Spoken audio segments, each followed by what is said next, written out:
All right. And her opponents. Recently, coached by Ron Lucia, I would say boyfriend, husband.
Play to start in 30 seconds.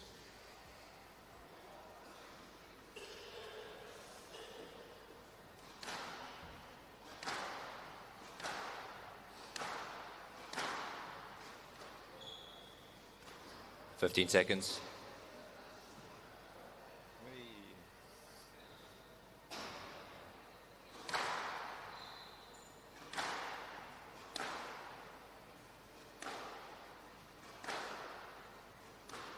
Time. 2026 Growthpoint SA National Senior Finals Women's 5 to 8 playoff. Milne to serve. Kimberly Good Backholt morning. to receive best of 5 This games. Friday morning. Double. This is the Growthpoint 2026 South African Senior Nationals. This early, beautiful morning in Cape Town. This is a ladies 8 to 5 match between Milne Lowe and Kim McDonald. Kim is in the purplish kit or purplish And out top. One Love. And the black skirt, she's about to serve. One Love. Milne in the black shirt and more mixed blue skirt. That's a nice shot by Handouts, one all. Lowe as they started off. These two players have only played once before. It's good. Ball's good. Yeah, so that is good. Handout That's a 2-1. nice get by Kim, which Milne Lowe won 3 games to love in 2024 in this exact event. But some time has passed, so this should be interesting. And it's a different glass court, a different venue as well. That was when this tournament was still in the V&A waterfront on a different glass court. A much worse glass court, if we're being honest. Yes, led. Kim 2-1. asked for that. Both these players lost their quarterfinals respectively yesterday. Kim McDonald had quite a close match with top seed Hayley Ward. She could have taken the first 2 games, had her opportunities. And Milne Lowe had a close 3-1 loss to Alexa Pinar. That could have really have gone either way. So they will both be looking to build on good performances. Handout to duel. win here. There is plenty of pride on the line from the 8 to 5 category. They can no longer win, but depending on where they finish, there's more prize money and potentially also results for the Done. South African team. 3-2. Milne Lowe is based in Cape Town. She lives in Velgemoot and plays for Velgemoot Squash Club, which is one of the 4-2. the 3 or so large clubs in Cape Town's northern suburbs. There are a couple others, but I'm thinking of Durbanville, Evertsdal and Velgemoot. 5-2. Kim, she is a medical doctor and she is currently based in Lesotho. But when she's in Cape Town, her family lives in Hermanus. She plays out of VOB and she's recently joined Western Province. Did play for Northerns for many years, but a very welcome addition to the Western Province setup. Handout 3-5. She performed well at this year's Growthpoint Jarvis Kaplan Cup. Milne Lowe, of course, has also played for Province and also for Northerns. Very experienced player, former multiple national champion. Done. No, that's been a 4-5. tin.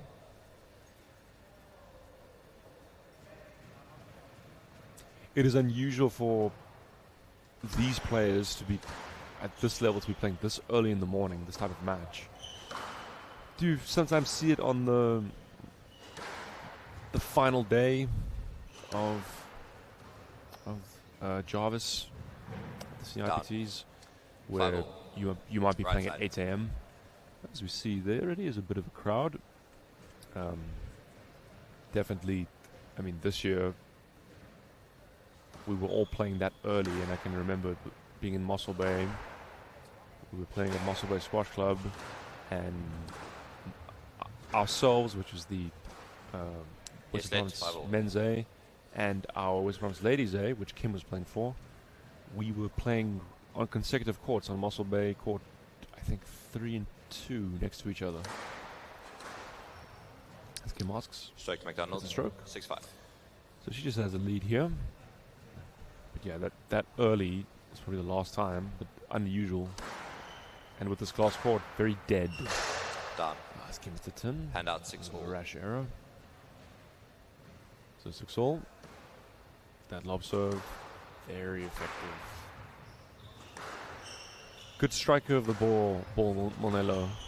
She has a chance, throws in the drop. Yeah. 7-6. That'll be the winner. Kim McDonald, very solid player, especially down the left wall.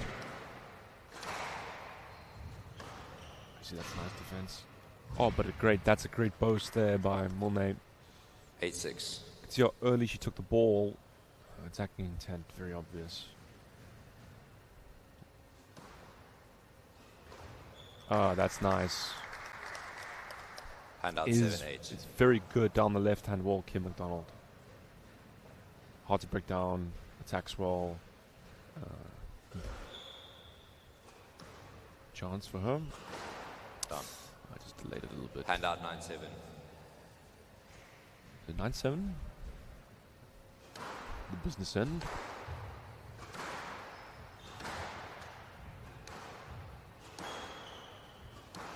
Nice work by both ladies.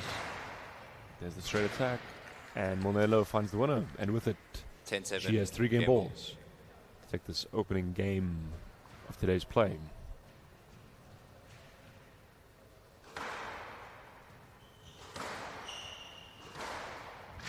Yep, and that low kill is a winner. And Monello leads 1 game to love.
One game to love lead for Monello.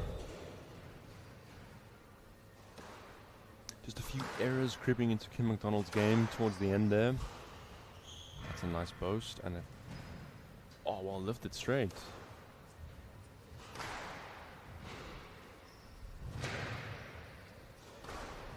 Oh, that's a nice point by Monello, moving her opponent. 1 love.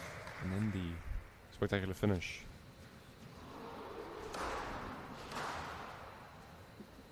Stroke to low, 2 love. She's finding her range a bit better, I think, so far, Monet. She's not hanging around on this court either. 3 love. Strange noises here in the background. Not exactly sure what that is, but we'll continue. 2 love.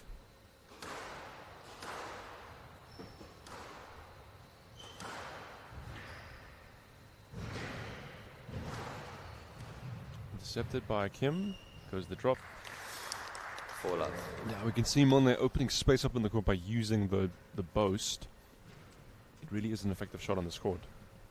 With how cold it is, and naturally the 17-inch tin as well.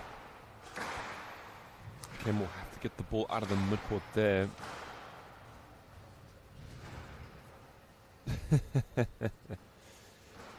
5 love. I thought that what they were saying, but 5 love. Start. Goes the lob.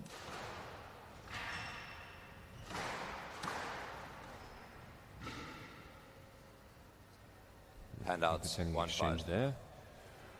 Players of this level have such hand speed that you often see those type of quick exchanges in the front.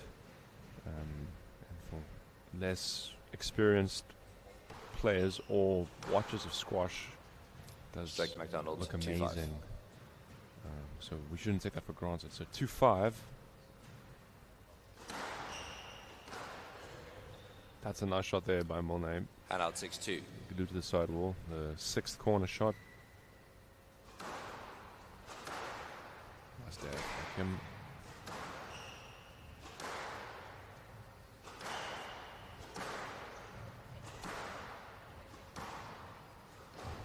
That's a great finish. Needs more of that, does Kim Handout McDonald. 3-6. Found her length a little bit better in that rally. Needs more of that. Counter up. Goes the intercepted. Loose. Scrambling well here, Kim. And again. Yeah, but that was just Handout too much 7-3. pressure over time. 7-3. Monet. Goes the lob. And deep. Down. Oh, that's a pity. She read 8-3. that. 8-3. It's Monet low.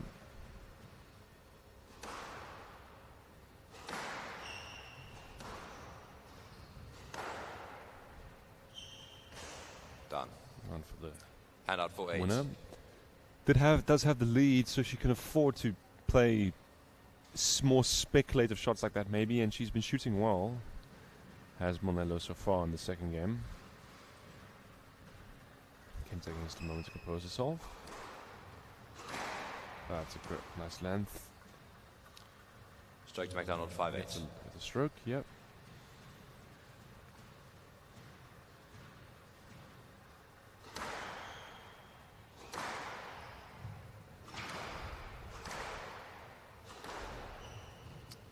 Yes, let's. Good 5-8. set.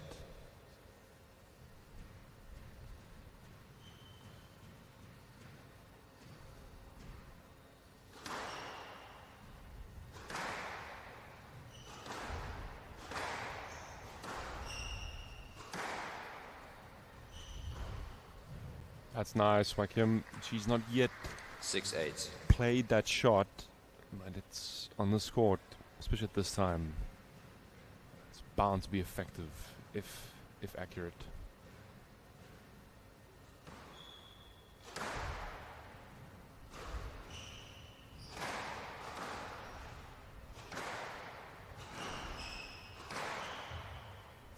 Yes, Come let's. on. 6-8. Right side. Bit of traffic there on the backhand side, or left-hand side.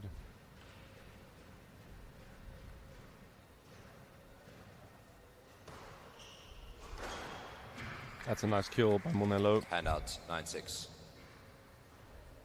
Goes to show if your serve is not completely accurate, you leave yourself open and vulnerable to attack. That's a nice cross chance for Kim. Takes a drop in. Yeah, that's nice stuff.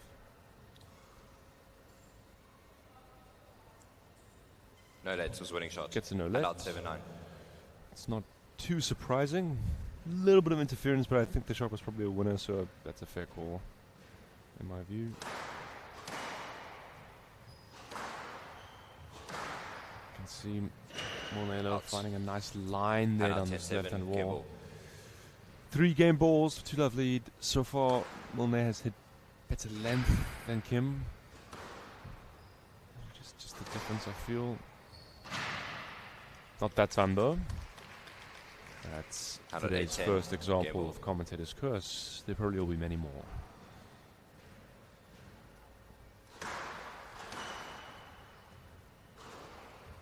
loose post and Kim Strokes out. McDonald. Stroke. Yeah, that drop was the Yeah, right in the idea, line. but it wasn't 9-10, accurate, game and Monet couldn't clear. Now 9-10, big serve here. It's a good one.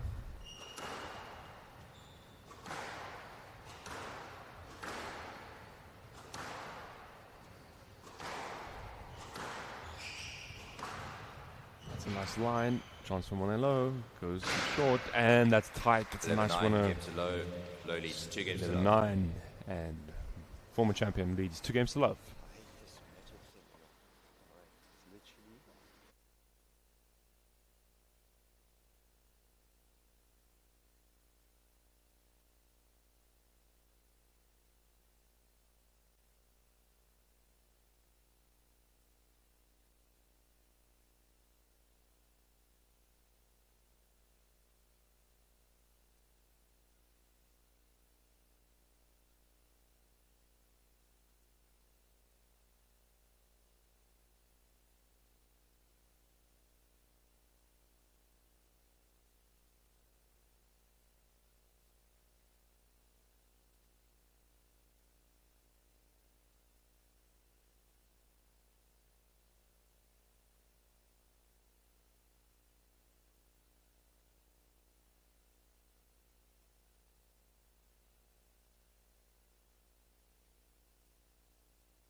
Competitive 2 first games here, or first 2 games.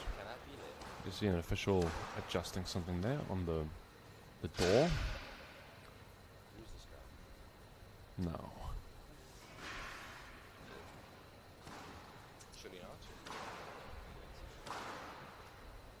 Low leads 2 games to Monella love. will look to Level. build on her lead here and continue what she was doing, finding her length and then attacking at the first opportunity.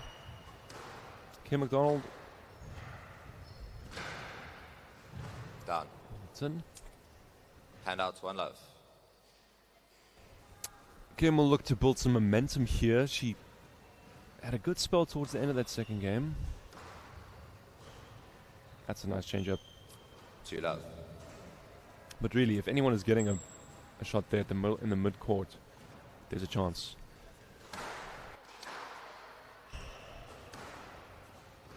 Yeah, that's a nice variation. Handout, Not 1-2. played that one yet.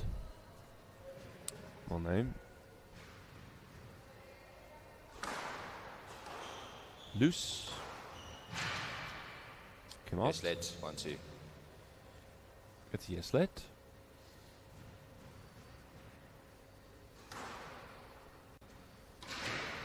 That's a nice shot. Oh, serve by Monet. Service winner. 2-all.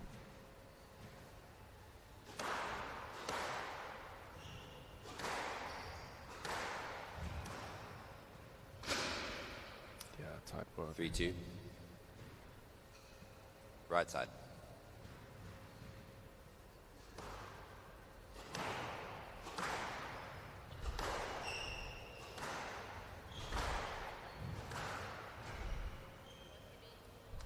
Handout, 3-all. Cleanly struck, but Kim McDonald was in position there to take the ball early, and sometimes simply just getting on the front wall is very effective and enough.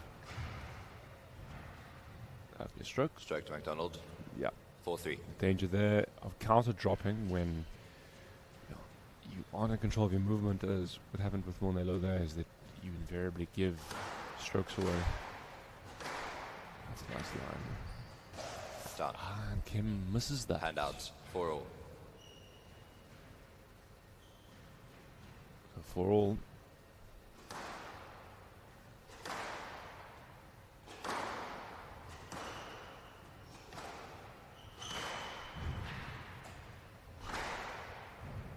Yep, and the right Handout, angle and 5-4. power on that cross court.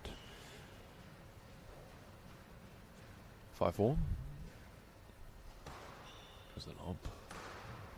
But well returned. And you can see how she used the racket face there.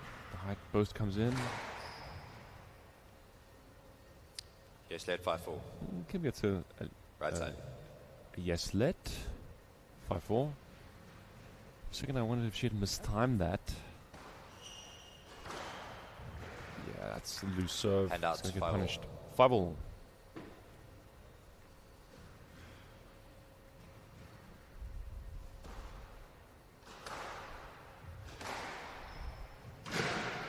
Yeah, it's a nice line there by the 6-5. former champion. 6-5. Important phase of the match, this.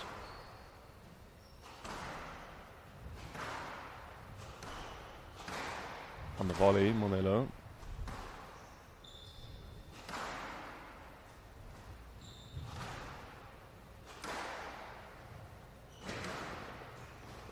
That's a nice change-up. Cross court. Yep. And 7-5. she intercepted that. Didn't have to be a great shot for the winner. Kim needs this next rally. And finds a frame winner. 6-7. Helps her cause. 6-7. Let's see, can she get a good serve in here? Serves wide. Oh, and she misses it. Hand out 8-6. I think I heard her say you there. 8-6. Nice serve by Monelo. Deep. Loose.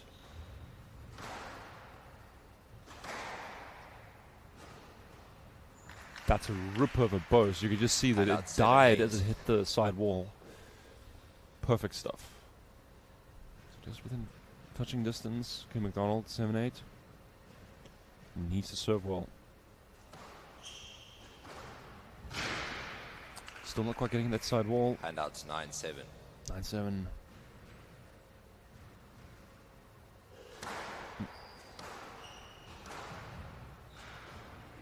Yep. Has a chance. Hand out and 8-9. taken. 8-9.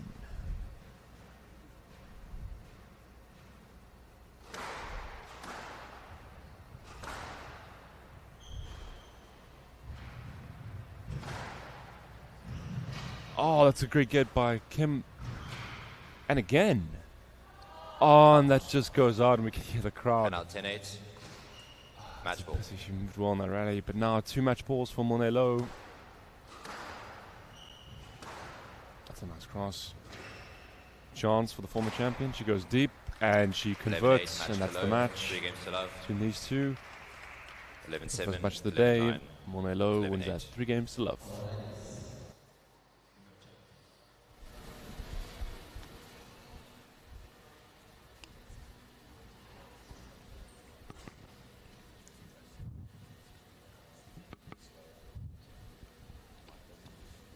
Molnay, it's good to see you playing again. You're not playing a lot these days, in terms of Jarvis, etc. You're doing a lot more coaching and running of tournaments. How are you enjoying it? Is it great being back on court? You're looking in very good condition, by the way. Yeah, thank you. I've been playing very selective events this year. It's quite challenging managing training and coaching, especially because it's such a physical demand. But at least I feel when the times I play, I try just enjoy it as much as I can. And how much coaching are you doing at the moment? Have you got quite a lot on board, or you just got a couple of select people or schools? What's happening on that front?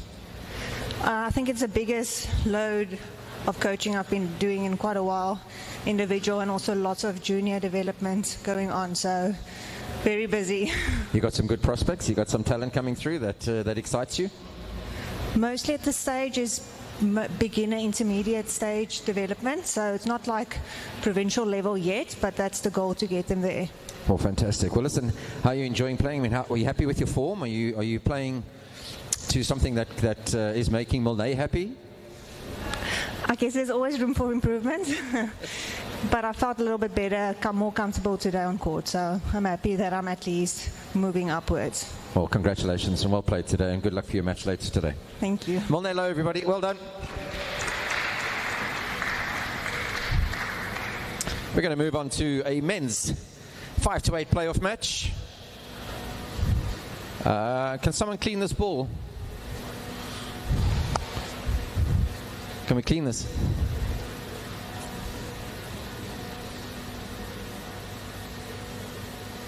Right.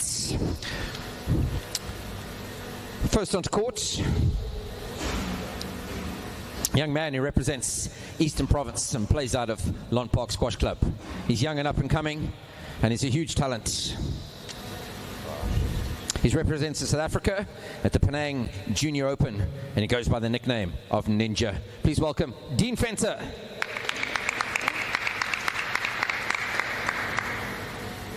His opponent, another young and up-and-coming man, a little bit older than him, just got married in February. Congratulations. He plays out of Northwest University. He's coached by Jimmy Sleebush, and he represents SACD. Please welcome Roel Fiedler.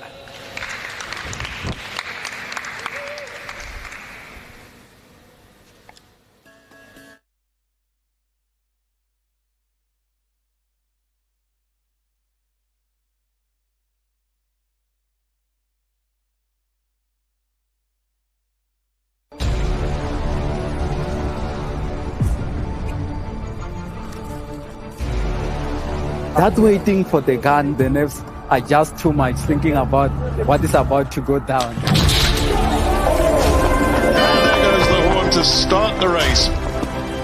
No, I think it's really amazing. And now the whole setup and people are dressed up. We're giving something, I think, to the people. It's just fantastic.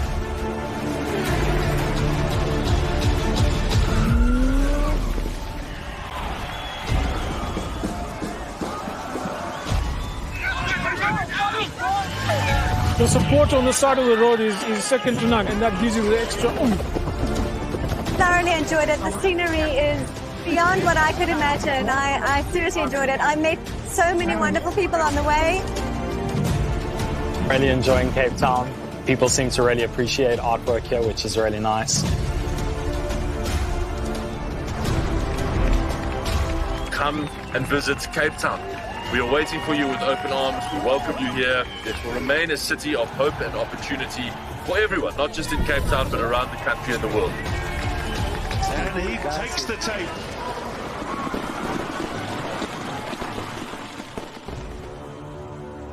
Cape Town is open, safe, and ready to host you.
play to start in 30 seconds.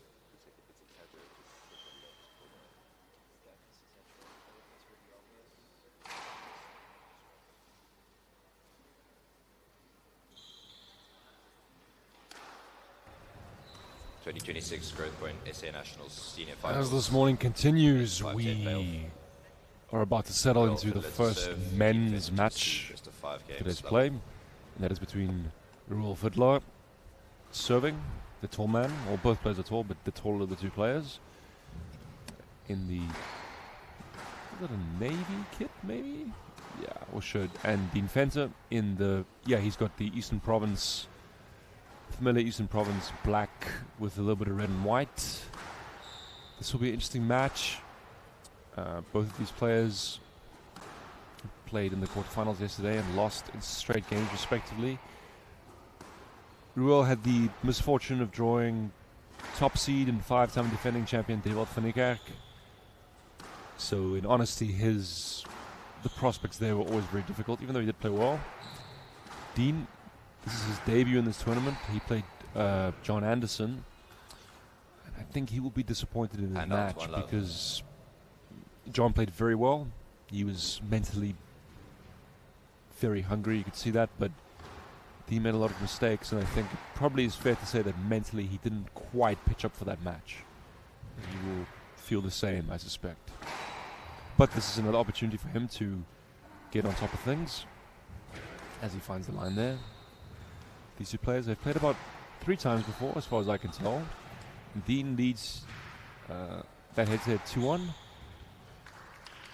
It's tricky to say because the first 2 of those matches were both 4 years ago, but they did play this year in a PSA, which Dean won in straight games. This was at altitude, though, on a traditional court, I imagine. Stroke defender, hand out 2-1. Was that a stroke? Seems so. Down. Finds the tin hand there. out 2-all. 2-all, yeah. Just yet in Dean's match yesterday, he just made way too many mistakes, especially in that second game, which was the closest of the bunch. I think 4 or 5 mistakes, maybe even more. And at this level, that's going to cost any player. Yeah, that's a nice shot by 3-2. big man there, the Ruel. Yeah, so he's based in Potchefstroom. Jimmy Schlebusch is his coach, and he plays for SCCD, who recently won the Jarvis Cup in the men's A section at the Growthpoint Senior IPTs. He's got a big lunge and reach on him, Ruel Fiddler. He finds it on the boast. Hand out 3-all. For such a tall and big guy, he doesn't move badly at all. It's very difficult for the taller players to move as well. It's such a long reach. Dean he's also a tall player. Hand out 4-3. But he probably is a little bit lighter than Ruel. And I always thought he's a nice mover. Dean, of course, is the Eastern Province #1. Comes in there. 5-3.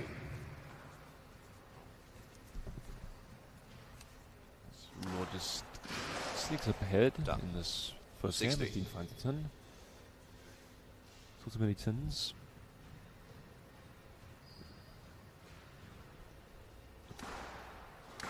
Yeah, and he's coached by Nano Owusu-Shekre. He's actually texted me to help me with the pronunciation of his name, but I'm still butchering it. Nevertheless, he's built a very nice coaching system there in Eastern Province. He's helping many of the players. I've seen some of his videos on YouTube, Squash Bagel. Hand out the 4-6. players who do work with him speak highly of him. And we can see that in Dean's trajectory over the last 2 seasons especially. He's improved a lot. There's the boast. Done. And that's a cheap error 5-6. from Ruel Fiddler. These two players are I think they're about the same age. Ruel is perhaps a year older. 6-all. A year or 2 maybe. Let's see if I can find the exact pages. That's a nice finish there by Dean. Doesn't enjoy the triple boast. Dean is 22. He's potentially turning 23. As for Roll, he might be 20.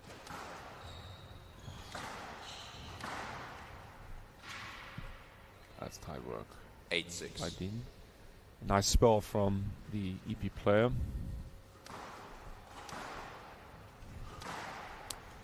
Yeah, Ruel is 24. Out. His matric either 2019 or 2020. Might have been 2020, yeah. But as we head to the business end of this first opening game. Done. Another turn. And out. Both players finding a mistake on the boast. They both enjoy using it, and the boast is a good shot on the squad if you can get it to move away from your opponent, but it's also carries a lot of risk. And it is also just one of those shots where when you make a mistake of it, as Dean hits a nice length, you really feel foolish, because it, more often than not, especially the attacking boast, which if you were going low, 10-7. You usually could have played a number of other shots, and then you feel, that's what I should have done. But Dean Fenter, 3 game balls. He started well. Attacks the front of the court. And again, on the volley. This is a lot of running for Fiddler. That's nice from Dean. And the big stretch. Succession of volleys. Chance. And he goes deep. Didn't catch his length. We're all doing well to stand this point, but that'll be a stroke. And Eastern Promises, Dean Fenter. He's up and running. He leads 1 game to love.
One of the officials just helping out with the court there again.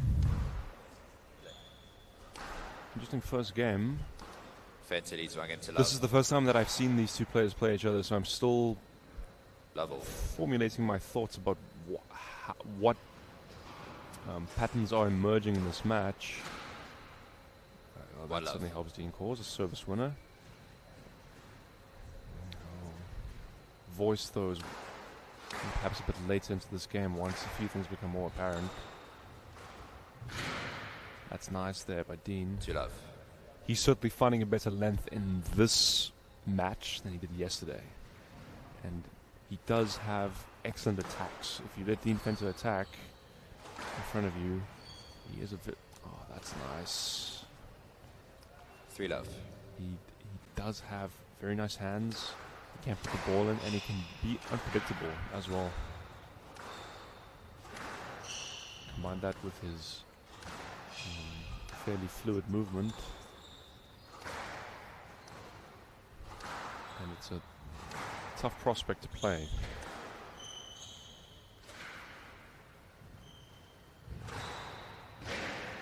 Chance for a roll, and that's conceded by Dean. That's nice.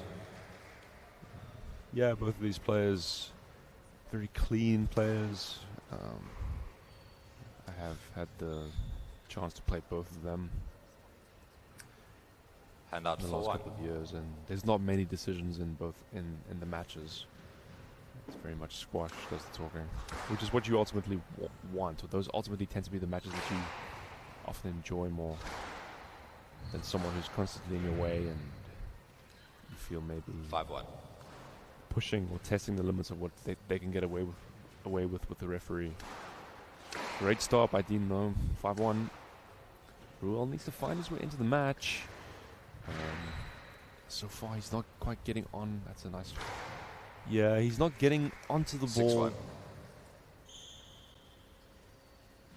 Quite early, and as a result he's out of position. But as you see there, Dean is really on top of the tee. That's nice. And Ruel just is not able to get his length. Yeah, it's a nice finish. 7-1. Dean is spending time in the middle. And so far what seems to be happening here is Dean is reading Ruel fairly well, which is a challenge. Ruel can be very difficult to read. And he's got good power, as we see there on that shot. But if you're able to get in front of Ruel and dictate the pace of play yourself and twist and turn him, the challenge was always a big challenge with such a big player. That's better from Ruel, and a bit of an ambitious boast. 3-7. But yeah, he needs to, I think, just really straighten up and just get Dean off of that tee.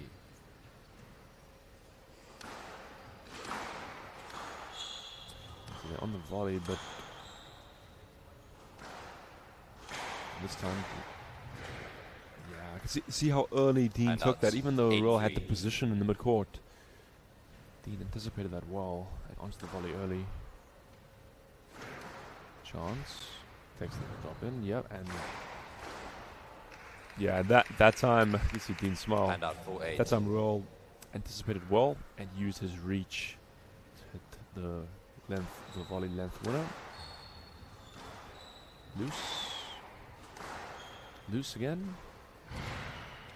Yeah, they're finding that midcourt way too much right now, and Dean is too dangerous with the racket to give him that kind of opportunity.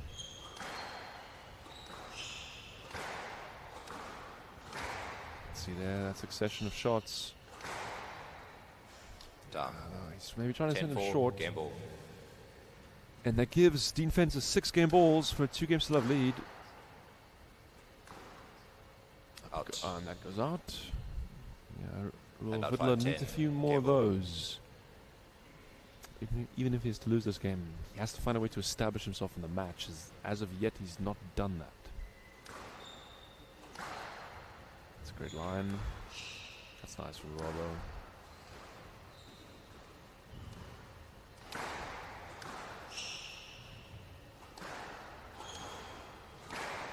Loose. That's nice by Dean on the volley. Goes the boast, stretching the big man, and that's conceded. Very fair play, Ruel. 11-5. Dean Fencer. 2 2 games to love lead. Fencer leads He's 2 looking games to strong. love.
20 seconds.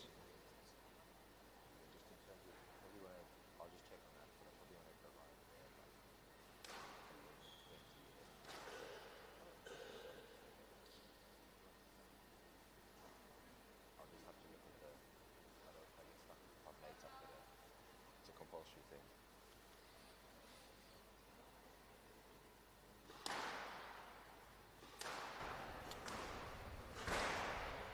Dean Fencer has really controlled this Fencer match leads so 2 games to far. love. And the 2 games to love lead. They've been having Level. ladies top seed Haley Ward helping between games. And Ruel has been having Jimmy Schlebusch, who is his coach, help him. Oh, that's nice there One by love. Dean. It's a good area from there on both wings. Low kill.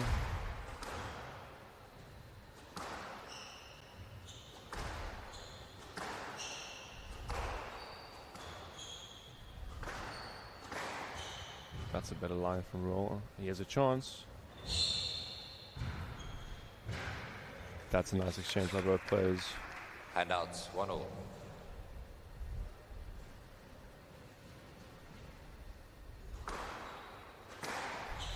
Loose. Heavy movements. Well. Loose post. Yeah, that's putting him in. Oh, and he gets away with it. 2-1. Got away with that. We can see the referee there, Nick Basson, who is a student at Stellenbosch University, doing some of the refereeing. That's nice by Dean. Handouts, Nice 2-2. low kill in the 6th corner.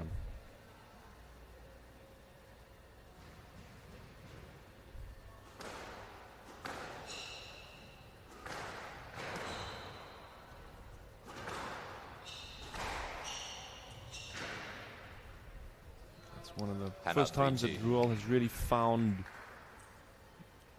the depth and width on his length. It's not about necessarily just the winner there. It's consistently in that rally, he was putting Dean under pressure behind him.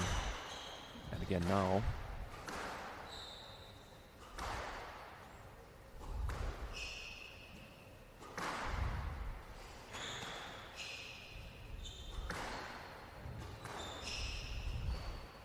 Yeah, and Dean finds the winner. Handout, 3-3.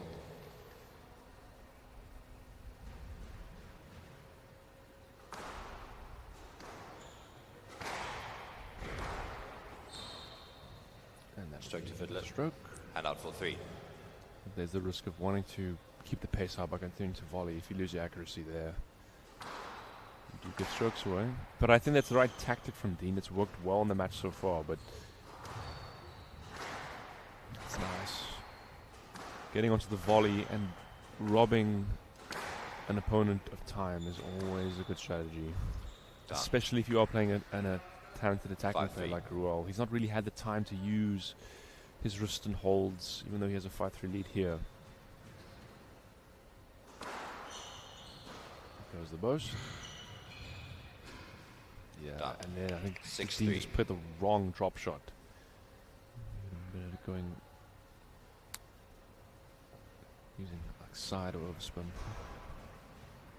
What did there? But 6-3 lead for the big man. Nice.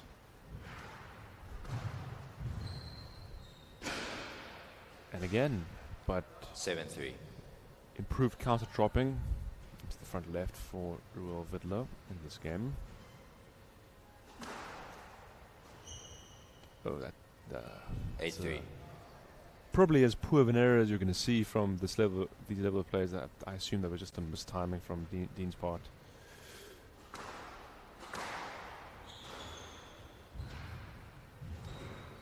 Nice exchange there, and the lob winner 9-3. from the SSCD player, and this is a much improved performance in this third. He's 2 points away. And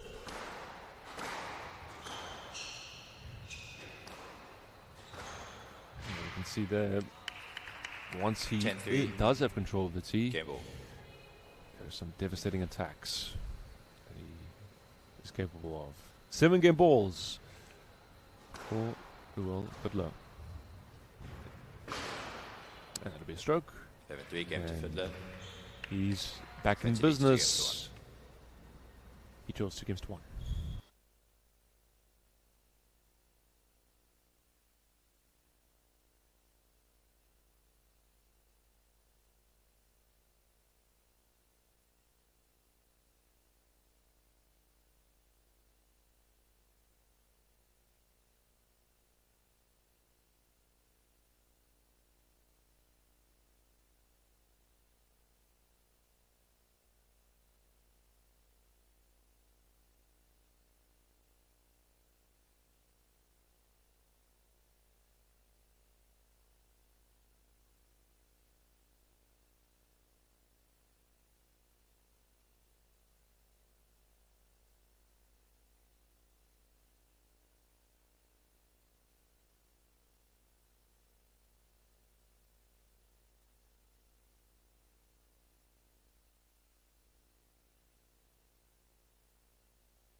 Fenty leads 2 games to 1.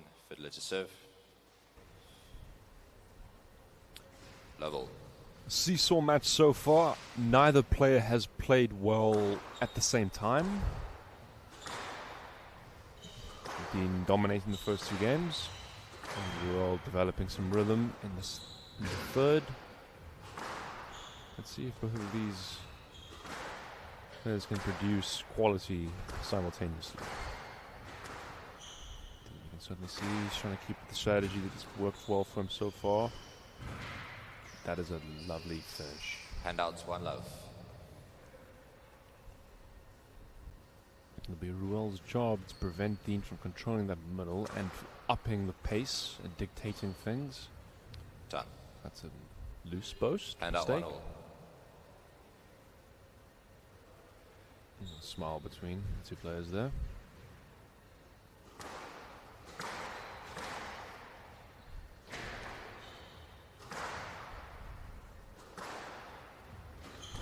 Chance. Loose nick attempt.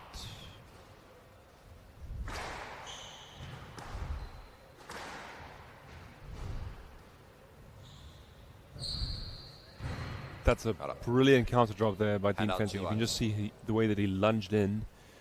Racket ahead of himself. Let's caress that ball into the front corner. Great stuff. Chance for Ruel. There's the lob.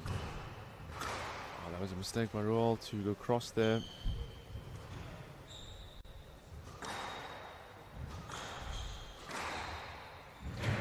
Big lunge. And that's a nice winner there by Dean. You can see that Ruel had to cover the straight drop. He had to. And then at the last moment, Dean just snapped it cross court.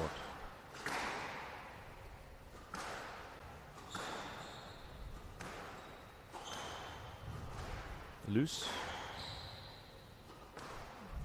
Nice. Yeah, again, not accurate enough. 4-1.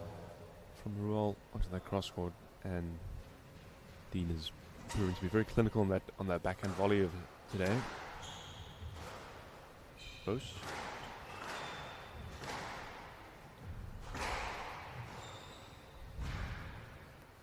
Well up, thank you. Called by Dean.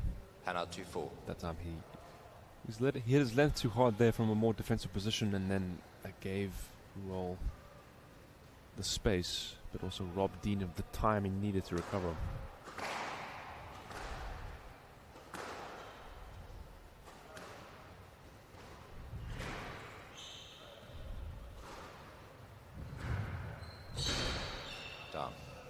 Nice counter drop again. 3-4. He's done that well in the last game and a half. The tall SCD player. He's been counter dropping wands left and left. He's had to as well because Dean has been moving him there so much. Loose boast. There's the danger, the trickle boast. 4-all. Gives your opponent an angle, and that one was not good enough. 4-all.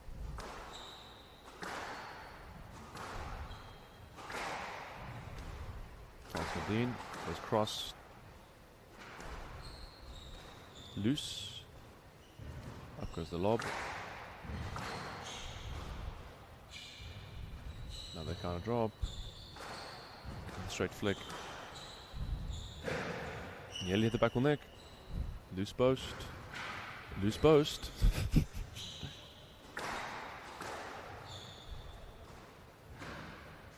Yeah, then there's the squeezed error. 5-4. Big point that. You feel.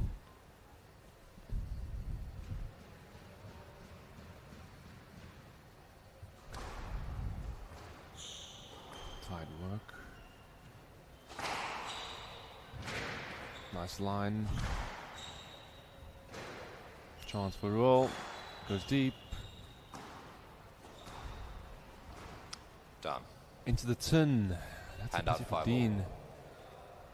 He defended really well in that rally, and then he produced the opportunity to attack.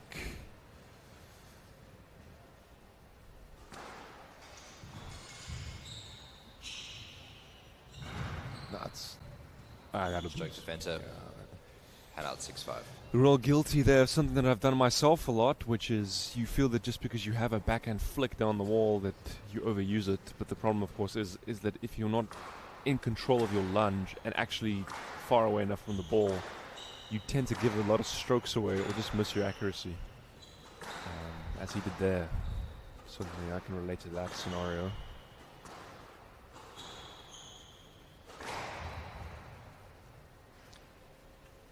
Seven 5. But this is nice from Dean. He does look a lot calmer today than yesterday. A lot more relaxed. It's an improved performance. Oh, that's nice. When the counter drop comes in, that'll be a stroke. Stroke defender. 8-5. He's got a 3-point lead. Well, needs to find his way back here. Now, this is an enormous point for the outcome of this match. Good work. Chance for Dean. Succession of counter drops. That's a great shot there by Dean. Just onto it early, back behind his tall opponent.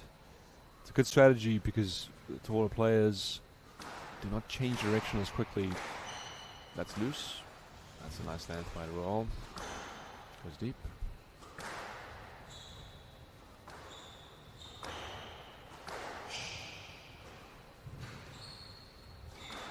Dean plays through that.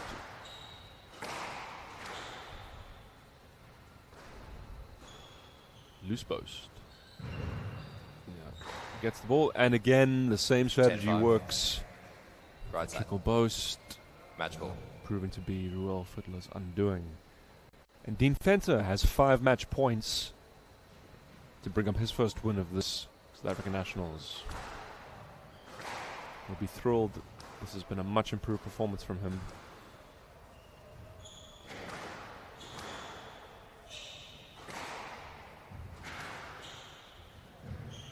Here goes the boast. Chance for roll. Goes deep. This is the length.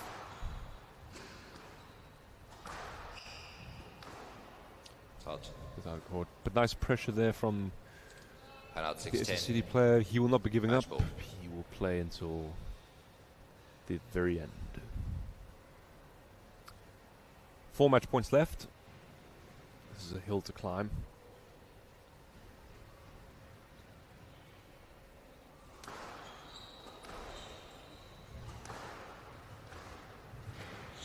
Pass for Dean. And he finds the 7-6 winner. match defender. Excellent performance by 3 Dean games to one. Venter. He has his first win. 11-7, 11-5, 3-11. I have no doubt he will be 11-6. thrilled.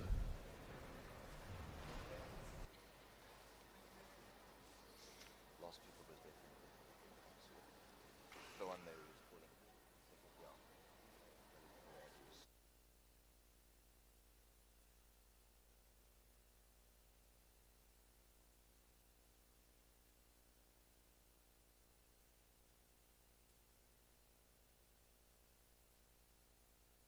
Right. Morning, Dean. Congratulations. Happy with that? Yeah, thank you very much. It was definitely a battle, but it was good to get through. You've were a pretty good player at school, and then you sort of, we didn't know you, and then the last 2 years is like, oh, that's who Dean Fenter is. Talk us through that little journey. What happened, and what have you done to suddenly have this rise up the ranks in such a short space of time? During my grade 11 matric year, we had COVID, so I sort of used that time to take a break, reevaluate exactly why I played the game, what I enjoy about the game, and if it's something I want to do. And then I guess over the last year and a half, I fell in love with the game again, and ever since it's been training so hard, trying to get exposure, and I just played the game I love.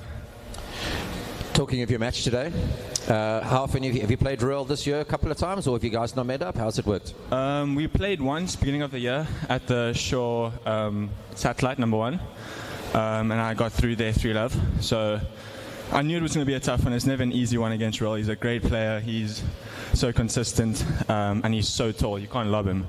But yeah, no, it was a good game, and I'm happy to get through. Listen, it's a good performance, and it's good to watch you play. It's also really good to hear how motivated and driven you are. We wish you all the best with your journey and the further matches in the event. No, thank you. I just want to just say thank you to my parents for coming through, and everyone back home, my coach Nana, everyone supporting me, Emma, and all of them. Just great to be here. Great to have the support. Fantastic. Congratulations. Dean Fenter, everybody.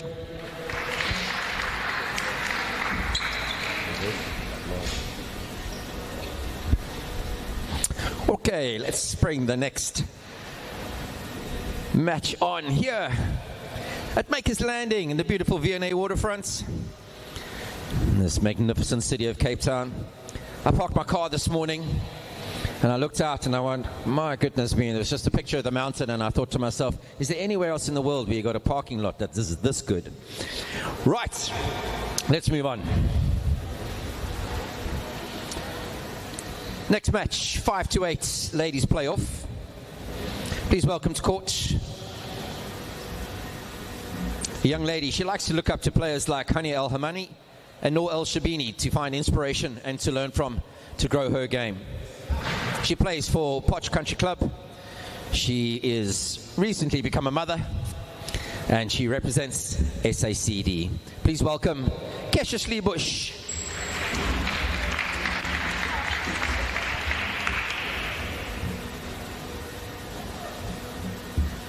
Her opponent, she's only 25, but she's already played 7 Growthpoint, IPT, Jarvis, and Kaplan Cups. Her greatest memory, she says, on the squash court is winning USA with her Tux teammates. She represents Northerns, and she was inspired by her mom to play this game when growing up. Please welcome Laura Patrick.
This is our second ladies 5 to 8 match of the day and of this morning, and it is between Kesria Schlebusch, who is serving in the all-dark kit. Best of 5 games. Double. Harrow sponsor, and she's playing against Laura Patrick, who is again playing in her Northern's top. I would assume we'll see shortly that it has her surname on the back. Yes, indeed, it does. Okay, so here, got the first point. These two players, they've played a number of times over the years. I think Laura is up 3-2 in the head-to-head. They last played last year. And out 2-1. So I think a clash of styles. Laura's very attacking. She goes to the front of the court liberally, as we see her head into the turn. 3-1. Kesria, more of a structured player, doesn't attack the front of the court as quickly as Laura. 2-3. This is for opening game. So it will very much become a question of, is Kesria able to contain Laura and then attack herself at the right moments, whereas Laura will be looking to create opportunities for herself to attack and potentially initiate into the front of the court herself quite early in the rallies, or hit the more clean winners as she did there.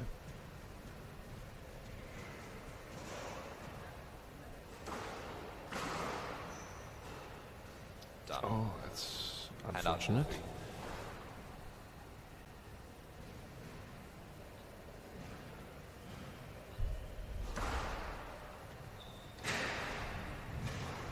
That's nice defense by Kesria.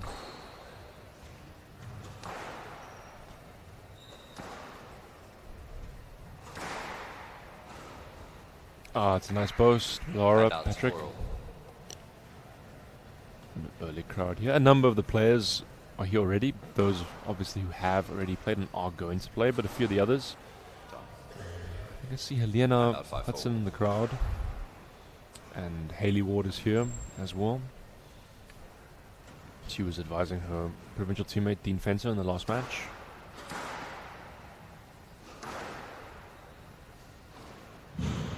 That's a nice game by Kesria, but the court's open again. Oh, that's nice running.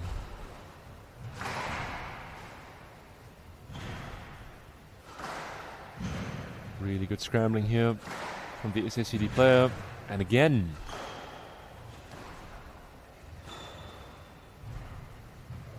Oh, that's unfortunate. Did so well to stay in that rally. Laura Patrick just shooting. No hesitation. And she finds the floor. And out 6-5.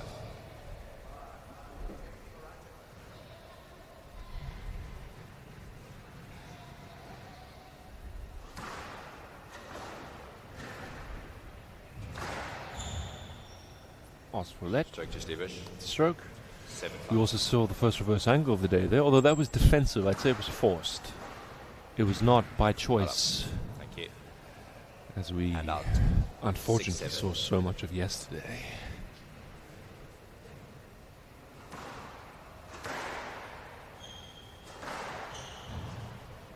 That's a nice change up there by Kesria. 8-6. Sorted well.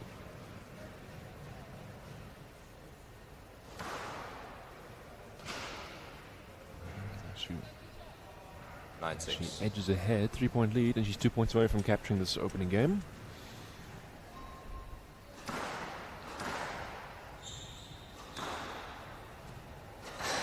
Into the tin. Yeah, that's a reckless error, really. I think Laura knows that. Hands on her hips, but that gives Kesria Schlebusch 4 game balls.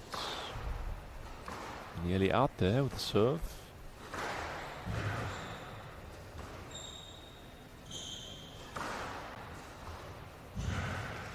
And the winner from Laura Patrick's racket. And out 7-10 game balls. See if there are a few of those in this match.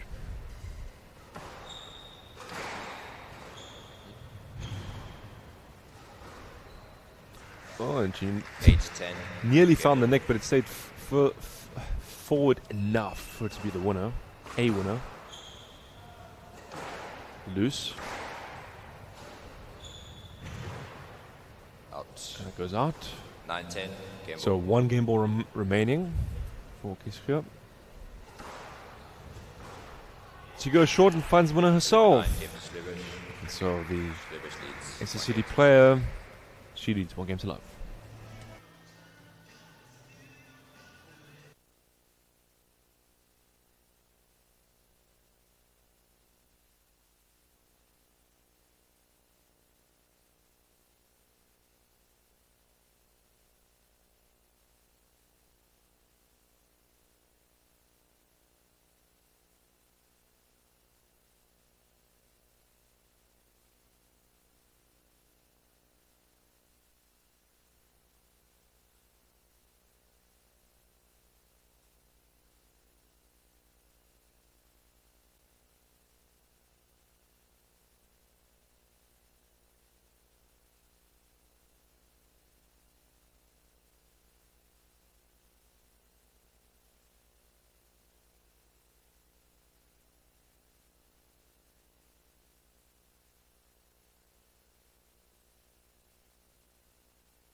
Slivers leads 1 game to love.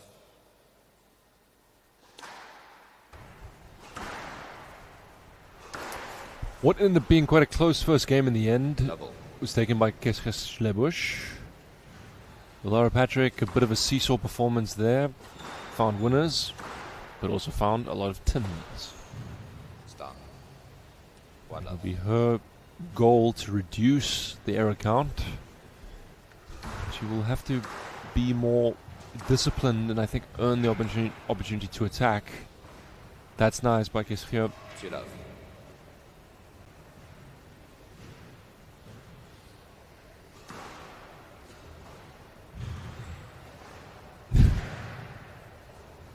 Oh no, it's to the floor from a really, like, has to be said, comfortable position. She could have given herself a margin or gone deep.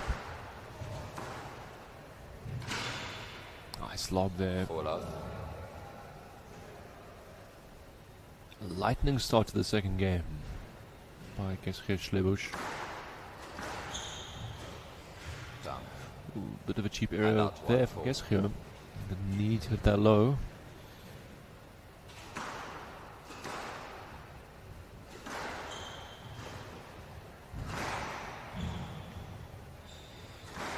Surprised that stayed in.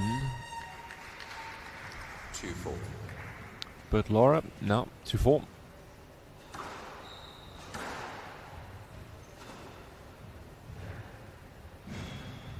Yeah, nice counter drop. Hand out. 5-2. I guess here.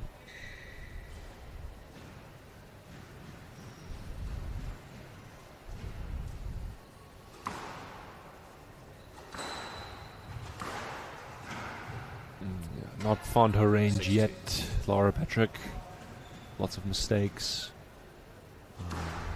And somewhat bad mistakes as well in how far that she's missing, but that time, much improved shot. Cross-court drop. He needs to build some momentum here. 3-6. I suppose. 4-6. He's choosing to pursue with this very attacking, high-risk strategy, Laura.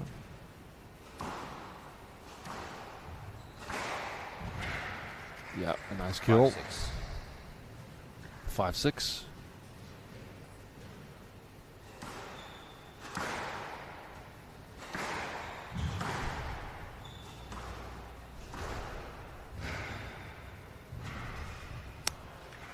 That's a great counter drop there by Kesgia Schlebusch.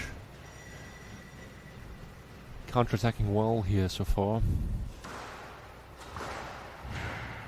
That's a great get. again.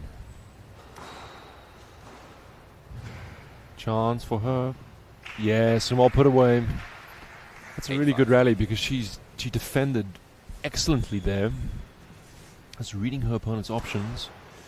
And then finishing off herself. Ah, that's a bad turn by Laura.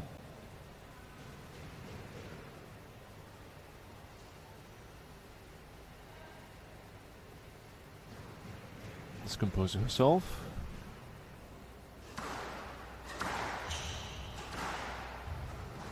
Loose. Into the tin. 10-5 on. game ball. But just snatching at that, and that gives Schlebusch 5 game balls.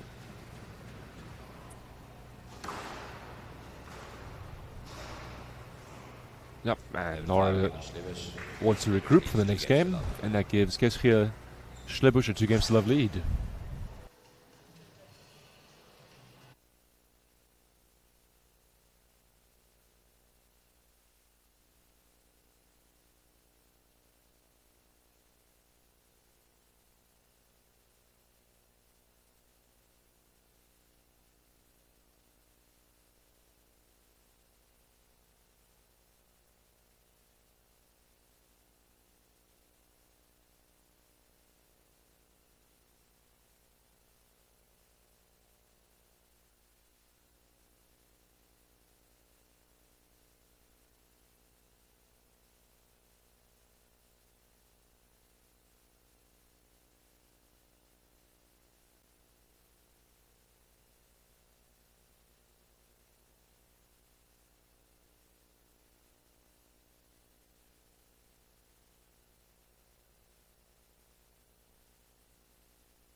Schlebusch leads 2 games to love. 2 games to love lead for Schlebusch. Double. This has been a composed performance. She's contained Laura Patrick as well as she can and counter-attacked very intelligently. That's a better start there from Laura, Northern's player. Too many errors from her perspective, way too many mistakes. That time, finding the winner. If she is to persist with this highly attacking game plan of hers, Laura. False. Frustration there, serving out. And out 1-2. She'll need to be more deliberate about when she attacks. Loose. Chance for Laura. Nice retrieving by Keschia. Oh, that's a nice option there. But that's the type of rally that Laura needs to promote. Even though she had the chance at the front there, it all came from the attack deep. She needs to be prepared to play that type of point. Nice counter drop. 4-1. So a better start here from the Northern's player. 4-1.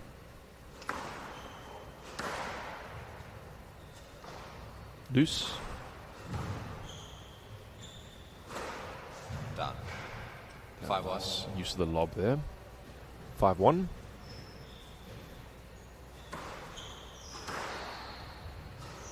Loose boast. Trickle boast there. Yep, and that gets punished. The wrong option from Keschia. One of the few times that she's not chosen the wrong the right shot so far.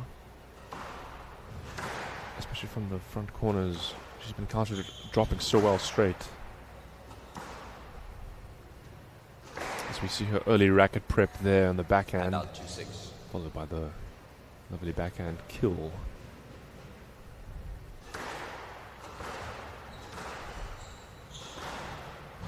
See those low kills. Laura Patrick finding them. 7-2.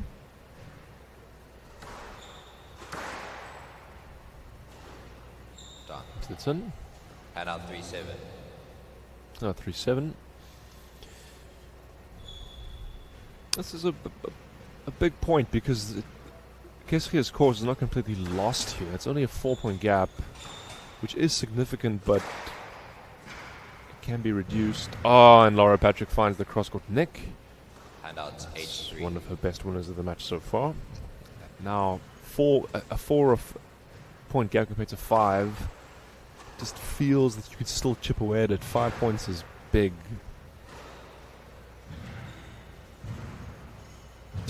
The trickle burst from Laura. 9-3. So her attacks are coming off in this game. 9-3. 10-3 game So ball. 7 game balls for Laura Patrick. Yep, and that time punished by Kesria. Game ball. She'll just need to improve her length. Lost that a little bit in this third, and accept that some of Laura's shots are going to come off. 5-10 game ball. Now 5-10.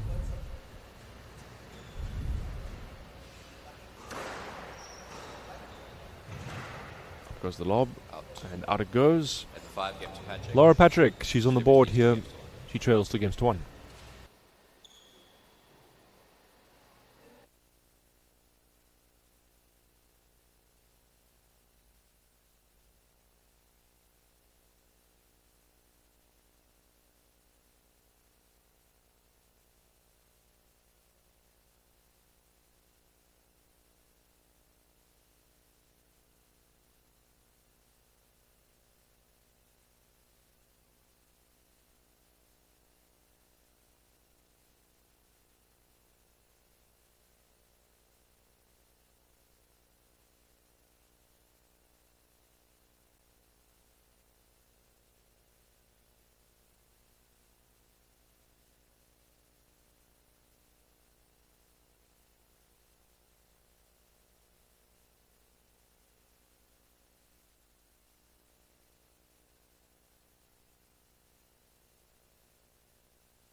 The pattern of this match is very clear.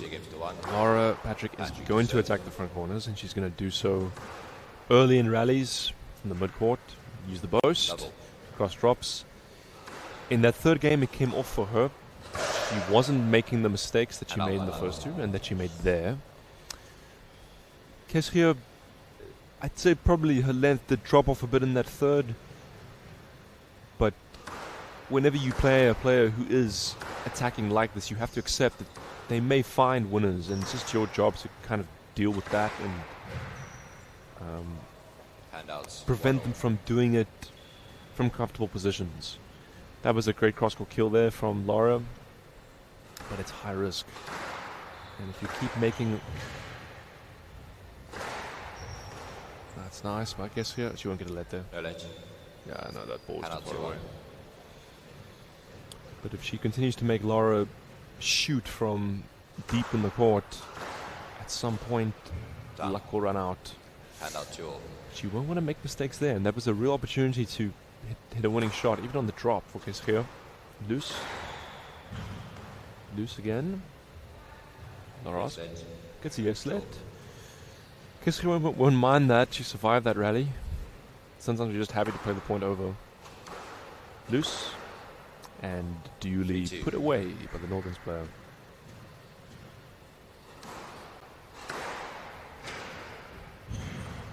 Reverse angle.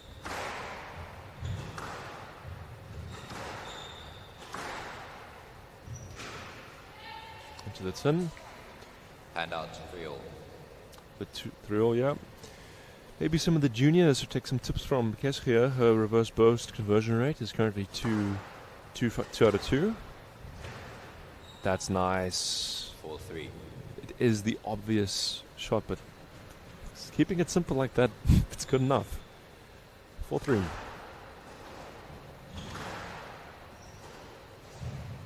Laura, really, that's unnecessary there. And she knows it. 5-3. Big rally this one.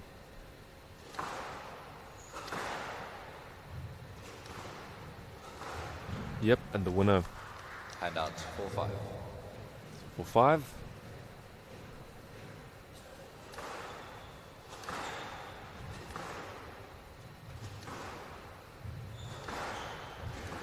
Nice defense by Keskia to defend after that attack by Lara.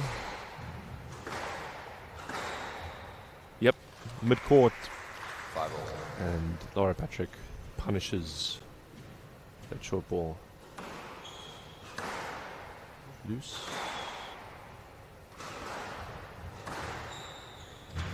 It's not a chance for Lara. Goes deep. But Keskia's on it. Yep, she's found the squeeze in the sidewall. So 6-5 to Keskia Schlebusch. Swatted away by Lara for the winner. Keskia has to find that sidewall when she serves.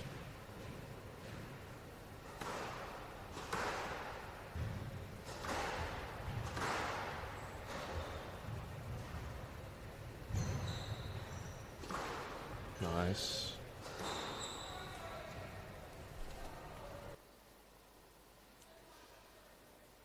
Stroke to Patrick. Laura claims that she clipped her there. Keskia is saying it's minimal, and now the referee has a decision to make. Right side, yeah. Yeah, right side. It seems that they're playing a let, which from here looks like the fair outcome. Lara misses her length. Back wall neck. Clockwise. One of the longer rallies in the match so far. Chance for Lara. And she finds the tin. You can just see she just rushed that. 7-6. Wasn't balanced. 7-6. The SSCD player.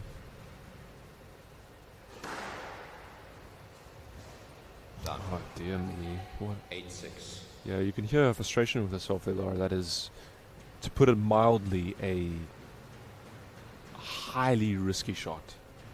Cross-court neck. It just keeps going for it. 7-8.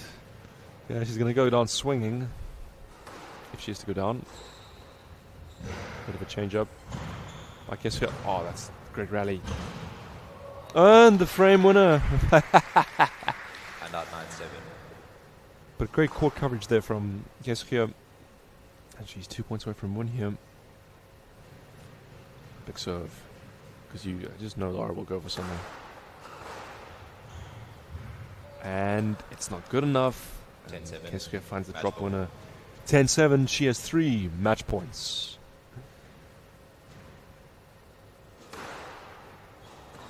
Chance. And again, positive on the drives. Keskia goes the lob. Done. And the tin. 11-7. That's Keskia Schlebusch. She wins that 3-1. 11-9, 11-5. Solid, 5-11. and her composure prevails.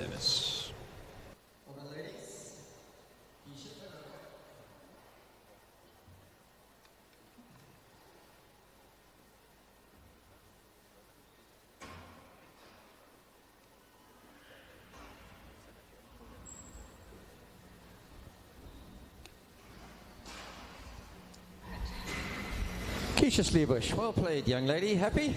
Yes, I'm very happy with my performance. Hello? Speak loud. She'll start again. I'm very happy with my performance. I was a bit nervous in the start, and as soon as you get your length, then you reward yourself and can calm down a bit. But if it's loose, then you're going to be tense the whole time, because with Laura, she's such a great player. She can hit a nick from anywhere. So I had to make sure just to keep the ball deep. So for the people that don't know, when you talk about a length and getting a reward from it, what does that mean? Whereabouts are you talking about landing the ball in the court? Yeah, with this court, if it hits the side wall, you put yourself in trouble. So you need to hit the ball a deep length without trying to hit the side wall at the back from the tee box. And this court, compared to say a wall court, you say you're getting greater reward for doing that? Yeah, it doesn't really slow the ball down and just drop like mid-court for them to put away. You've had a good year. I watched you play at Growthpoint IPT Jarvis Kaplan Cup. You had to play the decider in the final, and you absolutely were superb. And now you're having a good tournament. You took a game off Lizelle, and I don't know when last you did that, but and you've just become a mum not so long ago, pretty recently.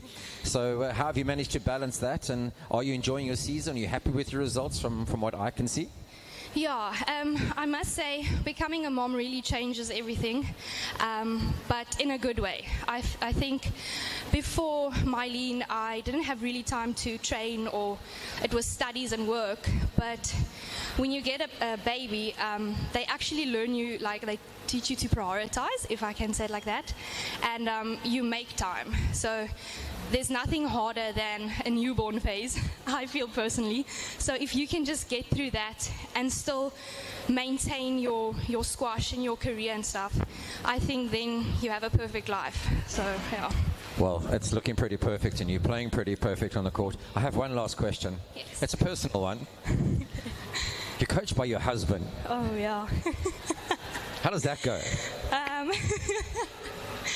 So I think sometimes training, I'm the one saying sorry. Because when he wants me to do a drill and I feel it's not working for me, then I'll tell him like I don't want to do it. But if I think about it, if like JP asks me to do something, I won't tell him I'm not going to do it. So Jimmy's always, he knows what to do and when to do it. I only see it later on, and then a few days go by, then I'm like, okay, I know what you meant, sorry. So it's difficult for him being my coach, but in the same time, that's where we also spend time together. So it's actually quite nice, because we share the same likes, and it grows our relationship and makes it stronger. Well, that's fantastic, and well spoken, and great advice for other people planning on doing the same thing. Thank well, you. Listen, Keisha Sleebush, congratulations, well played. Good luck for the rest of the matches. Give her a hand.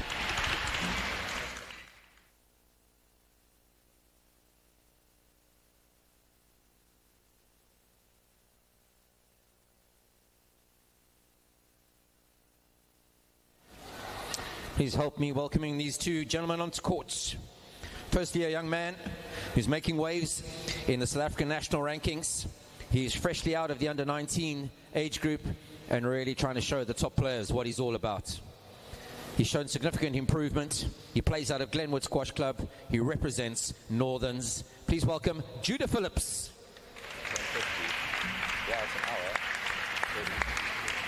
His opponent, he's a national senior champion. He's been around the squash courts for absolute ages. He's played the world tour. He's done that. He's done this.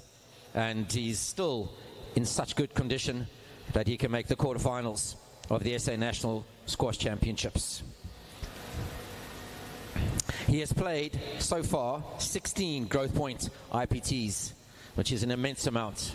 He represents SACD. He plays out of Mossel Bay Squash Club. It's JP Brits.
2026 Growthpoint SA Nationals, men's 5th, 8th playoff match.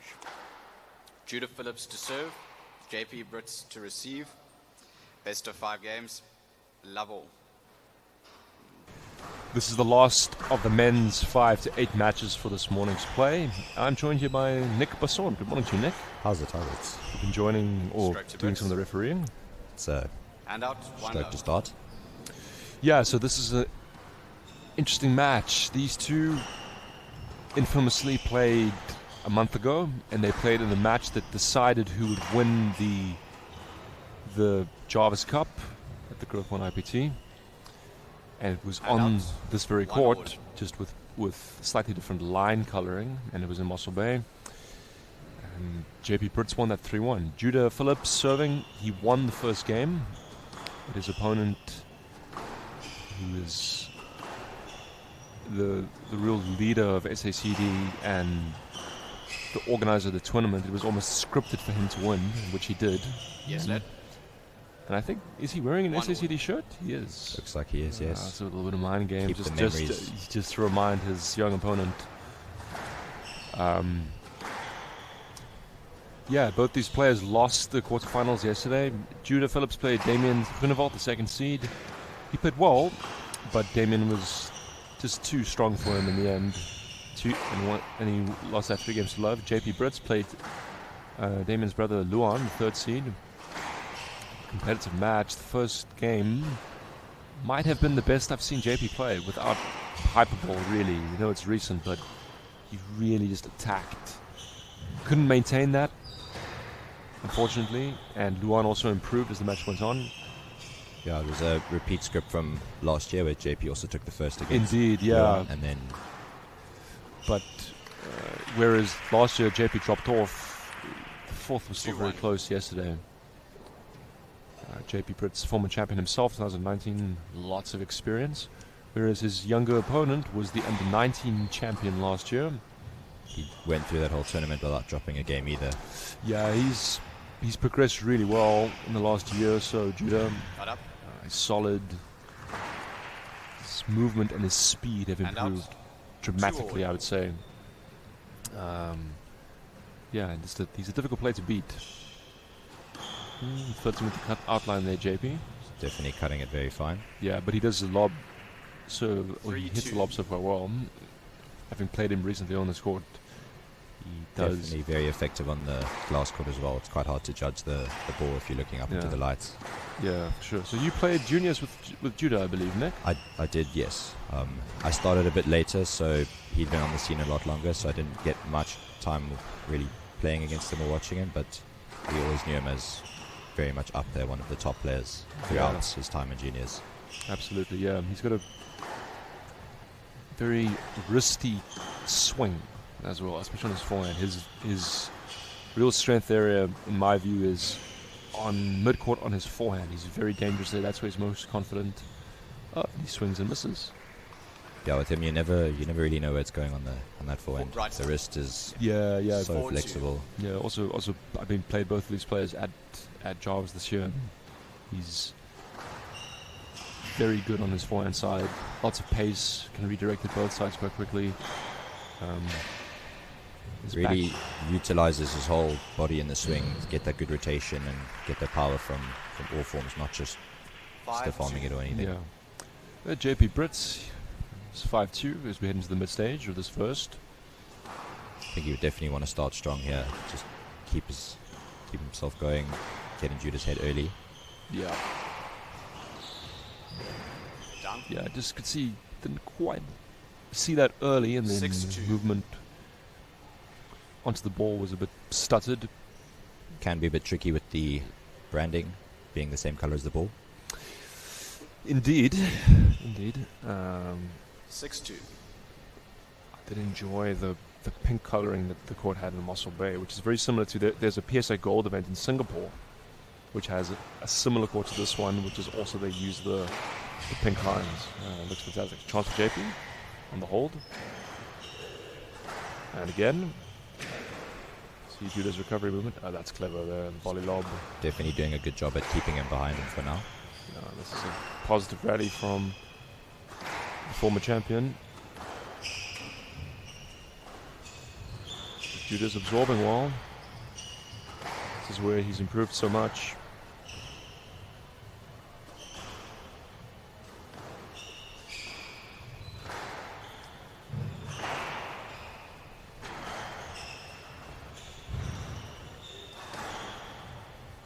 From a young player, Judah definitely shows good discipline in resetting rallies when chances come and go. Yep, and there he's found the winner.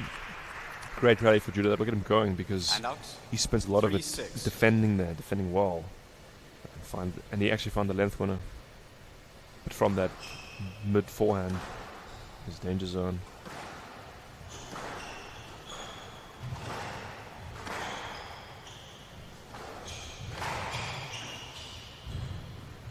That's his mistake there.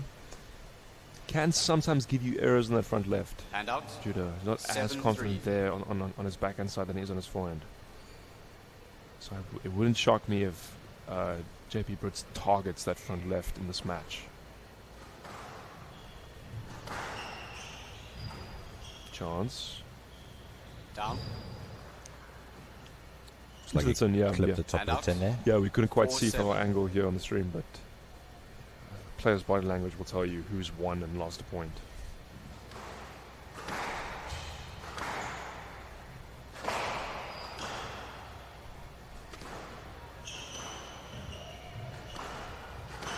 On the volley, Judah Phillips.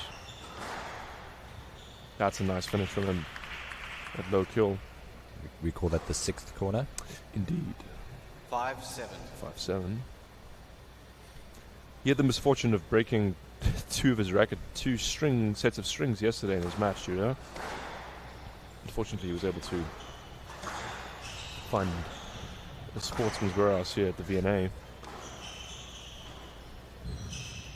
the lob. That's a nice line by JP.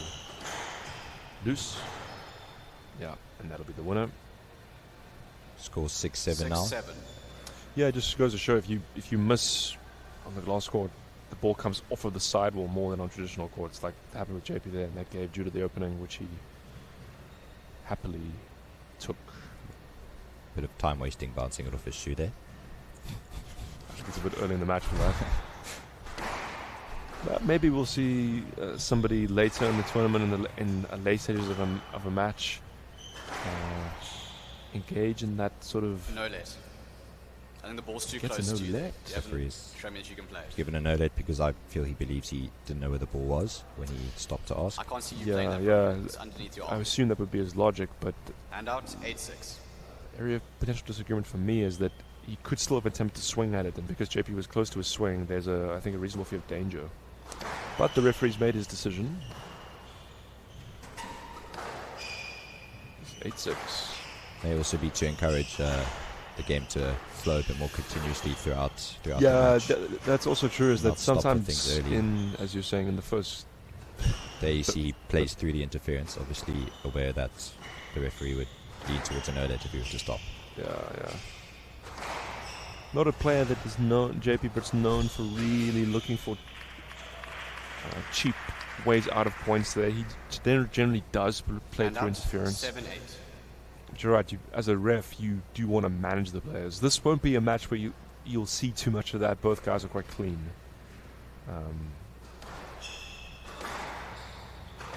This is nice from Judah. Chance for JP, or half chance. Stroke to Phillips. Gets a stroke. 8 all. So back and evenly poised here. Just the giant on the neck.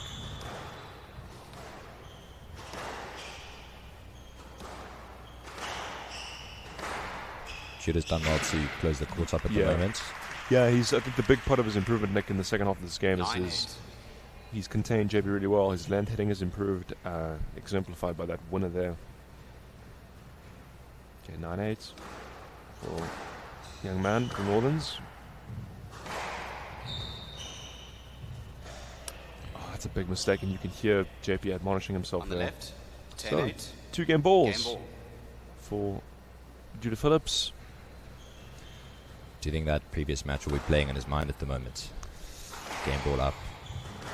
I think it's maybe too early to say because and both players will know it's a new day, and there's there's much less on it than on that particular match. Yeah, no final fixture.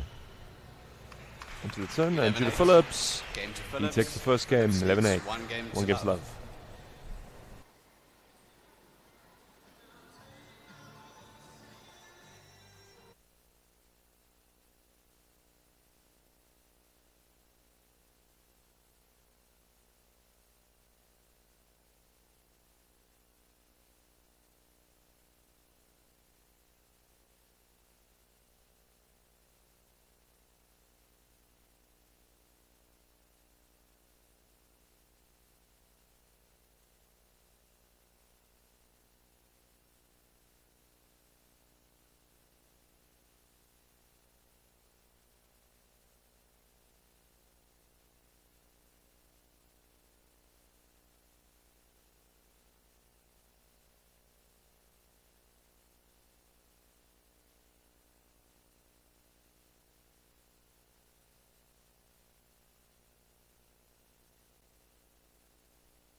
One game to love lead there.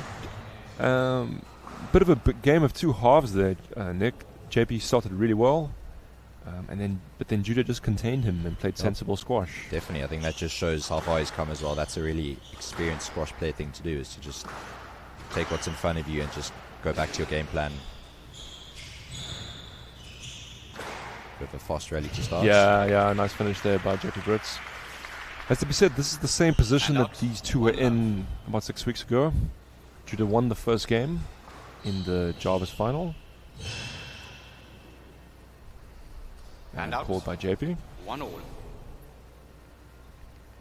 Let's see what's changed. Now, it's a different day, different conditions, earlier in the day, and there's no team event to egg either of these players on. Much less pressure as a result. The support can make a huge difference. Massive. Also, the whole team and crowd behind you can really. Yeah, and there are certain players who play better squash in the kind of senior IPT environment, and JP Brits is definitely one of them.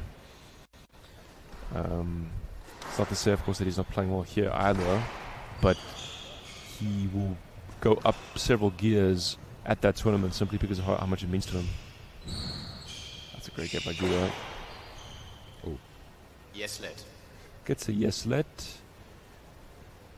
I would say that could be a fair call considering he was at a full stretch there. I don't think he had the cross court that he thought he did. Yeah, potentially not. I think there was also more space than what he thought. Maybe. Yeah. It's important for him now to just put that call behind him and carry on. Yeah, that's what we'll see how he's progressing mentally. Because some junior or younger players still struggle in that type of situation. They get a bad call and it lingers in their minds and it affects how they play the next point.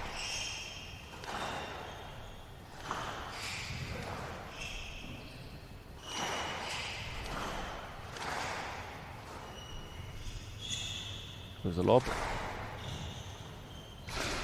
Yeah, it's a tight work. Squeezed nicely. Yeah, very nice by JP Brits.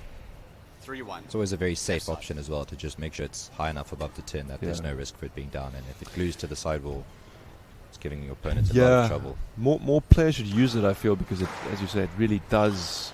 It opens up the ability also then to anticipate if your opponent gets there. So it's just so good for creating space. And on this court also, the straight drop is rewarded. Stays a bit shorter than others.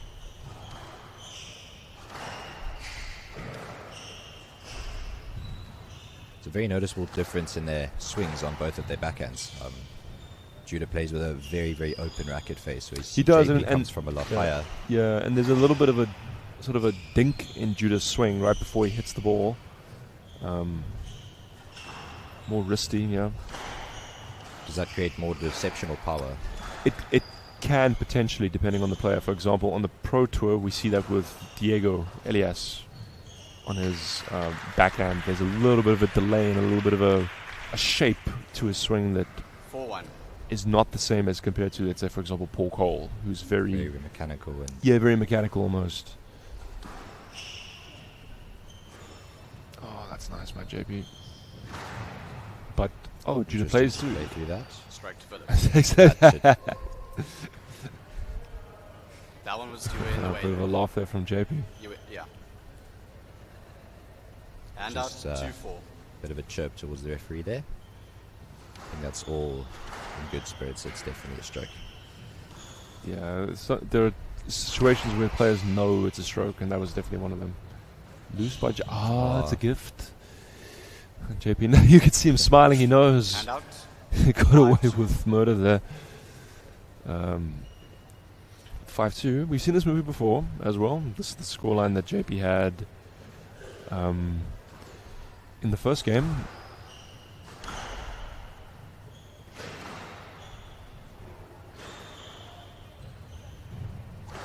They both still look quite good physically as well. Chance for... Oh, that's a great finish there by JP. Very accurate into the front. Yeah, and there we can see the benefit of his, as you're talking about, his swing, his racket prep, very open. And with just a little bit of injection of pace at the last minute, he could have actually snapped that deep. But you then can't cover something provisionally. Clever serve. Oh! And he slots the nick away. And it's definitely getting into Judah's head a bit here. Yeah. It's not a shot that he used to play 10 years ago, JP, but that was a very clever combination. And Judah going for the neck himself, not quite finding it, but still finding a winner. Handout. Definitely wanted 3-7. to punch back at that previous shot of JP's there. If he had hit the 10, I think we would have seen a howl of frustration. It's but not always a great idea to go for it straight off there, is it? No, but that's nice. Tight drop. That's very tight. Chance for JP. He's going to go short. That's clever, the drop. I mean the lob.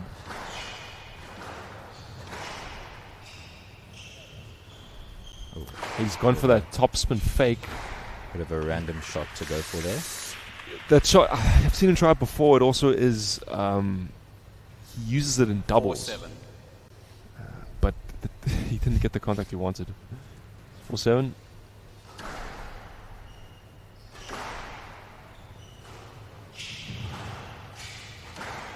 Definitely trying to put a bit of work into Judah's legs. He is, yeah. You can just see he read that play. 8-4. Judah, he's got to be very careful with those crosses because JP will anticipate those. Down the middle serve incoming, I wonder. Let's have a look. 8-4? No. Definitely an overlooked part of squash, the serve. It can be very effective if you are just very accurate with it, or if you are more aware of where your opponent's waiting to receive as well. Exciting rally, entertaining stuff. It's sometimes where the younger players, when they get rushed in the front of the court, they try to hit their way out of trouble a bit like Judah did there. And the more experienced players will know where to position themselves to reasonably anticipate. And there you have a good example of a serve that's slightly in the reverse angle. 10-4. Yeah. Game ball.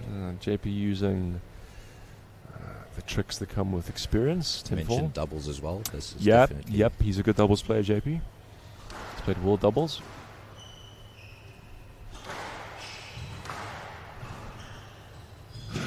Yep.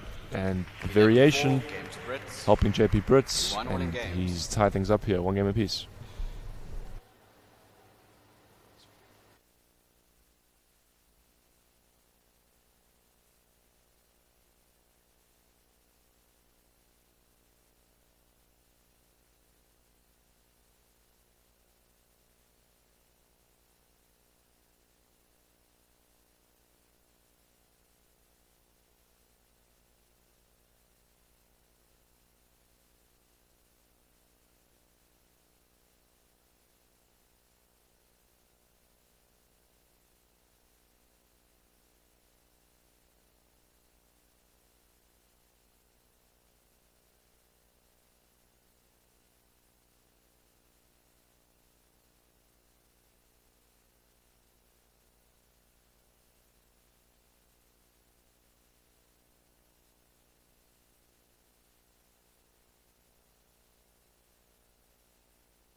Time. So JP did very well in the previous One one winning to game. just disrupt the rhythm of judo, I think. Yeah. JP's become a to crafty serve. player in his Level. somewhat advanced age. He's not an old man by any means, but in this tournament, yeah, being 35 and his opponent is 19, that's a substantial difference. I think the combined average of their ages is roughly the average age of the rest of the players at this tournament, maybe. Perhaps we'll have to actually do the calculation, but chance for Judah. Yeah. Thank you. And he covers that. Let's see how this transpires, because One love. now that JP's kind of shown his hand with some of the variations, sometimes what can happen is the player can then adjust to it. But if he continues to do it at the right time and play clever squash, it will still prove effective, I think. Judah is very rhythm based. He'll definitely benefit from making this a nice long spread out game. Yeah, that's nice. Again, he's moved Judah around well. 1 all. I expect JP will continue to try and do that, depending on the success of his accuracy. Whereas Judah, yeah, that's loose drop. 2-1. 2-1.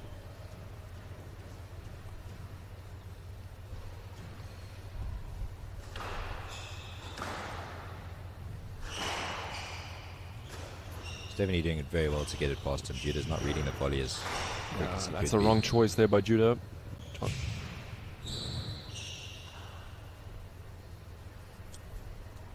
can see again, Judah was trying to hit his 3-1. way out of trouble, and then in the front left, Serving right. he would have been better served to give himself time. 3-1.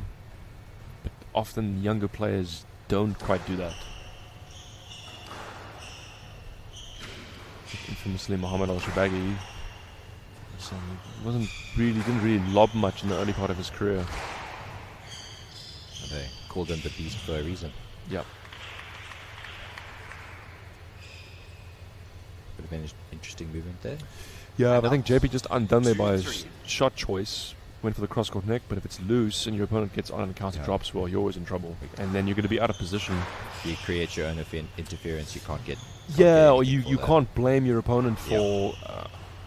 Bit of a inside-out forehand there. Yep. Ooh, clips the top of the yeah, tin. that's a nice option. Definitely telling Judah that he's going to make a move to that corner. Yeah, which I think is the right choice.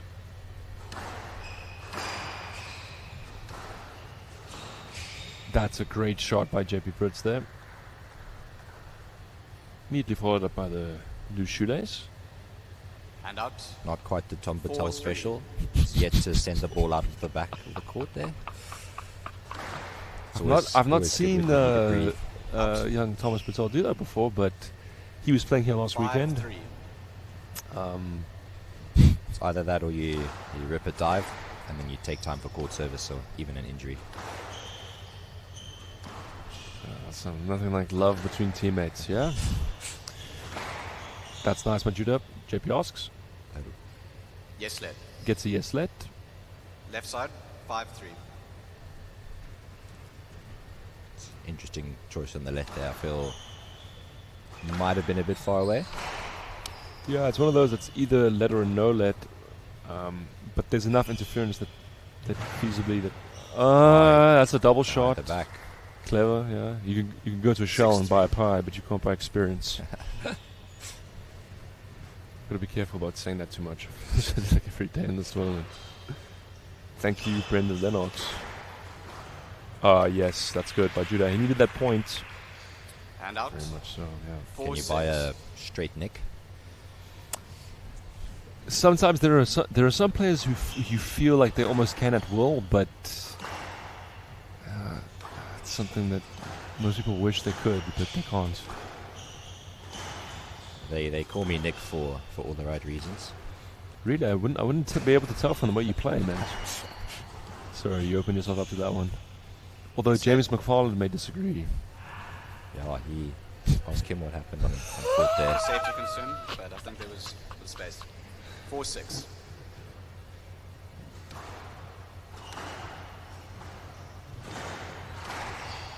Trying to up the pace a bit here. Yep, from both guys. In goes the boast. You can see how his shoulders tense up on that forward actually when he tries to... That's clever from Judah. And he's got a big chance. What does he do? And again. Maybe not as effective as he would have liked on that lob. No. And that's a clever shot by JP there. And out. 7-4. So 7-4.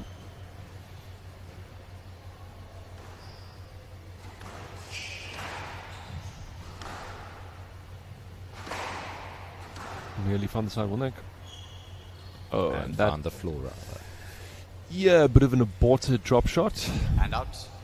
5-7. Performing it. They say a glass arm sometimes. The glass arm, it's too early for it to be a glass arm. That's a big point. Not that was a big point. Oh. But the glass arm is usually saved for when we get to above 8-ball in a game. I think this point is very important for Judah though, because if he wins it, it takes the score to 6-7, in which he is very passionate about those two numbers, I believe. Let's see if it does indeed get there. He's certainly lobbing more now, Judah. Tight work. Goes up the lob. Straight lob. Very fast player, you can see. Yeah, he's quick, Judah. Nice rally, this one. This will definitely put a lot of work into both their legs. Yeah, another boast. And he misses it. His racket just the prep wasn't quite ready. And out. 8-5. 8-5, yeah, but important for former champions to win that rally too, because he was doing a lot of work. Definitely plays on your mind if you run a lot and you go down in that rally. So yeah, there's sometimes some of those longer points you become aware that they, as Judah yells out in frustration. 9-5. That's that front left corner you were talking about earlier as well. He can give you errors there. Could that be maybe the racket prep and a bit of the dink in the swing that?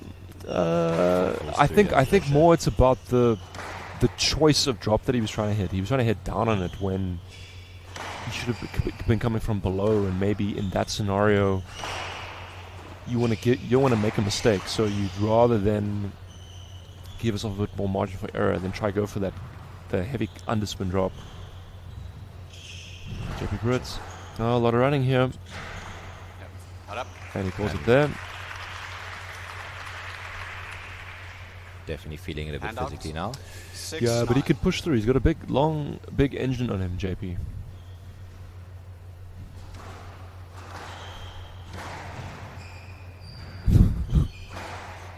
Called by Judah. Interesting. Seems that Hand JP out. going for it actually is quite 10-6. effective, even if he's not Game ball. rolling the neck. It Yeah, puts because Judah under pressure. he's pushing up on the court and he's got a good read on what Judah's options have been. He's very aware that Judah does try to hit himself out of trouble in this match.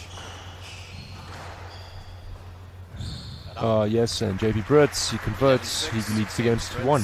Brits leads 2 games to 1.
JP Brits using his Brits leads 2 experience games to 1.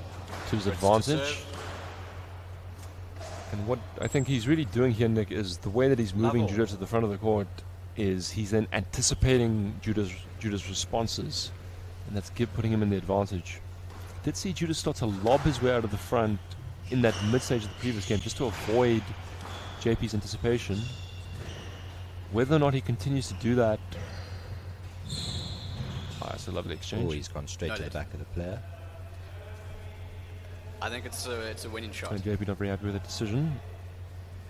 So the referee would have wanted I know him you've to got a take the lot, line but to I the think that ball was instead a of bit too directly far. to the player, so I think it I would don't- no let. Play on, please. Potentially, but I'm not sure that that explanation makes sense I can't because the hear what line was still through Judah. Potentially the out, ball one was too love. good, I feel. But in that scenario, you aren't going to move. I'm gesturing to Nick, which the audience can't see. When you read in there. But you wouldn't almost go and do this. Two You love. go straight through. But it's, yeah. I think it's more his racket prep went straight into his back. Maybe, yeah. Either, regardless, JP Britt has to reset to down. It's exactly how Judah would have wanted to start. And that is not what he would have wanted to do. The Yeah, Hand out. 1-2. drop into the floor. is that maybe the Nick Besson special? You said it, man, not me. Well, I knew it was coming out either way. I haven't really seen you play enough to make such comments, but... Well, Oy. Yes, lad? yeah, I get to yes, let. Right. JP saying was a good shot. 1-2. Former Junior court service. world #1 world champion and notorious Can we get some court service, please? troublemaker Jonathan Power sometimes used to, if his opponents got a let, he would tell the ref how good his shot was. Good. Okay, no, don't worry. Thank you. Did All he good. set the points up beautifully? Okay. Thank you. 1-2.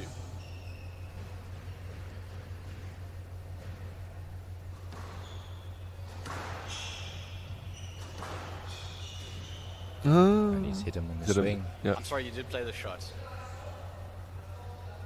Oh, You've got to he stop. thinks you that you played the ball. I'm he sorry. tried to stop before he swung and was aware that JP was on him. It's always a I classic can't tell. We conundrum. can't tell from this position if there was actually contact or not. From where I'm sitting, you played the ball. I think he was trying to not play the ball and realized mid-swing, but the ball call still you hit made. his racket, which is why it went 2 full all. off the racket. Okay, if that is indeed what happened, that would make sense. So it is a bit unlucky there because he JP wasn't showing that he was going to swing, but the ball came finds off that way. finds a sidewall neck. It's important for his campaign there, Judah, because Handout. 3-2. that kind of scenario, your frustration with what happened can then seep through to the following rallies. Down. Oh dear, backhand Handout. leaking 3-all. errors at the moment. A review perhaps would have been useful in that previous rally. Sadly, that is not available. And you can see he's definitely hitting out his frustration. Just that in. He's hitting out his frustration. He's really cranking it on the forehand now. Yeah. Stroke That's to Phillips. Stroke ball. Using the Handout. front right finally. 4-3.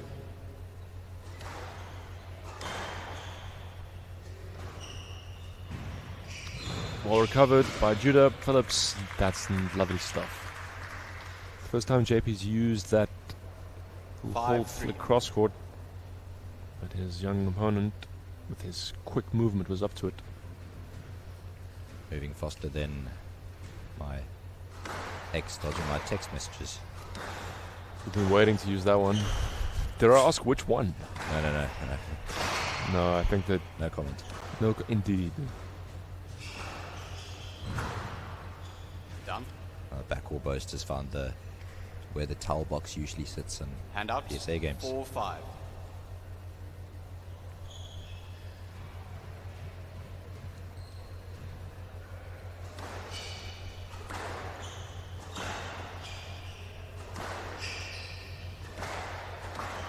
On the volley, Judah Phillips. Lots of power. Swatting at it like he's trying to kill a wasp. But yeah, he's managed to Handout. completely 6-4. construct a point around that mid forehand of his. Bodes well for him if he can continue to do that. It's frustration from JP, but you can see the ball there was a bit behind him. 7-4. That's always an ambitious volley if you're taking it short from that particular position. The 7-4 to the young player from Norlands. JP read it. Oh, lovely. Back. Yes, well winner. done. That's going to make the highlight reel. Definitely. 8-4. That's a very Yusuf Ibrahim-esque type shot that. Yeah, the Egyptian gunslinger. And JP And he's finds the rolled neck. it. Yeah, he's rolled it. Handout. 5. Still, there's a 3-point gap here. I'm sure JP will pose tough questions for Judah to answer in this next minute or two, but Judah must be careful not to try and win it immediately and just continue constructing rallies. that should be a let. You're asking for a lead? Yeah. Yes, lead. Yeah. 5-8. Sounds like Bevan is reffing that one. Yes, he is. Kevin Opperstein. Another player from Stellenbosch as well. From Stellenbosch as well. Like your... Oh, that's a great kill by Judah Phillips. Yeah, great stuff. Handout. 9-5. Looks like we could be going to 5 here.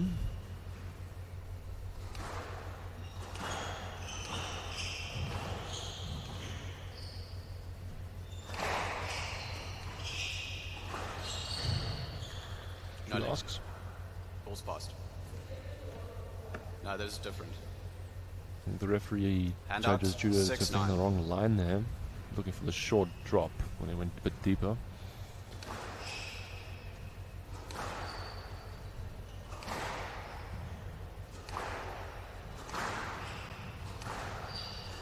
Nice rally down the backhand wall here. chance for JP. Half chance. Goes to the kill. Nearly got it.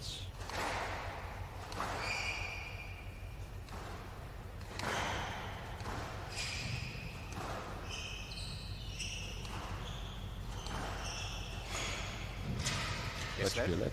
Yeah. The distance to the ball. Judah wants a stroke there. I see distance to the ball. 6-9. Just getting a bit worked up there, young man. The Northerns. Has to keep his composure here. Chance. Off the back wall. What does he do here? Tight. No. Yeah, it's a correct option this time. He's not played that forehand drop in the front corner too Handout. much, but that's proven to be very Game effective. ball. So, 4 game balls for Judah Phillips to take this to a 5th.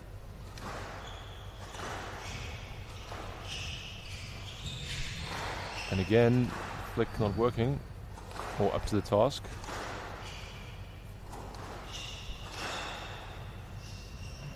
Yeah, 11-6, and Judah Phillips Phillips. captures the 4th game.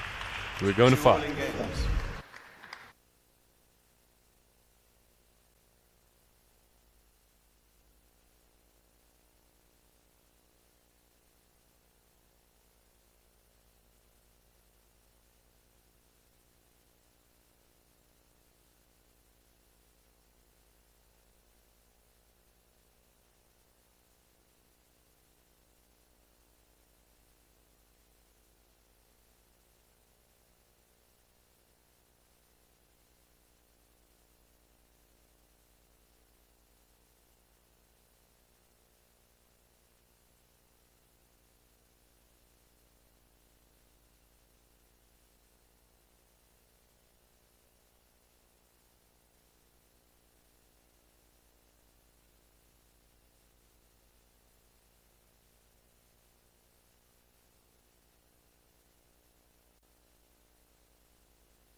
Fifteen seconds.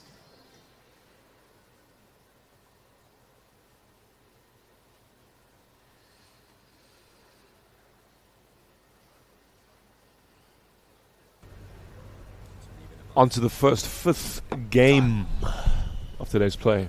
Right, Nick, out of the bat. Who's taking this? If Judah can make the first few rallies long, I think he will, if he can stay away from the errors early on. He has to win those, I think. Definitely. You can make, you can Jordan extend games. points, but if you lose them, Phillips to serve.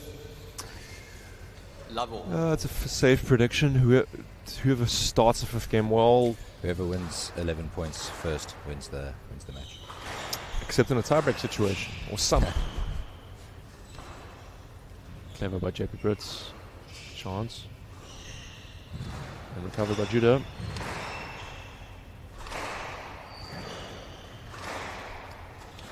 Young player from Northerns, he does look hungry to me.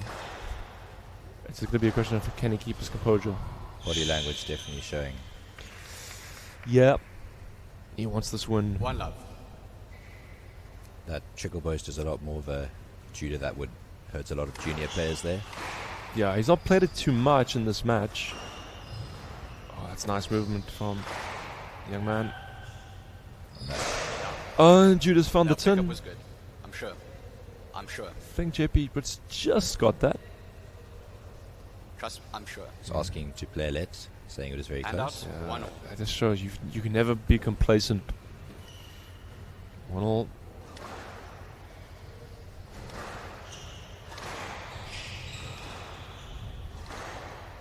Oh, that's a great kill. JP Brits. Yeah, mentally this is fascinating.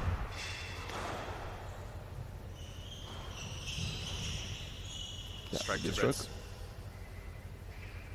3-1. So 3-1. Already an important point, this next one.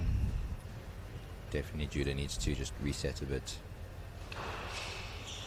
JP will continue attacking though. Deuce. Yep, and that's the wrong choice from JP, the trickle. He's been paying for that in the back of the court there. Handout. 2-3. Players have got to be so careful when they trickle, especially if their opponent has been up front in the court already. This glass court's very different to traditional ones. The ball is a lot more dead in the back if it does get past you. Oh, that's a great winner. Oh, I thought that was good. Nope.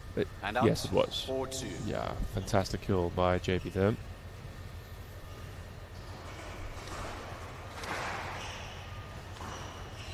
Clever defense.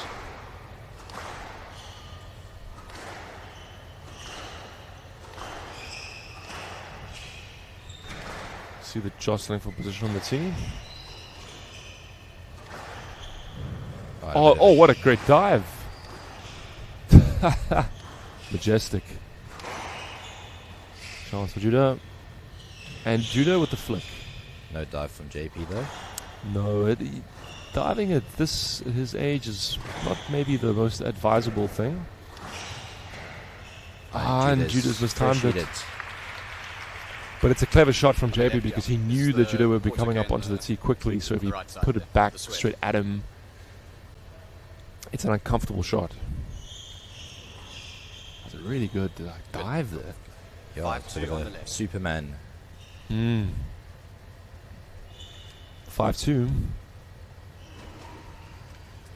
Immensely important rally this next one. More so for Judah, I feel, but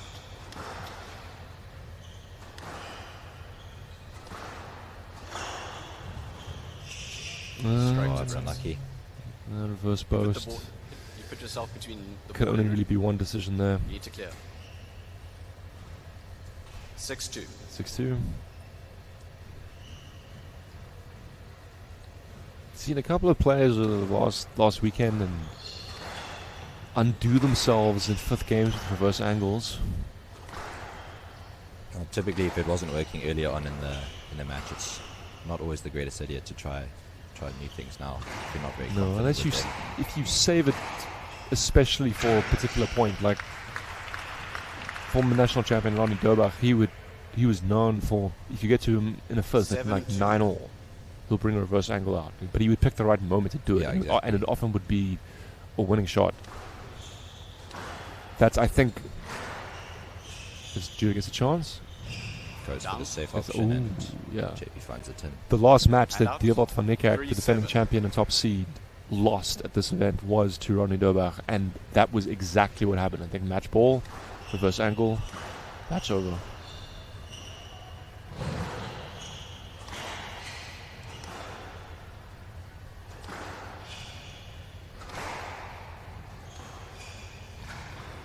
Loose. JP just looking to push him to the back now. That plays through. Move us for that. It's definitely slowed the pace down a lot this rally. Waiting for the time to go short. Chance for Judah. Yep, and there's the right choice. But more of a less frantic rally there, as you yeah, a bit slower, Nick, as you were saying. JP's not leaving anything to chance. He's still going short a lot. Lets that one through. Chance.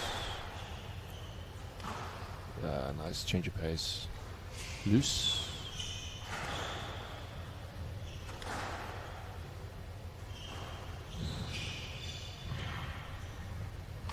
Yeah, call by JP. Fair. That on the right. Cross court perhaps maybe not the greatest drop option there. No, I mean he's got a lead, Right so side, maybe he can afford to play a slightly speculative shot, but that's a very hard shot to get right. Unless you're Rudy Willemse, but yeah. Oh, that's well straight. Look how early JP took that volley. He knew with his length he'd have the opportunity. crucial moment now for judo. Oh, yes. Difference between 6'8" and 9'5". Significant one, yeah. And finds the And turn the as well. turn is the glass arm. There we go. That is the glass arm. It's the front left corner. Yeah, the presa. 9-5, and JP Brits using his experience. And the serve down the That's middle. not a surprise. Takes away the attacking opportunity.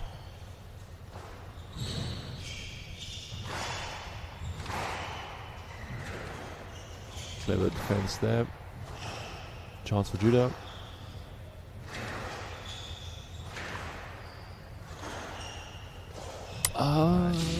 Has perhaps damaged his leg with that. Has he broken his racket on his calf? Or is that strings? Don't know. I hope not strings. What's yours? Ugh. Let's replay. Let's 10-5. watch this. Match ball. Oh! That's going to definitely leave a mark. In more ways than one. That's and that right there is a glass arm. Perhaps a shattered one. Yeah, broken glass. And there's some venom behind that one, huh? The colloquial term we say is he nuked the ball there. I've not heard that one yet, but learn something new every day. It's the university slang these days. Goes for the cross-court nick from quite far out. Faster rally.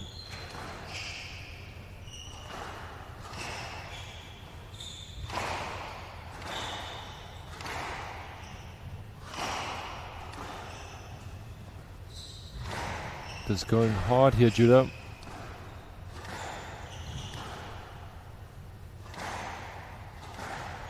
Loose. Both players have got to get the ball out of the midcourt here. Pace has picked up, but they aren't finding the back ball that much. Okay, they've reset it quite well now.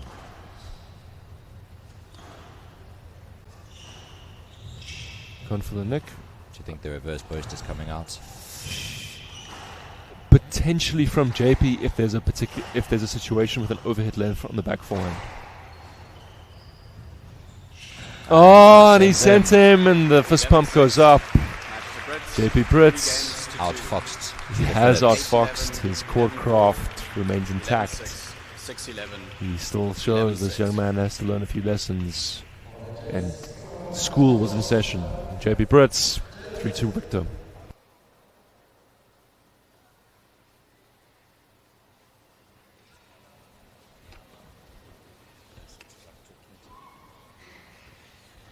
Right, you got some breath? Yeah. Well played. Did you enjoy that? I loved it. Being at the latter stage of my career, playing on a setting like this and compete with the best players in South Africa is a privilege, and that's why I played 5 sets, because I just want to play as much as I can. Sorry, I love your sense of humour. Listen, it was a wonderful match from Evan Flo. You beat him 3-love at Growthpoint IPT in the finals. 3-1, sorry. Did he come back? Did you find him harder today, or was it more a case of different environments, different strokes, different folks? Judo's a great player, and he's certainly one of the most up-and-coming players in South Africa to represent us for many years to come. And he's obviously just come out of junior squash. Java's final is incredible pressure, you know, and I wish I had that privilege of stepping on a court like that when I was 19 with all that pressure, even if I had lost, because I would have gained so much.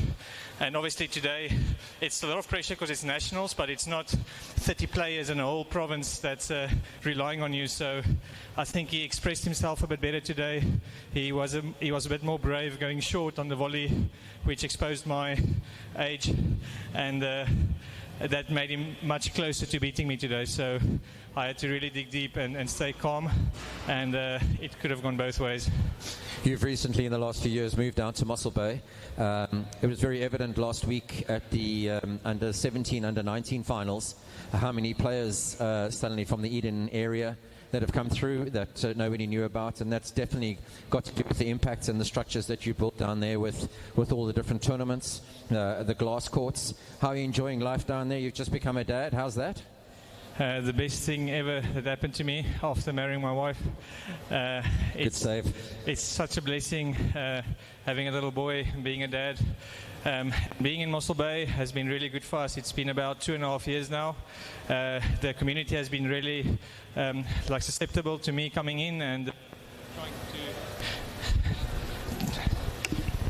trying to do my best with developing the sport. I have to give credit to the people that is there or that was there before I got there, because there was a base to start with. It wasn't from scratch, you know.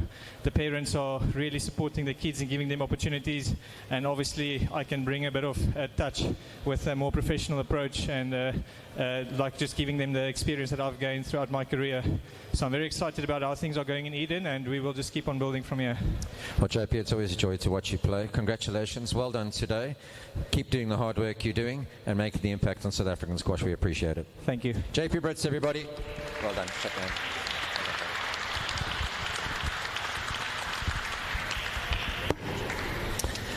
Right, we now move back to the Growthpoint Top 8 Under 15 finals. We're going to move to a match between two young ladies in the 5 to 8 playoff category pool. Please help me welcome them to courts. Firstly, a young lady. She plays out of Burfleet Squash Club, and she's coached by Jacques Duminy. She only started playing this game at the age of 11. She's now 14, and she's schooled at Wynberg Girls High School. Please welcome Jenna Lee Wiley.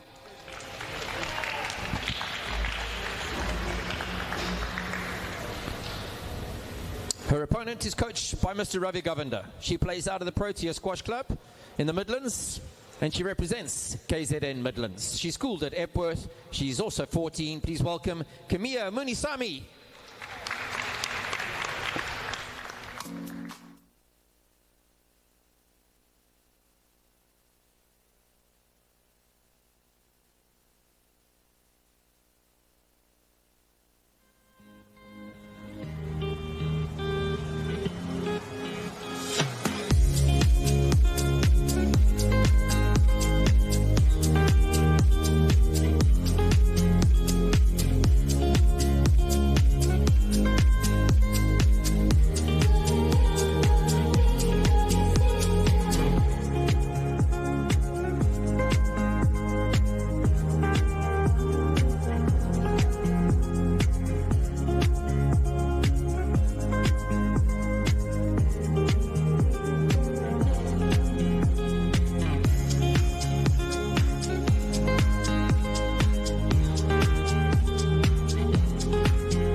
Play will start in 30 seconds.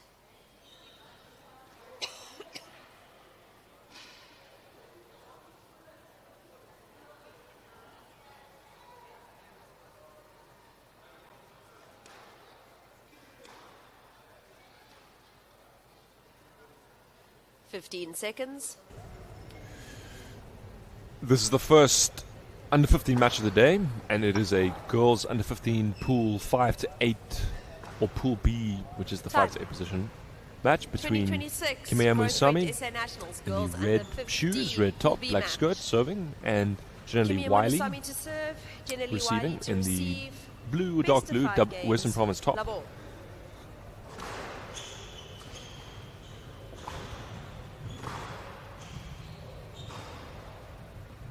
The burst. Not up. Not up. Yeah, that was a winner. 1-love.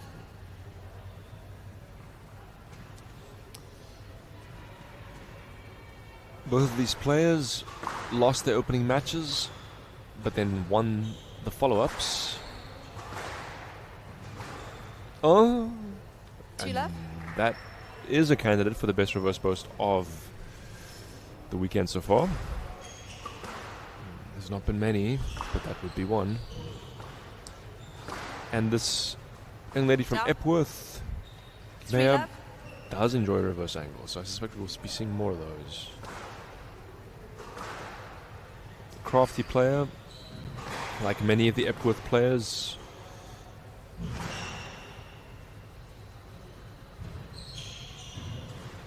Oh, that's well defended and a great improvisation. 4-love. Yeah, so Kimea Munisami, she is also coached by Ravi Govender.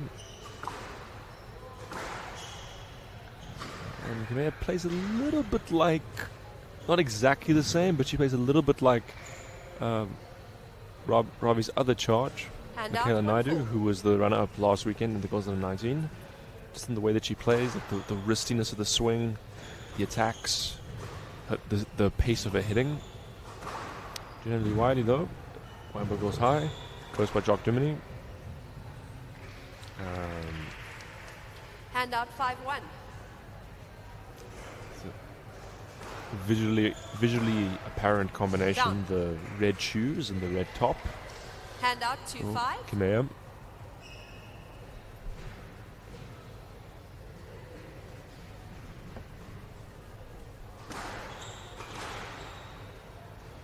That's loose. Yeah, and that was put away. Hand out with 6-2. gusto. In case it didn't play.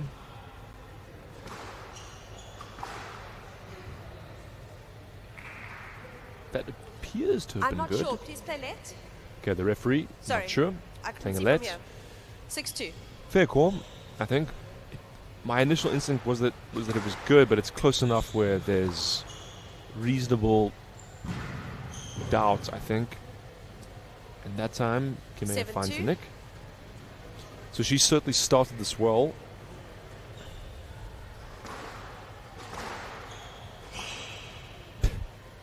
And she's third of 8-2. 2 for reverse angles.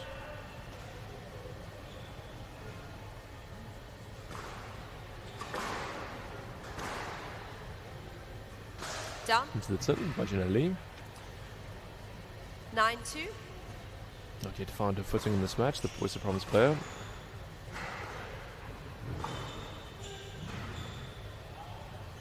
Yep. Oh, this is an exciting rally. Please play let. 9-2, left. It's a yes let. That point featured good retrievals from both players.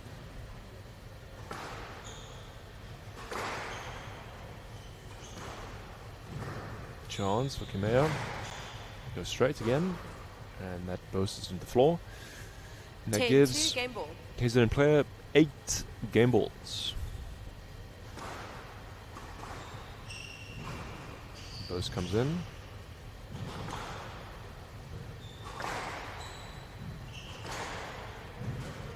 That's a nice winner, tight in the wall, and Kimea Munasami, she leads 1 game to love.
Play will resume in 30 seconds.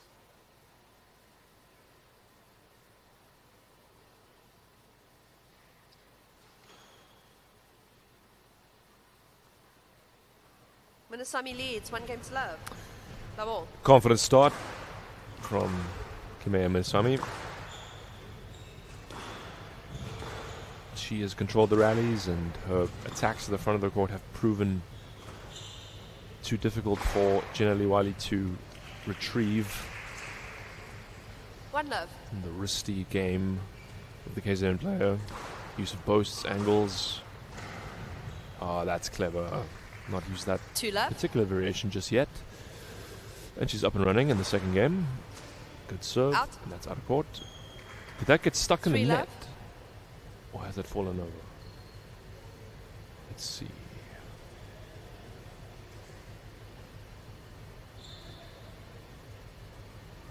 I hope not, otherwise we would have to warm a new ball up, which has happened a few times, although considerably less this year now that there are more nets around the court, and even less so than when this event used to be at the VNA. There's the ball. 3 love. 3 love. When it wasn't the VA, it used to be very close to the cinema. We just get lost. 4 love. Even though she read that play, generally could not get the ball back. Quality of Kimea's drop. Up goes the lob, and it's a good one, and it's a winner. Hand out 1-4.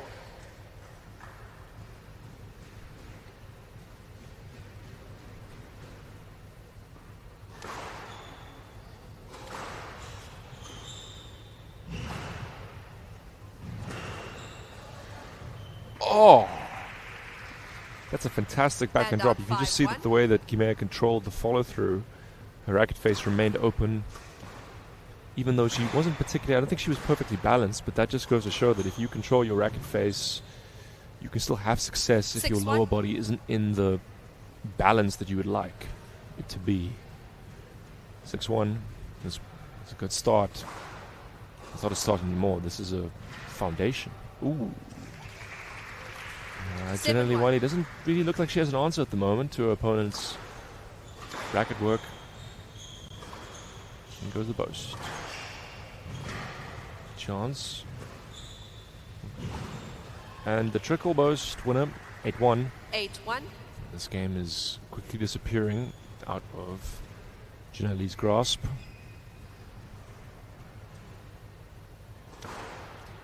Yes, let. 8-1.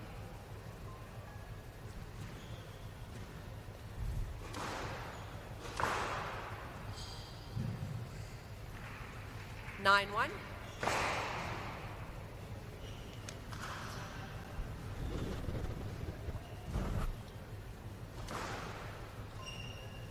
Nice serve, and that gives Game ball.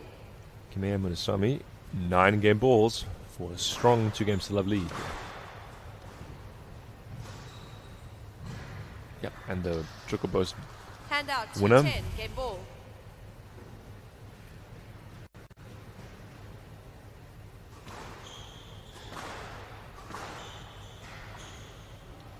(11-2) game to Munasami. Munasami And leads 2 games Kimea to love. Munasami, she leads 2 games to love.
Time. Munasami leads 2 games to love. Love all. Excellent performance here from Kimea Munasami so far. Generally, Wiley, she's got to get into the rallies. Hand out, 1 love. That's a better start from her. But she's jumping to get us off going. Let's get depth on her shots. She's just having extreme difficulty in reading her opponent so far, despite her hustling there. Ooh. Stroke to Wiley. Get the stroke. 2 love.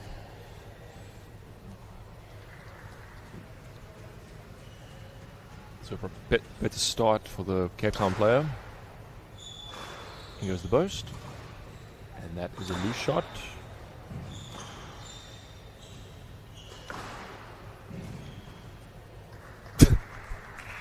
Three love. One of the more unusual nicks we're likely to see this weekend, but generally we'll take it regardless. Probably off a frame. We can see Hand there out, what 1-3. makes that so effective from Kimea is that she's using her speed to get onto the ball early, which shows a threat of the short shot, and then she's snapping it deep. 2-3. That really bodes well for her developing game, because if you have that skill now, both in your shots and your movement, Yes, let 2-3. it's a yes let. That's going to hurt There was a enough lot of interference. players. 2-3, yes, let. So Left 2-3 side. on the left.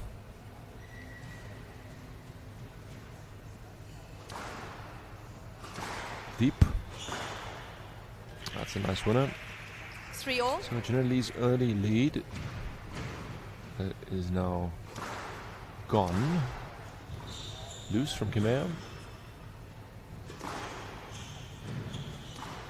That's nice there.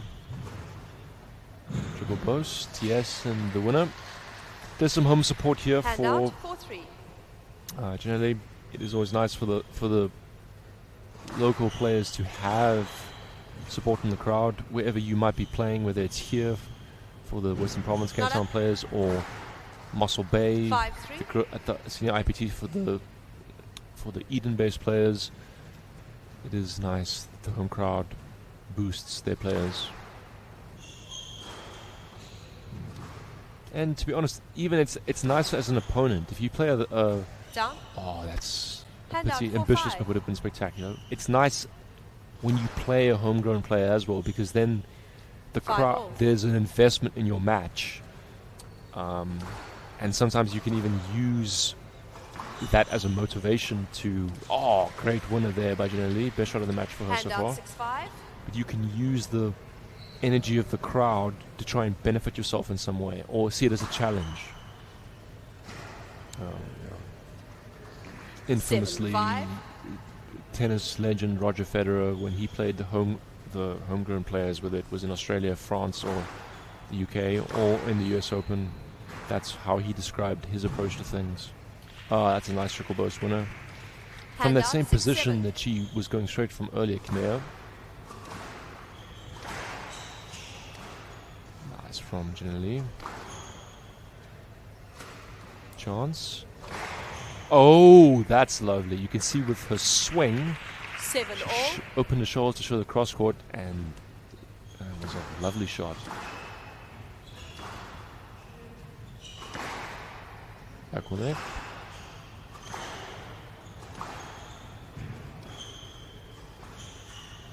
Charlie asks. Yes, let 7-all. Gets a yes let. Left This is side. certainly a much more competitive game, and Janelle has applied herself Cheers. well here. Let's see if she can contain the talents of her. Oh, that's nice. Nearly got it though. 8-7. So while there are encouraging signs for Janelle, she's maybe left things a bit just too late. Into the boast. Yep. 9-7. Kimea Minasami is 2 points away from a 3-love win. This will be her best performance of the tournament. Then goes the reverse angle.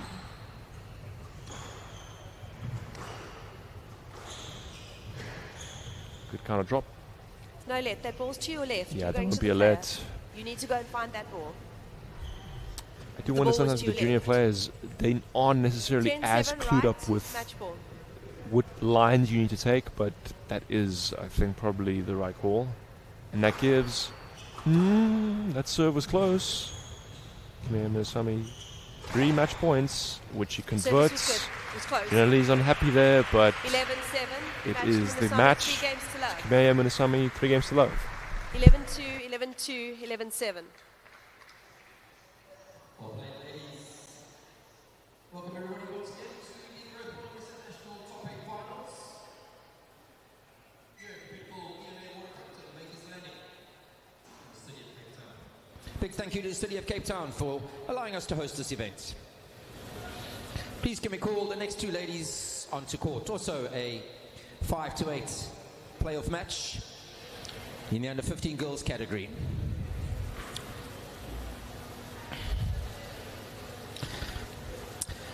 First of all, a young lady. She also plays hockey and she does competitive swimming. She started playing this game being inspired by her brother. That waiting for the gun, the nerves, are just too much thinking about what is about to go down. There goes the horn to start the race. No, I think it's really amazing. And now the whole setup and people are dressed up. We're giving something, I think, to the people is just fantastic.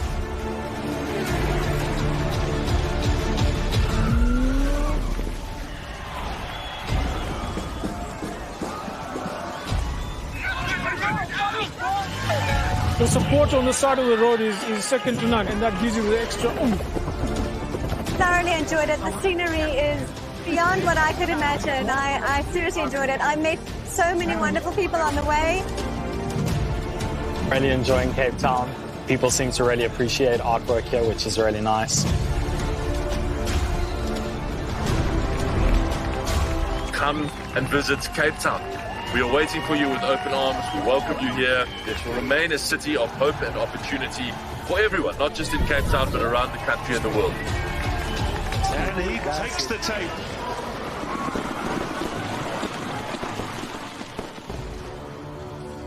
Cape Town is open, safe and ready to host you.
2026 Growthpoint SA Nationals Girls Under 15 Pool B match. Caitlin Simon to serve, Yanel Hall to receive. And we're Best of off 5 games. this match Double. between Hall and Caitlin Simon. Down. Hall Hand out, one is in the white skirt, and that's a greyish top. And Caitlin Simon Yes, left. in One the love. more emerald skirt and black top. Joined here by referee Alex Hewitson. Good morning to you, Alex. Good morning. Even though we did see each other at the local petrol station about, I don't know, 20 minutes to 8 this morning. Down. Two love. To love to Caitlin Simon. So Caitlin Simon goes to Welkom Gymnasium. She plays for Free State. And Yanel Hall, she goes to Framesby in that'll be a stroke. Stroke to Hall. 3 love. In Elizabeth. Goes to plays for Lon Park, which is of course one of the biggest clubs in the Gqeberha area. How many courts do they have? Down. I think that Hand was, out 1-3. I think 6 if I'm not mistaken. I think we had Jarvis, the Growthpoint Jarvis Government Cup in 2012. Yes. If I'm not mistaken. Yes, my apologies. I got the players' out, names 4-1. wrong. Yanel is in the green skirt. Should really have checked that. So she leads 3-1. You were saying, Alex, about... Yeah, I think it's 6 courts if I'm not mistaken. No, it's more. 5-1. Oh, is it? Yes, definitely. Yeah. There's a couple of ones behind as well. Yeah. There's 2. I think that's 8. Yeah. Oh. Not up. Was that in the neck? Was in the neck. Hand out It was 2-5. a double, so Yeah, 2-4. she conceded and walked away from that one. Yes, she did, yeah. She got hit by the Out. ball last night, Yanel Hall, 3-5. when she was playing Kimea Minasami.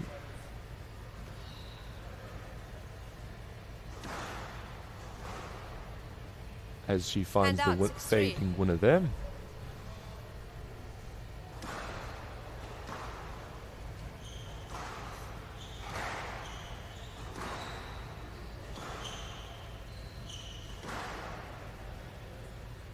Seven, 3.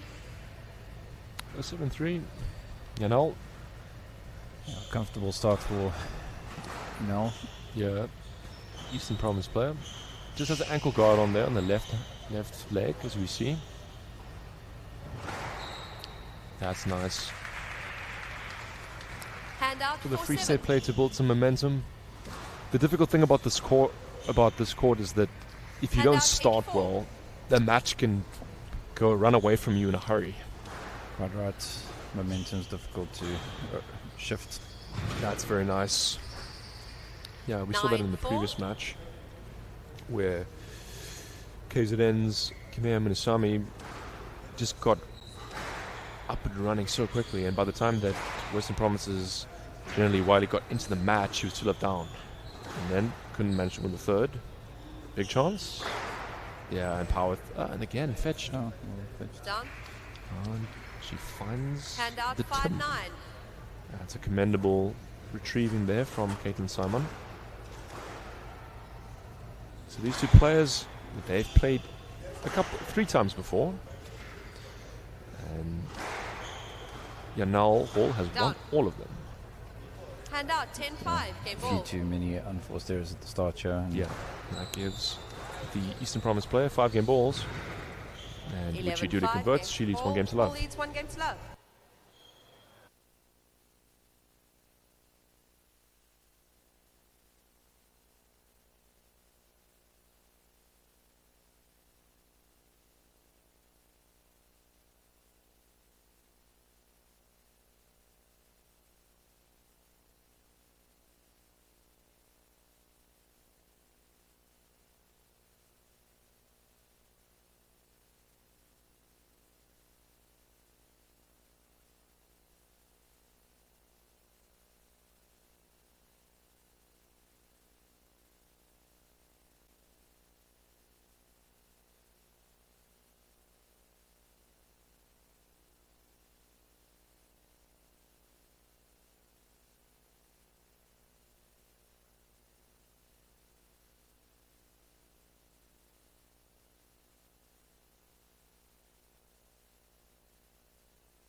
all leads. 1 game to love. Love all. 1 game to love lead for Yanel Hall. That's a confident start. 1 love. Yeah, should be looking to continue that momentum here. Down. Doing a good job of it so far. 2 love. Yeah, we can just see that Caitlin Simon, she's not finding the back of the court yet. Hand out 1-2. And in these under 15 matches, momentum is built and lost so quickly that that's a nice chance. Down. Into the tin. 2 all. Could have quite tell from my angle. Would have to look at the players' responses. That's nice. Cross court. Hand out 3-2. Using a bit more sense of space, Yeah, in terms of getting the ball past their opponent, and there we go, another example. Yeah, and loose 4-2. into the middle and volleyed. Yeah, this is a rather unforgiving 5-2. environment as well, this court. And even though I think it's a very nice day in Cape Town today, it might get to 22 degrees Celsius if weather prediction on Google is to be believed. 6-2. But it's not warm in here, which means that on this glass court, you let the ball go, and the rally's going to be over. 7-2. Especially in these goals under 15 matches where there aren't long rallies to get the ball warm. Right. Rallies can be quite brief, especially also with the serve 8-2. advantage that can be attained. Yeah, Caitlin is struggling out here. Not found her rhythm or her hitting range.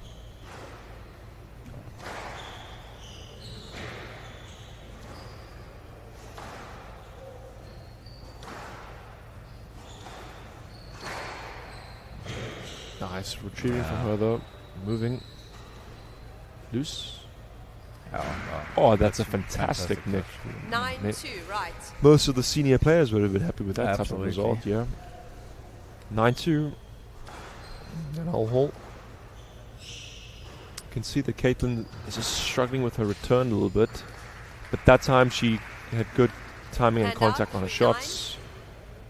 She needs to find a way to build up a momentum here. The young lady from Free State.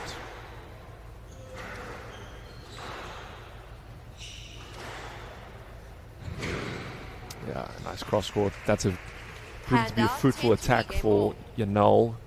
Forehand crosses.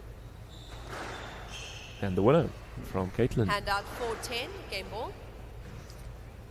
Still 6 more game balls for Yanal. Yes, left. 4-10, That is game the ball. similar scenario in which Yanal Hall got hit yesterday evening. Quite right. That's right, yeah. Maybe she had some flashbacks. Yeah.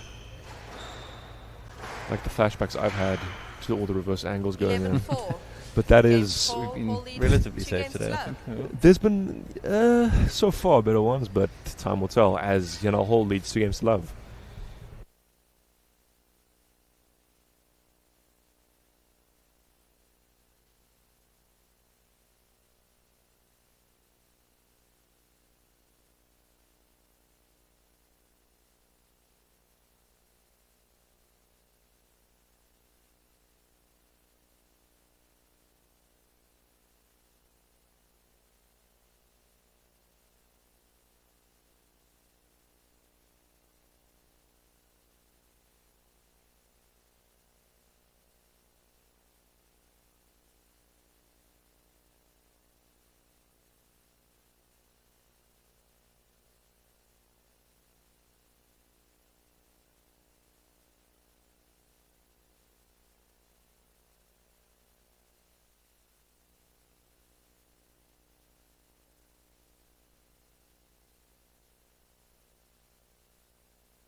Hall taking things fairly comfortably so far, Alex. Yep, she's had a strong start, and that momentum's been a one-way Hall leads direction. 2 games to love. Love all.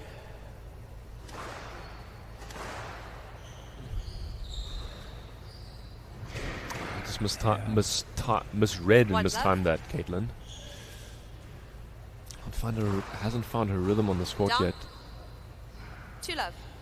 For a second I thought it was good, Me too, and for it would have been no. About the shot.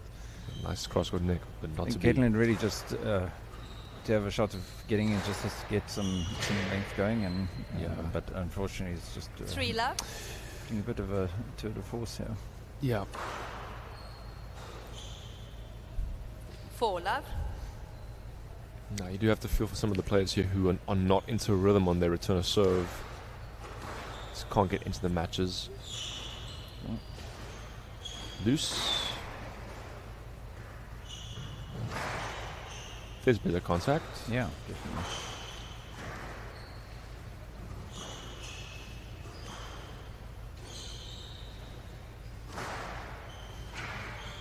Longer rally this one. And there's the contact. And I'll hold the winner. 5 love.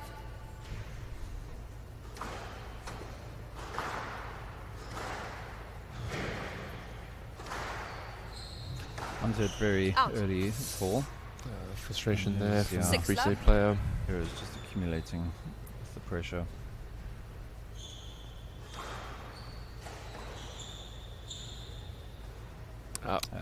Clever use there in 7 front of love. the court.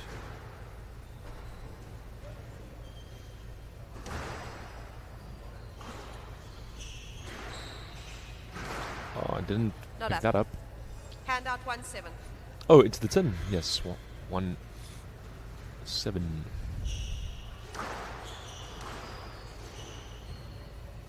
Yep, and that is the winner. 2-7.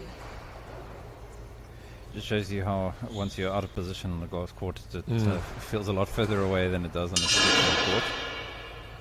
Someone somewhere has dropped something Hand quite out, significant in the 8-2. background. Not sure exactly where that came from. But yeah, no, 9-2. Hall. Serve there, just getting the angle around. Yeah, 9-2. Yeah, unfortunately, Caitlin Salmon has been a bit out of sorts here. Hopefully, she will 10-2 match ball. be better accumulated to the accustomed to the glass court in her next match. Match to Hall, 3 And that's it, games 3 games to love. love. In a Hall, 11-5, she wins that 3 11-4, games to love. 11-2.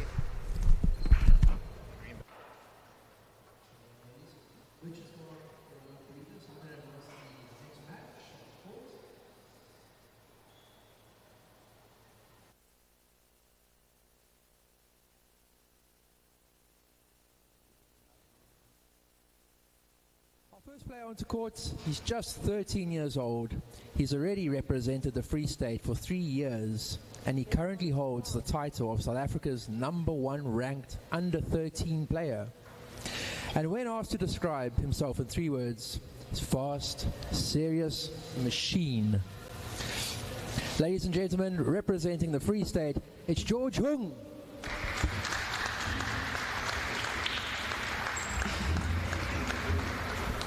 And his opponent, a multi-sport athlete who also represents his school in basketball and football.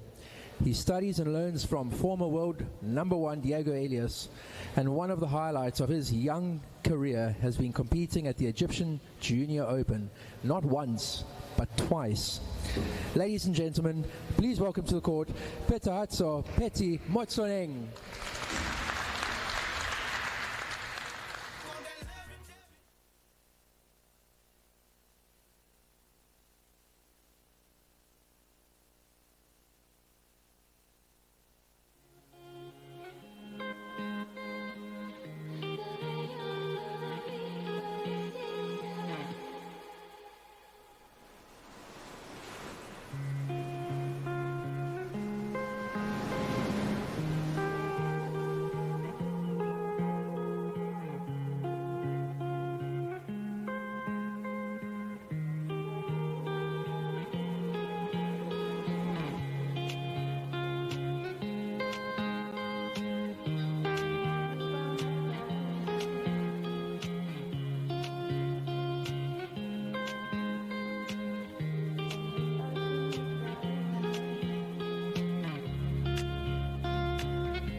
Play will begin in 30 seconds.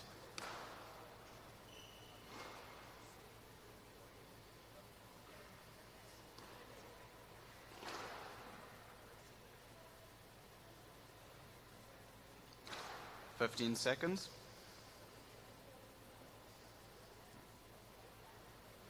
(2026) Growthpoint SA Nationals, boys under 15, Pool B match. This next match is a boys under 15 pool 5 to 8 match. Best of 5 games. Peterhatsu Motsuneng serving in the blue and white shirt, and George Hung, he's in the how shall we describe his shirt? It's a purple and pink. Looks like it could fit into a disco. Close to tie-dyed. These two players both lost their opening matches yesterday. 2-love. So they're in the 5 and 8 pool. George won his second match, and he lost his. He was on the graveyard shift last night, the last match of the evening. These two players do know each other, and they've played twice this year, I think. Is it 3 times? Oh, yeah, twice, I think he said. Yeah, twice, and George has won both of those matches. 3-love. George, the under 13 number 1 in the country, goes to Grey Primary, Bloemfontein. He is one of Kelvin Deutschmann's proteges. And Peterhatsu, he's at King Edward School in Johannesburg. He is also coached partially by Emmanuel Musefwe. Good morning to him if he is listening. Handouts. 4-1. Petty, good start for him. Yeah, very good start for Peter. Yeah.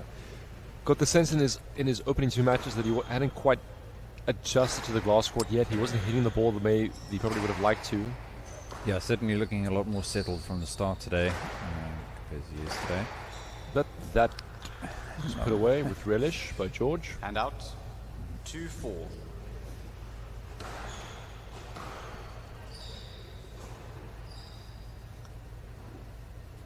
Handout. 5-2.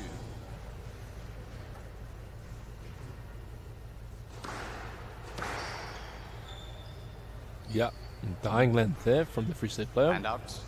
3-5.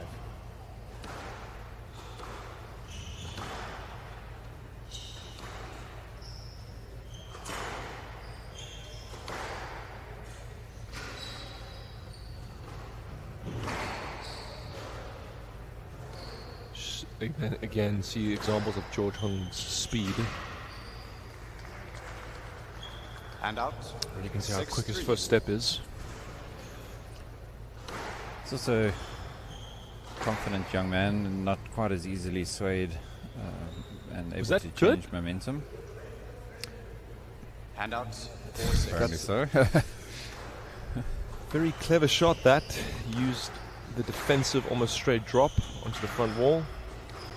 Certainly few of the boys this age are going to be able to play that. That's loose. Good at adjusting his position as well. Good footwork and so on. So that's a pity about that shot there. Unfortunate error, but handout.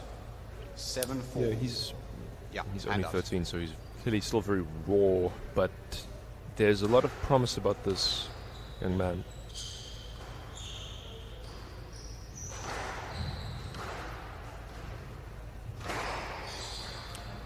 Chance for George. Yeah. Serious contender, and while not every shot comes off as intended, intent is a big part of what you're aiming for in this age group, building some thoughtfulness about your rallies. Oh, that's a nice counter drop there from Petty. Handout. 8-5.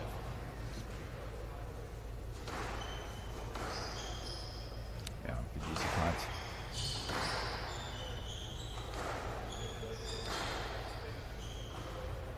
And he finds the cross-court nick. What a nice 9-5. So 9-5. Johannesburg player. Base player. does list his home club as being in Polokwane, so as I mentioned last night, maybe he's a boarder at Kes. 10-5. Game ball. Or he has affiliations in both cities. Either way. It's 5 game balls to Pitahatsu. Tsuneng.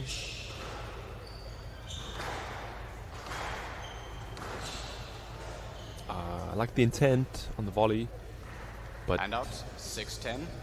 Game ball. missed the target.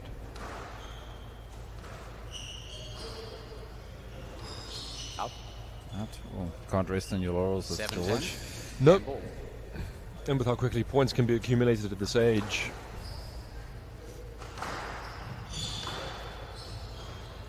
It's in there. You have to be careful here. 8-10. George Game building ball. some momentum.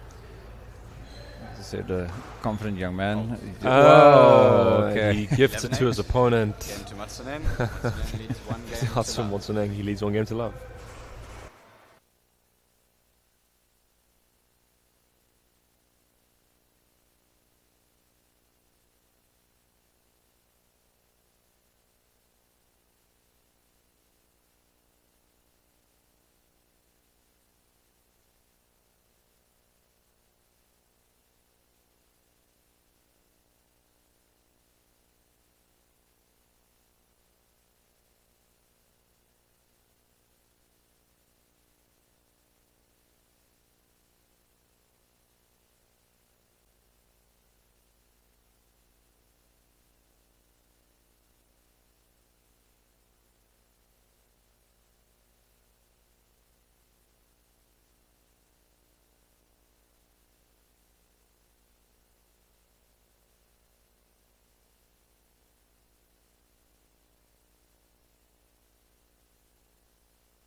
Matsunen leads 1 game to love. Love all. 1 game to love lead. For Hatsum Matsunen. Down. Certainly a much more confident 1 love. start today for him than yesterday, Alex. Definitely, and he's just looking a lot more comfortable. He was quite Hand out. reserved and 1 all. in his shot choices, and we've seen him put away a good number of shots in that first game. That's a nice change up from 2-1. George Hungner.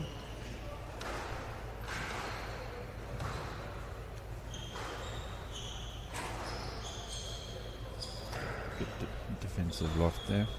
Oh! That's Well, that put is away. impressive. 3-1. Yeah. That's lovely stuff. Just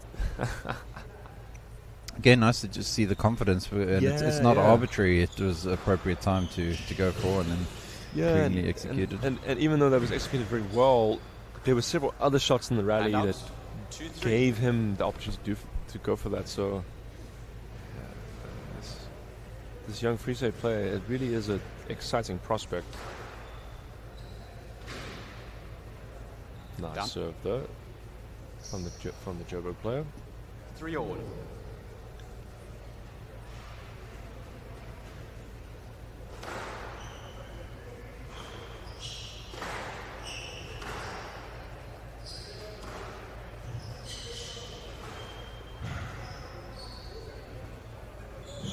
Yeah, that's nice. Use of the drops of drop. 4-3.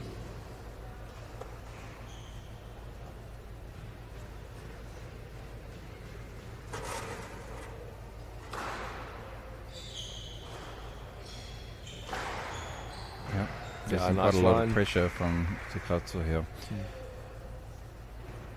5-3.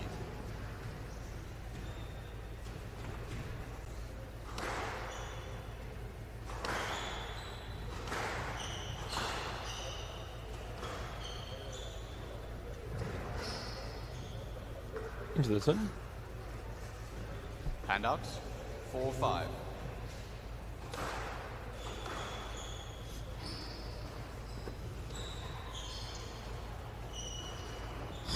Yeah, very good use of the space there. Yeah, consecutive drops. 5 all. You can see how he with this angle, we can see how he carved and cut the ball there, George. Right. So the technical side of things is looking good. 6-5. 6-5.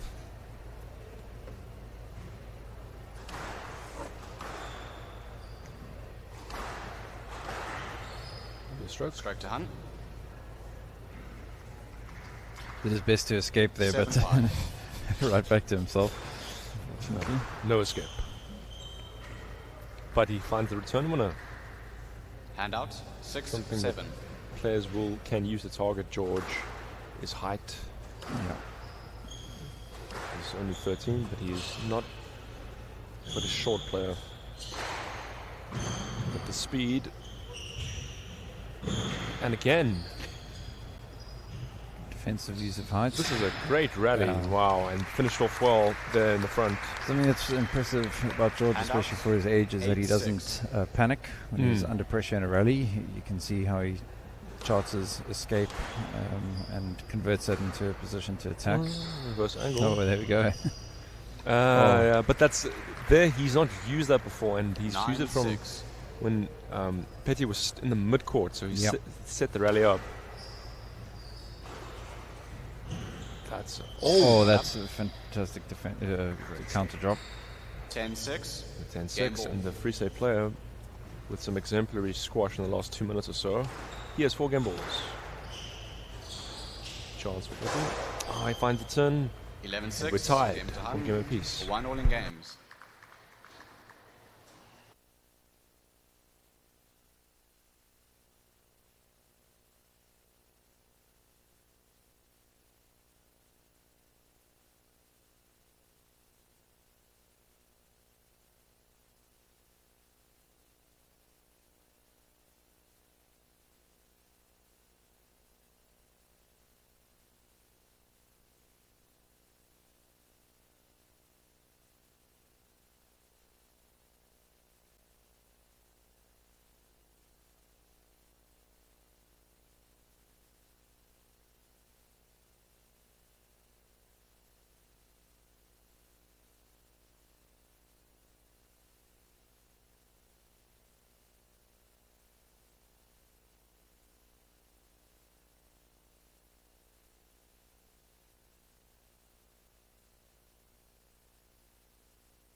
Fifteen seconds.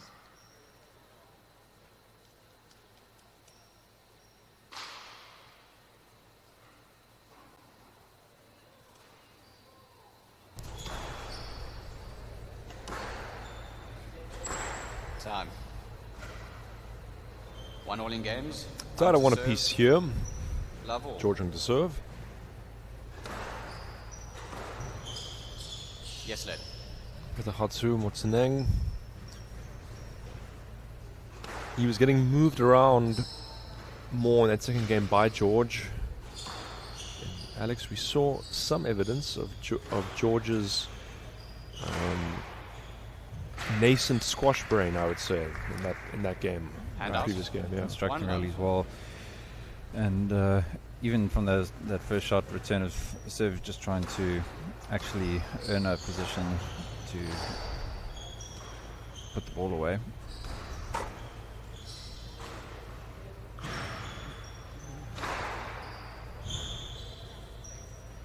Good use of the boast there by Petty. 2 love. Does have a good one from the forehand side already. We've seen that a few times. Yep, very comfortable there.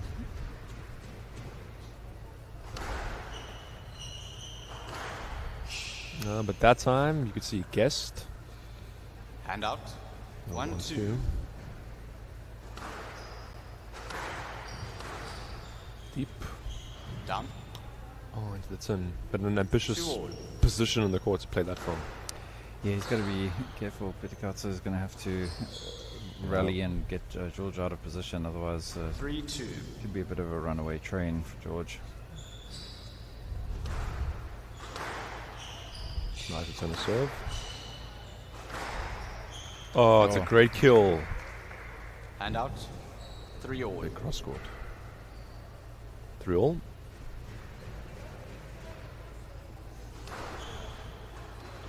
Loose.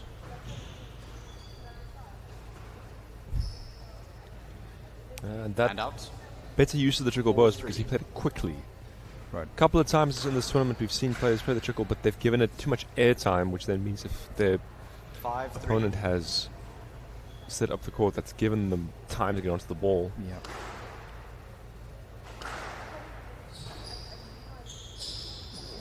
Nice get by Fetty there. Yeah. Big stretch, and George using the angles.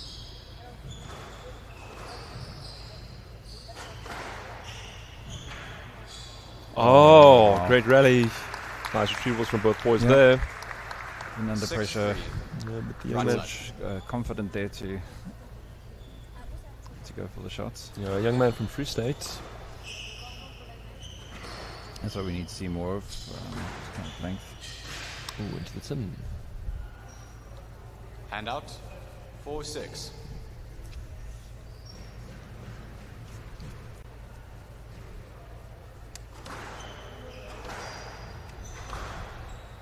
Stroke to Hun.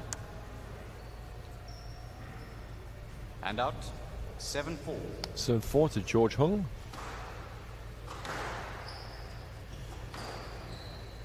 Off the back wall. No kill, but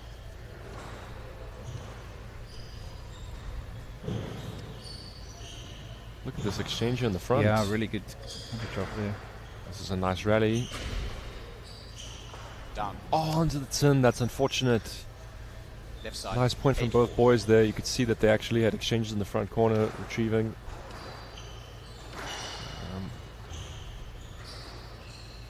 It's the floor. Hand out. 5-8. A straight drop being shot being the correct shot in that case.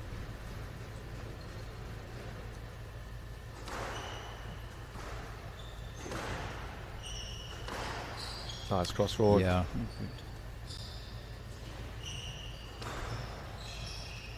Strike to Matsunen. Unfortunately hitting it through the Yeah. middle. 6-8. 6-8. And Petty building some momentum here as we head towards the late stage of this. Oh, what a pickup. Fantastic work there. And again. Very intelligent. Go straight to the Yeah. point. I think rather cross-court would have given Petty the opportunity. Definitely to in put pressure. two excellent succession of drops in that front left. Not too many of the boys at this age will be using that straight lob out of the front. Game ball. Definitely not at those who are actually, as I remind the audience, George Hung is actually under 13. Right. Makes it all the more impressive thought that he's putting into his shot choice. Yep. 11-6. And that's a game to to Hun. the Free State player, George Hung. leads He two leads 2 games games to to 1. 1.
George Hung, 2-1 lead. What's standing out for you about this match so far, Alex? Hun leads 2-1. I think I'm just impressed by George when he loses a point or two or three, that he still is focused for the next point, intense, it's not breaking down. It's a nice winner there from Hatso. 1 love. Hatso's going to have to compose his rally, he's going to have to apply some pressure, otherwise go well. There you see. Yeah, what he's not reading particularly well are George's attack short. Right. And he's giving George's opportunities there if the ball is not going deep enough. Oh no. Ended up being in between a reverse angle and a cross-court neck attempt, and is it highly effective in that case? No. Oh, that is beautiful. Applauded by Betty there. Yeah. 2-all. That little bit of delay. Yeah. Made all the difference. I was saying between games, but it's very early for any of these players, even if they were under 17, to really make any kind of substantive prediction about. And it's so dependent on many things, like how hard do they train, do they enjoy the sport, does that stay there, how do they respond to adversity as things get older. But there really is a lot of promise about George Hung's game. Yeah, quite complete as a player for his age. He's very impressive. Yeah, effective as we've seen in attack and defense. 4-3. Yeah, I watch him and I really hope he continues to progress, because there's a lot of promise there. The ingredients, as you were saying, the ingredients are there for him to become a absolute nightmare to play. If he successfully builds a winning game, as the seniors would call it, identifies what his strengths are, and Calvin will help him with that, that's for sure. He is going to be... Oh, that's nice. Yeah, mature awareness of space and momentum and all that kind of thing. Yeah, no. That's just really going to have to get some good length. And I see there, like the weight of shot as well. Yeah. 7-3.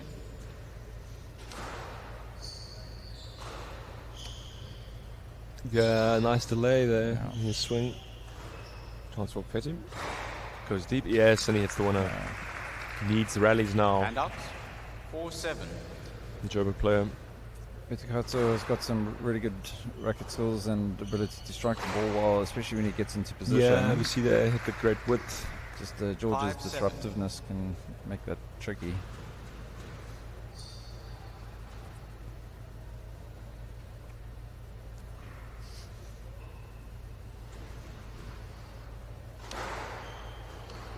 Loose.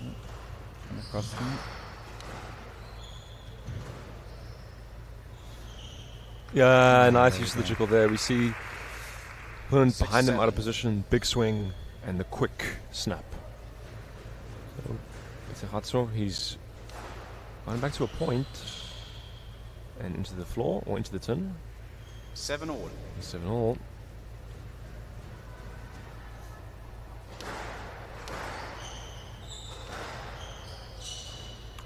Nice. You can see it begin the big wind up and then hand out.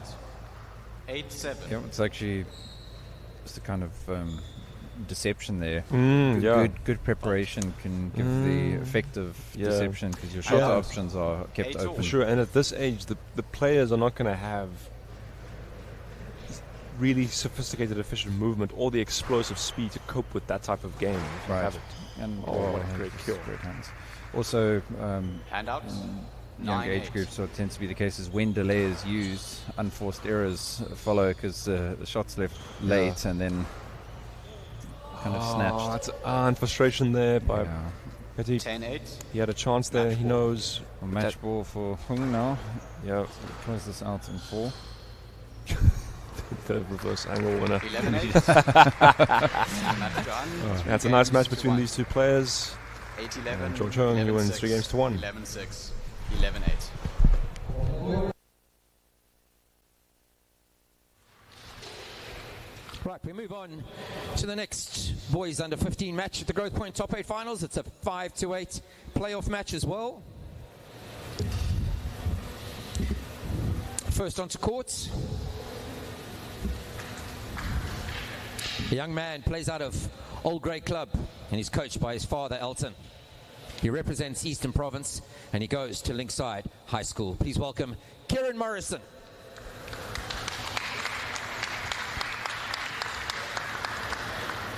His opponents, he's coached by Liz McKenzie and he started playing this game at the age of 11. He plays for Menlo Park Mirbal Academy and he represents Northerns and he's schooled at Hoërskool Menlo Park. Please welcome Emil Erasmus.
2026 Growthpoint SA Nationals, Boys Under 15 Pool B match. Kieran Morrison to serve, Emil Erasmus to receive. Best of 5 games. This next Boys Under 15 match is between Kieran Morrison serving and Emil Erasmus receiving. Kieran is the left-handed player in the white shirt, and Emil is the taller player in the orange shirt, the right-hander. Oh, that's a nice shot by Kieran. Start off with Kieran, Eastern Province player, goes to Linkside High School, coached by his father. And Emil Erasmus, Northern's player, goes to Die Hoërskool Menlo Park and is coached by Liz McKenzie. Yeah, nice use of the boast there by Kieran Morrison. He seems to enjoy that shot. 2-1. And my suspicion is that's going to do damage to his taller opponent. Big wind up on that forehand. That's great power, and he has a chance. Likes to go deep. Loose drop. Done. Hand out. 2-all. 2-all. It doesn't appear that these two players have played before.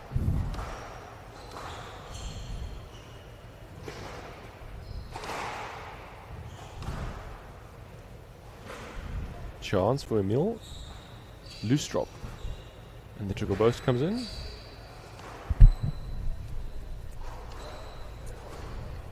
A reverse angle. Big stretch for Emil. Couldn't quite get there. Hand out. 3-2.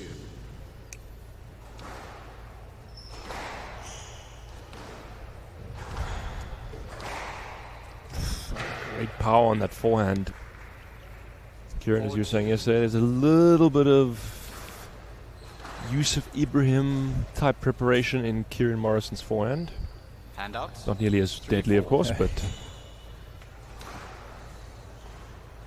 And he hits it in. 4-all. 4-all.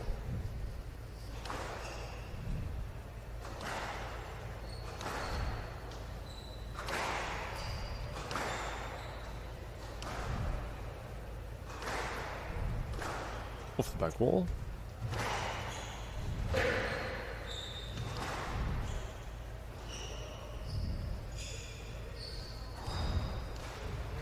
Loose.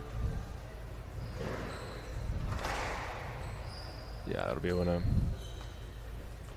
Hand out. 5. I think I also saw yesterday with Emil's game is that when he takes the drops in, he tends to float them in. It gives his opponents more time, so he can look to increase his racket head speed and the severity with which he hits the ball short. Not much footwork there from Kieran, but he gets a stroke. 6-4 on the left. Yeah, taking the pace of the ball is not just about how softly it's hit, but what it does once it bounces. Very much so, yeah.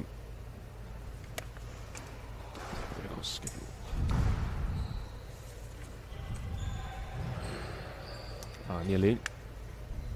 Much taller, the two players, even though Kieran Morrison is not, I would say, short by any means.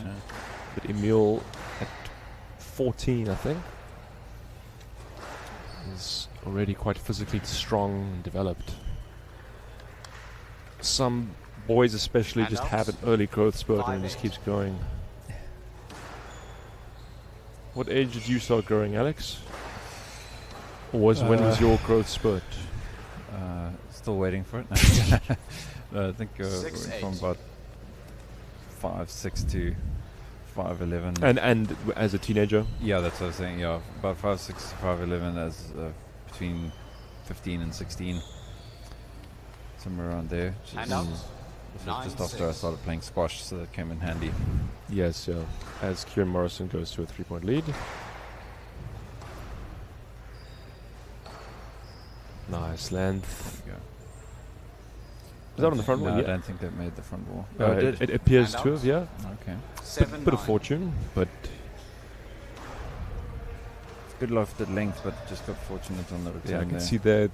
He didn't have control over his lunge going into the front, and with the counter drop, that's essential. Right.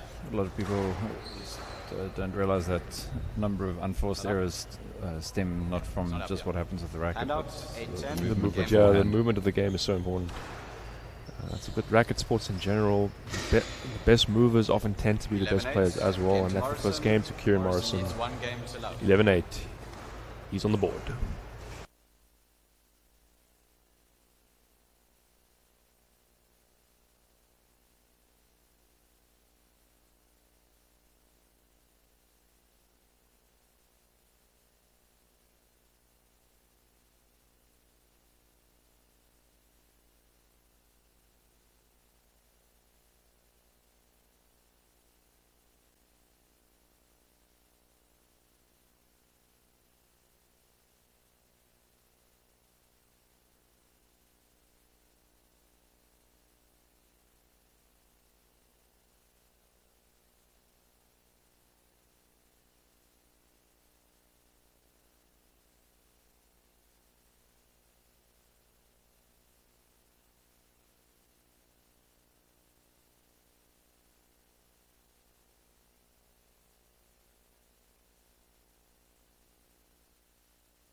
Morrison leads 1 game to love. Love all.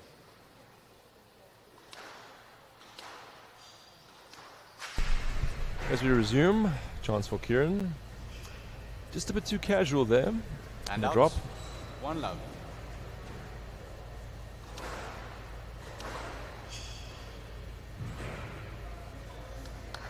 Better drop there by Emil Erasmus. 2 love.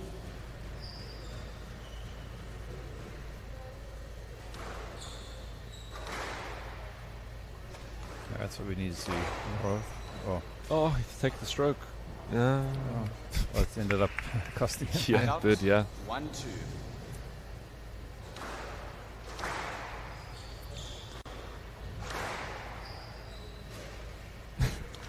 Great length. And out. 3-1.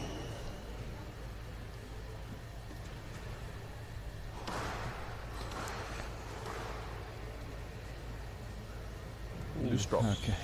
And that, I'm not sure what yeah, Neil was going for there. Not sure what the intent was there.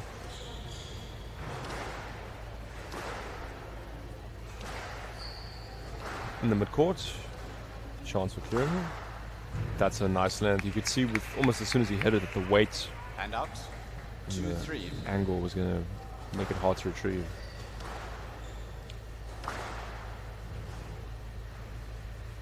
Done.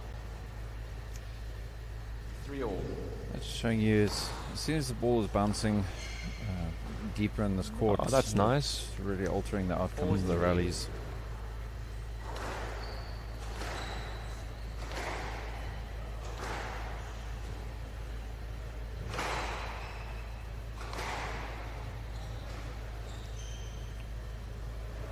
Nice there stuff. We go. Good example of that, forcing the boast.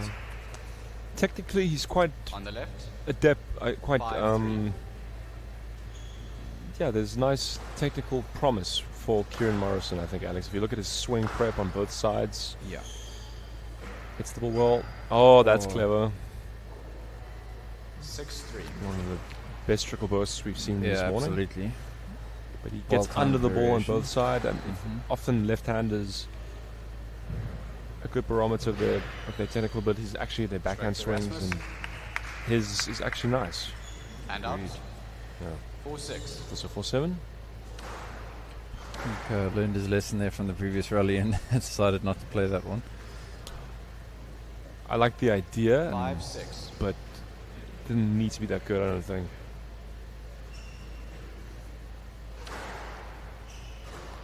Loose post. Nice height. That's a guy really good. Good, Yeah, drive. yeah, good combo. And out, 7-5. 7-5. Loose.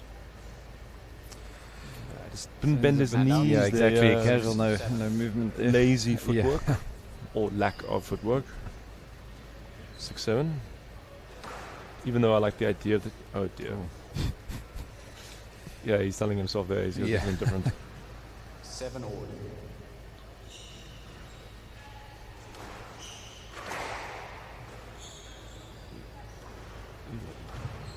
Chance. Oh, yeah, Yeah, that well that's straightened. much more sensible. Yes, There we go. that's lovely stuff. Impressive. Again. And out, Yeah, 8-7. nice squash from Kieran.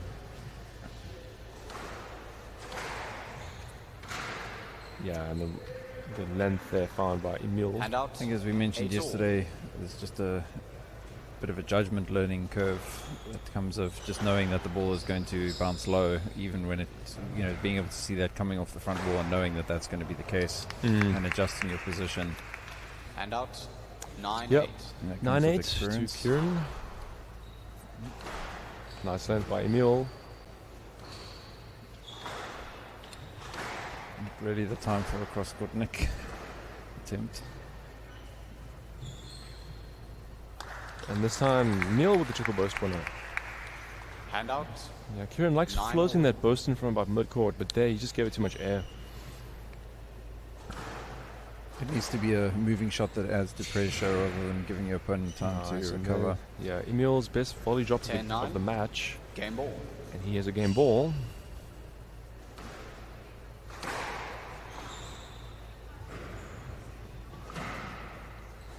Cross-court flick.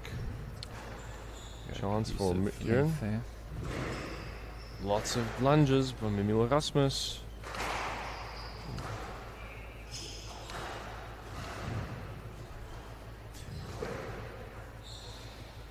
Why is he playing that ball? I was wondering something.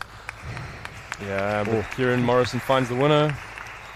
Good rally. I think fitting And for out, the importance of that famous point. win by- Start with them? Yeah. Gotta wait until Yeah, the the referee referee was continues By 2 points. calling the score out. Oh, a Kieran little understandably in a topspin. hurry to close out this game. Yeah, wrong choice there to trickle onto the lefty's forehand, Yep. and he pays the price. 11-10. Game ball. 10. Kieran Morrison. Loose serve. Loose drop. Yep. Hand out, 11 all. So 11 all. Ooh, nice. Yeah, it's a nice change. Ooh, did Emil get that? 12 was good, yeah. 12-11. So it was good. Game ball. Just got it. Using that long reach of his. Nice attack and defense.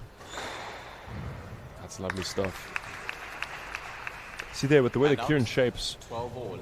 it's good news for him because a lot of his backhand looks technically strong. Does, and difficult to read what the options are in terms of going short and Chance for Emil. What does he do here?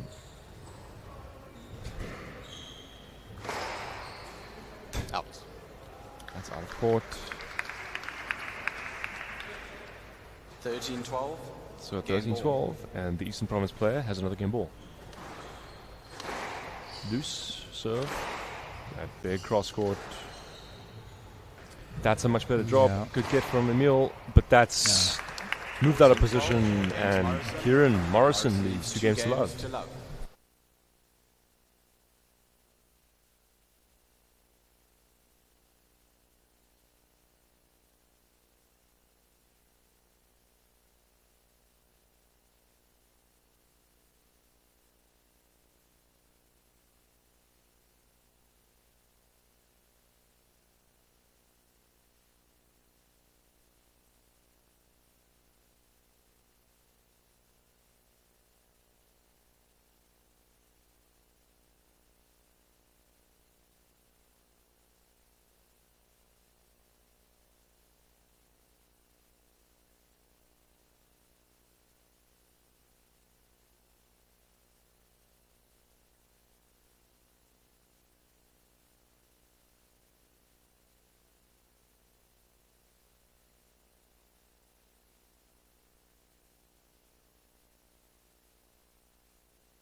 Kieran Morrison with an important tiebreak. This has been a close match, but he's just had a bit more in the important points. Morrison needs 2 games to love. As Love all. Kieran. Yeah, going to be key for both players just to Done. not be making, well, as I said, not be making unforced errors. 1 love. Yep.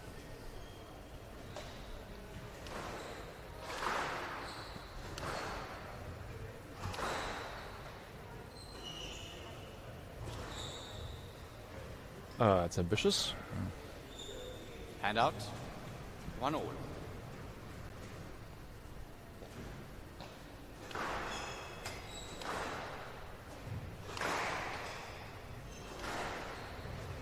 Nice straight lines, Kieran.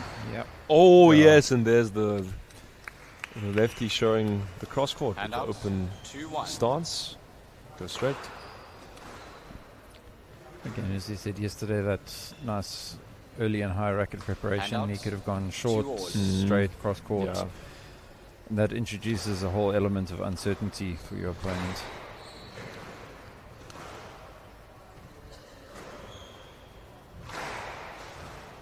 Loose. And now with the cross court, big stretch by Emil. And again, loose. Down. That's a pity. 3-2. Right side.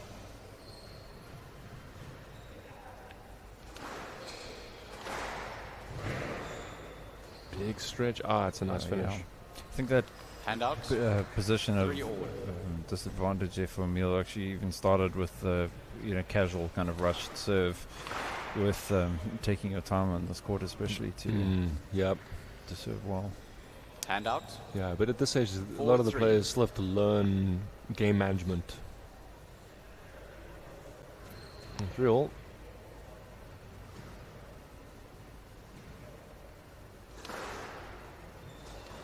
Chance. Not quite the height he was looking for there. But into the nick. Oh, with a 3-wall. Yeah. Nick. Oh. Hand out. Now 4 showing all. off his skills Yeah. there. And another boast error. Second one of the game. 5-4.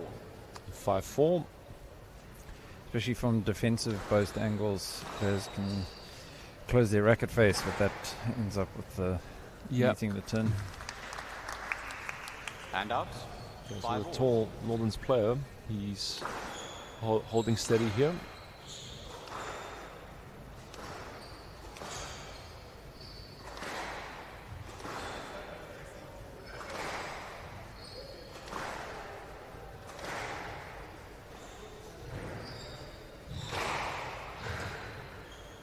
Not up. Yeah, not up and called by On the right. Kieran. 6-5.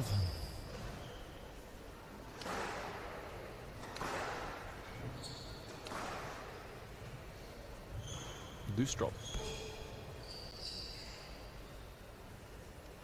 7-5.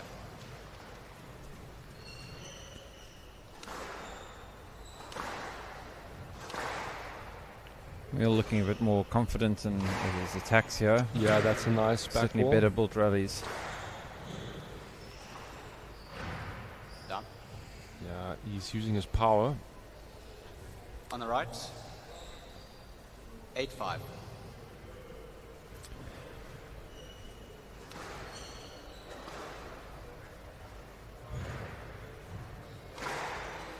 Down. Yeah, it's a nice drop to 9-5. move Kieran out of position there by Emil Rasmus.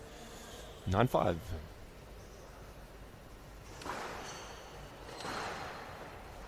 Loose. Didn't know where that ball was going. Hand out. 6-9. A bit early for that volley drop, and just opens up the court and gives your opponent opportunities.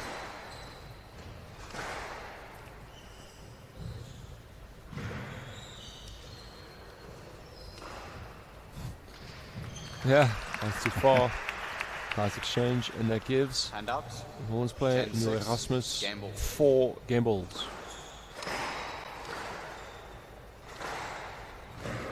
Out. Now it's out of court. Hand out. 7-10. 7-10. Game ball.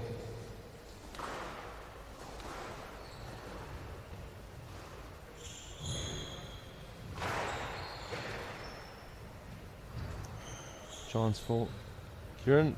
Yeah, that's a nice straight drop. Great quality. 8-10, game ball.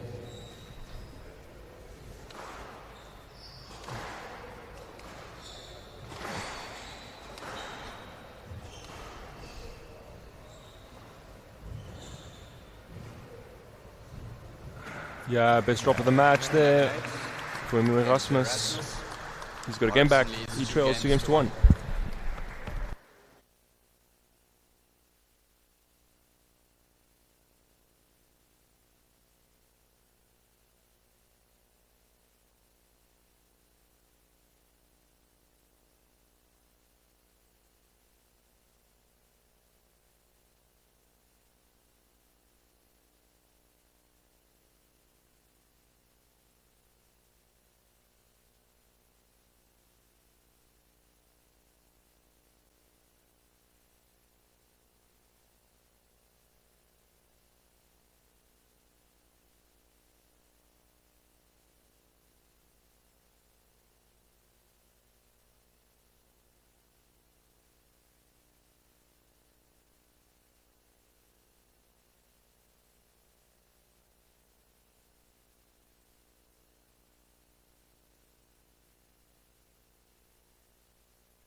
Fifteen seconds.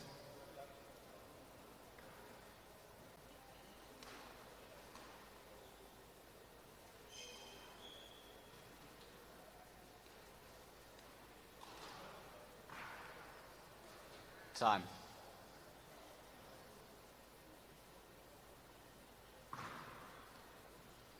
Morrison leads 2-1. Erasmus to serve.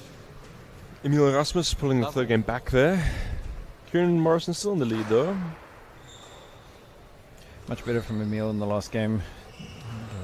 More use of height and length, as we see here in the start. Yeah. Kieran perhaps is a bit guilty of when he is going short. It's not necessarily the wrong options, but he's floating the ball in there too much, giving his opponent too much time to get to the ball, and that's actually hurting him. Handouts.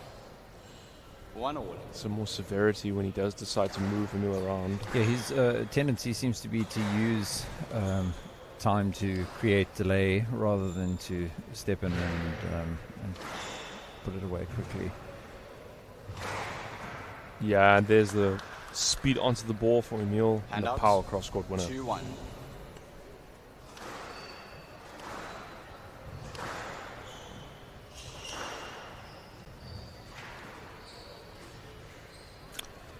That is ambitious. Yeah. 3-1.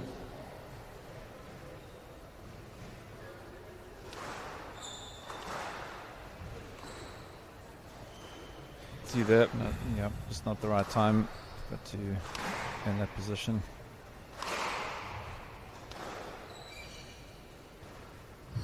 That's much better there because he's not only is it the right shot, but he's put more severity on it. It's not floated in there. Right.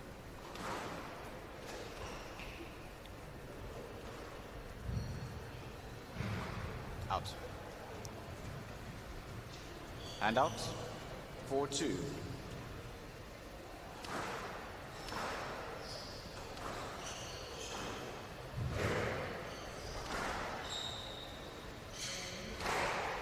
Yep. Chance again. Great reactions. And just out of court there. 5-2. Right side.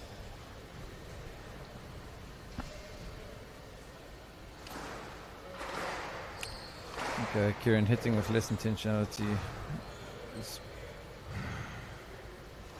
Great get by Emil.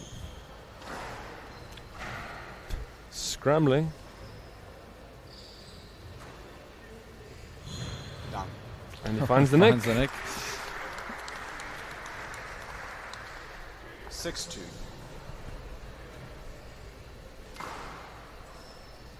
Oh dear. He's lost a bit of intensity here, 7-2. Kieran. Agreed. A lot more thought going into his shot choices earlier in this match, and now just hitting sort of responsively. Good fetching, though, it must be said, by Emil Erasmus. And out. 3-7. 3-7.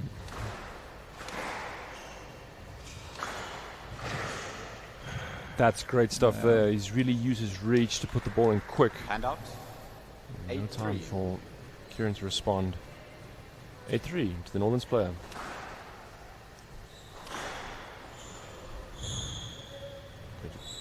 Yeah, that's nice. Very positive play. He's getting confidence here, Emil. I think that's really helped in the earlier part of the match. He was in the responsive kind of situation and not dictating the play, and now the roles have reversed.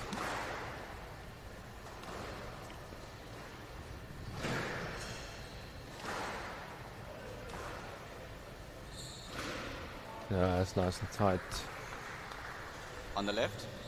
Yeah, this is maybe the best squash that Emil Erasmus has played all tournament, this fourth game. And he has 7 game balls to take us to a fifth. Showing what he's very much capable of. Yeah, that volley.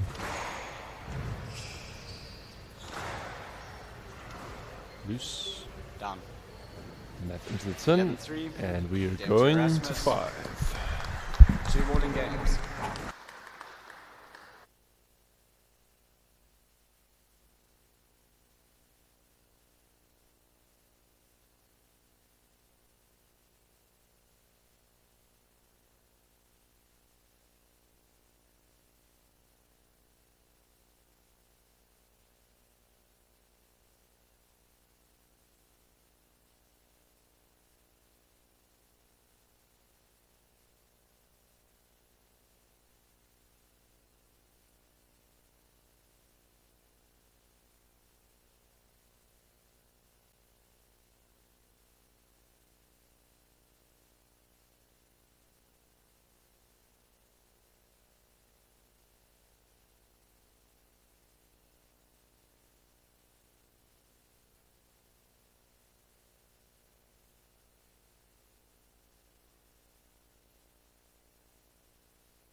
Time.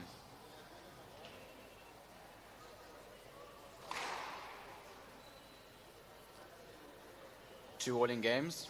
Erasmus to serve. Level. 2 games all. What's happening in this 5th game, Alex? What's your prediction? I was going to say it really depends on this early momentum. It does, because Emil has the momentum. And I also feel that Kieran lost momentum, because you can have a situation where one player gains it, right, and the other one doesn't necessarily lose it. But I think in this instance, what was gained was also lost. You see, and the majority of it, obviously, owing to the fact that the rallies have been quite short and whatever. It's 2-1. What's deciding the match is just a mental state and shot choices. It's not tiredness, not fitness. That's a lovely drop, though. Much better work from Kieran. This one he's played in 3-1. at least a game. Yep. First 2 games, he was hitting his mark and nice burst, playing really well. And then the confidence diminished 2-3. and momentum shifted towards him. We'll see. Yep, no chances taken. Handout 4-2. 4-2, good start from Kieran Morrison.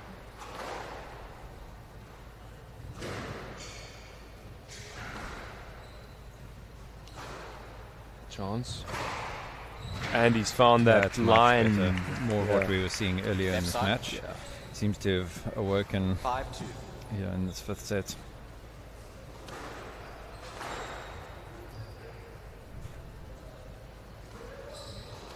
Not quite the height on the lob.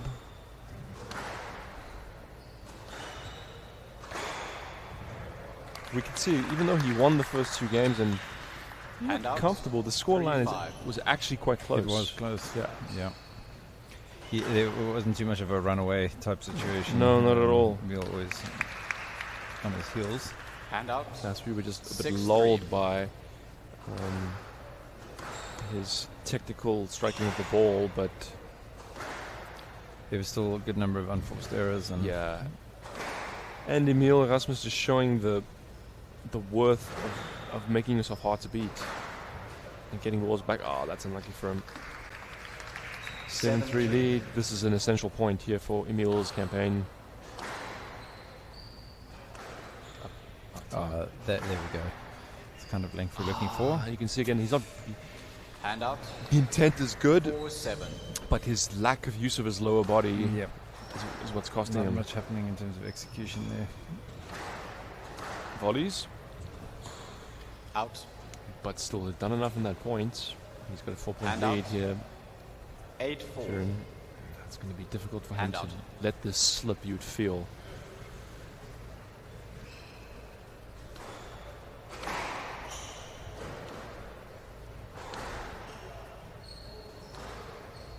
That's nice.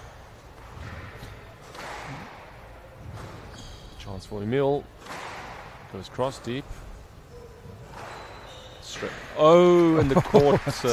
He apologizes. Don't think that was intended, but he'll take it. He needs it. 5-8. And everywhere that looked like it was going deep. Yeah. Handout 5-8. A good fight from this Northerns player, even if he has to lose this match.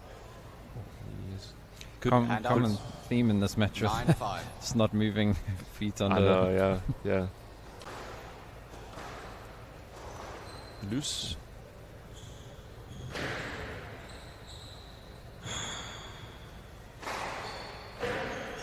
Well scrambled.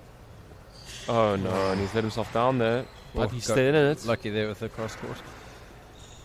Oh, and he's hit the floor. On the left. Bit of a tale of unforced errors. It is, and Kieran Morrison, 2 games to love up, 2-all, but he finally is in position to convert this match. Good running for Kieran. Oh dear. And that's Kieran Morrison, you in 3 games to 2. 3 games to 2. 11-8, 14-12, 8-11, 3-11, 11-5.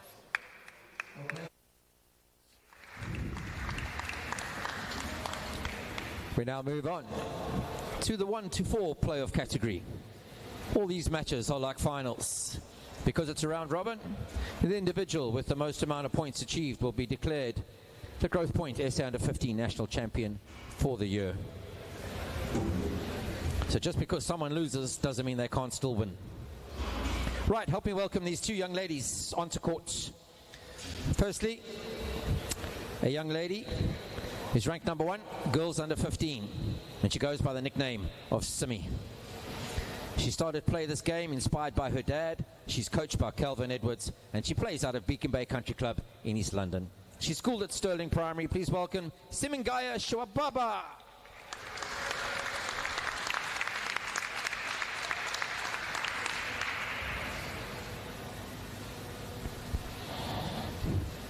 Her opponent, also ranked number 1 apparently according to Sporty HQ, So they're very close.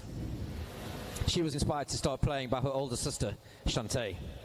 She's coached by Reynard Falk and Jason Phillips. She represents Northerns and she plays out of CJS in Pretoria. She's schooled at Hoërskool Swartkop.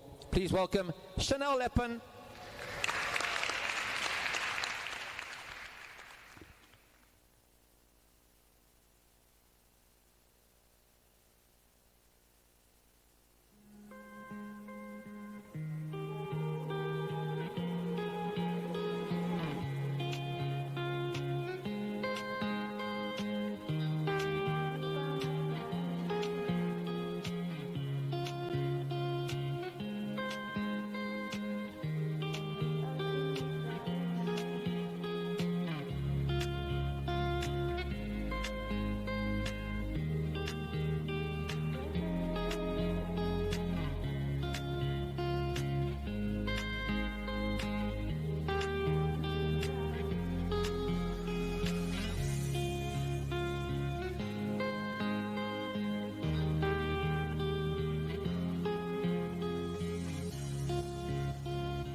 Time.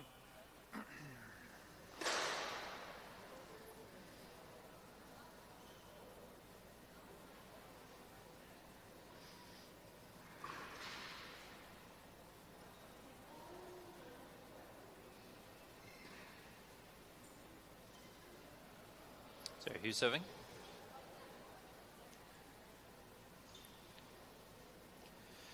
'26 Growthpoint SA Nationals under 15 finals. Women's 5. This next match is the first of the under 15 A pools. And it is between Simengaya Shababa serving in the blue top and white skirt. She also has the taped legs. You see there on her both of her legs, just to help her presumably with some niggles. And then her opponent, Chanel Lepan, in the slightly turquoise skirt, and then white, yellow and red top. 1-1. Chanel Lepan is the top seed, and Simi Shababa is the 4th seed. These two have played each other a number of times over the years, according to Sport HQ 3 times. Chanel won the first 2 meetings, but significantly, Simengaya Shababa won their most recent meeting at the Junior IPT this year in Johannesburg, 3 games to love. So let's see if that has any impact here. Of course, these conditions are dramatically different. Cape Town at the coast, and on this cold glass court. On 4-2.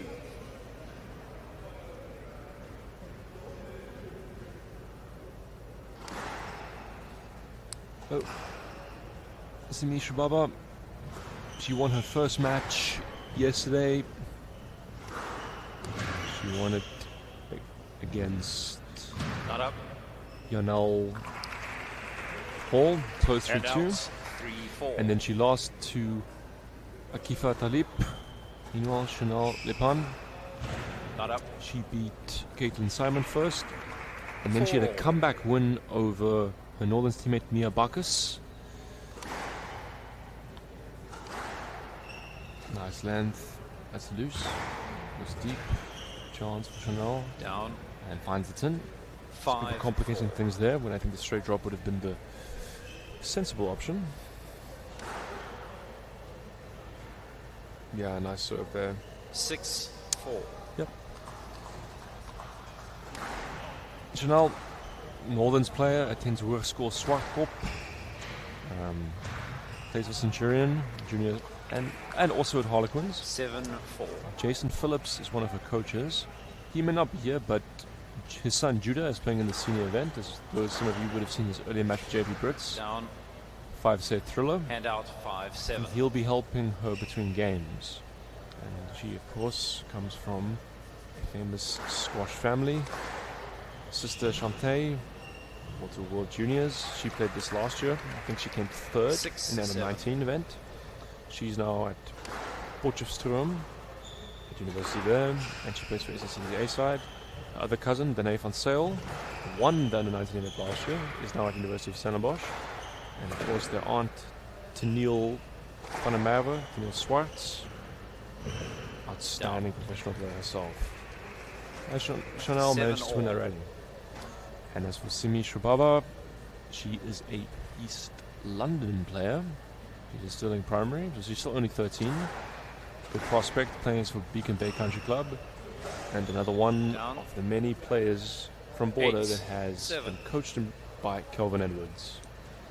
Chanel, 8-7 this first game. On as Simi finds it in. 9-7.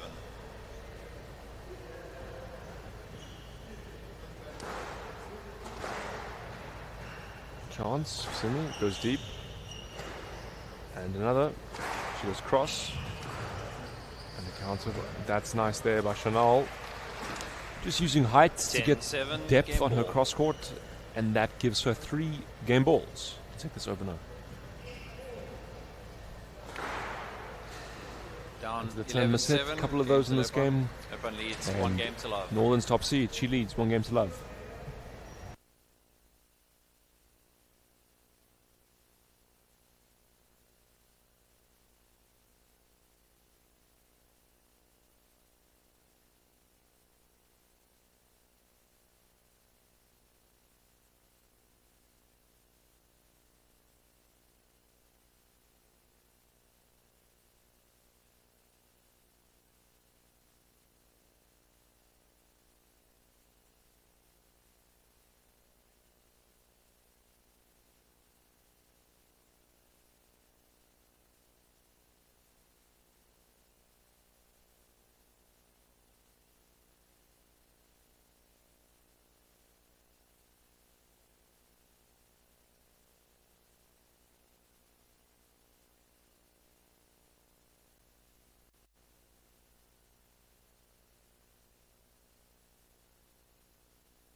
Time. Lepan leads 1 game to love. Love all. Chanel Lepan leads 1 game to love. Closely contested first game there. Just found a lead towards the end. Oh, that's a nice adjustment there by Handouts. 1 love. Simi Shubaba.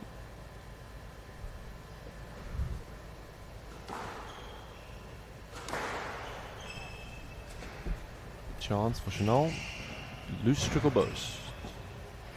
But Handouts. 1 Simi all. finds a 10.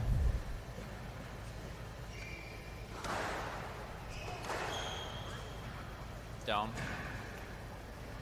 Handouts. 2-1.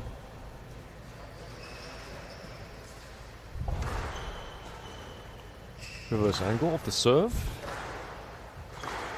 I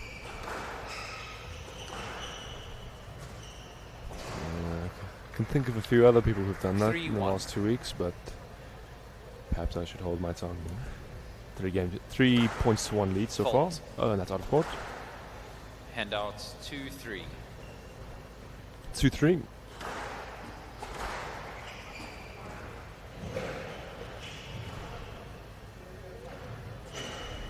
That's a nice fetch there by...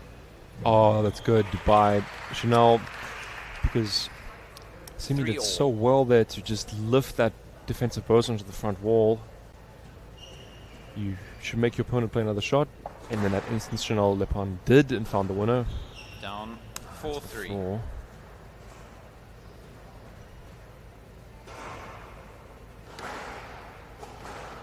Loose. First angle, come in, and mistimes. Handout 4 all. Hit swing in the front. 4 each. Second game. Loose. That's a nice length, and the volley. Intercepted. No let. 5-4. Yeah, I got a no let there. Not too much interference, and she dragged her racket out behind her opponent. Bit of a fish. There's the reverse angle. Nice lob off the back wall. That's a great straight line there by the Northerns player. Handouts. 5 all.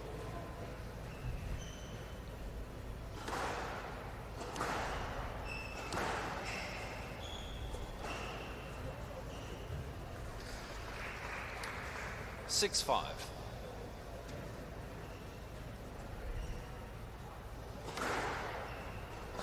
Down. 7-5.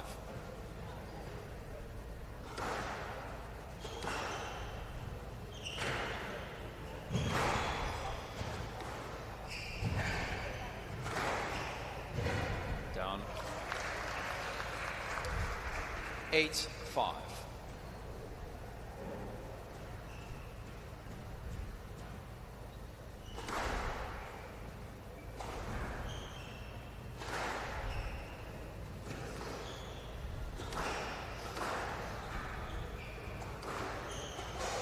Down. 9-5.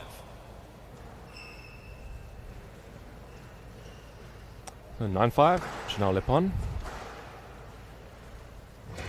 Down. Oh, it is unfortunate there from Simi Shubaba. 10-5. Couldn't quite Game ball. get the drop onto the front wall. And 5 game balls for the top seed.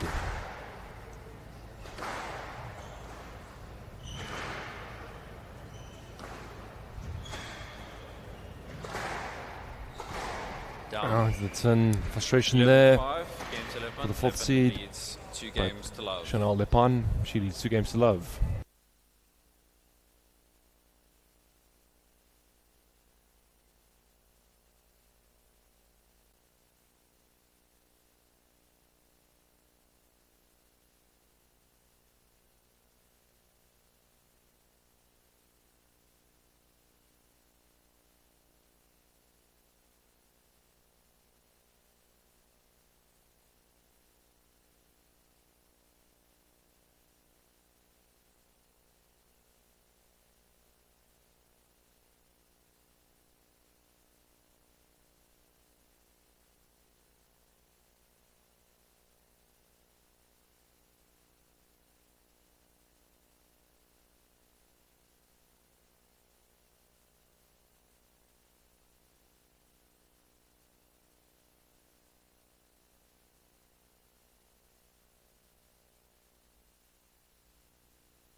Time. Lepan leads 2 games. 2 games to love lead for Love Chanel Lepan. And she pulls on that first game lead. That's a nice start there. And out. Simangai Shababa. Simi, she will want to build and establish a foothold here. Not up. That's a nice cross-court drop from her. 2 love.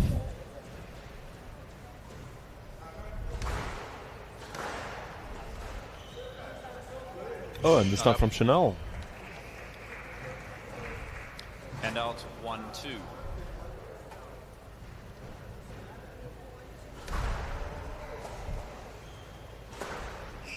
Loose reverse boast.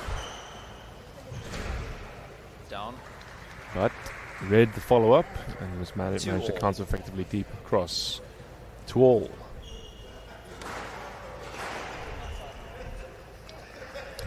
And out 3-2.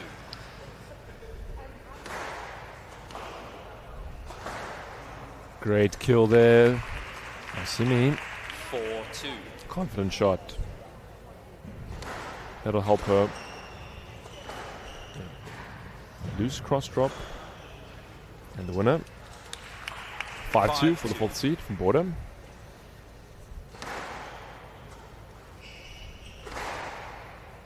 Nice cross court. This is just what she needed. 6-2. Good start to this 3rd game. A lead. Fault. Build confidence. Stop. Fault. Did he call her for a foot fault there? And out 3-6. I believe we just saw a foot fault called. Yep. Not a common occurrence. Though, I wonder if Reese McLaughlin is watching this. Somehow I doubt it. He's probably at work. 4-6. But yeah, he's not a stranger to the odd Down foot fault. 5-6. Reese just wants to be Brett. Sorry, there's some background interference there. So Chanel has found her way back into this. 5-6. Nice shot there by Simi Shubaba. And out 7-5. 7-5. 2-point cushion staying there. Nice serve. Down. And into the tin. 8-5. Let's see if she's more careful with her foot here.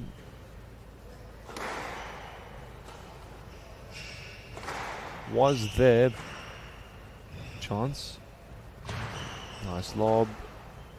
Not up. Great. Stop. Yeah, nice combination there 9-5. by Simi.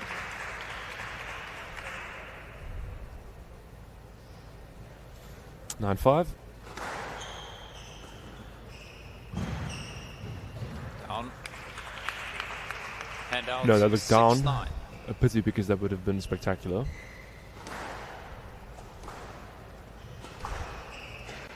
Down. Just found that on the half volley. 7-9. 7-9, so the top seed. She's still 2 points adrift, but close enough that there might be some pressure. No Possible net. let. Hand out 10-7. Game ball. So what I think the saw referee that is a it's judge the second there is time in the- she's or close what's enough to happened in be. the first game. If you extend your racket, you create your own Yeah, he's interference. talking about the fact that 10-7 she's game extending ball. her racket around her opponent. Perhaps a bit harsh in Stroke that'll to be a left stroke. one. Maybe in how And close she out was to the 8-10 ball, but that's the second game time that ball. she has fished there. To be perfectly honest, that is Down. what that extended 9-10 racket has been doing. Game ball. Hopefully Chanel learns and doesn't keep doing that. But here she is, 1 point away. That's a great length. And we've gone to a tiebreak. 10 all. Nice Famous fight win from by the 2 Northerns player. points. What happens here? And the boast winner comes in. 11-10 Chanel Lepan. match ball. She has a match point. She's responded well to that difficult call that she had, but And out 11 Simi all. Shubaba will not be giving up. Down the middle, into the tin. Or not. 12-11. A winner. Game ball. My apologies. And Simi Shubaba with another game ball. Or a game ball. Loose. Goes deep. But well fetched from Chanel Lepan. In the defense. Goes straight. Ooh, interference. But good point by both goals here. Loose.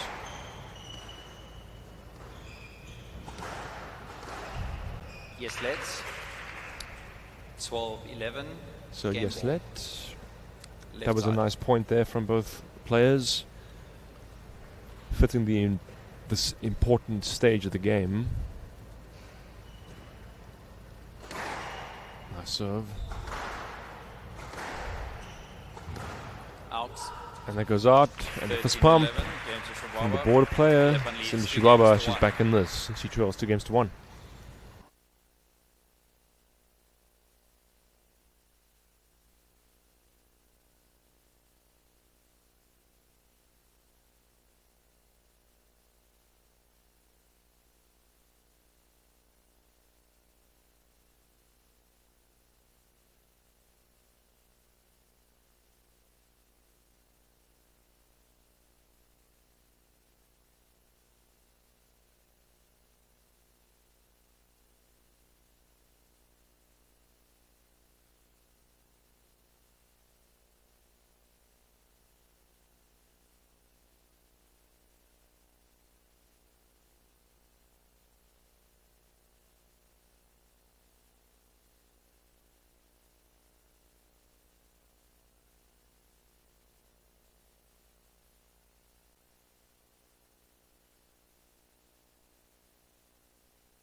Time. Exciting Shibaba leads third game there. corrections. Lepan Chanel leads, Lepan had a match point, 2 but games to 1.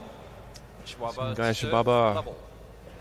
she proved equal to the task, and she took that third. Let's see, what do both players do here? Some of the best squash of the match was in that third game tiebreak. That's lovely stuff. Simi finds the winner. 1 love. Applauded by the crowd.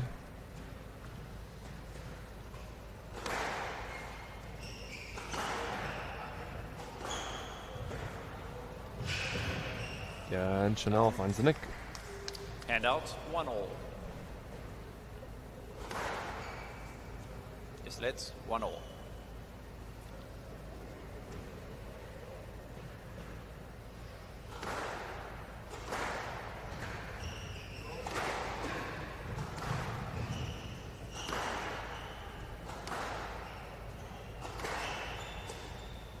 Down.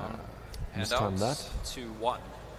I was just about to say, right before that slight shank, that both girls are hitting the ball and timing it better, getting better length at this stage, which bodes well.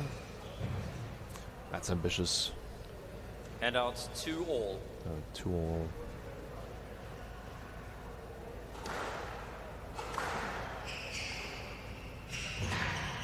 Stroke to That'll be a Lepan. stroke. 3-2. Good retrieval there from Simi, but out of position that she just couldn't clear fast enough.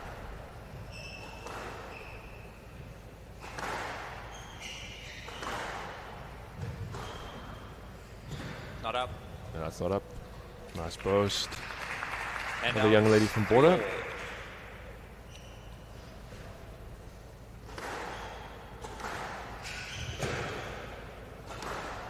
And that's loose. Yes, let's. 3 all. Ooh, that's a bit generous. Closer to a stroke, I feel there, but Not up. and Hand Chanel out. Lepan 4-3. finds the winner off of the serve.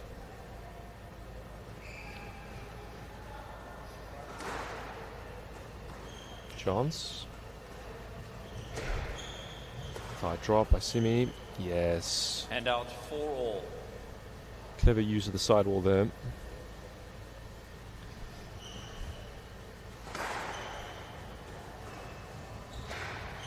Again. Intercepted. Straight. There's a chance for Chanel. Forgets. Simi's running. It's a point. There's an over. Yes. Excellent stuff in retrieving there. Did so well.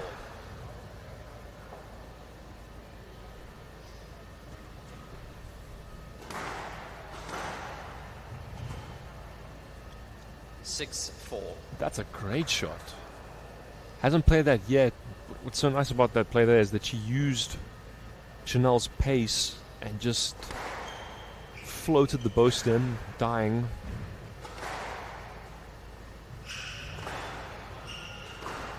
That's deep.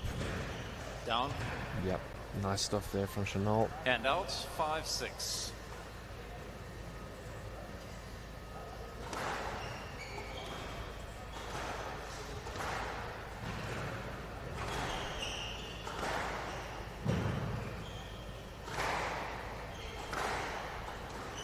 Chance for Simi.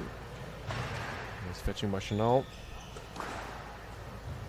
Chance again. Goes cross.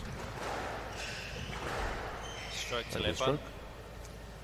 6-all. 6-all, I think. Oh yes, great return there by Simi. And out 7-6. 7-6. Simi Shubaba. Reverse angle winner. Chance. That's a clever variation from on defense and on the volley. Great rally this one. Yes, that's a great rally again. Best squash of the match in this fourth game between these two. 8-6.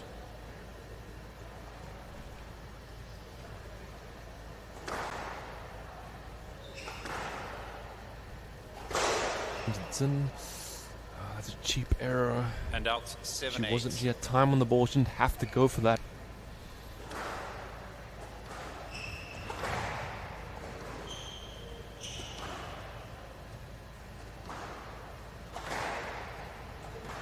Chance. Drop goes in. Yeah, that's a winner.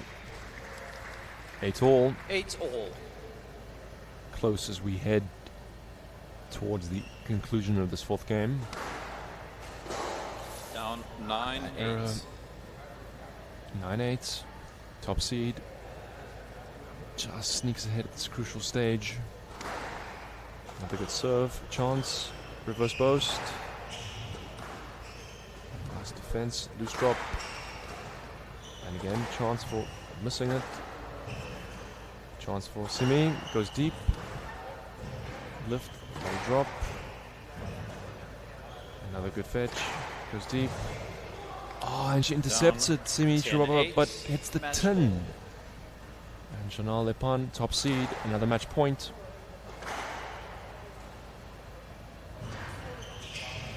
And goes. It's just too far for Chanel. And out 9. Good scrambling again by Simi, the water player. 9-10. Nice depth. Chance goes deep. Big stretch. And she saves another match point. 10-all.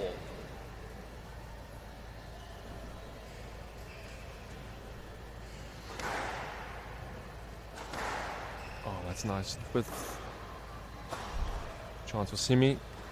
Loose drop. Miss it. And another. Stroke to Shubaba. A bit of a scrappy rally. Game ball. But the fourth seed has created her own game ball and saved 2 match points, further match points in the process. So, 11-10. Nice serve. Yes, let's. Gets 11-10. Game ball.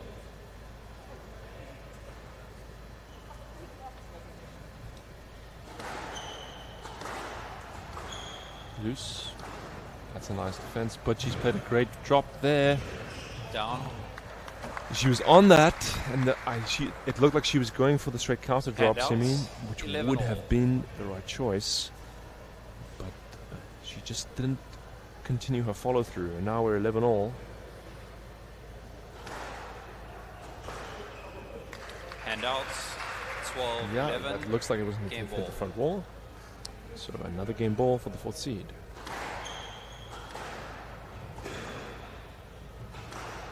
Cross court. Chance for Chanel. Goes deep. Yeah, that'll be a winner. Handouts. 12 all. 12 all. This is nail-biting stuff here. Loose drop.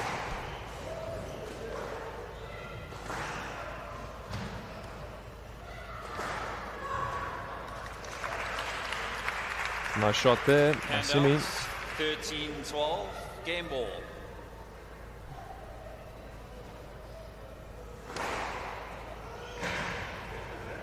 Loose. Stroke to left one.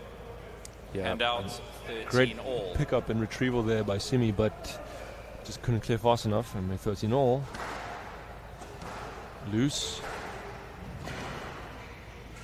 No let.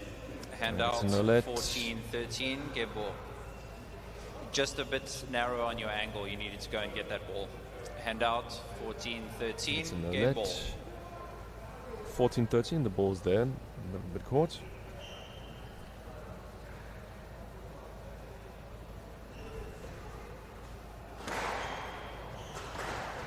Loose. Out. And a big come on from the 4th 15-13, seed, game and to we're going to Chihuahua, 5. 2 games all.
Back on court, please.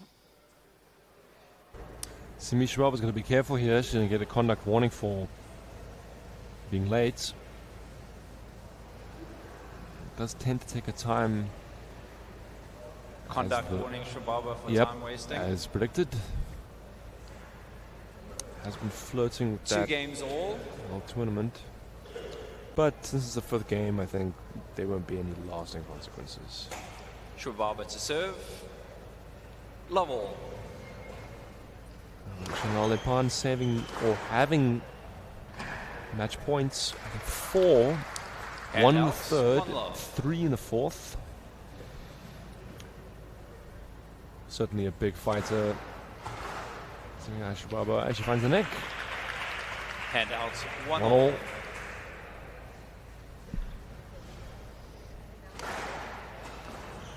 Great lift there. Down.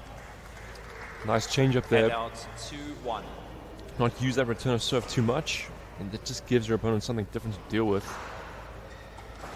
Chance for Chanel.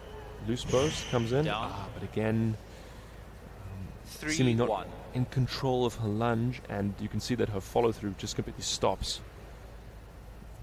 We'll find the turn. Nice triple burst. Big stretch. Loose.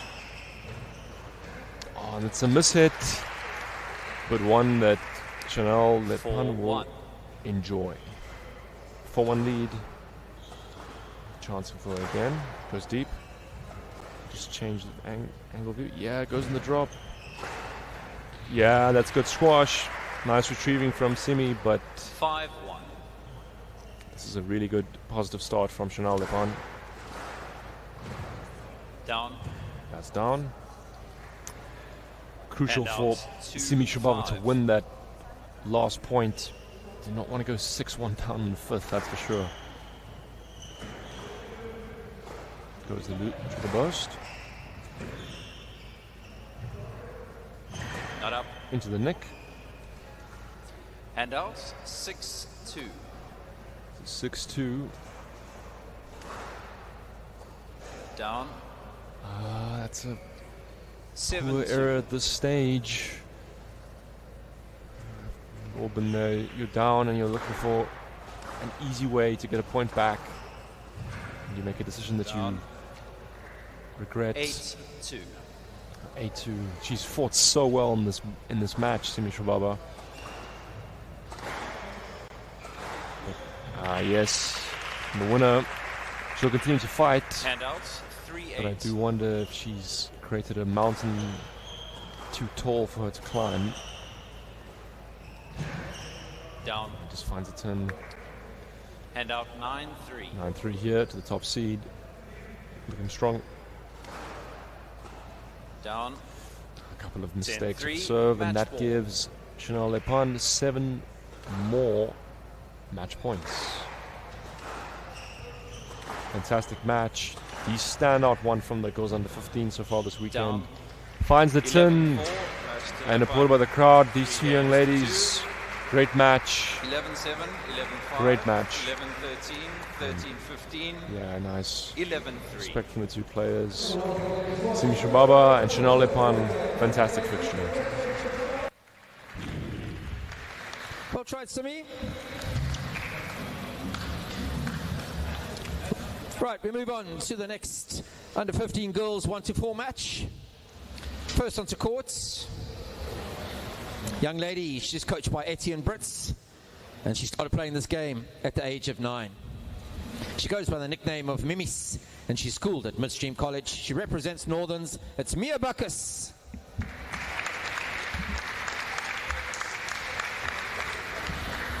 Her opponent, she comes with fanfare. She started at the age of 6, inspired by her family. She plays out of villages. She's coached by Jacques Dumini, and she's homeschooled. She represents Western Province. It's Akifa Talip.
it's good to have a warm.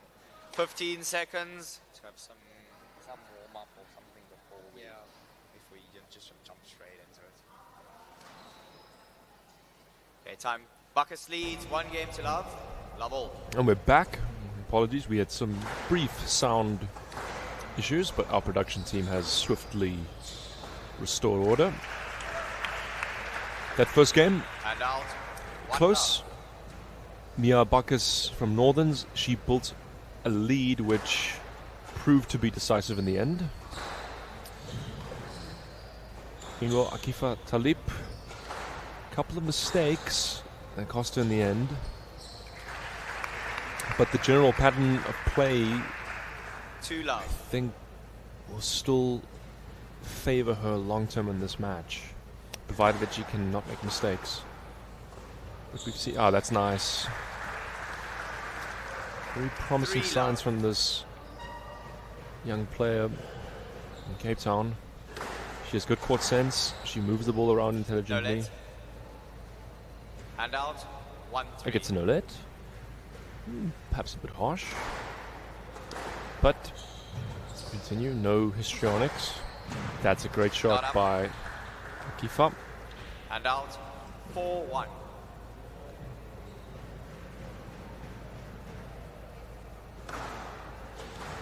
Loose. There goes the boast. Yep. Does use that shot well. Akifa. 5-1. And 4-1. Early lead here. Yeah, Bacchus had a long 5-setter yesterday with top seed Chanel Lipan, her Northern's teammate. 6-1 from the right. This start bodes well for the second seed. She got a chance there. Yeah, good. She has a short game already developed. 7-1. And we can see that she has substantial home support here for her today. And goes the boast. Yes, nice. In the hold. 8-1. The 8-1. And this is exactly the type of response that you would like after losing her first game. Mia Bacchus, she'll look to re-establish herself in these next few rallies. Mentioned, I don't think these two have played 9-1. before, which always creates an interesting dynamic. And out. And that's swatted away 2-9. for a winner.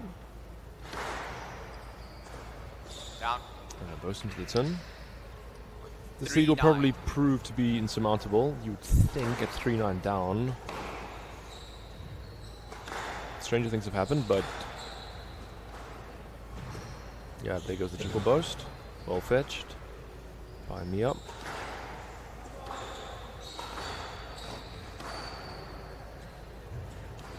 John's White. Yes, well finished. Warmly applauded by the home crowd. And out. 10-3. Game ball. Talib has 7 game balls. Loose. Yes, and she's set for a cross and goes straight. Game to Talib. Much improved performance. We are 1-1.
15 seconds. Nice response for Akifat Talib in that second game. After going the 1-love down. She will want to continue her momentum into this third, whilst Mia Bacchus, she will want to re-establish herself through the length. Prevent her opponent from attacking from in front of her. It's a nice length. In goes the boast. Down. That's better rally there. If Mia can continue to do... Sorry. Was it not down? Was it up? I don't know what the referee's doing here. My apologies then. Can I ask you to play a lead? Sorry. What's he doing there?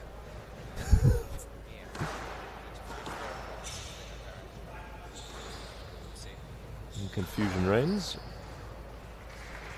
Mia does take the point. Hand out. 1-love. Yeah, it does strike. When she has time, does strike the ball well. Mia Bacchus.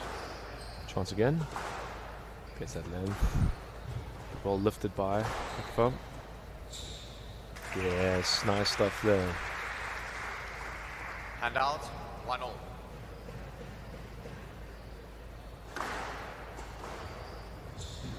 Nice there. You can see the preparation shows that you can go both directions and just faded it into the right hand side of the front. 2-1. Second seed.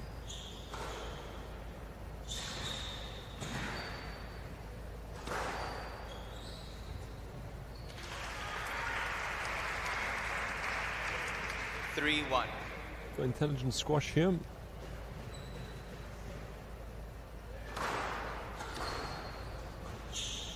It's in. And out. 2-3. Stepping back a bit if you stepped forward. I think she would have had it. But they're nice. Great line by, or lines by both players. But Mia's one proving to be decisive.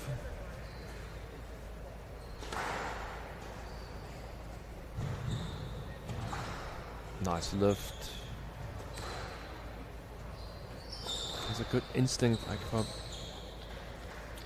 even though that's into the turn, when she needs to defend, she's lifting. It's a good sign that she does that. It bodes well for her future. That's a nice boast. The change up. And out. 4-all.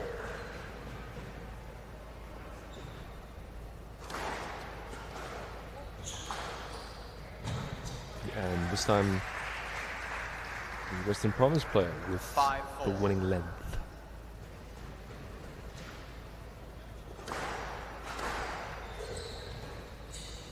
Loose. Nice lift there on the length. Yep, can't let that ball go to the back. It'll die on the court. 6-4. A 6-4. Important stage of the match this next minute or so. Loose trickle boast. Oh, missed timing. 7-4. 7-4 for Akifat Talib.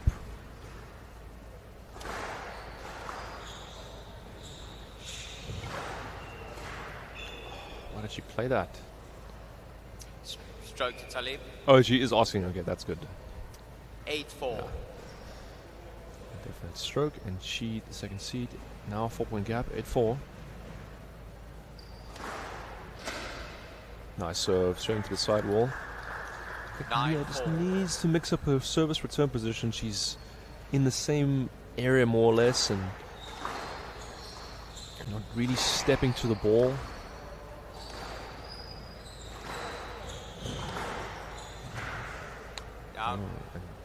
Nearly. Excellent shot that.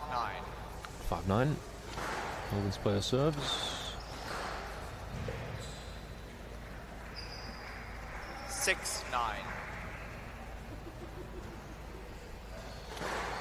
Ooh, that serve appeared slightly dodgy. 7-9. So 7-9. In goes the drop. Yep, that's a clever shot. You can see just how far back in the court Mia Bacchus was. And out. 10-7. Game ball. And now, Akifat Talib. She has 3 game balls for a 2-1 lead. Goes the cross. Chance from here. Go straight. Nice cross court. Post and continue. Another chance. Goes cross court. Oh, what a rally. Yes. Nicely done there. Starting exchange there in the front. These two. And second seed. She leads 2-1.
Two games to one lead for second seed. Talib leads 2-1. Talib to serve. Level. She appears to be in control of this match. Yes, late. Level. So, level.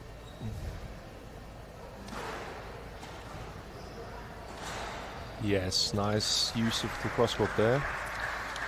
What also bodes well for this young lady is that she has good weight of shot. She's not, you can see, hitting the ball as hard as she possibly can. That's lovely, yeah. As the setup and the chance. Nice fetching from Mia. But she's having to do a lot of fetching here. Goes the boast. Lovely stuff. Finds the counter drop winner. And out, 1-all.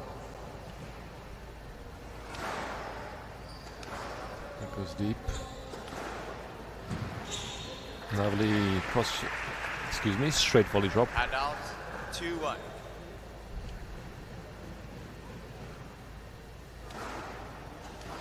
Loose. Stroke to Talib. That'll be a stroke. 3-1. Early lead here for the second seed. Mia Buggers needs to respond.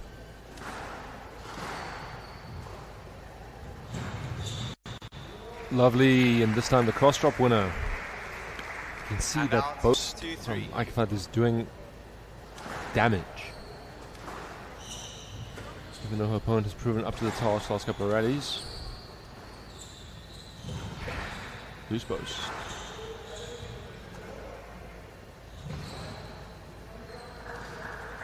Yep, that looked good to me. Yep. And out, 4-2. As we see some of the players warming up on the right hand side. Yes, clever. Using the sixth corner. 5-2. Good court sense, this young lady.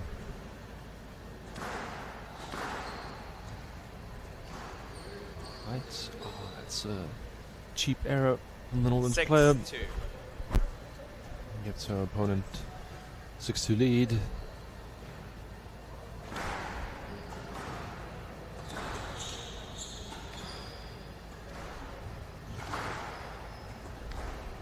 Clever shot. Yes, very nice. Things are looking ominous for Mia Bacchus here. 7-2 down. Has to find a way to just impose herself on this game. What else? It's nice. Yeah, she stretched well there. Now can this player, can she build momentum? Or will this prove to be too tall of a mountain for her to climb?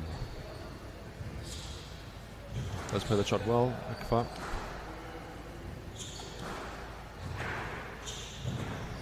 That's nice. Squeeze the arrow. And out. 8, second 3. seed. 8. 3 and 4.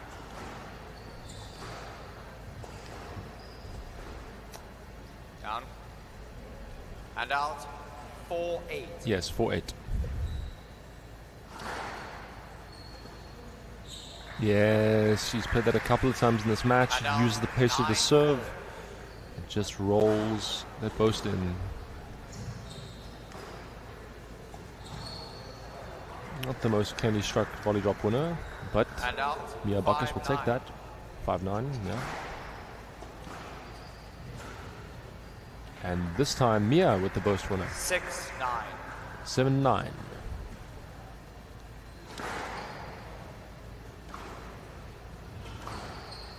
Stroke Talib. And that gives Akifat Talib Match ball. 3 match points.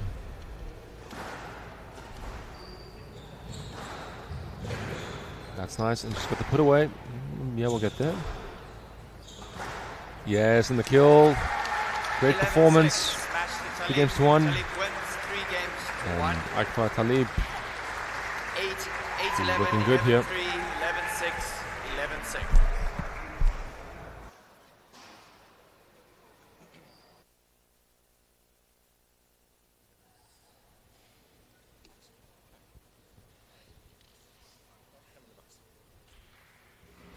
Right, young lady, congratulations. Feel good? Thank you. Yes, I do feel quite good.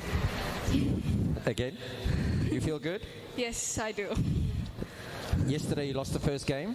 Today you lost the first game. And then you just come back powering. Is that just a nerves thing, or you change your plan? What happens with Kiefer then? I think it's both, but more the nerves. Yeah, I do feel quite nervous before matches. Did you see me speak to Hayley Ward, the #1 seed, yesterday at all? Yes, I do. And she also gets nervous. I do, yeah. Yes, and she said anybody who doesn't get nervous is not normal. So that's a good thing. But how you handle it and come back is quite amazing. Thank you, sir. So tomorrow, you play Chanel.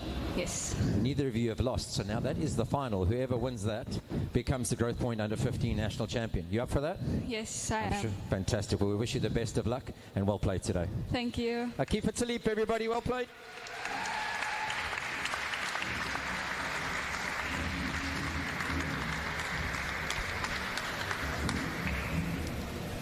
All right, we move on to the boys section of the Growthpoint top 8 finals, the 1-4 playoff. As I said, these are finals as well. Yeah. The outcome is dependent on who achieves the most amount of points. Right, first onto court, please help me welcome a young man inspired to play this game by his friends. At the tender age of 11, he's now at the tender age of 14. He has no nickname, but he plays at a villager squash club. He represents Western Province and he's schooled at Bishops at Zaid Badruddin.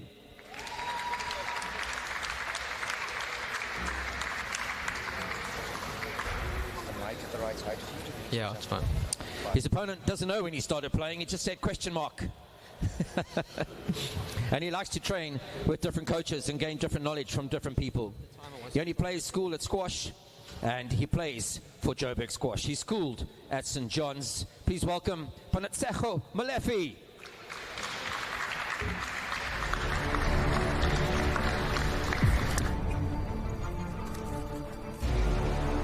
That waiting for the gun, the nerves are just too much, thinking about what is about to go down. There goes the horn to start the race. No, I think it's really amazing. And now the whole setup and people are dressed up. We're giving something, I think, to the people is just fantastic.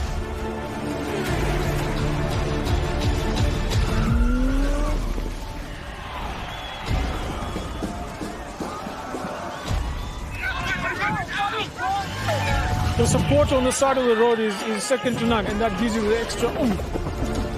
Thoroughly enjoyed it. The scenery is beyond what I could imagine. I seriously enjoyed it. I met so many wonderful people on the way.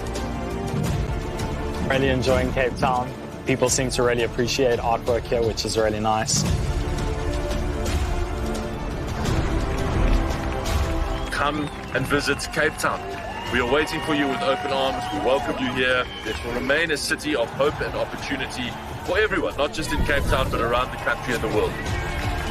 And he takes the tape.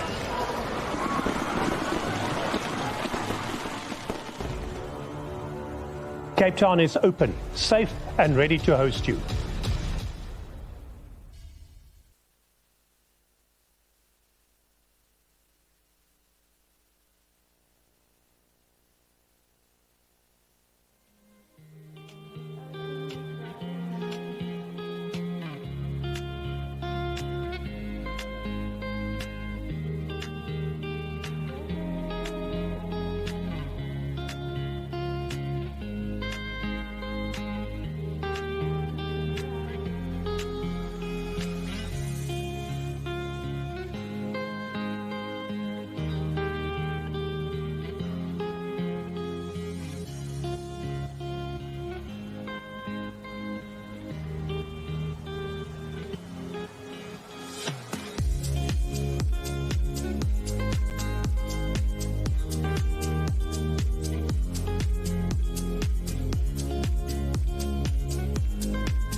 Play will begin in 30 seconds.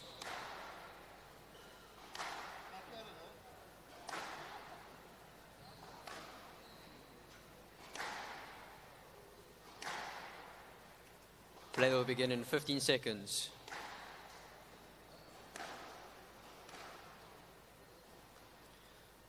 (2026) Growthpoint SA. This next match is a boys under 15 pool A match, and it is between Ponaceko Molefe in the familiar red and white, the Joburg kit, being a Johannesburg player, and Zaid Badruddin in the all dark kit. This should be an interesting one. Ponaceko is the top seed, and Zaid is the third seed. These two players have played twice before. Oh, that's exciting. Through the legs. No let. Okay, we'll get a let there. They played twice before, both seemingly this season, and Ponaceko has won both those matches, but they were close 4 games. And Zaid asked for let. Yes let. It's a yes let. One love. One love. Let's see who's reffing here. Might be Charlton, Webb Smith. Stroke to Molfe. And Polanceko's 2-love lead love. here. Polanceco lost last night to Zander Smit. Admittedly not his best performance. He looked a bit out of sorts. He will be keen to re-establish himself here and keep his title credentials alive. And Zaid Badruddin, he goes for the tin for the winner, hits a tin. 3-love. He had an excellent 3-love win over second-seeded Rupert Good, his Western Province teammate. He will be confident. Both of these players have easygoing styles on the eyes. That's nice by Zaid. Hand out, You can see 1-3. he's onto the ball early, and then there's a little bit of a delay, and the straight drop comes in. Very effective at all levels of squash, but especially this one under 15, where the boys do not have the speed or the efficiency of movement that the older players will have. Oh, it just knocks him Stroke to out, Badruddin. which will be a stroke. 2-3.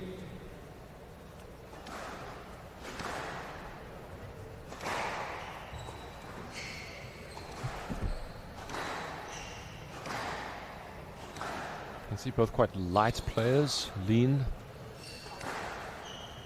slender. Make the changing of direction easier for both boys. Down. Hits it in there, Zaid. Hand out 4-2.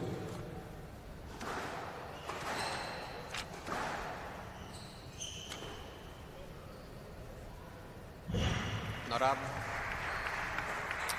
Yep. Ponaceko, he attends 5-2. St. John's College. Hasn't specified who his coach is, says that he has a few. He also plays basketball and football. Loose drop. Look at his preparation there on the tee.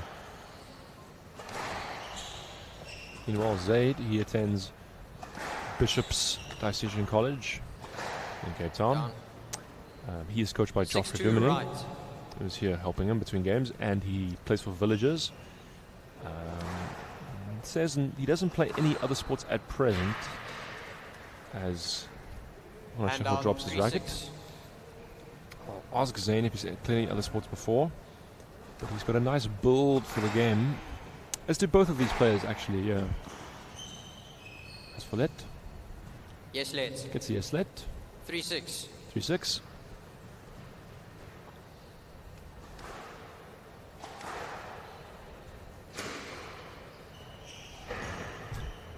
That's well adjusted. Nearly fell over, but kept it in play.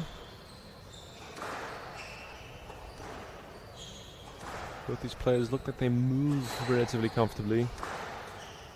That's why I think it bodes well for them in the future. Oh, wait. Yeah, into the turn. I nearly thought that was good. 4-6. You could hear how Ponaceko cut the ball there.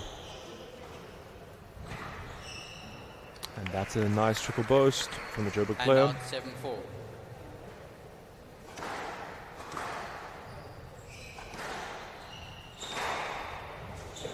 Yeah, good line there.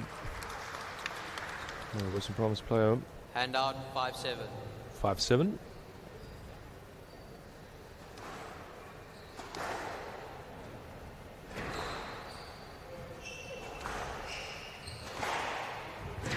Yeah, nice against the line, applauded by his opponent. 6-7. Fading to the sidewall as he hit it. Fault. Oh, and Zaid Badruddin serves out. He may live to regret that. Hand out 8-6. 8-6 is I mean, it's a bad time to serve out in any point, but 6-7 down, gifting your opponent a free rally.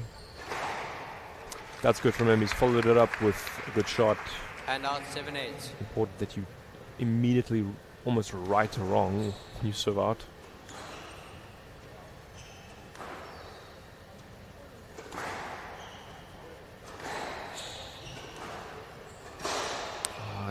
That's an unnecessary error Hand out by Zaid. And that means Ponasheko Molefe 2 points away from this first game. He's got a chance. He goes deep. Zaid asks. Stroke to Badruddin. Yeah, gets a stroke. Fortunately, a loose shot there from the Joburg player. You did not give him access to the ball. Hand out 8-9. 8-9.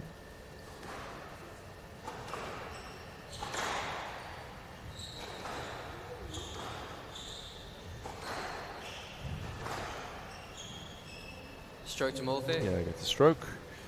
Hand out 10-8 game ball. 2 game balls for the top seed. That's a nice line. On the volley, goes deep. Loose post. I think he read it, but just mistimed his movement. Hand out 9-10 game ball. So, still 9-10. Loose post.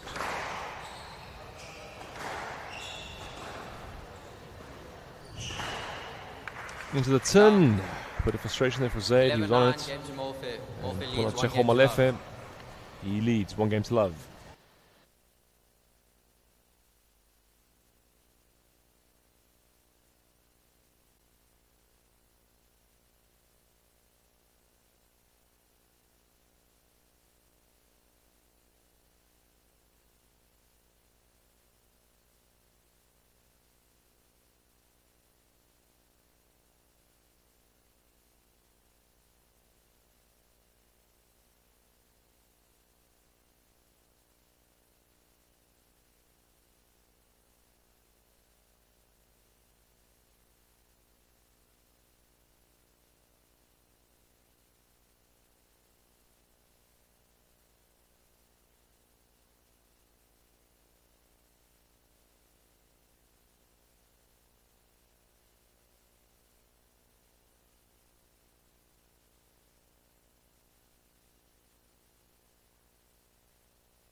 Play will resume in 30 Close seconds. first game.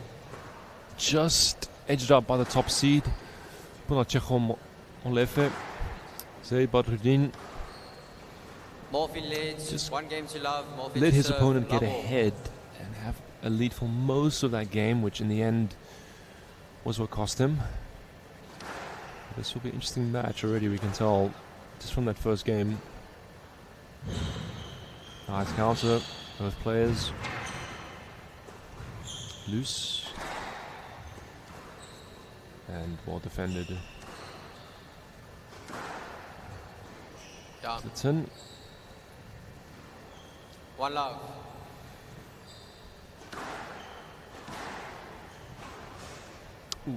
Not a bad idea. Hand out Did 1 find the all. tin, but potentially an effective variation there.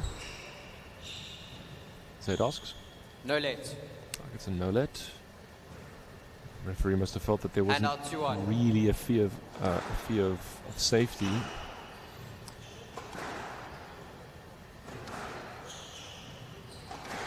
Perhaps a bit harsh, but there's a chance for Marchejo. Good fetch. Yeah, nice finish there by Zaid. Hand out 2-all.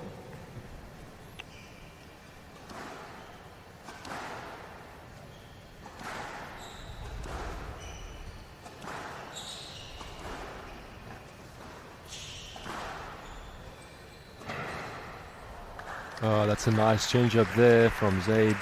3-2. A low cross flick.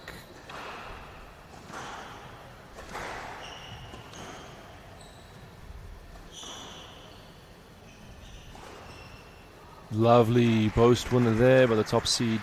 And out See how he got under it, carved it. The preparation could have been for a few shots. Loose. Loose drop. Down. But too close to the ball there. 4-3. Don't mind the counter drop there, but you do have to be sure when you play it. Down. Went for the reverse And angle out and finds it for in.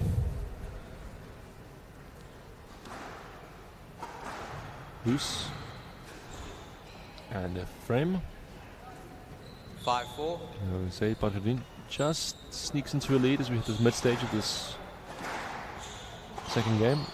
That's a couple of mistakes now from the top seed. 6-4. He's got to refocus here.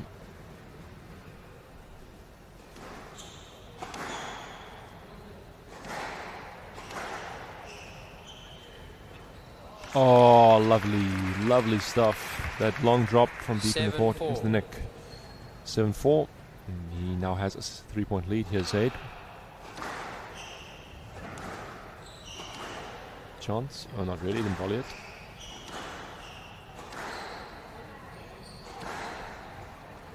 Loose. Yep. And proving to be quite effective with the triple burst so far. 5-7. Marchejo, because he's getting onto the ball early, showing the threat of going deep with the big prep. Yes, and Zayn finds the neck that time. Hand out 8-5. Just keeps that 3-point gap alive. Fault. Hand out 6-8.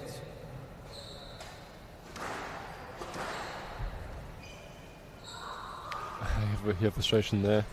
Hand out 9-6. 9-6. Who's post? Oh, and he's just... You can see he's mistimed his movement. He's gone to the ball, stopped, and then swung. And that gives the third seed, Zaid Badruddin, 4. Out. And he takes the second game, 11-6. We're one game apiece all. here.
Play will resume in 30 seconds.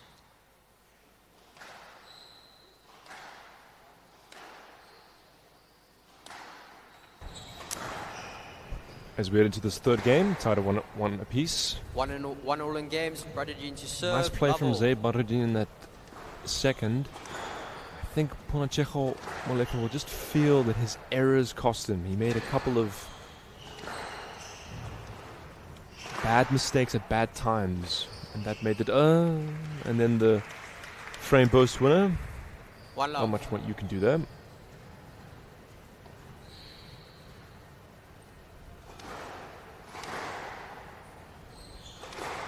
Easy style, both of these boys.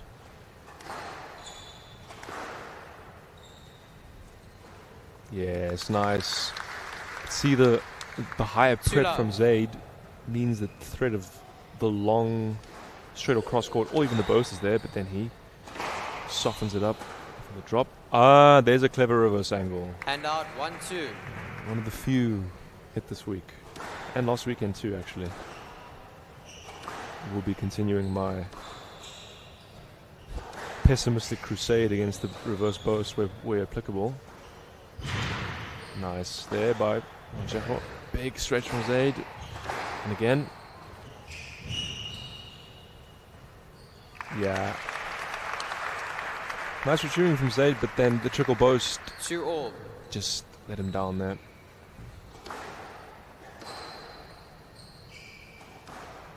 Out. Hand out 3-2. 3-2. Zaid.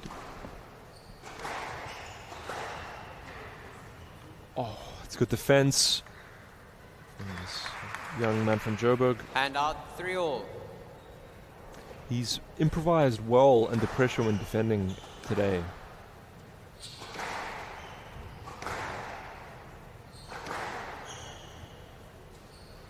Loose. Yes, and the power there proven to be too much. Hand out 4-3. Nearly hit himself, but managed to avoid it.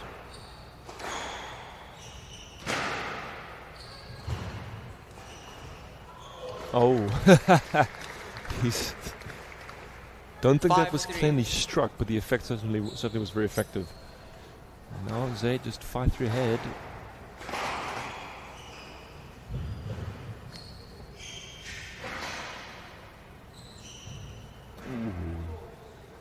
Yes, let. Gets a yes let. 5-3 left. Interesting call because Ponachejo didn't turn. Safety. Which may lead some, if they thought that Zaid was in his line, to interpret that as a stroke. But off we go. Yep, and he's finished that well. Hand out 4-5. Important for the top seed to win that rally. Chance. Looks like Zaid just got caught too close to the ball there. 5-all. Could be a stroke. Stroke to Molefe. 6-5.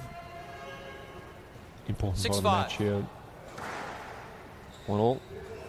So close. And this time the side will nick for Ponachejo. 7-5. And Zaid finds the nick. Hand out 6-7.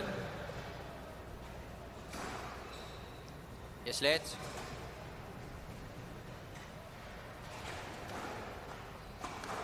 Loose. Yes, let. Gets a yes let. 6-7.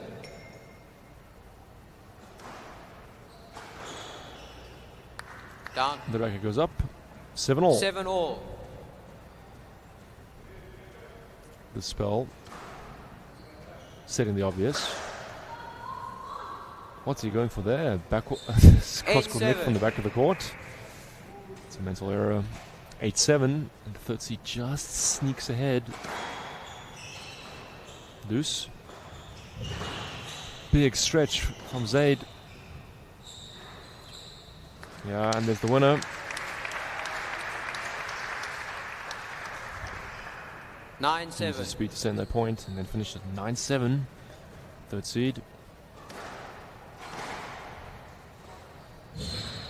Good get. And again. And the trickle boast. The trickle boast for trickle boast. 10-7. 10-7. Game ball. And 3 game balls for Zaid Badruddin.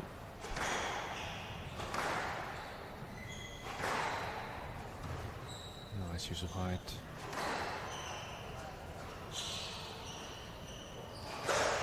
And he went for the ESPN finish.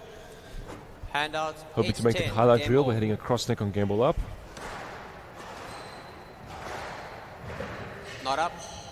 The referee didn't see that as up. Hits the nick. So 9-10. Let's see what unfolds in this next rally. 9-10. Game ball. This is where the psychological aspect of squash becomes so interesting.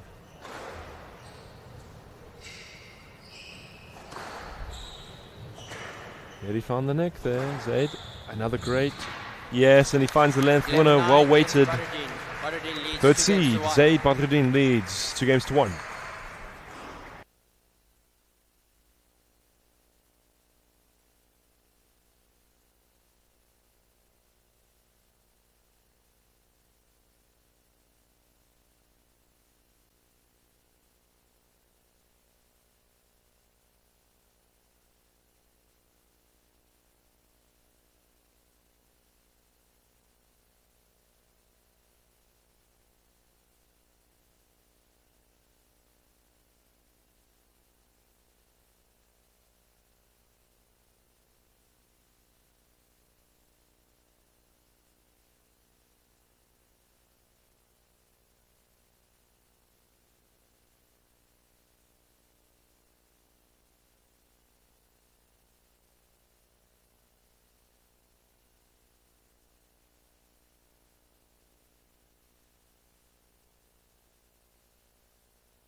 Two games to one lead for Zaid Play will resume in Badruddin. 15 seconds. This is a fascinating encounter here between these two.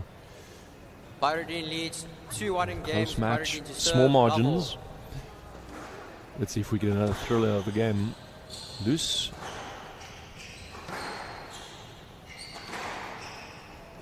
Chance. Stroke to Morphe. Yeah, it's a stroke. Hand out, one love. Well, Chekhov will just have to be careful. He's played that trickle boast from the backhand side and hit a couple of winners. But if Zaid starts to read it, Hand it out, might 1 become a all. liability. 1 all.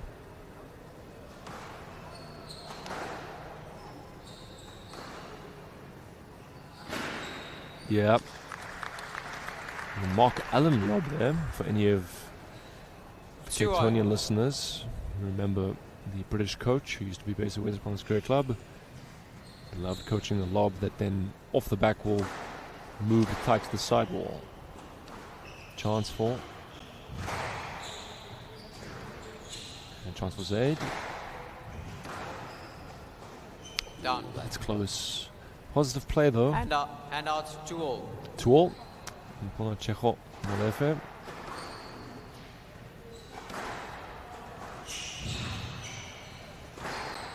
Yeah, nice option there. You see Hand how out, nicely 3-2. Zaid moved around Pona Checho there and then still played the winner. That's nice. Big stretch from third seed. And this time from the top seed. Frustration That's a nice rally from both boys there. 4-2. So just Sorry? edging ahead. Pickup was 4-2. good.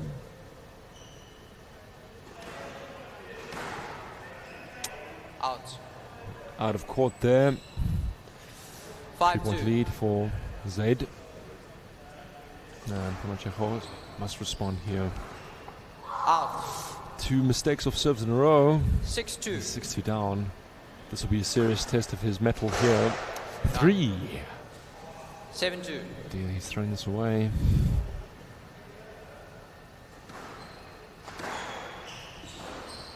Loose post.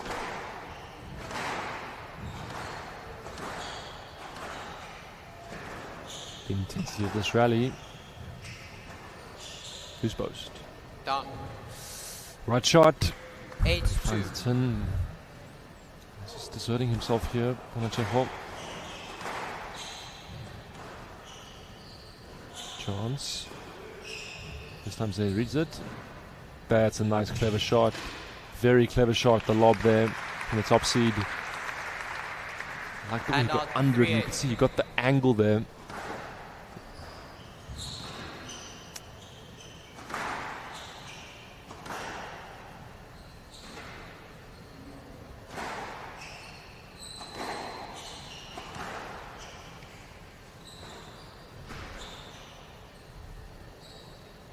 No let. Ooh, gets a no let. A bit harsh. There's, I think, 4-8. some danger of striking his opponent there. Some way, but the referee disagrees. No let. Perhaps a lifeline here for the top seed. But Zaid Badruddin is still 8-4 up. This is a big lead for this stage of the match. Goes the boast, and he will. Yeah, saw that coming. But again, the threat of the largest swing makes that drop so effective. Hand out. 9-4. 9-4. 2 points away from a win here. I don't think he's beaten Ponachekho before. Yeah, nice work there.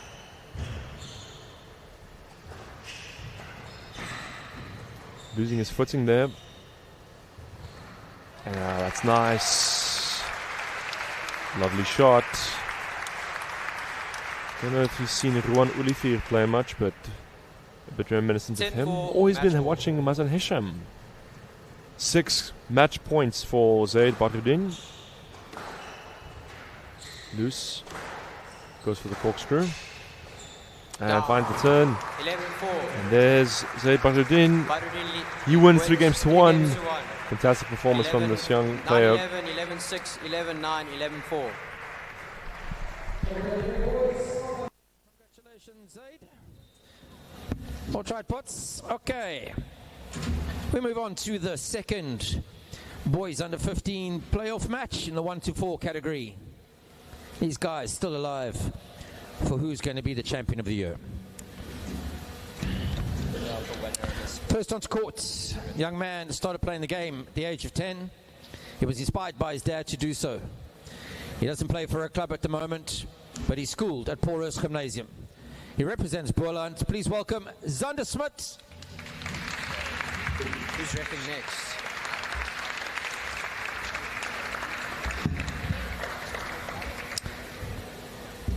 His opponent says he's caring and blessed. He goes by the nickname of Master Good and was inspired to play this game by his family growing up at squash courts at the tender age of 3. He plays out of Fishhook. He represents Western Province. It's Rupert Good.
there, we've resumed with our visual.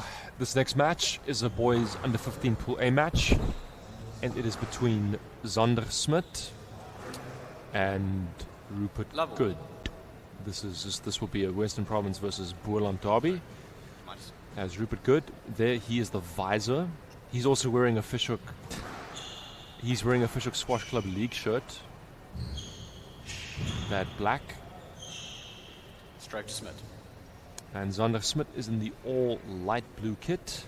Hand out. This is somewhat ironic because usually the Western Province plays in blue and Boerland plays in black, and it's reversed here. Zander goes to Paul Ruis Gymnasium in Stellenbosch, so he is a Boerland player, coached by Richard Castle, who's here. Ooh, that's a bit reckless. Rupert, please just hold that in the future. Yeah, I was surprised that the ref just has a little word there. Rupert, the second seed. Yes, led. It's a yes, led. Chula. Rupert is coached by Johnny Abramser. Crafty and skillful player from Western Province. Played many times for the Western Province senior team. These players, they've played 4 times, according to Sporty HQ. It is 3-1, but significantly, Rupert has won both the matches that were played this year, and I think they might even both have been pre-love. Zander has had a good tournament. He beat George Hung and Francesco Molefe, the top seed, last night. There's Rupert into the tin. He started off well. Hand out. He beat 3-1.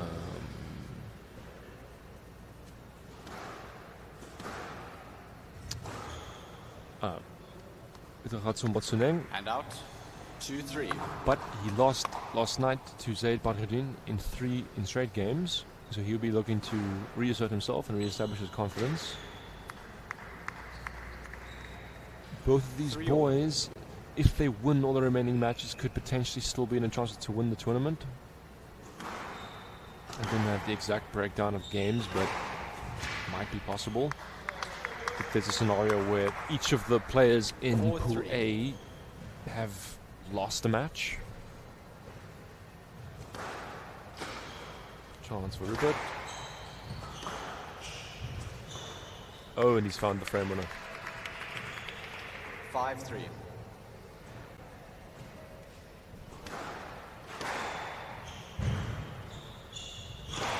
Goes deep, Zander Smit. Down. The back wall. Hand out. 4-5.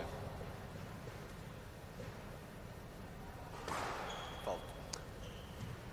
Not very welcome Hand for out. Zander Smith's 6-4. scores there. That out serve. Just gives Rupert Good a 2-point cushion in this first game. Loose. That's a high drop. Yep, and he pays the price. Zander Smith, quite a direct player with how he takes the ball in. And it looks like he does his damage as Rupert hits it in from mid-court a lot of the time. He also has a good striker of the ball.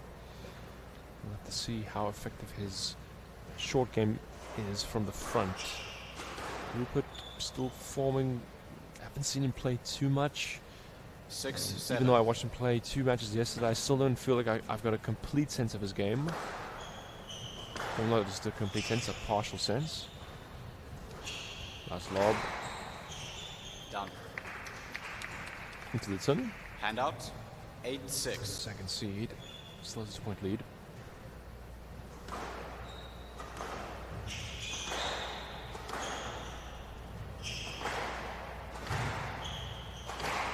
Deep.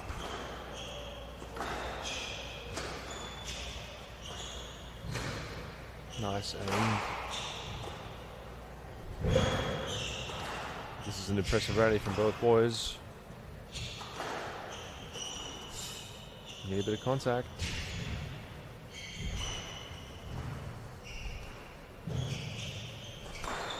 Longest rally of the map so far, with plenty of...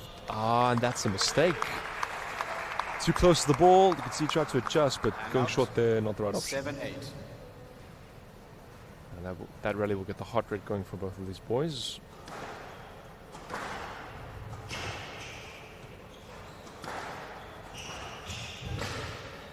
And the frame, trickle boast. Handout, 9-7. 9-7.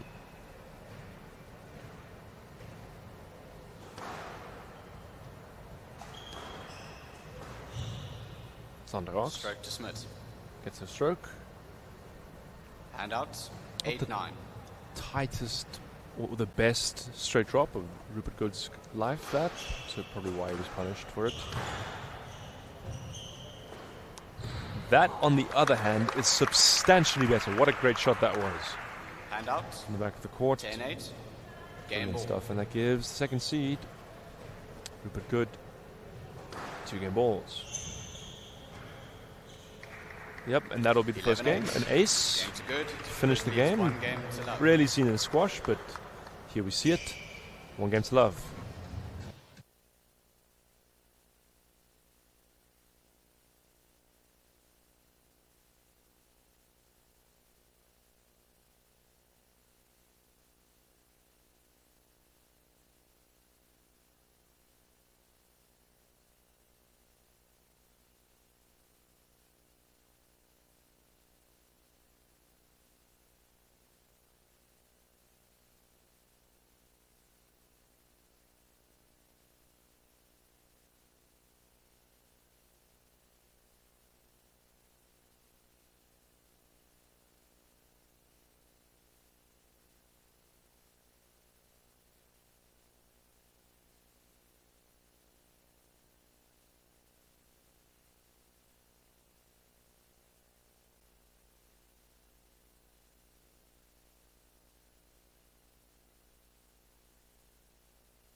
Fifteen seconds.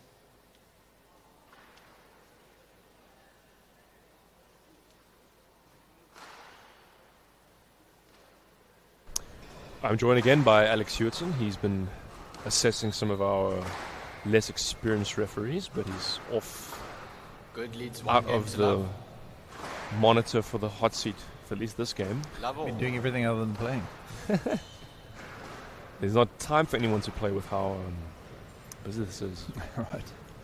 1 game to love lead for Rupert Good. Don't know how much of that previous game you saw. Only the last few points. Handout. Yeah, it was relatively close right until the end. Just again, that couple of points difference in a match or in a game. The difference. Yes, led. It's yes, let. 1 love.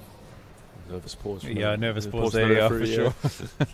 Zander's fate's flashing before his eyes. Yeah, but I understand why I asked. Yeah, it's got a bump there. Handout. 1 all.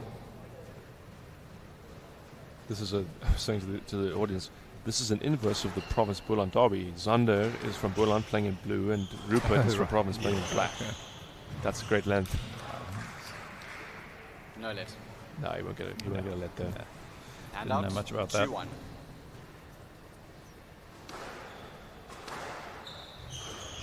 Loose boat. Losing his footing. There's quite a bit of leg tangling as well. Good. Gets a stroke. Handout. 2 all. Yeah, he's lost his footing a couple of times, Rupert.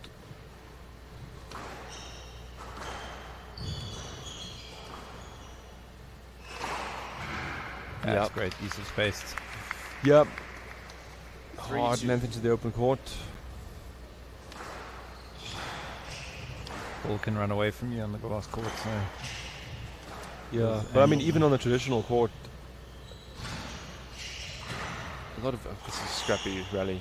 A lot of juniors don't necessarily attack the back of the court. They sort of play neutral shots and or overhit so that it comes back out of the grass. Yeah, which is why they then struggle against senior players who have good weight of stroke. Handouts, 3-all.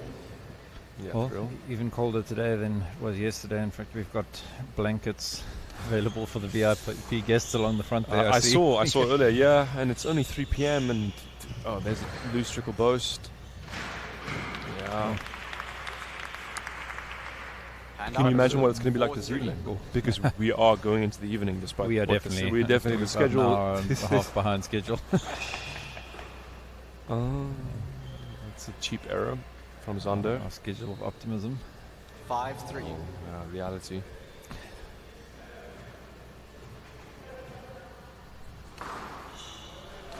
Out. Someone from the production team just whispered in my ear, schedule of 6-3. fantasy. And the best thing about that is I don't know if by fantasy she means her hope for it to be better or her fears of it being worse. That's what I'm going to name future. Make a comment. I guess this is one of those really stereotypical self-help optimism or pessimism questions. Glass half full, glass half empty kind of. I'm going to be renaming all Excel schedules in future. The schedule of fantasy. Schedule of fantasy. 7-3. Rupert's just opened up a big gap here. Done. Some cheap errors from Zander in this game. 8-3. He's not as composed as what he was yesterday. Yesterday he looked confident beating George Hung and Ponachejo. Yeah, looks like it's going to go Rupert's way in the second, but then Zander will need to regroup and settle down a bit. There's been a lot of sort of scrambling from both boys, actually. Yeah. Loose boats. Off the back wall. Still a little bit frantic and very frantic, either over or under hit at the moment. Pace needs to be controlled a bit.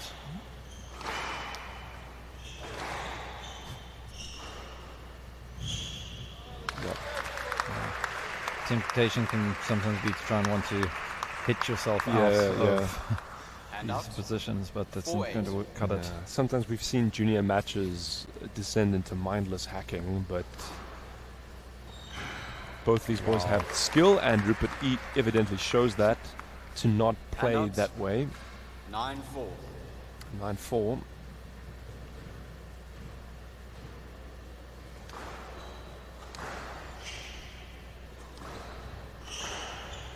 That's a nice volley from Zander. Scrambling from Rupert.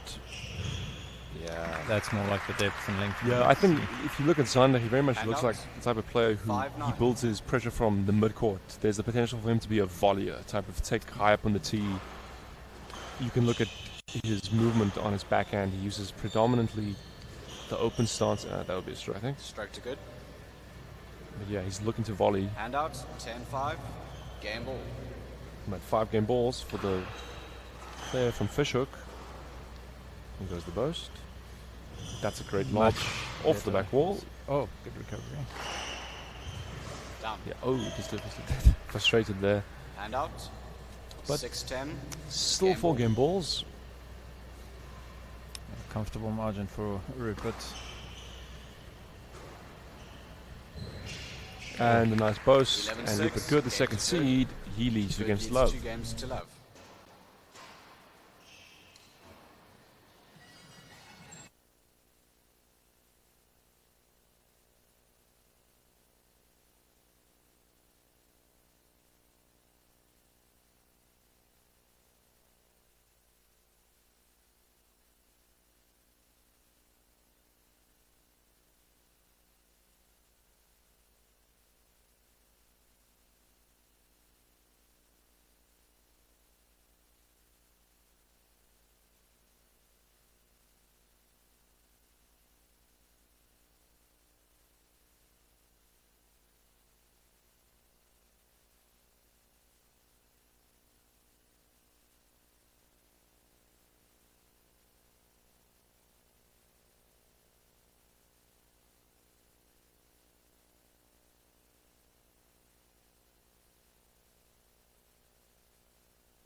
15 seconds.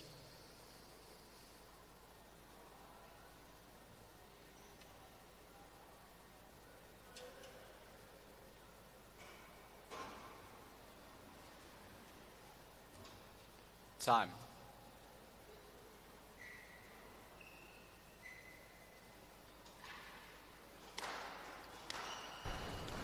Rupert Good leads 2 games to love.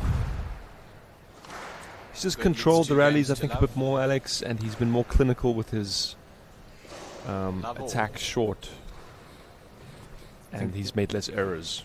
Absolutely, and I think Zander needs to be taking his time and trying to vary the pace a little bit. Just been quite reactive. And early on here, you have to build some rallies, but not. Well, both boys exchanging backhand volley drop winners off returns of serve to open this. That's a bad error. Yeah, we can see some frustration there from him on that. Out. That's there. He called it. Yep. 3-1. 3-1.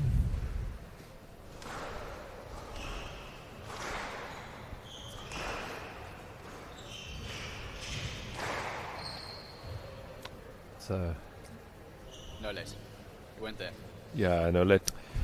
Suspected that might be the case. 4-1. Yeah, it was in that scenario where it's either no let or let. Yeah, going I fast think and fast. Yeah, and Rupert had probably cleared enough and was behind him. There's a risk of you asking whenever that happens. That's nice there. Oh, that's lovely. Better. That's much better. Yeah, he's defended very well there. And applauded by Rupert. 2-4. Well, hopefully you will be able to settle in for a few rallies here. He's been hitting it through the danger zone quite a bit, I think. Stroke to Smith. Yeah, get to stroke the sun. 3-4.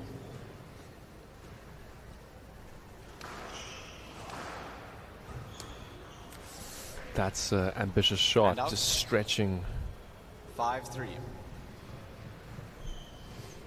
5-3.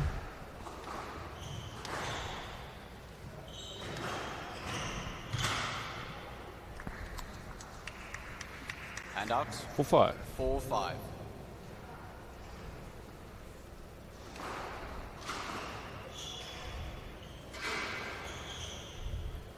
Loose drop. No, but the cross scope was not the right choice.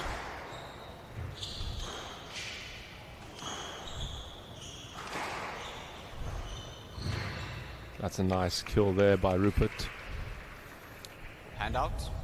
6-4. Go with Rupert's confidence. Anything Zander hits the middle of the court, he's going to be under serious pressure from.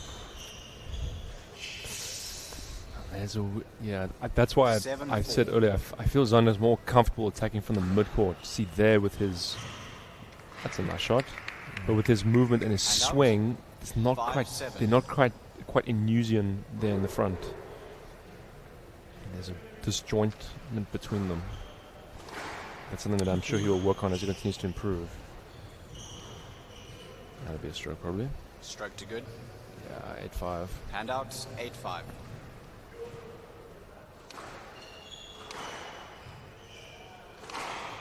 That's a great line. The chance. Yeah, nice work. 9-5. Yeah, Rupert just sensing the opportunities and going for them. And, been a string of a couple more errors in both shot choice and execution. There we see Zander is attacking from the mid-court on the volley. Confident there. Hand out. 6-9. 6-9.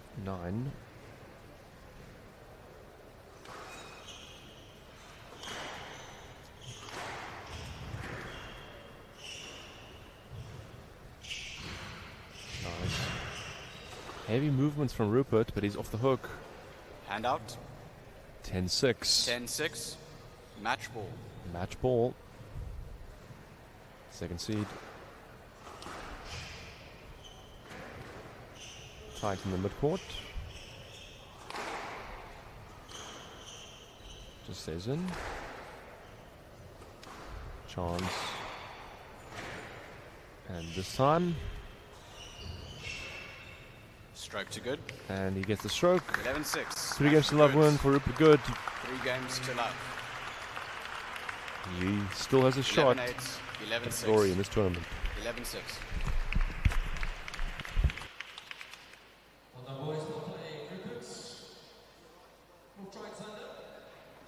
We move on to the ladies 5 to 8 playoff matches in the Growthpoint SA National Top 8 finals. These ladies have already played one match this morning. This is their second match for the day. Please welcome to court the First Lady. She describes herself as determined, hardworking, and caring. Her aspirations with regards to squash is to make the South African national side and go to World Championships. She's coached by Ruan Olafia, and she plays out of VOB right here in Western Province. Please welcome Kimberly MacDonald. Oh, it's not Kimberly. Where's? Sorry, Mulnay. Apologies. Faux pas.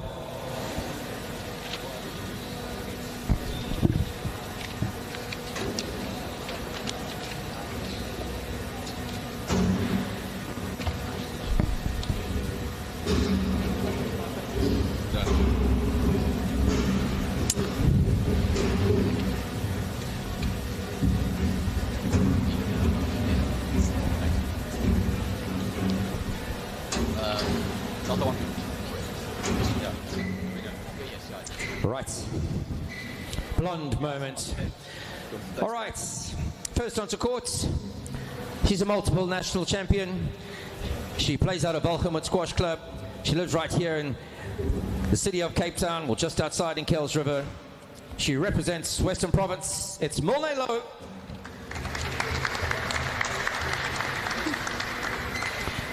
Her opponent, she plays out of Potch Country Club and resides there as well.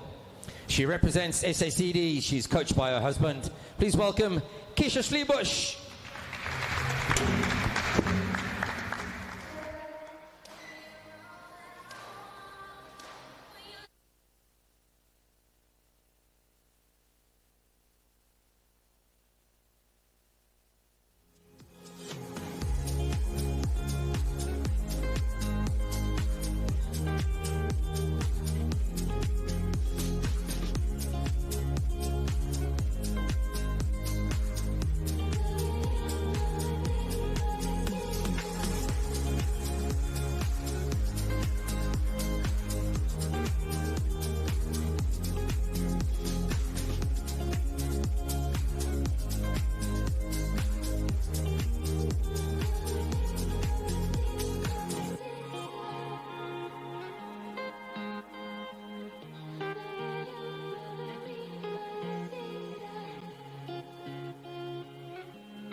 6, Growthpoint SA Nationals, women's 5-8 playoff match.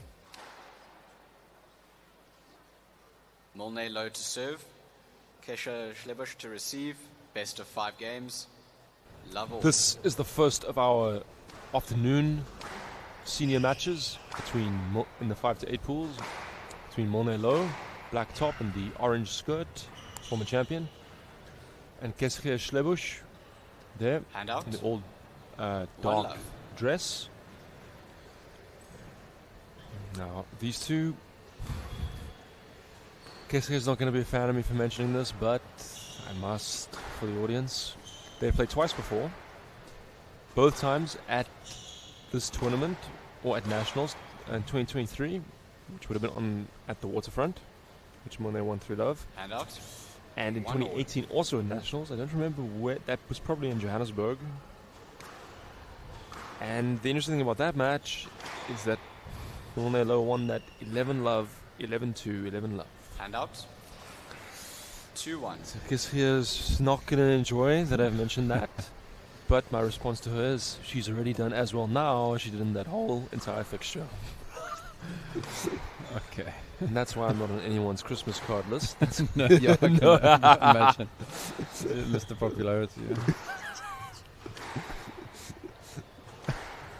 But yeah, that's a notorious people pleaser. Yeah, anything but. Oh, great stuff. Yeah, great answer.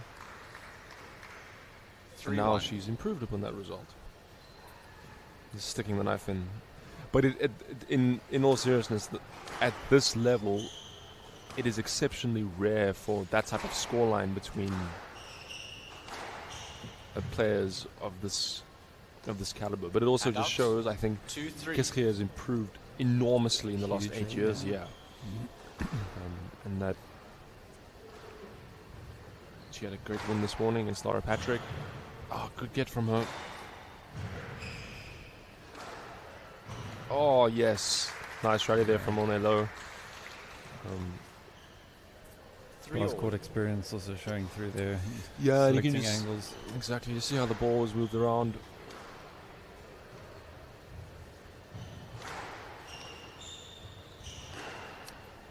And on the glass, sometimes the counter drop is the best way to buy yourself some time and regain position. Counter drop, it's such a good shot if you're accurate with it. 4-3. You get punished terribly if you're not. But so these two players, Keskia started her tournament off. She played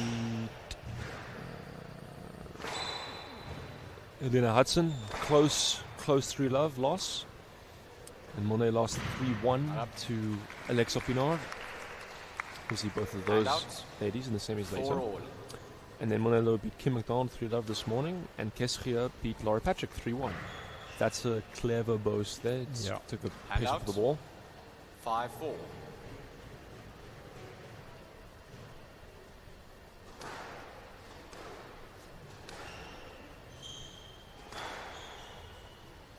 Yes, let. It's the let. 5-4.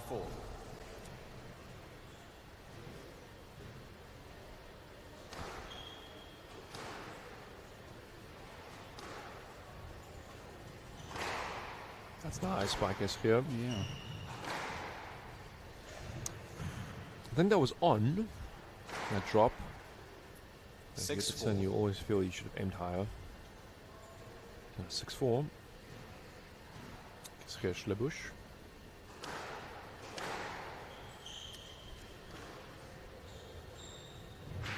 Oh, that's tight. I think obviously with age and experience comes a realization of how important your line and length is here, and quite a contrast to some of the junior styles of play. A lot to learn from watching senior squash for the juniors. Absolutely, yeah. Especially sort of clever defensive or at least neutral use of height. Oh, that's nice, yeah. And then when the opportunity arises, not just waiting for the ball comes to you, but as I guess you're stepping just forward, step forward and attacking. That's right, yeah. and gain pressure from the serve. Just another very experienced person in the glass court. He made a reappearance in Nationals a couple of years ago as former national champion and PSA player, Cioli Waters. Yes. And she had a spectacular run in that tournament, really using the height on the glass. Absolutely, yeah. Good, underrated ball control, because when people think of Cioli's game, they think of her athleticism and her power and her ability to get onto the ball early, but anyone who's been that level is going to have incredible ball control as well, which she does possess. 7-all. Monelo, a former champion, of course, I think 3-time. Loose from Kesfield. Deep.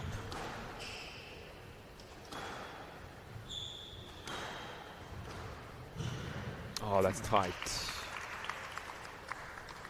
Serving right. 8-7. 8-7.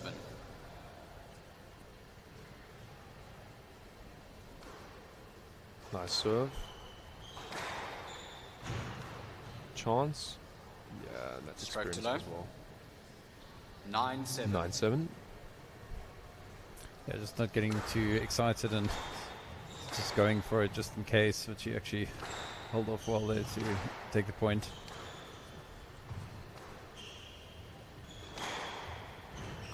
Sometimes if you wait long enough, your opponent will move back into your swing as well. So that's ambitious. On the right. I'm not sure Monet read that, but 10-7. That will not matter. Game ball. Being hit. 3 game balls to Monelo.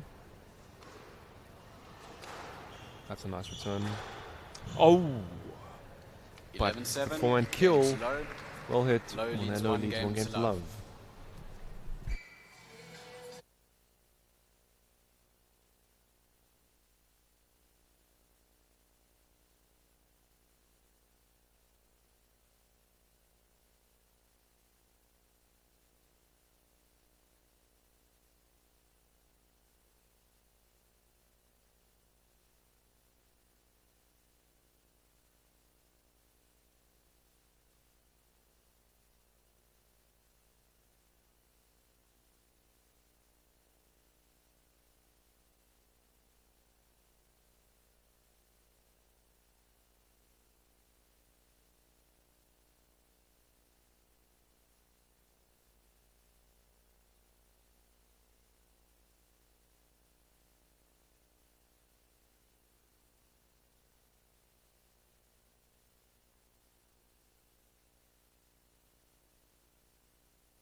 Seconds. 1 game to love for Monelo. Competitive first game there, Alex. Kessie started very well. He's made a couple of mistakes as it got towards the end of that Low game. leads 1 game to love. But they responded by really closing out the Love courts all. well Yeah, there. yeah, and she attacked well herself, chose her moments.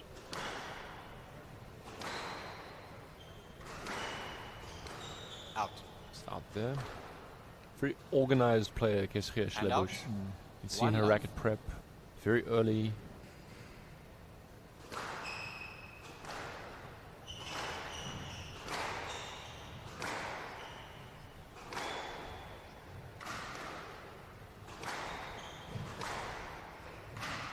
Nice work on this. Down the right True wall love. and then the switch.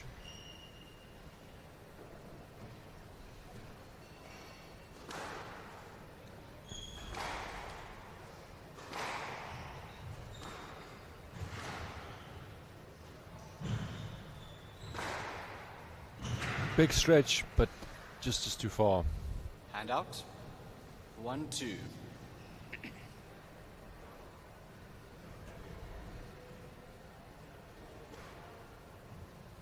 It's a great serve. Really great serve. Chance. And another boast. Another cross court.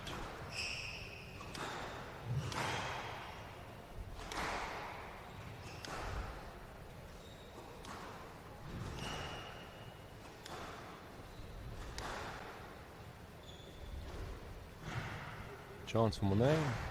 Holds. Yep. And there's the winner.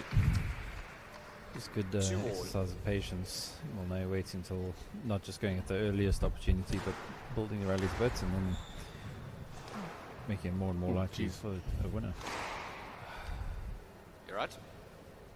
Yeah. Maybe did you get a let? She did because she on felt left, during two play, more. so didn't have the opportunity. Did she get a let? Oh, I don't think so. I thought, oh, okay. No. I thought that maybe she had. Gotta go straight there. When it's your opponent Yes, contributing left. to the fall, you can 2-all. potentially get a let. We just had it. Yeah, it was a let.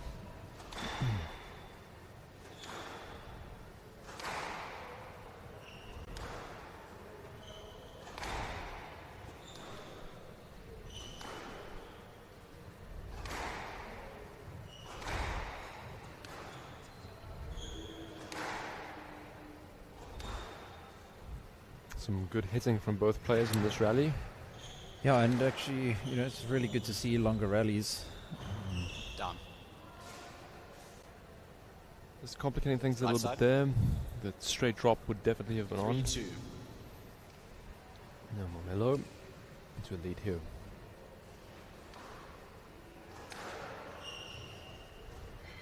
Loose bows.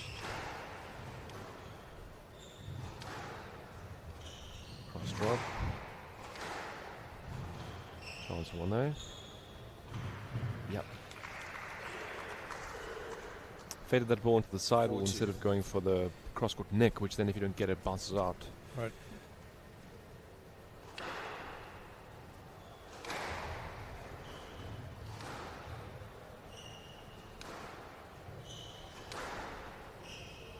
That's a great width. Chance for Guess here.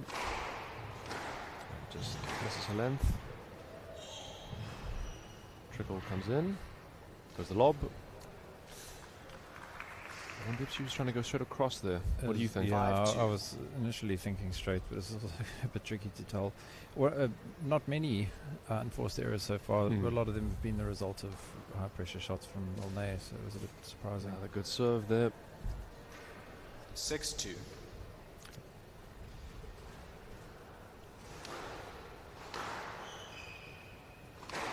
It goes deep. Oh, that's a great line. 7-2. Well, they're looking very comfortable out there. Yeah, she's really established herself well in the second game.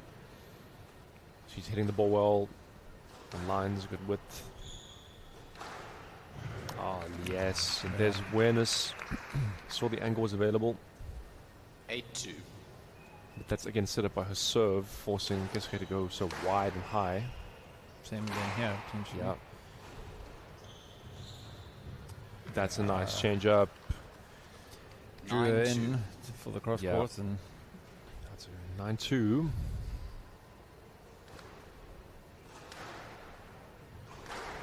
Oh, wow. On fire. 10-2. Game ball.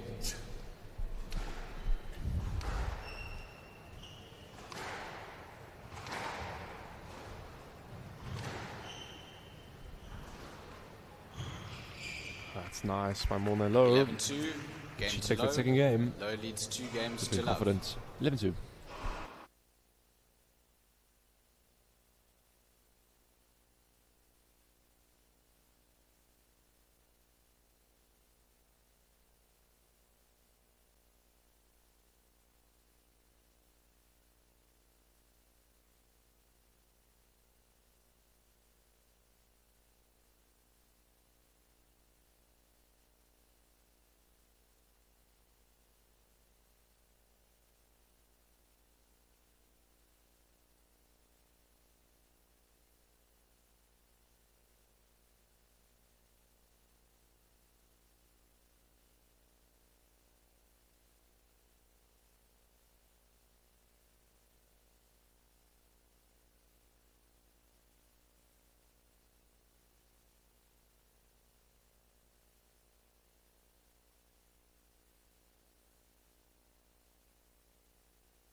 Low leads 2 games to love. Love all. After the competitive first game, Morne Low surged ahead to take that second, and really I think the foundation of that second game was her length, Alex. She hit very good length, served smart, and then when she had the opportunity, she attacked the front. She boxed clever, but the foundation really was her length there. It's going to be difficult to disrupt that for US here, but we'll see. I think she'll be aiming to as she is already, try and work the ball to the back. We're just getting errors squeezed. Yeah, a bit of a rash shot there. Didn't have to play the burst like that there.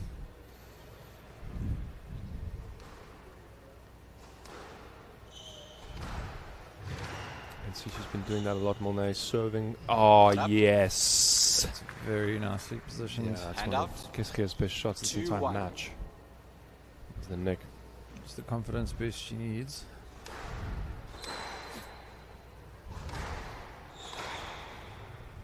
Loose. Yep, and the width there. 3-1.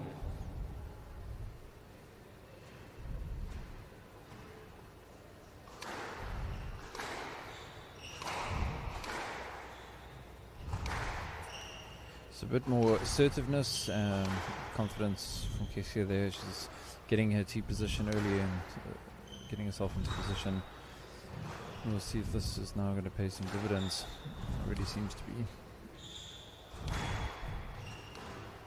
That's a nice change up from her. That's yeah, kind of work she's gonna need to do, squeezed right? there. Yeah, but I think she'll be more than up for it. And 4-1. there have been sections of the match where she has matched Morne's length. It's just that Morne's consistency up into the third game and some of her target hitting in the second in particular was exceptional.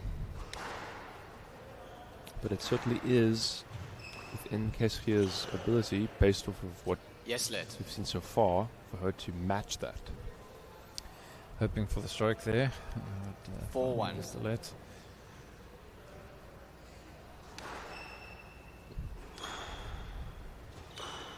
That's nice there. Great in depth there, applauded by Keskier from Morne. Hand out. 2-4. 2-4.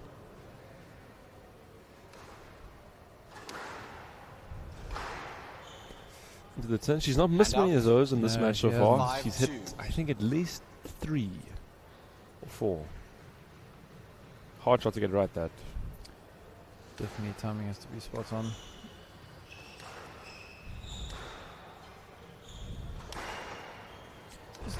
That's just the difference in Keskier's body language. So I said assertiveness and early preparation and all of that. Yeah, this is a good spell for her. Best of the match so far. 6-2. And she doesn't have to change anything here. She just has to keep... Oh, yes. Hand out. The risk with the hard serve 3-6. is it bounces out if it's not deep enough. The width sits out ready for Morne's capable hands there.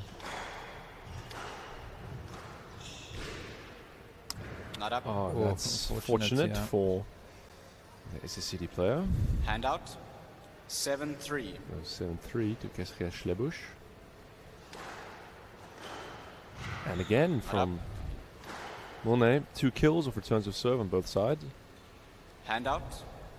4-7. Keskier can switch her serve up a bit.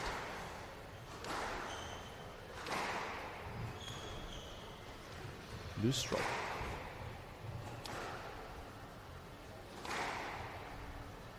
Yes, let. Yes, let. 4-7, yes. 4-7.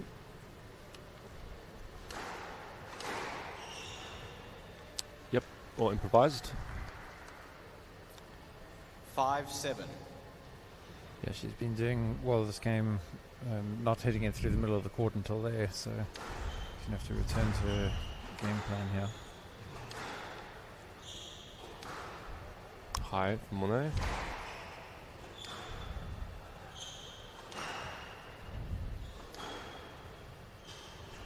Plays through the interference. Chance for Keskia. Goes straight. This is a lovely exchange. Furious pace out there. Yeah, there the change of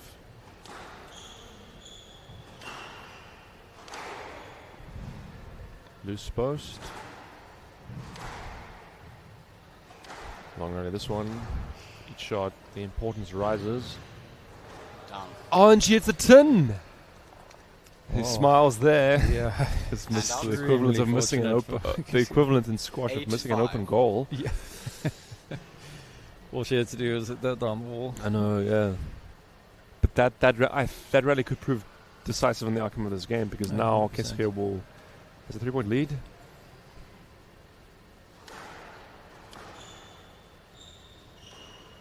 Just stays in. Going for that kill again, Monet. Back will neck. Chance for Monet.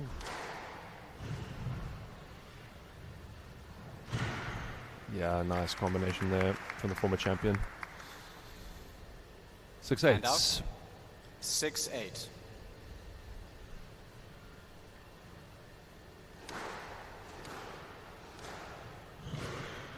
Loose. Out. Yeah, ultimately cost her there, hitting back into Monet's 7-8. firing range. 7-8, so Monet has narrowed this lead down. Nice on the Keskia asks. Yes, led. Yes, led. Sorry, on the There's left. relief there. Or thumbs up. 7-8.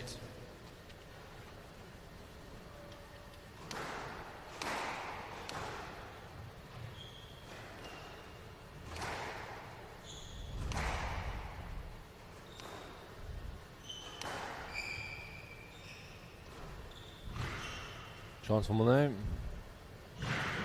Big rush by Keskia. Yeah, but she calls the double. That's nice.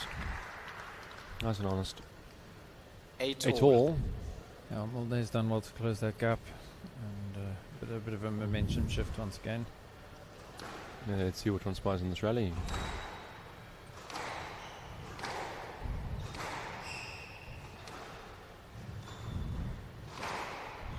Ah, that's a nice kill. And Monet low. 9-8. 9-8. Massive rally this next one.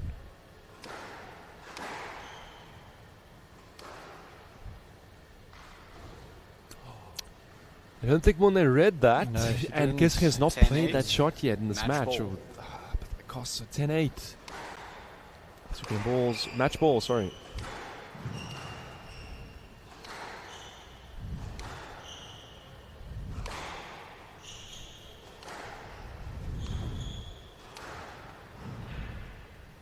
Stays good. And now Monet low. Finds. And guess who will run? But that is the match. 11-8. 3 games to love to Match Monet. low, 3 Competitive games to stuff love. there.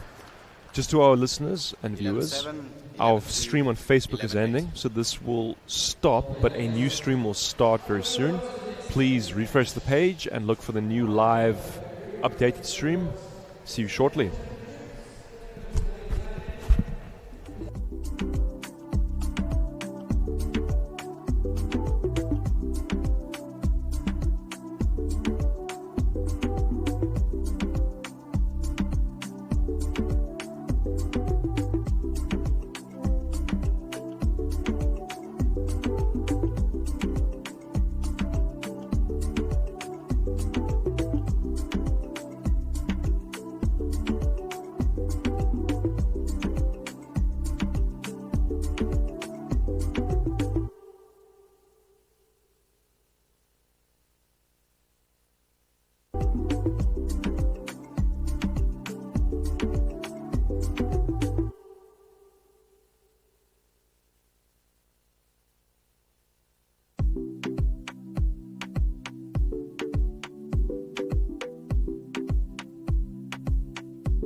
This next Kimberly McDonald to receive. ladies best of 5 pool games, 5 to double. 8 match is between Laura Patrick serving in the white top. Another, I think, northern shirt, and against Kim McDonald in the black top and blue skirt. These two players are very familiar with each other because they used to be teammates when they both played for Northerns. Kim played for Northerns up until this year, when she has now moved to Western Province. And their Sporty HQ record is substantial. They've played 17 times, and Kim has won 15 of those 17. With Laura's few wins. 2 love. Last one coming 3 years ago. So that's not great reading for Laura Patrick, but every day is a new match. And on the glass court, this could be an equalizer, especially with her 3 game. love. Laura plays a very attacking style. She attacks the front of the court with gusto. And both players will be eager to win this match because they have not managed to get a win yet. That's nice by Laura. And out. Kim losing to 1-3. Haley Ward and to Monello. And Laura Patrick losing to Lizelle Muller and also And to out. Gesche Schlebusch. 4-1.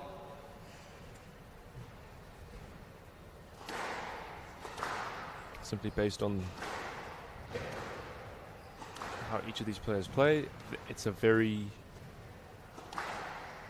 I would say, obvious tactical matchup.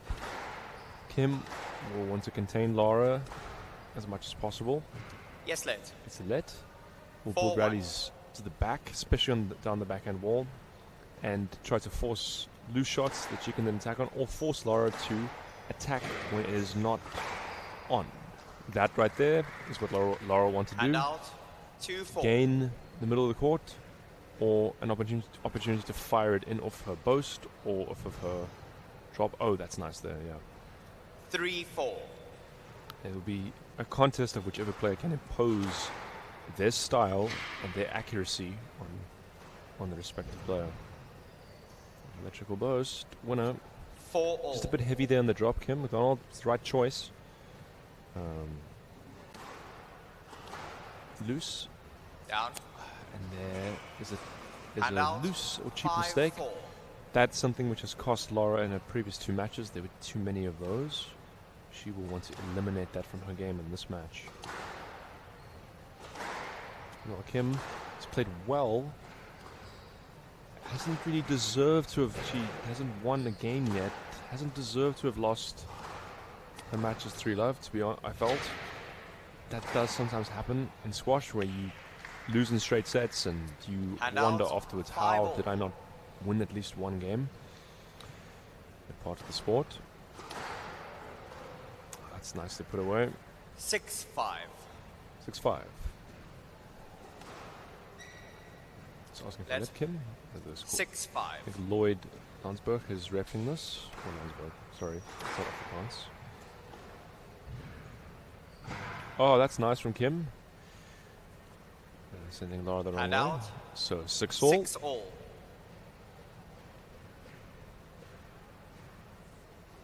There goes the lob serve. Yep. That the opening for the boast was on. 7-6. Not a shot Kim has used yet.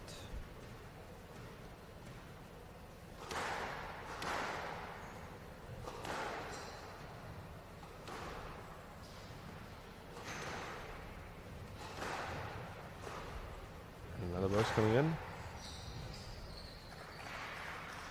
Just not getting it And to out. die into the side wall. 7-all. Better crosscourt there from Kim. You can see she danced to avoid the And potential out. stroke situation. 8-7. Alright, it's in. So, 8-7. Kim McDonald.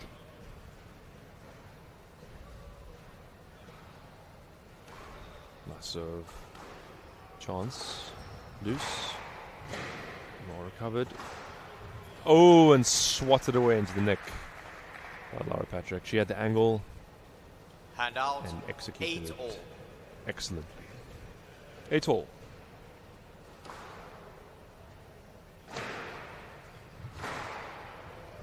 Running from Kim, still in the point somehow.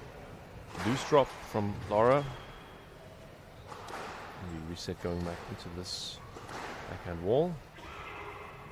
Down. That's a loose error there from Laura. Hand out. Not under too much pressure, and 9-8. I wonder if she was caught between two minds there. It looked like the kind of shank that where a player is caught between two minds. Not up. Not up, yeah. Does play that shot quite a lot, the cross nickel for serve. Hand out. Kim will have to be 9-all. vigilant of that particular danger. And 9-all, biggest point of the match so far. Nice get by Kim. Didn't quite find, but I'm mistaken. I thought he was going to find the depth. Game ball. And game ball for Laura Patrick. Tight work. And again, nice get by Kim. And that beats her 11-9 and Laura Patrick. Patrick. Patrick She's leads, one game to love up.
seconds. Close first game. They're taken by Laura Patrick. Small margins in that opening game. Patrick Let's leads see one how game both to players love. respond. Lovell.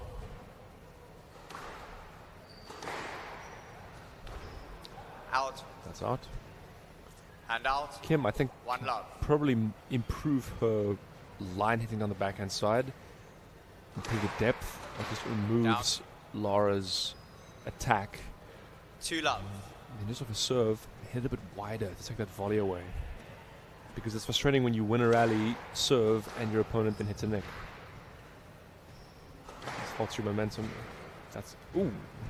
Chance for Kim. Goes straight, yep. Don't know if she knew too much about that, but good scrambling there by the Northerns player. Not that time. Hand out. 3-1. 3-1.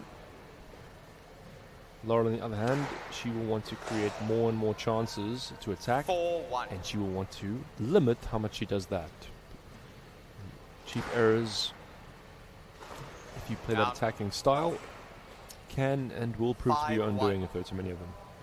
And in a flash, Kim McDonald 5-1.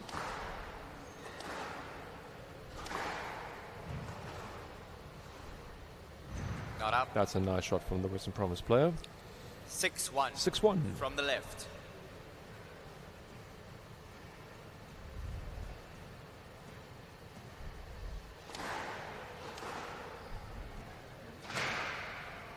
Yeah, nice width and depth from And Laura out. Patrick.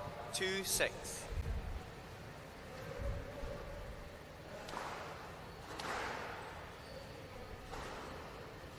Yeah, did she get that?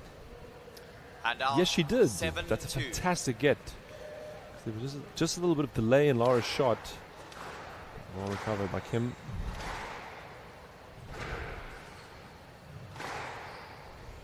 Stroke to McDonald. Gets a stroke. 8-2 up. Kim 8-2 McDonald. from the left. This is a nice response from her. She's established a substantial lead that you think will be enough. Oh, it's not. And out. But 3-8. cannot lose focus. Laura Patrick will go for anything that is loose. Can win points quickly.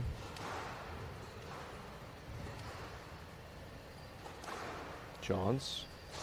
Down. And the tin. You just see that she didn't quite get And her out. racket underneath that. 9-3. Hence the turn now. 2 points away from equalizer. Down. Oh, that's a present. And out. 4-9.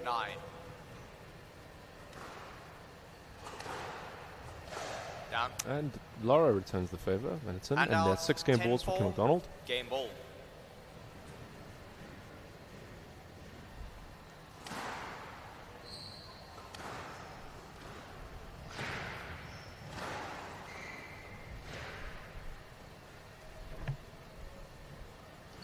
And out. 5-10. So 5-10. Still 5 game balls for Kim McDonald. Nice get. And it's a great counter drop. Fantastic movement there. 11-5. Kim McDonald, we're tied. 1 game to apiece. McDonald. 1 game all.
One game apiece.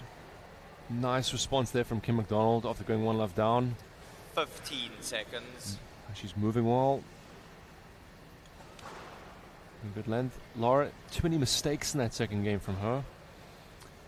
If Kim's depth 1 game all. and McDonald to serve. accuracy Double. is good, Laura has to respect that and try earn the right to attack. Otherwise, there will be a risk of her making mistakes. And But that's a out. good start. 1 love. And chance for Laura. Love 2 love. those low kills because Laura Patrick.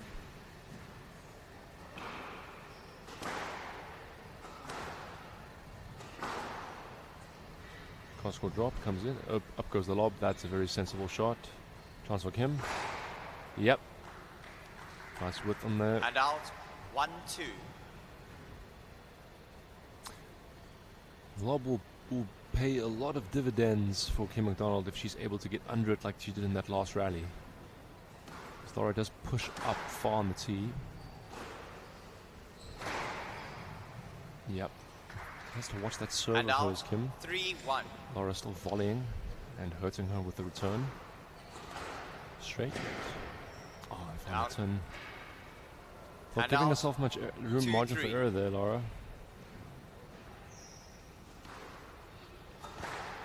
Down. Into the tin. 3-all. So 3-all.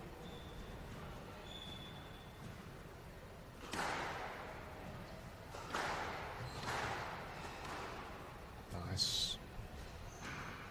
Yep, good use of change of pace there by the Northern's player. And again. That's nice defense. Tight. Loose. Oh, and she's found the winner there. 5-3. That's down to her good positioning. 5-3.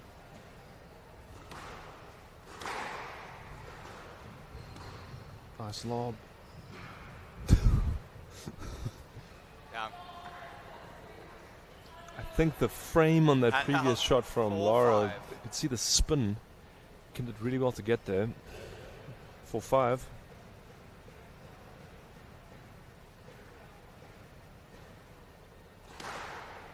Got a serve.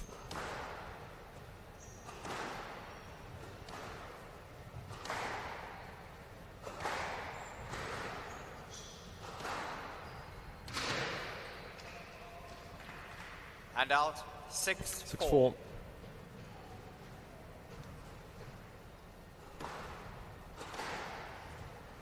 Loose. Yes, nice. Showed And the straight out. drop option and then 5-6. just reflection on the wrist. Just play that post. 5-6. Important for Kim to stay within a point, I feel. I serve. Not up. Again, Laura shooting. And out. 7-5.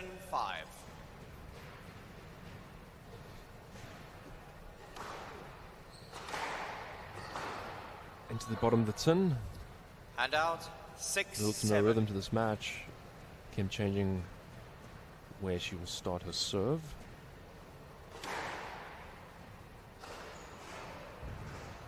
Again, nice counter drop. Oh, that's well straightened. Yes. That's a very skillful shot. And out. Straighten it with the movement there of the open stance.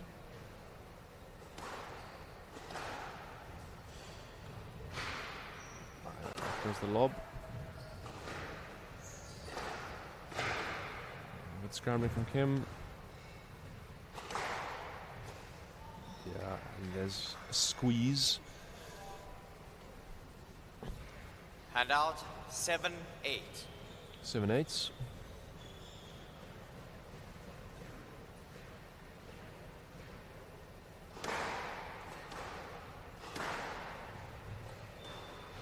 Out. That just goes out. And the change in 8-all. Kim's serve helps get her even. No, 8-all.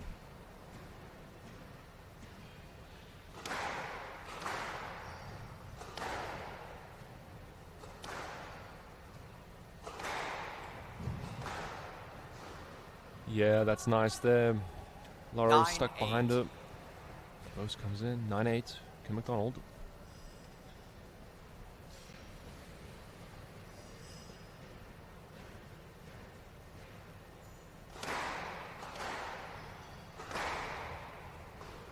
Into the bottom of the tin. 10-8. He hasn't used that Game low ball. kill on the forehand too much, so perhaps that surprised Laura. Now, Kim McDonald has 2 game balls for an important 2-1 lead. Chance goes deep. Ends the neck. 11-8. Converted. Game to McDonald. Kim McDonald leads 2 games to 1.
30 seconds.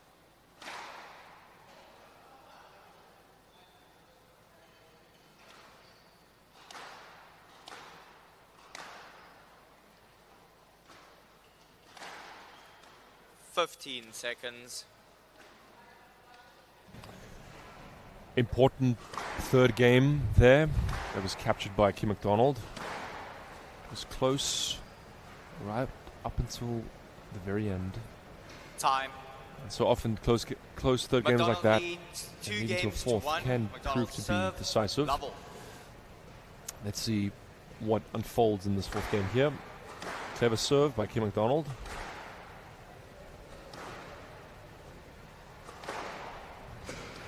Chance. Yes, yes. And you can see there One love. because she took that ball so early, the shot, but while by no means bad, didn't have to be exceptional to win the rally. That's how she won the second game. Oh, and she's nearly there. Oh dear. Hand out. 1-all. Players showing a small laugh there. 1-all.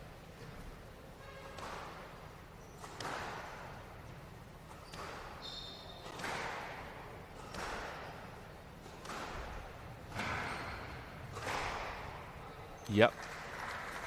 Well put away And there. out. Loose drop by 2-1. Laura.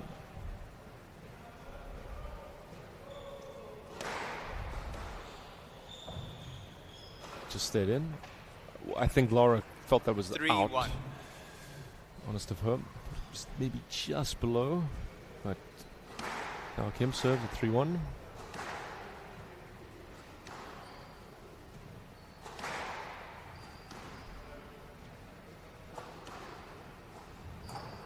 Oh no. You can hear Laura's frustration. 4-1. You can see she snatched down at that ball instead of controlling her racket face. Clever again. She's that's a Yorker. 5-1. Clean bowled her there. 5-1 Kim McDonald.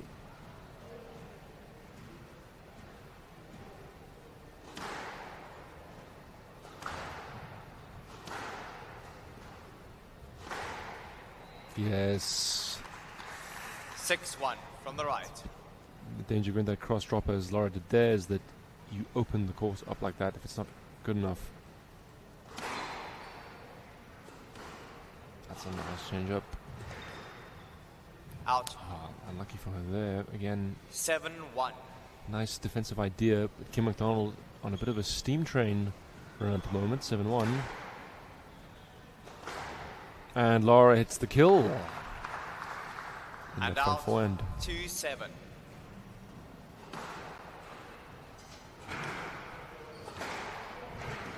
Nice defense by Kim. She can rattle off quick points, as we've seen in succession there, Laura Patrick. 3-7. She will want to build her own momentum, and Kim will want to stop her. Not that time. Into the tin. Hand out. 8-3.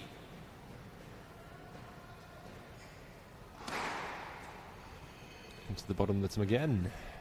9-3. That's not going to get it done. Kim McDonald 2 points away from her first win of the tournament.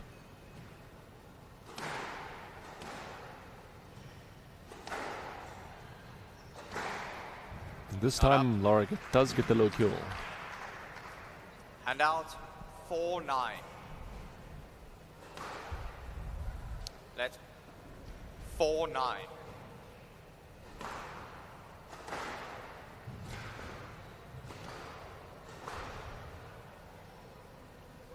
Down. Into the tin. Hand out. And Kim 10-4, McDonald, Western match Province, 6 match points.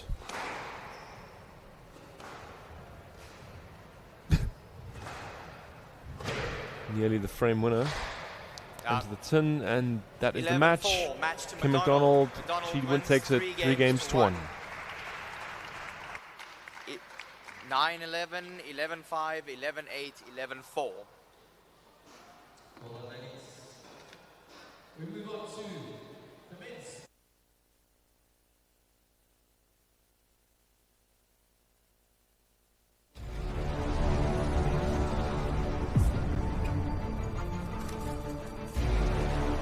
That waiting for the gun, the nerves are just too much, thinking about what is about to go down. There goes the horn to start the race. No, I think it's really amazing. And now the whole setup and people are dressed up. We're giving something, I think, to the people is just fantastic.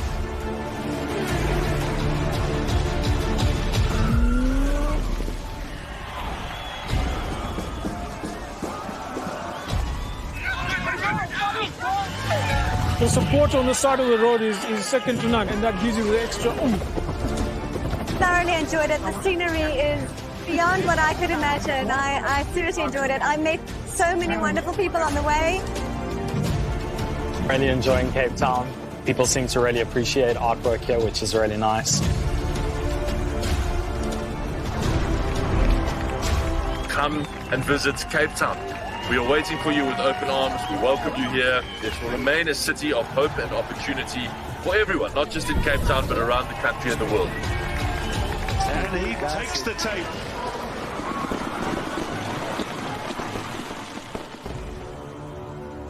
Cape Town is open, safe and ready to host you.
Play will start in 30 seconds.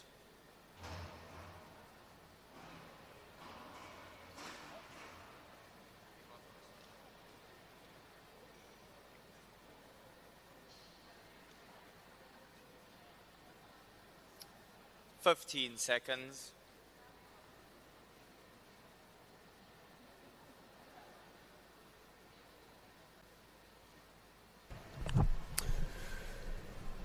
This is the first of this afternoon's men's 5-8 pool matches, and it is between Judah Phillips in the light blue, 5-8 playoff. almost surfer light Judah blue Phillips to serve. shirt. Dean Fenton Wouldn't look to out of place receive. if he was Best of 5 on the games. beach. Love all. And Dean Fenton in the all black kit. This should be an interesting match. These players have only played once before, and it was this year in February in one of the satellite PSAs.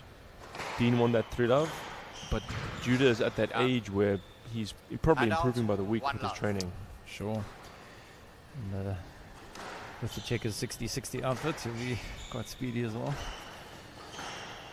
Let's just keep an eye out. Judah played a 3-set match, excuse me, a 5-set match with JP Brits this morning. And at the end of that match, due to frustration, he shattered one of his rackets on his calf. A bit like Noor Al Tayyab used to do on occasion. So viewers, just have a look if there's any evidence of that, any marks. We were wondering because that seemed like it was, it made good contact, if I just put it that way. Meanwhile, Dean, he had a disappointing loss yesterday to John Anderson. I spoke to him, he was not happy with how he played, but he set that right this morning. He played very well against Ruel Vidla and won that 3-0.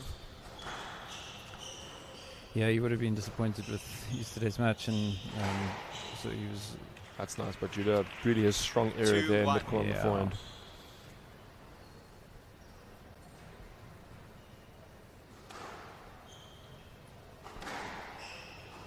Remains to be seen. I mean, both these players are young. When you are relatively young.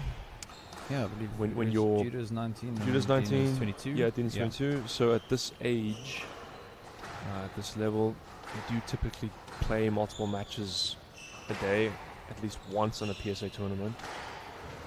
And of course, at that age, your recovery is much faster than when you're older. But it remains to be seen how well each of these players backs up their match this morning. They played very early. Yeah, they did. Dean played at about 8:30 this morning, and Judah would have played between at about maybe 9:45, 10. Started his match. Let's see the rhythm of their movement here on the backhand side. Down. Into the tin. 3-1. It's the early lead for Judah. Judah, whose younger sister Starla won the under-17 title here last weekend. Sure, his mom is here, but the rest of his family might be watching. 3-1. Jason, his dad, Jordan, Starla, all of them exceptional players. And this is Judah's debut. As is the other interesting thing here is that this is Dean's debut as well. So both of the players have never made the final 8 here on the glass. There's some relatively extensive rallies here as they try and feel their way through here. That'll be a stroke. Stroke to Phillips. Contact with his 4-1. opponent there. Yeah, so a promising start from Judah. You're right, Mr. Fenter. He was 4-1. Taken to school a little bit by JP Brits in that 5th game, I think. Just too much experience. Yeah. And he was frustrated by it, but he will learn, I think. And the nice thing about a tournament like this is that you have one. This is what Dean was also saying to me earlier. You have one disappointing result, but you're forced to kind of get over it because then you're on court not long after. Just a few hours later, right? And if you let that previous match stay in your head too long, that then affects your next match, and things can spiral out of control if you get too disappointed. And every new match is an opportunity for another win or another reset. Right, can't spend too long ruminating. You take your learnings, but... Charles with Dean. Yeah. Yeah, that's nice. Thank you. Not up. Does like using that boast in the front of the court, that quick one to open the court up being. It's one of his favorite patterns to play. 2-5. Judah, very quick. A very fast player, though, and becoming increasingly fast almost by every 3 months. Yeah, he's been playing most of the PSA series up in Johannesburg, so I've been seeing him month to month, and the improvements are clear. Yeah. Each time. And exposure to different styles of play and different standards of play from overseas players is certainly helping as well. Yeah, he'll be developing his own style of play as time goes on too. There are very few players who at 19 already have. That's a great volley by Dean. That's the winner. There's very few players at that age who have a fully formed idea of how they want to play, and still working out how to really apply their strengths in a way that gets them wins consistently. I think one of the developments in Judah's game has been more confidence in volleying and attacking. Yeah, he's volleying a lot more now than he did about a year ago. I remember seeing him. He played for Northerns at last year's senior IPTs. He played my teammate Nathan van der Westhuizen. Nathan won 3-love relatively comfortably. The difference between his level then and now is enormous.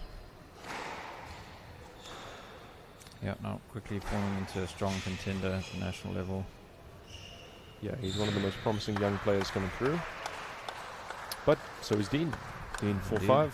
4-5. A little bit older. Taking a little bit longer to get to his debut at the final 8. But definitely a lot of promise.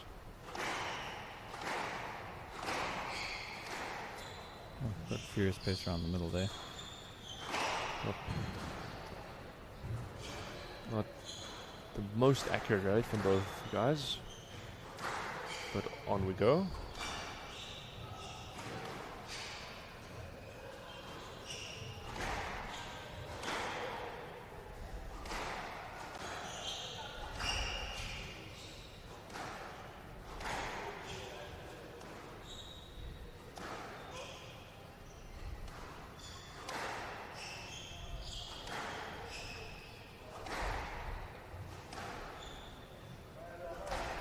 Much longer rallies than what we've been seeing for most of the day. You're right, yeah. Testament in part to both being excellent retrievers. Yeah, but at the senior game, even in, for example, Monelo and Keske Schlebusch's match, there were quite extensive rallies where the length battle determined the outcome. Right. That's a great lob by Judah. Good recovery there. The rally goes on. Fitting in the running for one of the longest rallies of the day. Yes, and I think at a fitting point in the match too, because 4-5 in the first game is, I think, a big point, because it either stays there or stays even, or there's a small cushion for one of the players. Dean thought that was out. He's gone for that. Getting distracted. To deviate that much. On the dot. Did he dive and get that? That's absolutely. Somebody's got to flag that, because that is sensational. Referee calling that ball 6-4. good. Amazing. Let's watch this again. Yeah, he got it. He got it. And with the celebration. And that's fantastic replay work there from our production team. Thank you. That's going to be a contender for shot of the tournament, I think. Down. And out. 5-6. Quite a relaxed guy off court too, Judah. He doesn't show his emotions too much, so it's interesting when that. I suppose that is the type of, if you're gonna have a come on, that's the moment to do it. Right. You don't hear that seldom from him. Yeah. Yes, left. 5-6. What do you make of that call? I think Judah a little fortunate there. That ball came deeper than he was expecting. Still a bit of distance to the ball there, but I think he'd planned for that to be a bit shorter, but the second bounce was at the half-court line. Sometimes when you see a player react, you see Judah almost going, what was that for? Yeah. Sometimes when players do that, it's, I think, because they know they're in trouble. Yeah. They're trying to influence the decision. Indeed, yeah. What was that for? 6-all. Bit of an inside joke. If there are a few guys listening, they'll understand.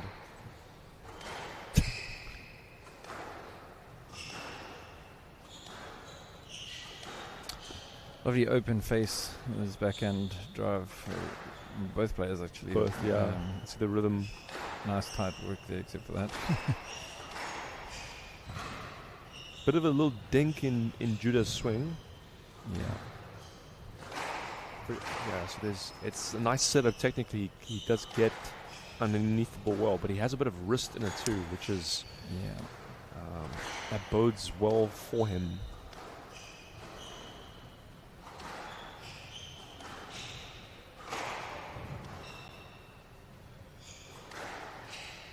Nice length by Dean. Good readjustment from Dean there. Long rallies. They're not up. That's nice, and just surprised him, built the pattern, and then broke out. it. 7-6. 7-4, yeah, to Judah Phillips from Northerns.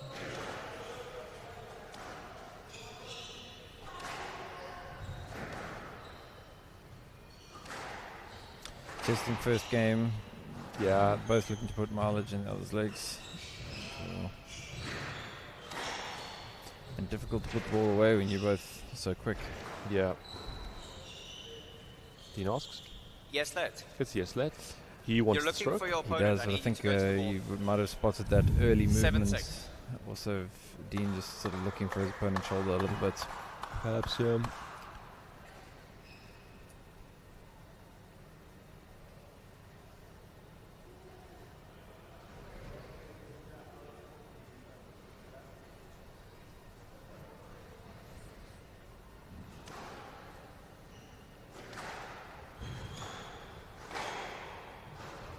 Yep, could see that coming. 8-6. 8-6. Well, in a game with rallies as long and close as those, a 2-point lead is pretty substantial. What you can hope for.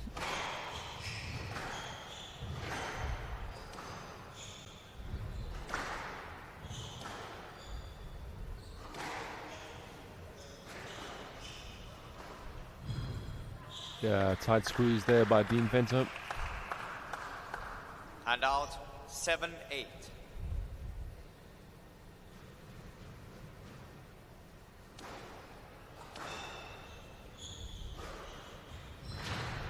Heavy movement by Out. Judah, and the area is squeezed.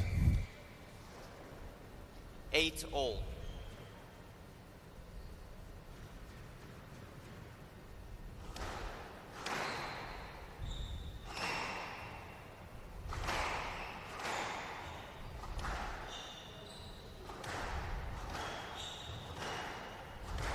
Pace is picked up here. Yes, let. 8-all.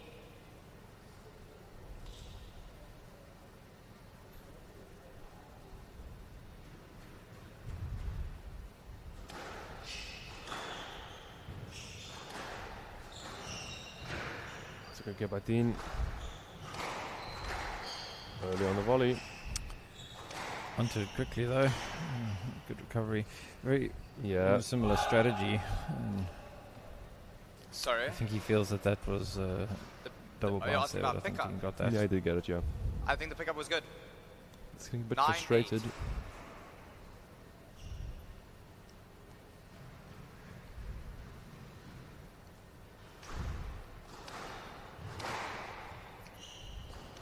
Chance for Dean. And on the dive again. That's clever, yeah. Very clever. 10-8. Game ball. Watch this. Another timely and fantastic replay. Yeah, and he showed the cross with his open shoulders.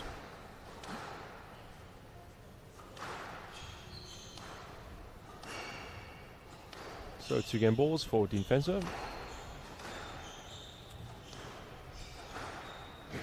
That's a nice kill by Judah. Yeah, And Judah out dived for that. 9-10. Yeah. Didn't really show that cross court. He kept looking as if he was going for the front left, and so it was a bit deceptive. That's the strength area. Don't think he's going to get Stroke any to joy there. Fenter. 11-9, game to Fenter. It's a stroke. Fenter leads, 1 game to love. And Dean Fencer leads 1 game to love. How did he get a stroke there?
Time. Yeah. Close first game. Time. Fenter leads, I'm curious, 1 game Alex, to to love. see what Judah Double. Phillips' reaction is going to be, because he had that long 5-setter this morning. He was up for most of that first game and he lost it. He's Got found the up. nick. Oh, this is his first And reaction. out. It is, yeah. 1 love. Probably he was hoping to have another shot for a replay at the last rally of the last game, but so he went straight for the neck, proving Yeah. point. Well, clearly a lot of intent. Yeah. But this will be a good test Stroke of his to middle. Phillips. Yeah, fortunately that just 2 came love. out of the middle, unfortunately.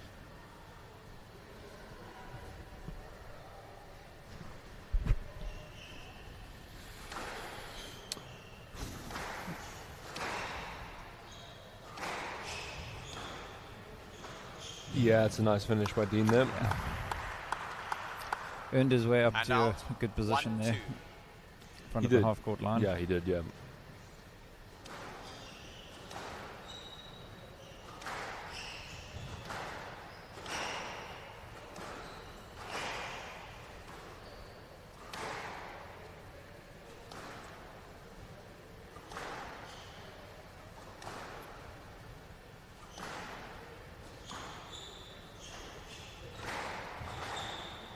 Yeah, well that's- intercepted there. 2-all. 2-all.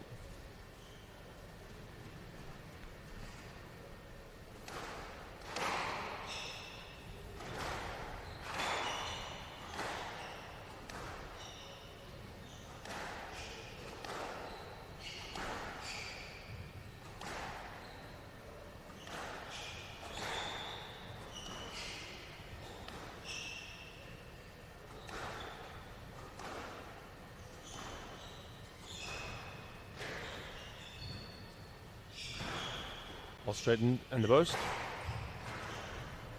Yep, good there. Yeah, Oh. well played by Dean. 3-2. That's the third rally in a row where he's worked himself into position there and hit the winner. advantage. Yep. But you'll notice each time it's taken quite a few lengths and probing drives and so on to do that. He's not rushing in there. That's the hallmark of this level of squash, especially. You have to hit several excellent shots to move your opponent out of position to eventually get the chance of the winner.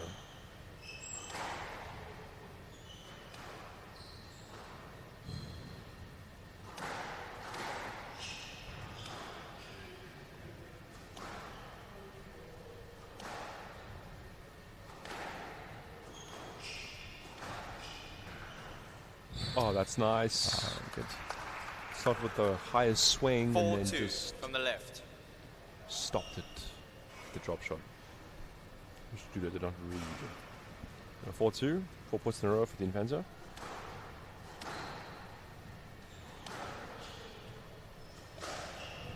It's a mistake. So after his 5-2. initial good start to the second game, Judah is in a bit of a predicament here.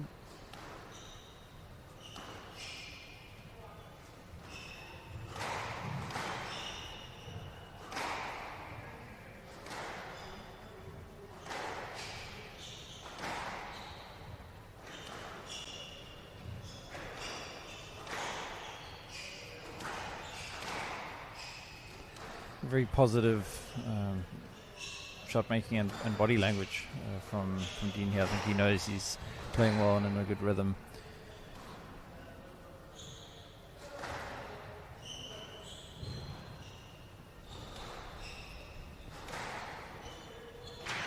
Yeah. On the right angle and depth from that crossword. And out. Yeah, I think the 3-5. choice to leave it was the best wrong one. there. Yeah.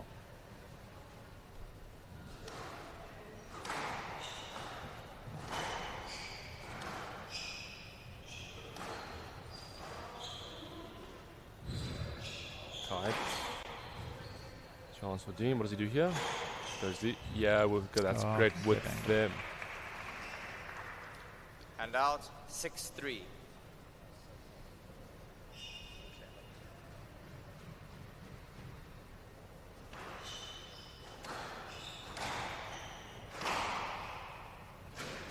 Chance for the goal.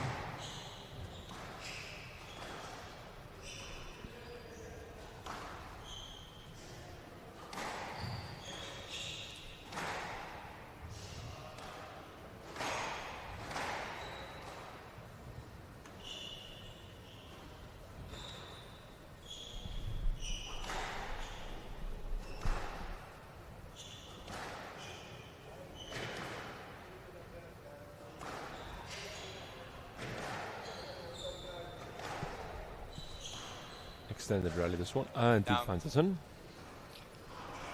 And out. 4-6.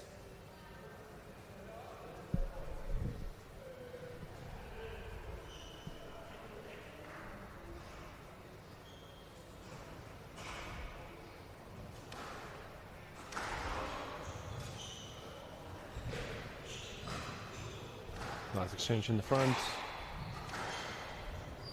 Yes, and finds Orton in the cross court. Yeah, Judah just not converting those And out. opportunities. 7-4. Yeah, the 3-point gap here. Important. Dean asks. Stroke to Fento. Gets a stroke. 8-4. He just got his racket caught a bit on. Yeah, that's a bit harsh, I Judah's. think. Yeah, I think so as well. I think Yeah. it just racket prep. Partially Dean's fault, I would say. Or just traffic. Sometimes traffic is Yeah, just you left, catch on the leg. Yeah, that's all it was. Caught his racket there. Stroke to That'll be a Fento. stroke though. 9-4. So 9-4 to Dean Fento. But this is a composed game from the Eastern Province player. He's got a lead, building on it. He's not rushing or trying to do anything spectacular necessarily. Yeah, as you said, in terms of quite quick recovery, not showing any signs of fatigue. 10-4. Again, looking strong. Game ball. Yeah, he's got 6 game balls, just forcing a couple of questionable decisions from his younger opponent. Yeah, I think that could be something Judah to consider, although he may be feeling relatively physically strong, Judah. There's perhaps some decision-making fatigue from a very intense match earlier. Yep, and there's the width, and Dean Fenter, he leads 2 games to love. Leads 2 games to love.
Players to court, please.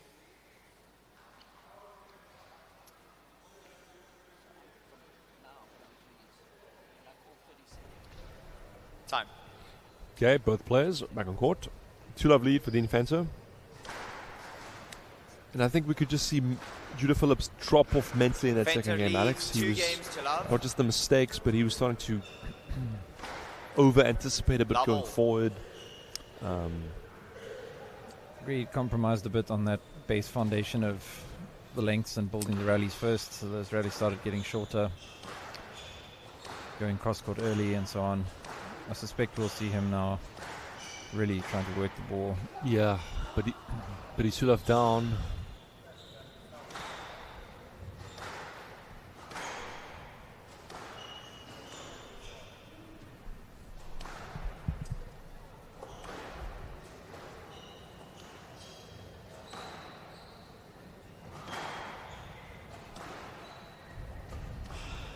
Loose.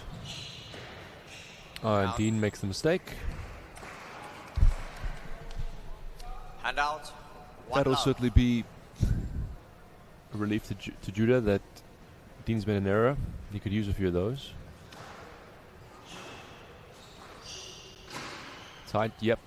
Nice there. 2-love. The young player from Northerns, he's on his way in this game. But he was in the same position in the previous one. 2 up.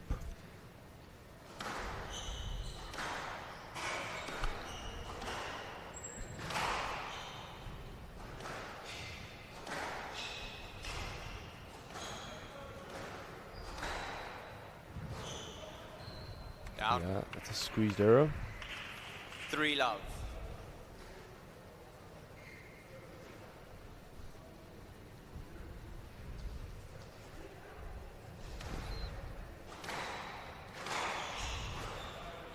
Loose. Judah slips. Hand out. Yeah. 1-3. Top and bottom of the body, got different plans there. Indeed.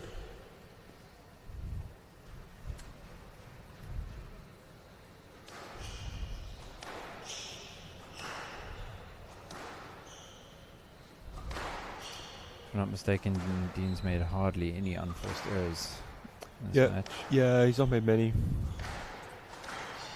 which is a big improvement from yesterday. I think in one game alone he made about 6. Chance for Dean. Oh, and he hit the neck there, yeah. 2-3.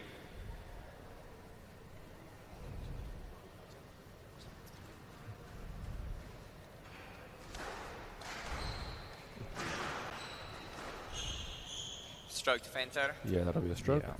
3-all. And Judah's early lead. He prevented him No from playing more. the shot. It was let's play. I don't think Judah should be really arguing there. That's not a good shot. About there, no, it came right back at him through the middle of the court. I think the solution is obviously just to tighten those up and then be a little bit more defensive in those There's a situations. mistake from Judah. 4-3. That's 4 points in a row for Dean. Yeah, it's now going to be up to Judah Phillips to show us if he willing to put this period of mistakes behind him. Ah, yes. Oh, what a great get. Great get. And again, what does Dean do here? Goes cross court, and the mistake you can see there. He's trying to force the cross. 5-3. More sensible option would probably have been to just defend straight. Yep, lofted drive. Yeah, straight. And frantic.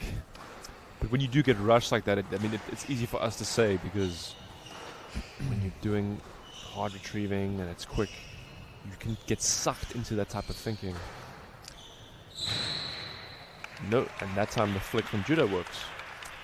Yeah, in that kind of situation, you've got to 4-5. learn. I think a good example it was Greg Gaultier. He could be under tremendous pressure, but he didn't escalate by trying to hit harder or faster. He's used lofted drive really, really well. And it's surprising what you can actually get to when you're under pressure if you don't try to overhit in response. That is a handout. A reckless shot by Judah there. Yeah, wanted to flick. Just not the time. No. 6-4, Dean Fenter. Big rally this.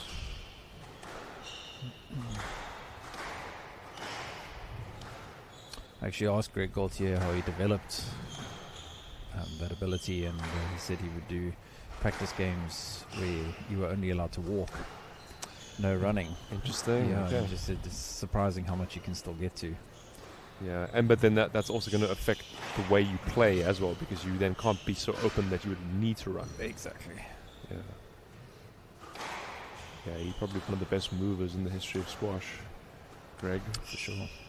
Certainly of that particular style of French movement that he uses, which is maybe not as...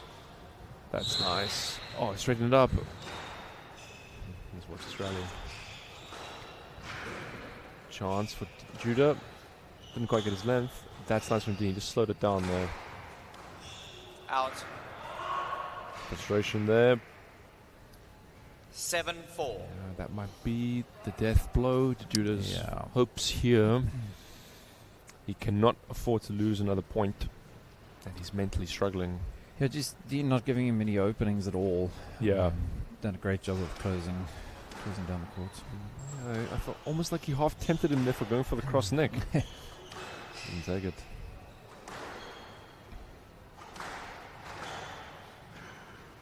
Chance.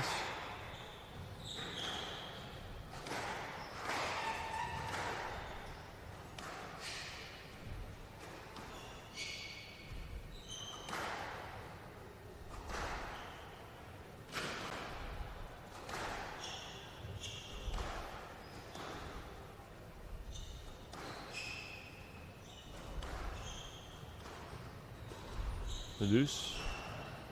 Pressure. Chance for Dean. What does he do here?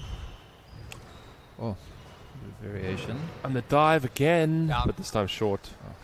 Sprawled on the floor there, Judah Phillips. Let's just see this on the replay again. Can we have court service, please? And there's the court service. Arms outstretched. Despair. Stay down as long as possible. Wet the court a little bit. I don't think that's going to be much hope to his cause, though. No. 8-4. And really, after Judah Phillips had a substantial lead in that first game, but after he got Good, thank you. away from that, it's really been a 8-4. composed performance from Dean in the second and third. He's been the calmer of the two players by some margin. And in this third game, in the time, Judah's got 1 point, Dean has got 8. Yep.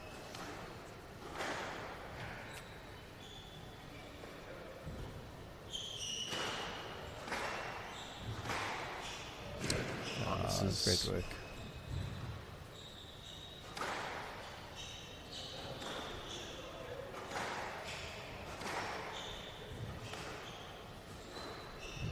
That's a nice finish from Judah. It's not a position he's found enough in this match. Off of the first game, in midcourt on the backhand, volleying short. Just stop the rot there. 5-8.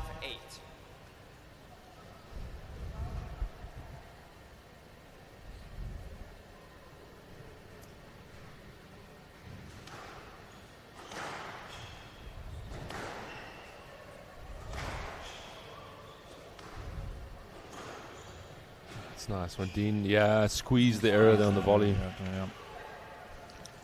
Hand out, 9-5.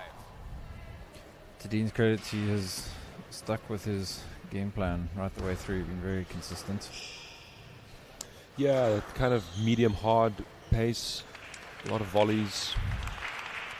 Not gone short too soon, probably because I think he knows how quick his opponent is. I think almost every time he has waited for Judah to be out of position before attacking, almost every time.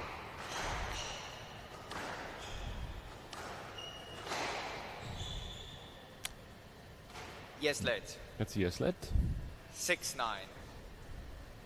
And a couple of different decisions, I think, in this match from that same or comparable position. Yeah, right.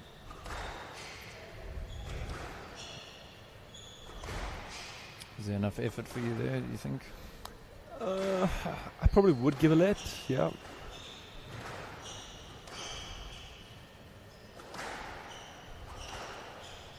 But it's slightly strange in light of some of the other decisions, I think.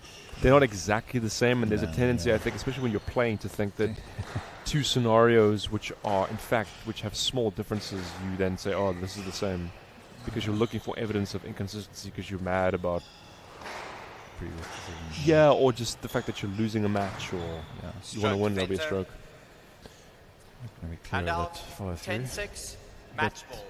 Yeah, there's been a few similar-ish calls, or the situations which have had different calls in this match. But 4 match points, Dean Fencer. It's a good performance from him here. Nice get from Judah.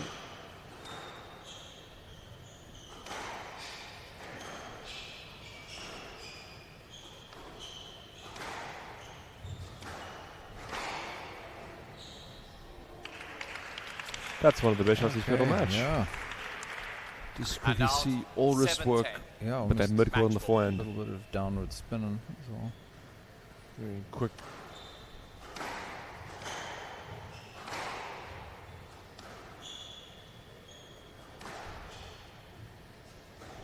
And the mistake, Dean Fencer. 11-7, match to Fencer. He wins 3 games to love. 3 games to love. Disappointment for Judah Phillips. 11-5, 11-7. But Eastern Province #1, he's on course to play out for 5 and 6.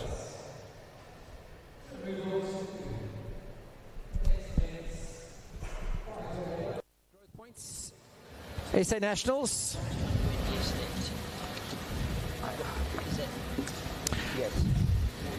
First onto court. The young man has now been playing for SACD for the last 6 years of his life. However, he grew up in East London and playing for Border. He's coached by Jimmy Sleebush, and he likes to look up to players like Ali Farag in order to gain inspiration. His goal is to play internationally and learn from the exposure while representing South Africa. Please welcome Real Fideler.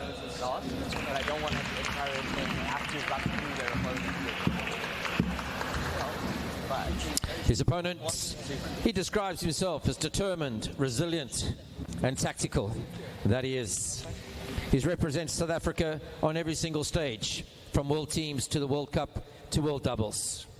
He likes to look up to players like Karim Gawad and local Rudy van Niekerk, Devolt's brother. He's represented SACD. He's the chairman of SACD. It's JP Brits.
This is the last of the 5 to 8 playoffs for the seniors of today's play. And serving JP Brits against Vidler. Well, the taller of these two players. They are, of course, SACD teammates, which makes this a particularly interesting match. They've played 6 times, as far as I can tell. JP is 4-2 up, but Ruel won their last encounter 3 games to love. 2-love. I wonder if they will count this as a potential result for their team order in the SACD team. For example, there are some of the league sides in Cape Town which, if the players who are in the same league side play in a tournament, that match is then considered to be a challenge, and the victor then assumes the other player's position. And this year at the senior IPTs in Mossel Bay, Ruel was number 2 in the SACD team, and JP was number 3. And potentially that 3-love win that Ruel had over JP in April, that probably was the decisive fixture and result that they used for that match, for that order. It wouldn't surprise me. These two, this will be an interesting match. It will be exciting. I don't think there will be too many incredibly protracted long rallies. 3-love. Good start from the tall player. Of course, he's from London. I think he went to Selborne, if I'm not mistaken. He's now based in Potchefstroom. And he sent JP the wrong way there. 4-love. JP will be looking to twist and turn, outmaneuver his opponent. Control the pace, I think, as well. This warning, Ruel. That's a candidate for the most effective reverse angle of the week. Clever by JP Brits, 1-4. One for the neck, Ruel. Chance for JP. Yeah, and finished. This morning, Ruel played Dean Fenter. Not his best performance. I think he will be disappointed in how he didn't get into that match, which Dean won 3-love. And JP had a big win over Judah Phillips 3-2. A rematch of the final of the Jarvis Cup. This time a little bit more difficult for JP, but he still got through it. Yeah, but we'll also see how both. Oh, that's a great shot from JP into the nick. How both players back up from their earlier matches. It was early this morning, so they've had a nice amount of time to recover. But there is a big age difference between these two players. 4-5 is, I think, 24. Yeah, he's 24.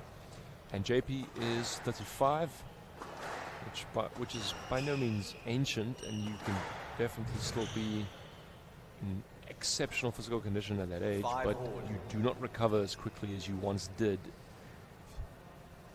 in the decade ago that he would have been if he was Ruel's age. So I wonder if that's going to be a factor, and also just the fact that JP's match this morning was much more difficult physically than Ruel. Ruel's match wasn't particularly long. But of course, JP Brits very determined. He will want to come 5th in this tournament. So experienced, former champion, and he's added to his game over the years. He has more court craft, better shots than he once did. Those of you who saw his match, this quarterfinal with Luan Groenewald, the first game, you can ask him this, but that probably is some of the best squash that at least I have seen JP play in terms of how he attacked. Ruel, on the other hand, will want to put the other two matches behind him. Oh, that's so clever there, because the straight drop was on and just the change of direction. 7-6. So, JP Brits, 7-6.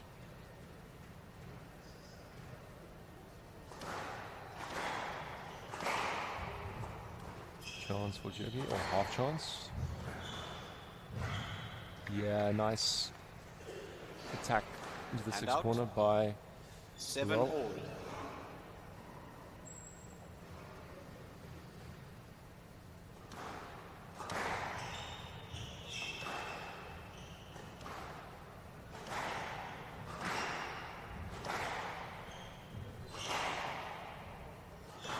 On this forehand side.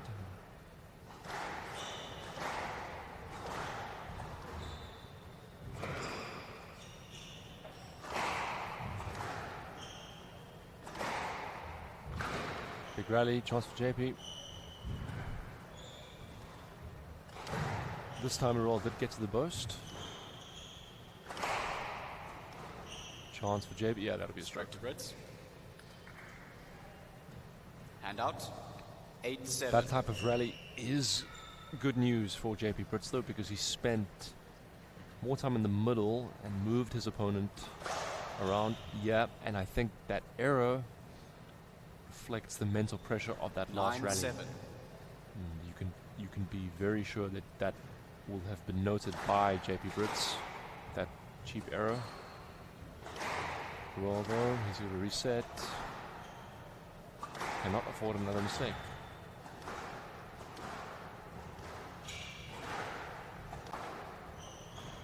Loose. Oh, that's a nice flick, but it's caught the middle of the court there. Yes, nice volley. And just when he needed to. 10-7. JP has surged ahead. He has 3 game balls.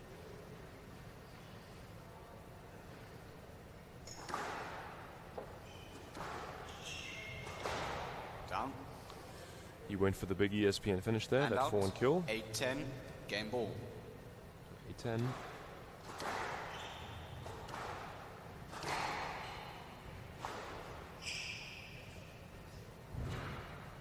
Chance for JP.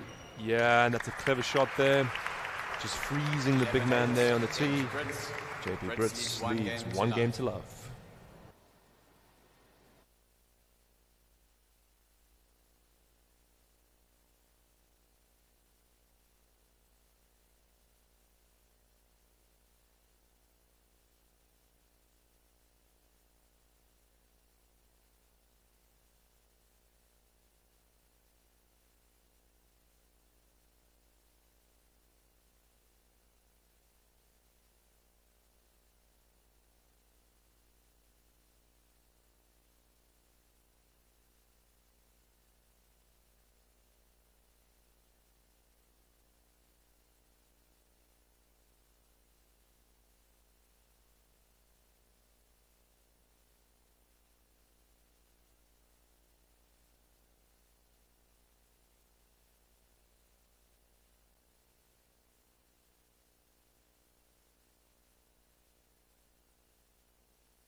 Close first game.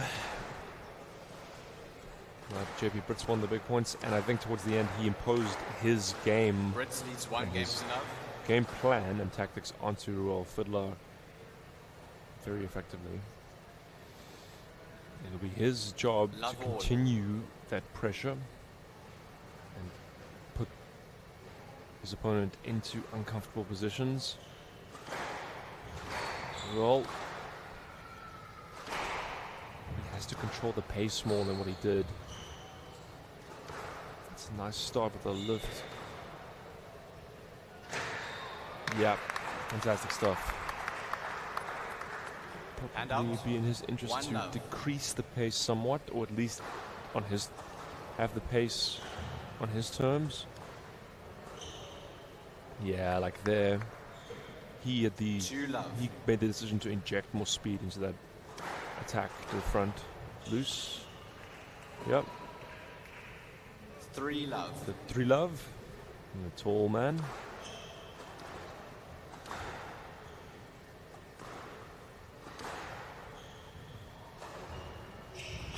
Aussie burst. Yep. Hard skill that to hit it straight hard from that position, but Will Fiddler does have that skill. Chance for JP.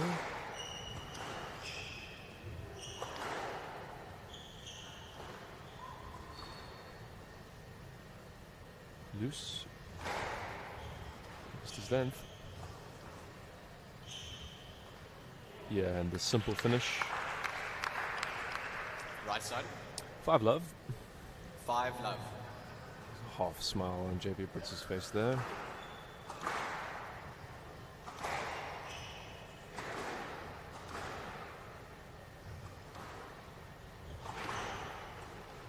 Deuce. Yep. Just the start that Will Vittler needed. 6 love. I wonder if we're going to see JP throw caution to the wind and just chance his arm a little bit here. He's far behind.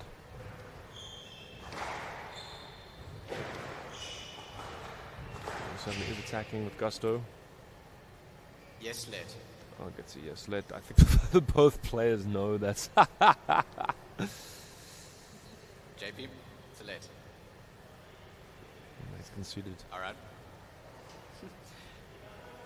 Okay. Hand out 1-6. Yeah, that's nice of Royal, but that's a definite, I think, stroke there.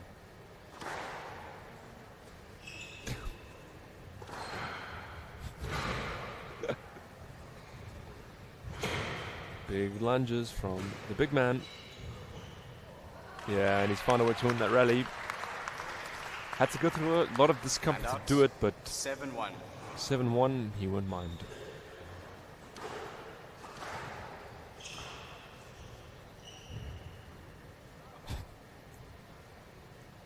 Not the best trickle burst winner that he's hit, but since his opponent, I think this game is going to be over quite soon. 9-1. You might see JP go for a couple of exhibition shots. Or is he going to try and re-establish the length?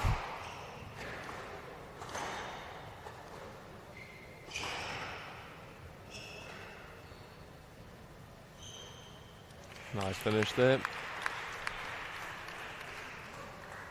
So 9 game balls for Will Vidler.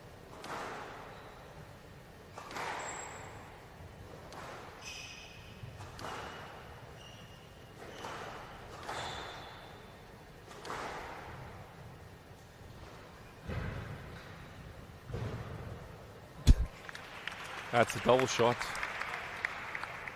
Absolute double shot, that triple burst. Gamble. It's the back wall. And he's found the tin. 3-10. Gamble. Not up. Into the back wall neck. Clever serve. 4-10. 4-10. Gamble.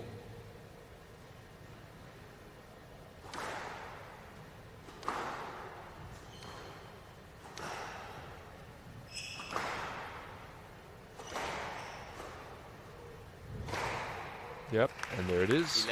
11-4. 11-4, and we are tied here, 1 game apiece. 1 all in games.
That wasn't a particularly long second game.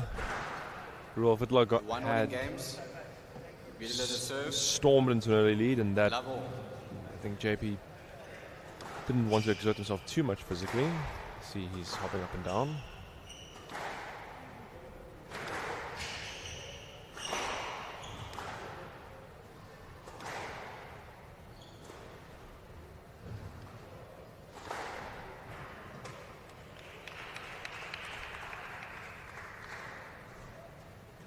One love.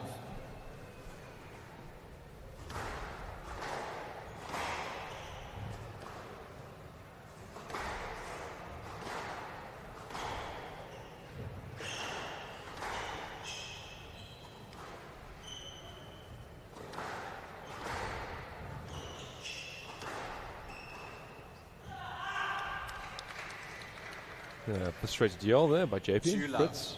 To love.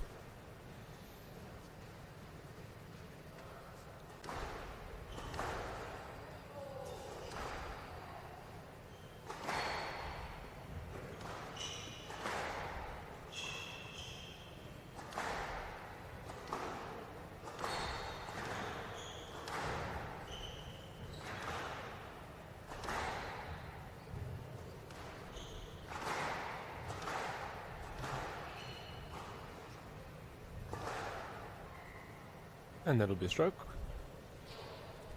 3 love.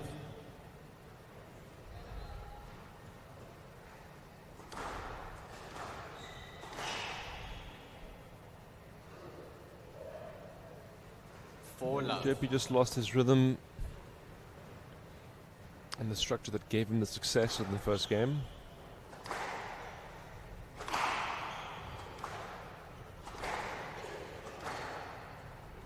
Loose.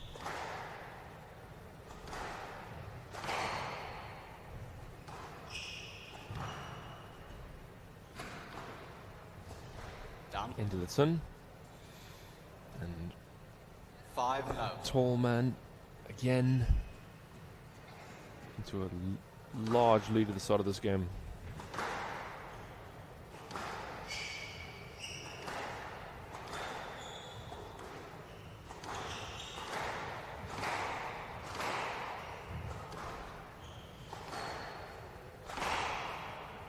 Great length by Royal Fiddler.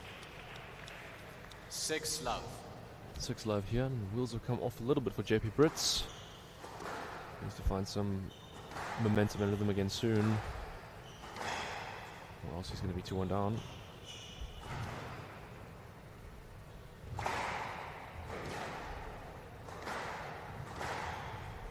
Made it.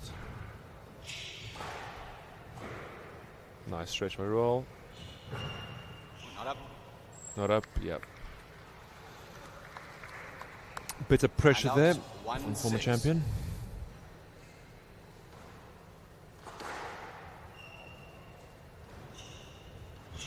Yep, that's clever.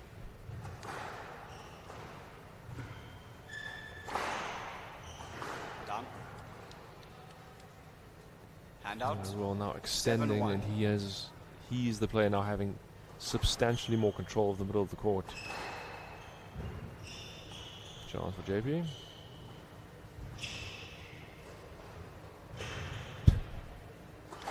Not a fan there. Topspin. Oh, that's lovely. Another shot I think that his time spent playing doubles has helped him perfect there.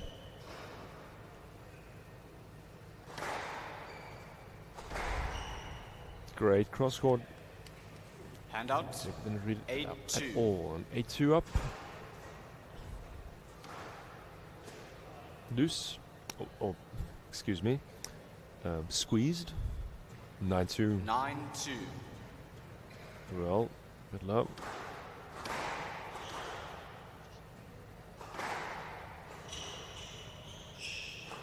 Off the back wall. Yeah. Nice. Control of the racket head face there over the ball.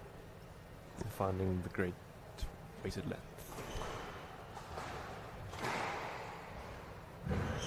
Yeah, nice hands. 4-9.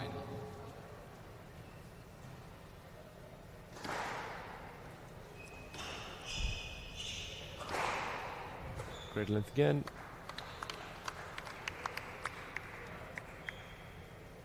Five, 9. Maybe this is perhaps just too far of a gap. 6-9. No, it's not down to only 3 points. If JP wins the next rally, this could get nerve-wracking for Ruel.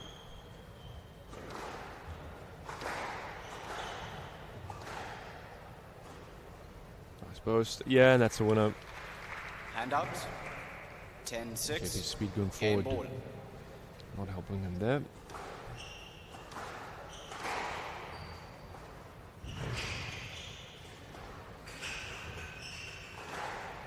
JP just going for...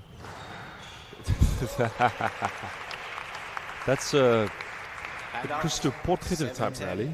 Former champion 2020. Known for those explosive attacks to the front of the court. There goes the lob. Chance for Ruel. Bad choice. Yep. And now JP Britt is only within 2 points here. That's clever. And the equally clever response. Outfoxed. 2-1. Now, Ruel Vidla, he leads 2-1.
Fifteen seconds.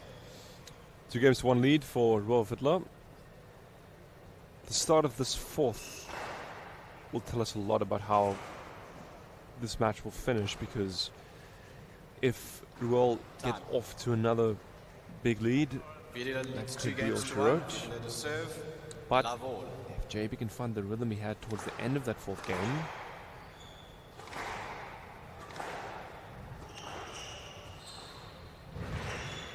yep, that's nice there. Handouts. One love.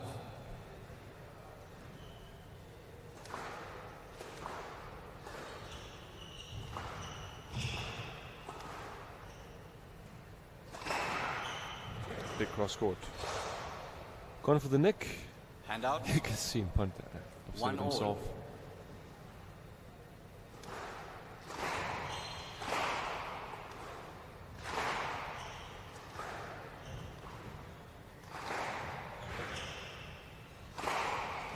On the middle.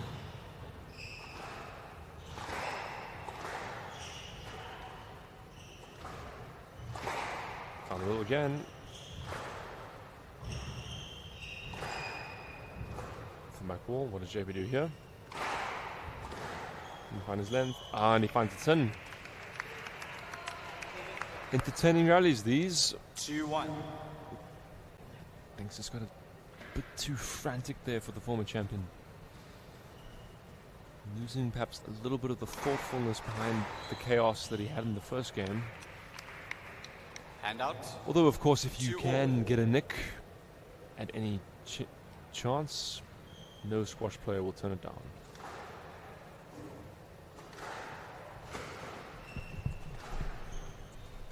Up goes the lob. Down. And the winner for JP. 3-2. I'm joined again here by Alex Hewitson. Don't know how much you've seen of this match, Alex. This is an entertaining battle. I have been watching.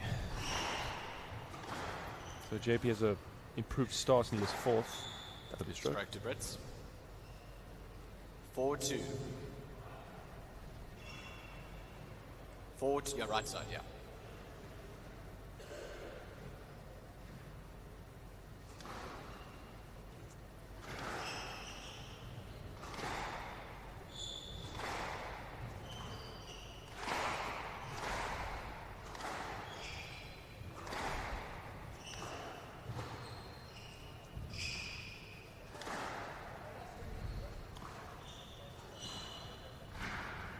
Oh, that's a gift. Not much pressure on the cross drop. Yeah, just what JP will be looking forward looking for is Yeah. try to win some cheap points. Cheap points, yeah. Yeah. There's a string of great improvisations in this match as well. Yeah. Let's see.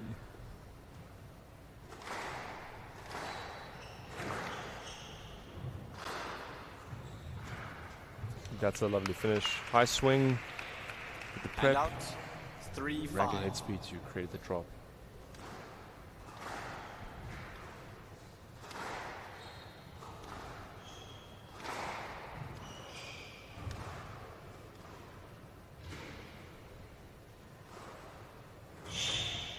That's clever there. Change up. I'm surprised Royal has not played a reverse angle in this match. He's known to do it, and considering what we've seen so far this weekend, I thought it would only be a matter of time before he joined the chorus. Clever from JP, a bit of variation. Yeah, he's used that well in the match. 6-4. 6-4.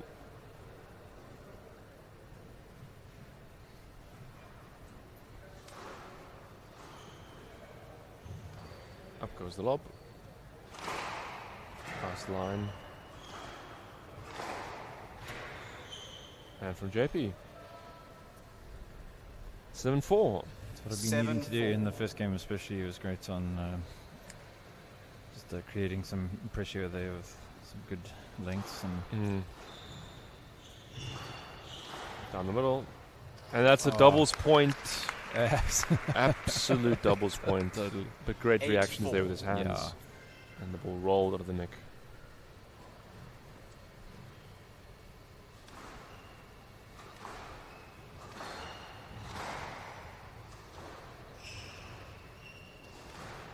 Goes to the neck. Yeah. Very clever experience. Being off, yeah. Outmaneuvering his taller opponent there in the front. And 4. And there's all SACD clash.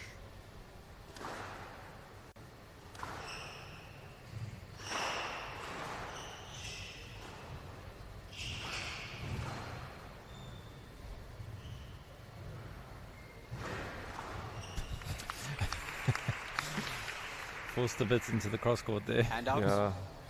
5-9. Oh, JP will be looking to try and close these 2 points to get Yeah, himself he fifth will, game. Yeah.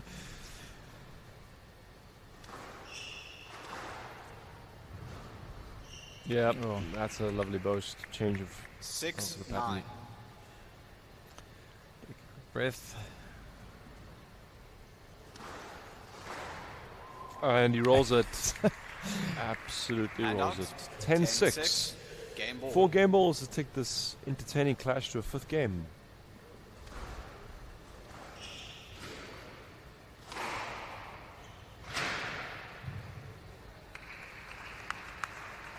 Handout. 7-10. Game ball. Won't be looking to rally too much here, so I think his first opportunity. We'll see him go for something here at JP. Clever use of height.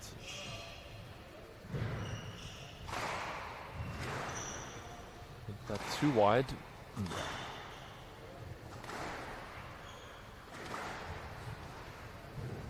Lovely get by JP. And there's the winner. And we're going to go to 5. 2 all in games.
I think it's fair to say we can expect every color in the rainbow in this with Alex. I 100% agree. I think JP is going to be trying to if ever there was a game for variation. Almost an exhibition style. An exhibition style, yeah. Which means that it's so hard to predict what will happen in this. Right, it's either going to come together or not from his side. What I'll take, I mean, it's not. It's a statistician's answer, but whoever has the better start, I think, will win this 5th game. I don't think it's going to be close. Rule's going to have to make sure that he doesn't set JP up at all. Absolutely. His defensive work is going to... Wow. Conceded it. There you go. Handouts. Everything's going to be watertight. This is probably going to be the type of... The closest game that JP's ever felt to being Christo Potgieter in his life. I think that's the likely... So he's got... It's just straight out the set. I wonder if Christo's watching. Yeah. Maybe finishing this match how Christo starts every match.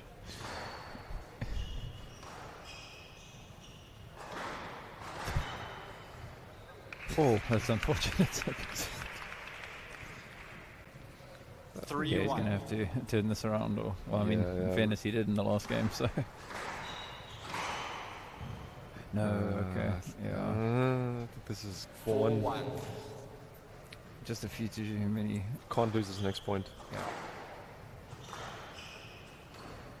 Oh, that was... strained movements, yeah.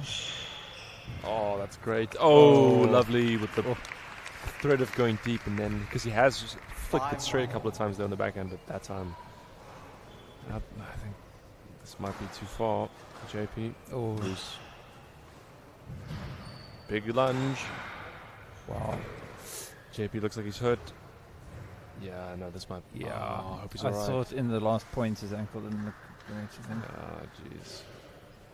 I hate to see this because he's played well today. This whole tournament, 6-1. really, he's entertained the crowd so well. Yeah.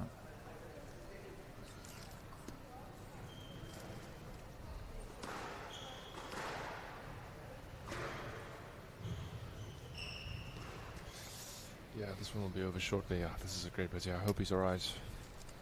7-1.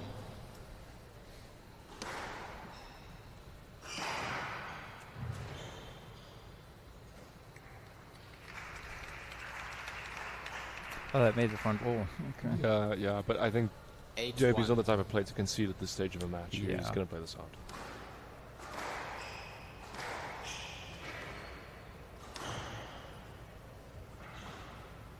Yeah, he still has a couple of tricks up his sleeve. Hand out. 2-8. Forwarding, yeah. Pull a Greg Gaultier.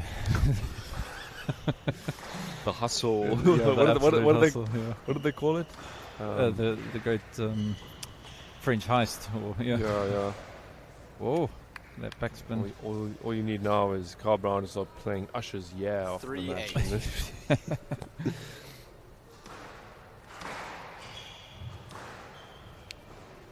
Oh, superb stuff. Yeah. Hand out. 9-3.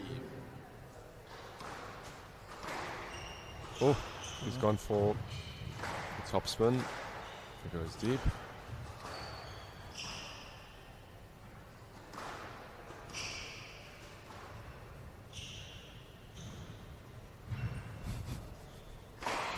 On the middle.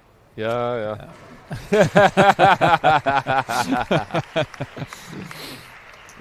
Throws it back at him. Yeah, as we see on the replay. 10-3. Match ball. This entertaining match between these two teammates. That's a bridge too far for him. 11-3. What an entertaining match these two have produced for us. I hope JP puts us alright. 8-11. Crowd certainly enjoyed that one. 11-8. We'll be back with some of the 15 matches shortly. 2 of them, followed by the semi-finals. Applause. That was a great game of squash.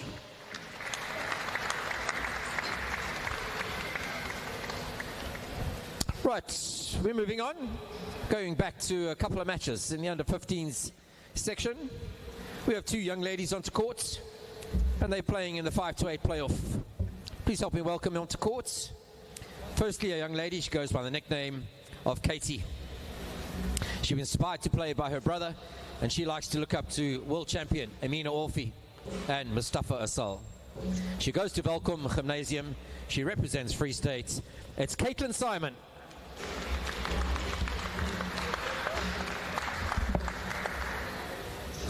Her opponent, she plays out of Pretoria Squash Club in the Midlands. She's coached by Ravi Govender, and she's schooled at Epworth Girls High. She represents KZN Midlands. She's 14. Please welcome Kamia Munisami.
2026 Growthpoint SA Junior Nationals Girls Under 15 match. Kamea Munisami to serve, Caitlin Simon to receive. Best of 5 games. Love all.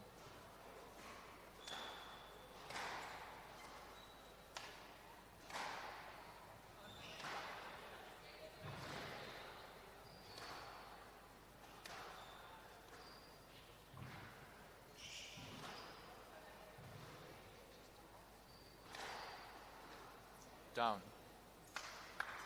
1 love.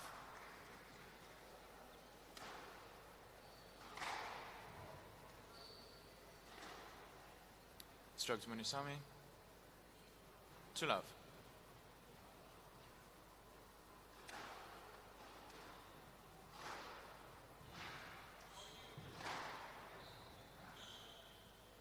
Three love.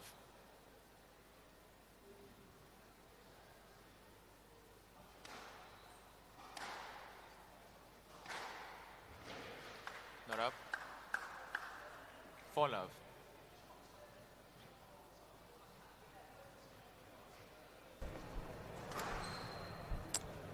Apologies, I had that mute on by mistake. So this is the last girls under 15 match of today's play. We have 2 under 15 matches before the senior semi-finals commence. And this match is between Kimea Munisami. She is in the purple top, white skirt, and she has the reddish or reddish being the key phrase there, shoes. Her opponent, Caitlin Simon, 7 love. in the white skirt and the beige top. These players have played before, and Kimea won that in straight games. That's a nice lift there from the KZN player. She, of course, is an Epworth player and has some of the hallmarks of the Epworth players' games. 9 love up to her. Down. Yes, down, and we won't have to find out And whether or out to not she 1-9. would go for a bagel or not. As Caitlin is on the board. That's a nice kill there. And out 10-1. It's a drop, really. Game ball. And Kimea. Loose post.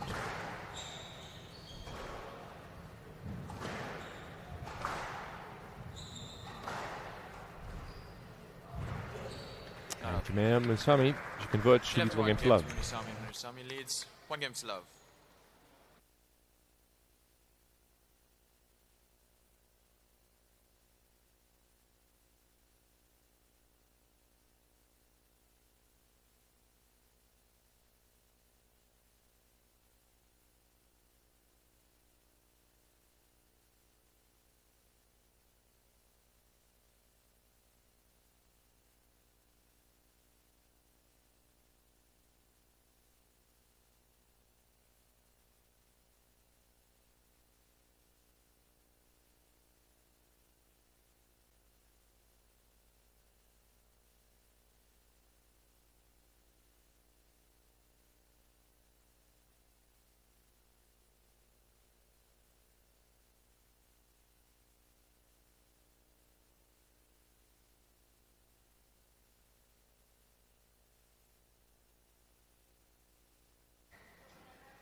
Fairly quick first game there, and I think that is also partially because of the time.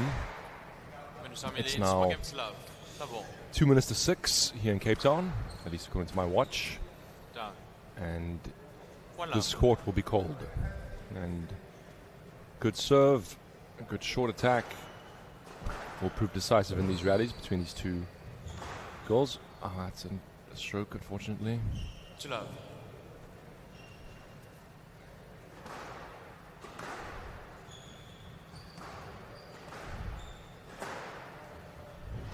In comes the reverse angle. That's a nice counter drop there by Caitlin. No late. And out 1-2. She, of course, goes to Welkom Gymnasium, plays for Rover Squash Club. Coach by Ivor Thompson. Oh, it's a great finish. 2-all. Into the neck. That's one of Caitlin's best shots of this weekend. Reaction there. Oh, but sent the wrong way. And now it's 3-2. That really was a nice shot by the free set player in the point. Now 3.0. 3-all. Started better in this second game than in the first.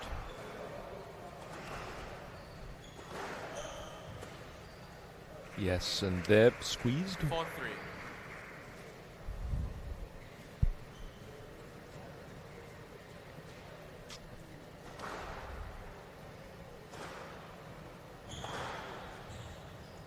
Yes, and this is a nice from the free set player. She's got into a lead.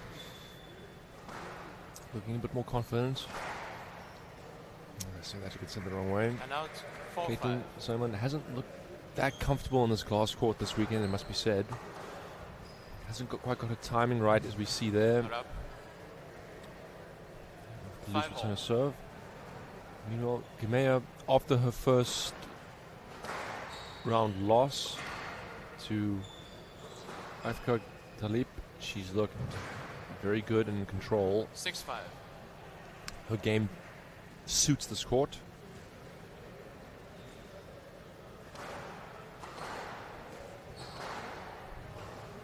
Down. In fact, I believe 7-5. there's some old Epworthians in the crowd right now.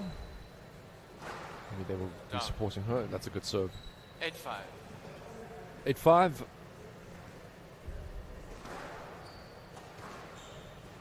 Down. Ooh, and misses it. And out 6-8.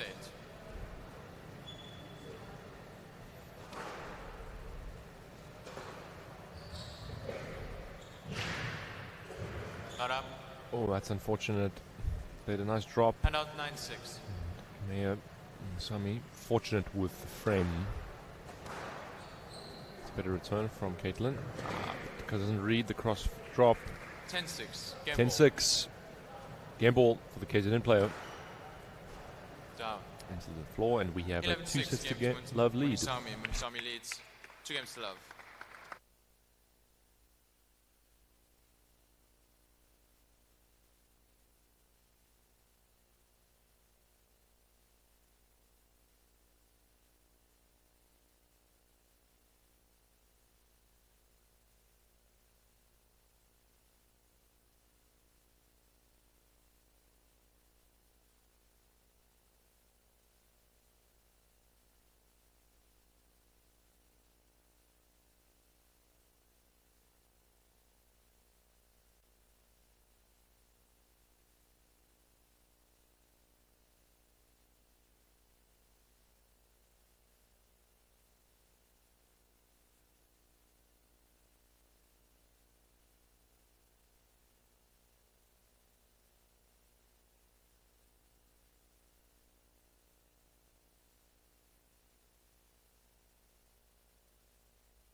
Munisami leads 2 games to love.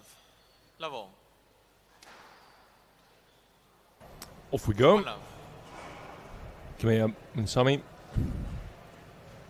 Looking comfortable so far. Better showing in that second game from Caitlin Simon. She can still improve her timing. Oh dear. And that's a 2 love. reverse angle winner. Wrong putting her opponent.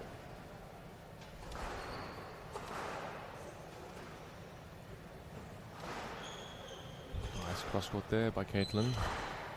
And again.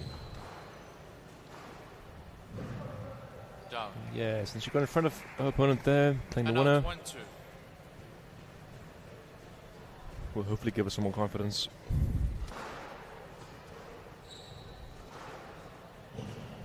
Yes, and she's fitted that into the sidewall. 2-all.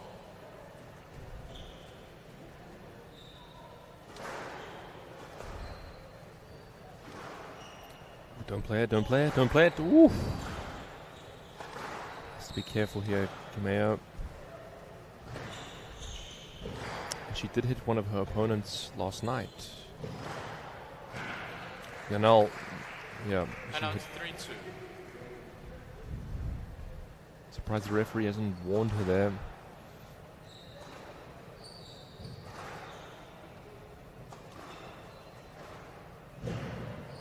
Nice get. Just misses it. Caitlin. 4-2.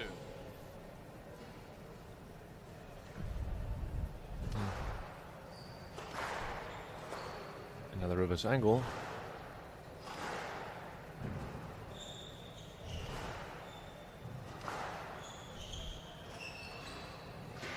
Down. Oh, it's unfortunate. Overran it.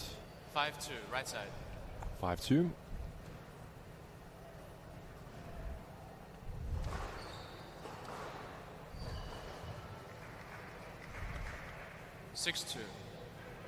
Yeah, not Caitlin. Simmons day this.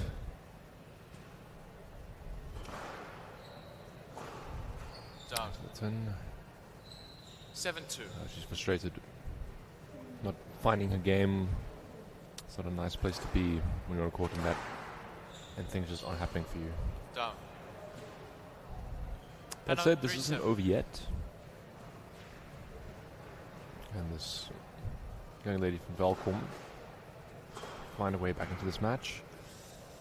And out Long-footed there by KZN opponent's Boast. Off the back wall. That's a winner. And out 4-8. Excuse me.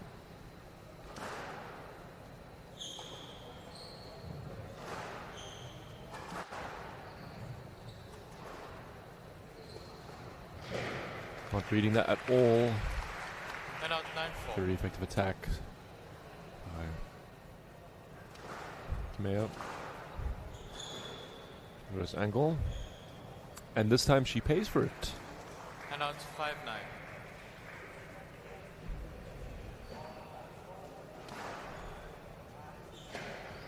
Chance for Caitlin. Goes deep.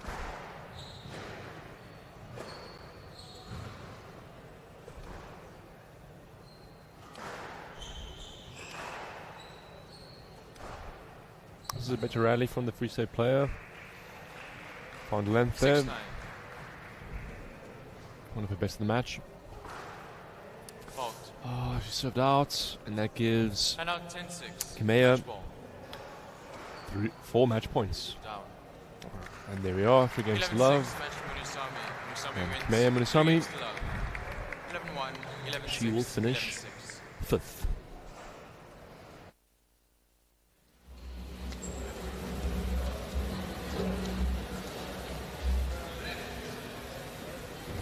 Right, we move on. Well played, girls. This is a boys 5-8 under 15 pool match. First onto court. He goes by the nickname of Petty, and he wants to be a professional squash player when he grows older. He started playing at the age of 9. He represents Joburg Squash, and he's schooled at King Edward's School, the 7th school, KES. He's 14 years old. Please welcome Petty Motsuneng.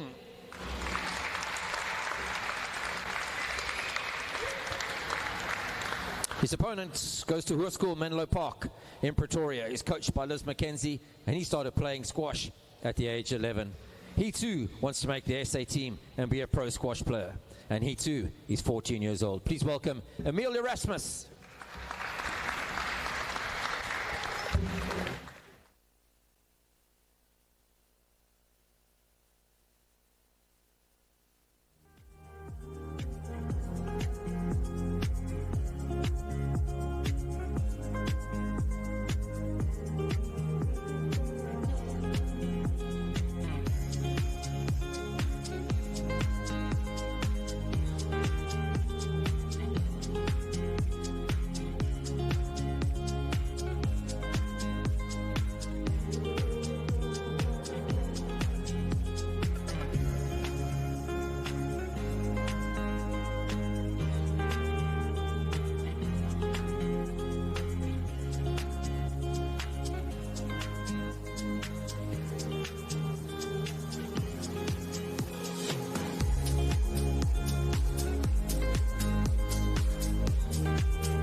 This is the penultimate match before we get to the senior semi-finals, and it is 2026 a boys Growthpoint 5-8 SA Junior Nationals. match Boys in between the Emil 15 Erasmus match. in the green Emil kit Erasmus to serving, serve, and Petratso Motsoneng to receive. Best of 5 Petratso games, level.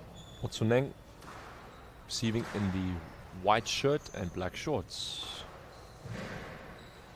These two players, Petty is from Johannesburg. He is at King Edward School. And Emil is at the Hoërskool Menlo Park.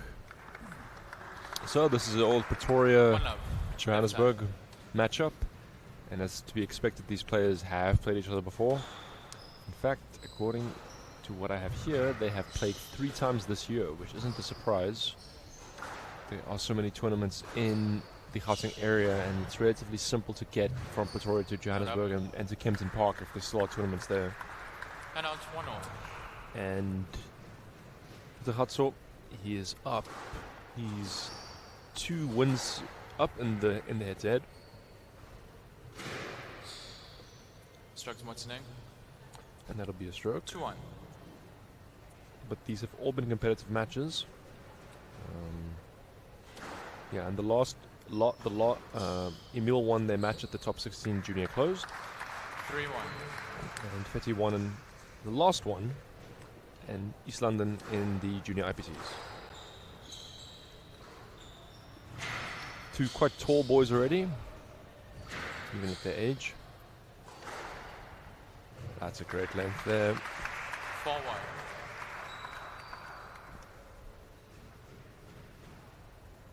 Strong start for Petratso. Yeah, I don't think either of these two young men have wins yet. Further right, yeah. Yeah, they don't, so they'll be hungry to finish this tournament. It's strong, yeah. You don't want Yeah, 5-1. 5-1, yeah, you don't want to go through a tournament without winning.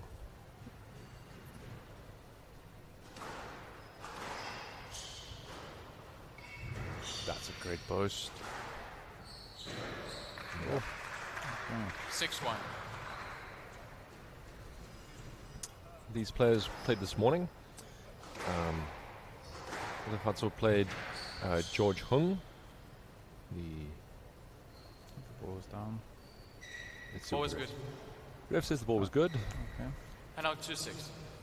And Emil Erasmus played Kieran Morrison and lost in 5 games. Came from 2-love down, 2-all.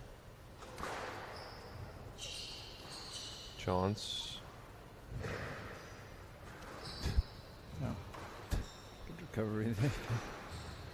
Big stretches from both players. And out 7-2. Petratso, he's 7-2 up.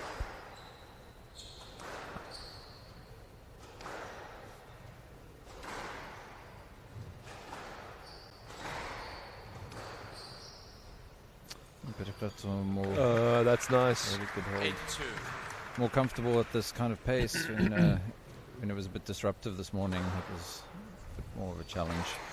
Yeah, that's true. And out 3-8. 2-8.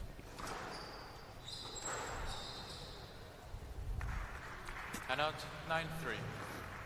9-3. Opening game.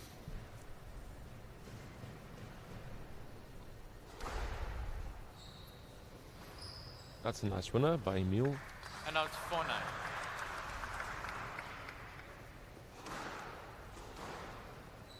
Off the back wall. Down. Oh. And out You wouldn't want to see that replay again. No.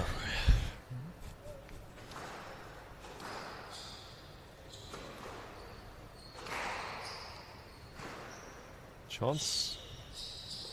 Heavy on the drop. Chance for Petty. And the reverse angle winner. Volley winner. Wins this opening game.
1 game to love lead. See if Emil has an answer here for Futsu. Yeah, this Watsoning leads.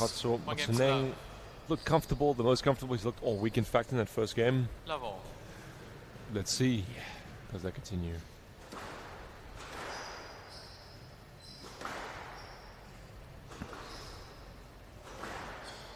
Oh, interesting. And out, 1 love. Bit off his toes there for the winner, the Norlands player.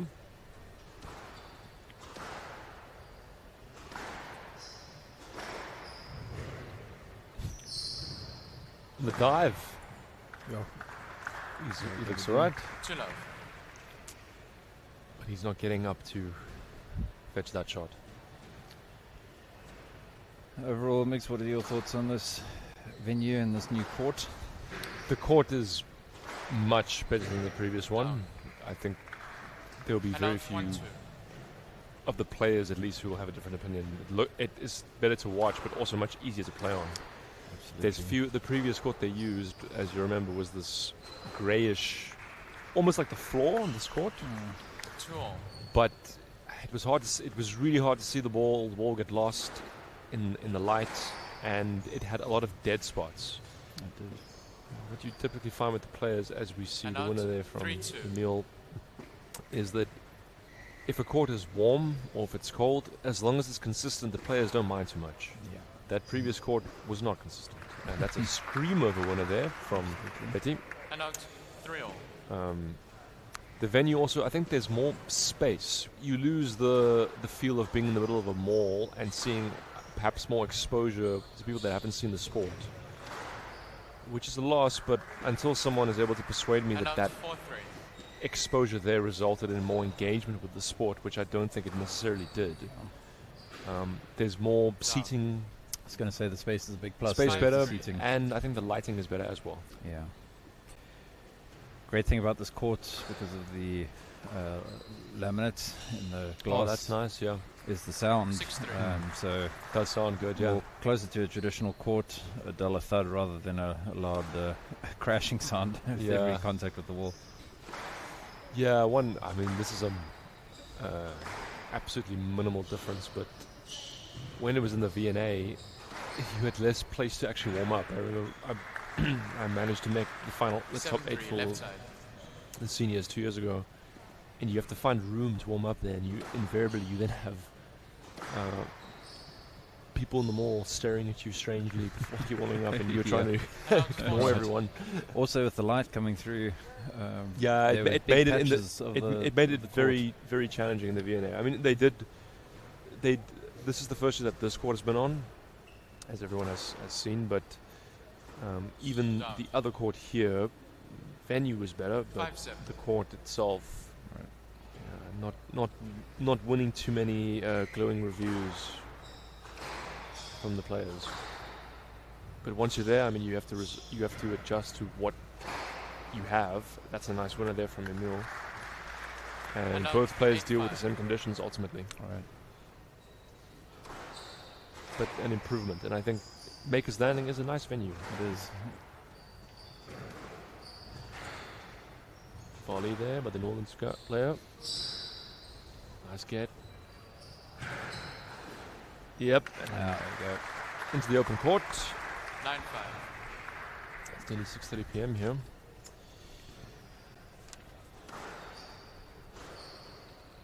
Rip over Boast. And out, 6-9.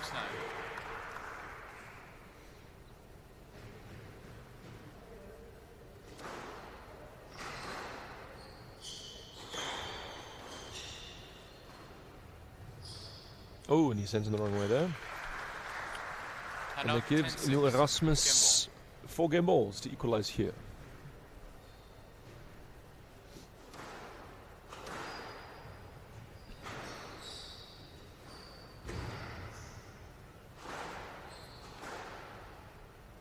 It's a great cross court, and we're tied, 1 game each. Games are 1-1.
One game more in this Gauteng derby.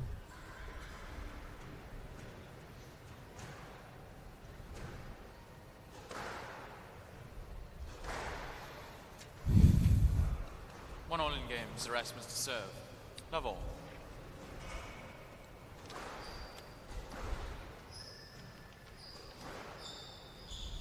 I think we, Yes, as Vitagatu asked for Double. lead, I think we saw improved length from Emil Erasmus in that second game, and he certainly was taking the ball in short.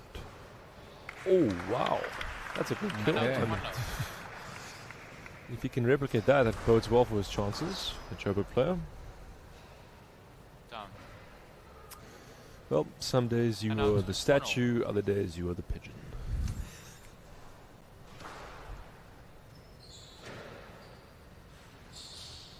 Oh, that's nice. But I think we saw more of that there in the Yes, second game, where agreed. Emil was getting Left side. in front of Fetty, and That's definitely it. Getting in front to spend And a then- lot of the first game responding.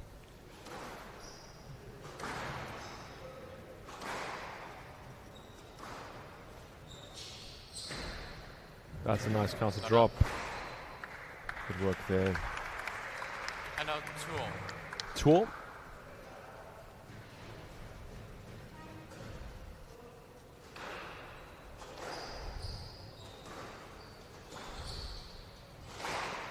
As we watch this rally unfold, chance for Fetty. That's the winner. No lead. Which of the semi-finals are you looking forward to, Alex? 3-2. Yeah, I think we've got a couple of interesting lineups. I think we've got a family affair with the Groenewald brothers. Yeah, playing I each think other. a lot of people will be excited about that one. Just there's all the makings of something interesting, great, very skilled players. Emil, there we go. it's a mistake, yeah. But an intended exchange. And then the fact that they're brothers. Yeah, it playing, adds a different you know. dynamic, and it just the mental makeup of that match is completely different to other players. Absolutely, more dynamics to the match. I think it's going to be interesting to see Lizelle Muller. I agree. I was just about to say that. Hudson. That's up next. That's the first, as we Right, see, Lizelle is warming up here behind us. match, firecracker to kick off. Lizelle playing. Oh, really that's a well. great shot by Emil. And out 3-5. Yeah, Lizelle will always perform at a high level. You can almost be assured of that. Certainly going to be looking for her opportunity to be in the final. Yep, and potentially win another title. And out Quite right. 6-3. And form is looking good. Yeah. This is an 7-3. improved third game from Fetahatso. He's controlled the tee in most of the exchanges. And does seem to be moving better in this third game as well. That's a nice line. Down. Into the tin. Yeah. 8-3. 8-3.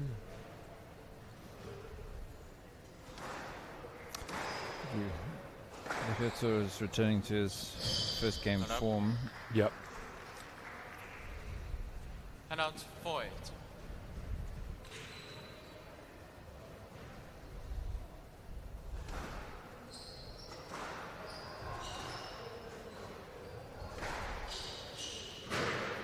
That's a nice length by Yeah, Emil. Good 5-8. patient work.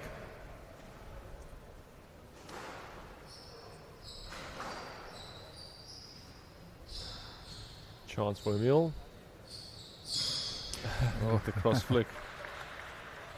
6-8. He's all right. Yeah, the friendly exchange Right side. between the two players.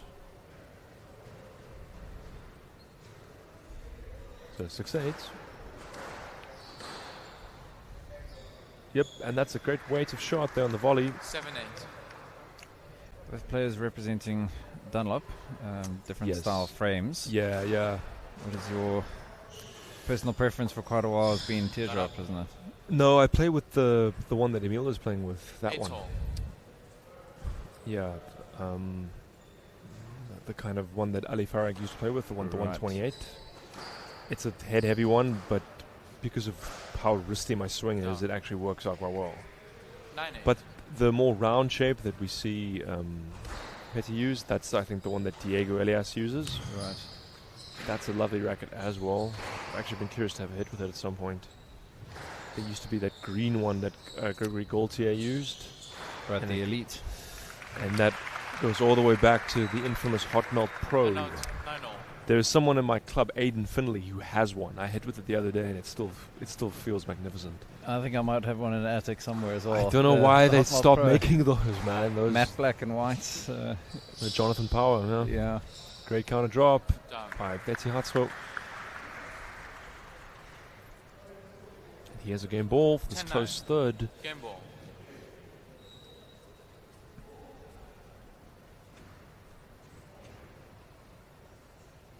Composes himself.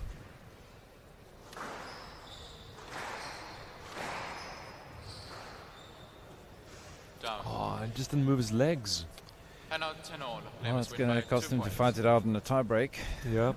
He could still prove to come through this, but he had a real chance there. Not that time. Yeah. So Emil Rasmus, he now has a game ball. Not quite what we predicted halfway through this game. No, how quickly it can turn around. Yep. Great length. Down. And he had the whole... Oh, that's a glass arm. That's a glass arm. 2 games to 1. And Emil Rasmus leads 2 games to 1.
Time. 2 games to 1 lead. Emil Rasmus. He snuck that third for most of the second game. I thought that Peter Gatso Mutsuneng Rasmus leads 2 was games in to control 1. and he would take it. Double. He had a game ball. Had the chance.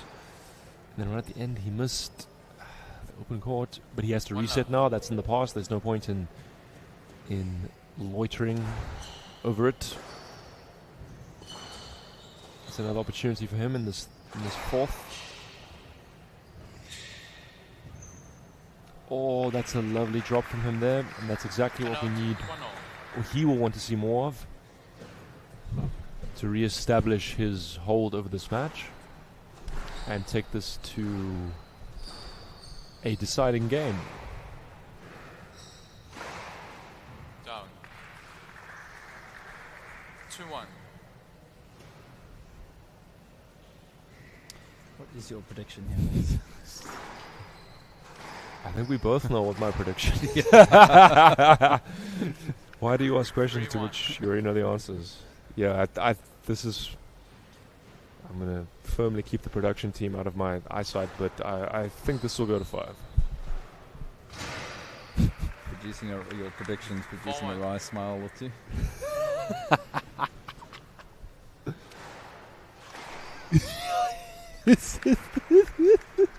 Do you mind if I repeat that to the audience? So, one of our production team has just said to me through my headset that there's a reason why she's not going to Grand West. Speaking of Grand West, Jared Cupido, you watching this? Down. How's your poker game, Mix? 3-5. I've played poker once in my life. It was a 5-hour match, and I was out in the first half hour. So I had plenty of time to learn, but no time to learn by doing. And this was on a New Year's Day years ago. And out 6-3. People then try to rig the game for 5 rand. This was a bizarre. We shouldn't pull low off. stakes. Yeah, no stakes whatsoever.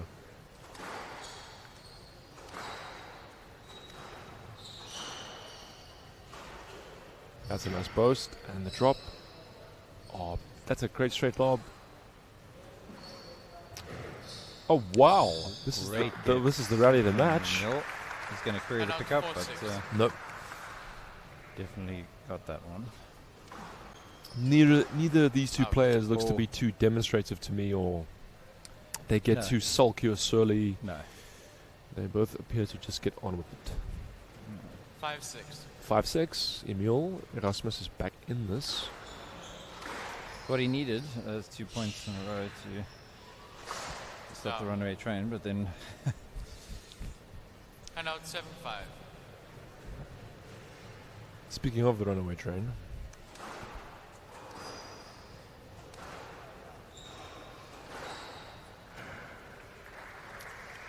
And out I didn't 6-7. see that. And neither did Gatsel, by the looks of things. 6-7.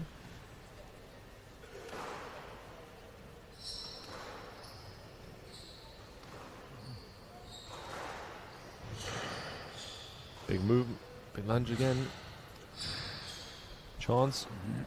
He's still in it. did well too. And now. Down. And out 8-6.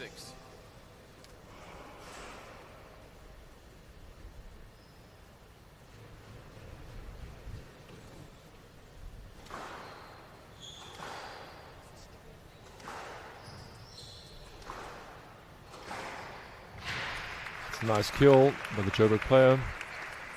9-6. 2 points away. Taking this to the side of.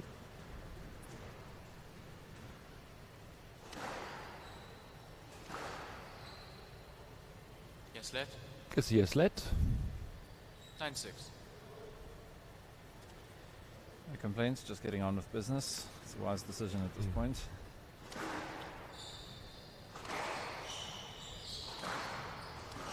Getting onto the volley more, Emil. Oh.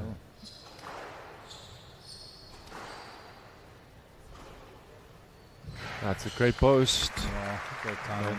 Over the Gatsel. 10-6.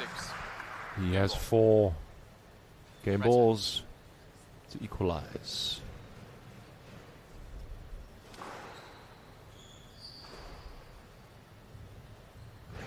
And it was never in doubt. This go to 5. 11-6 games from what's the name. 2 games all.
Time.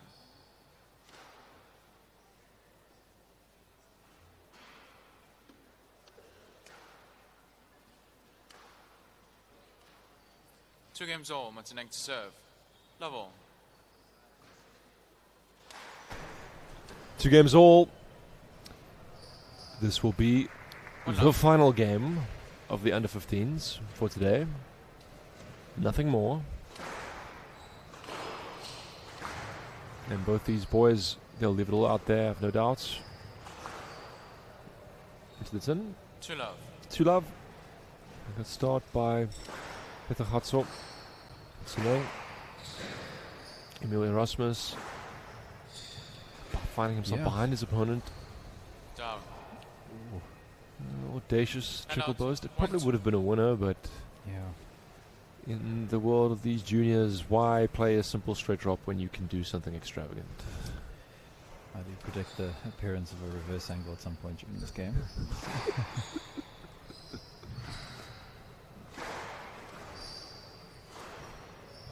What'll actually be ironic is if there is not one. Oh, unfortunately clipped the tin. Yeah, nice idea. And out 3-1.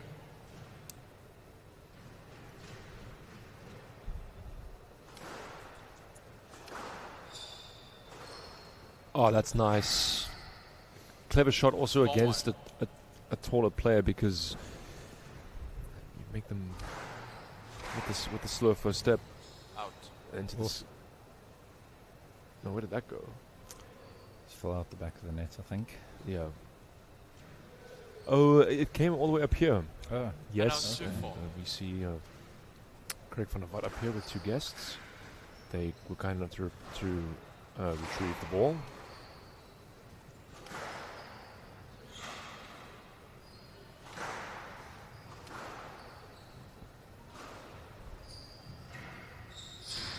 Nice drop. Stroke to Erasmus. Gets a stroke. 3-4. Yeah, if he'd swung at that, there would have been serious danger of injury, I think.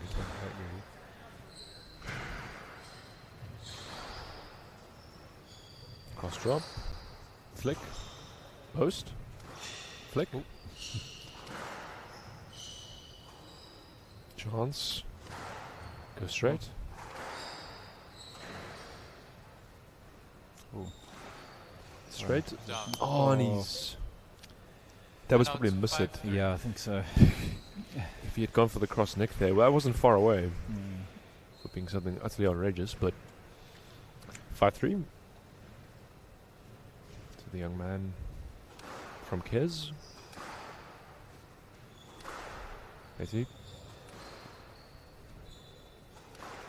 See how low he's getting there.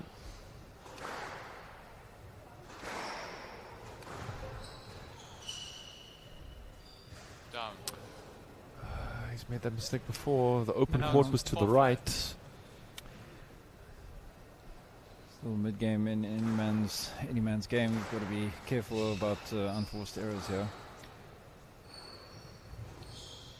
It's a nice trickle and get from Emil to miss it. Oh.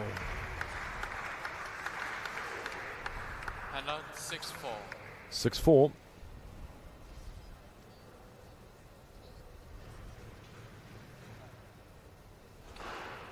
There's a sizable crowd here.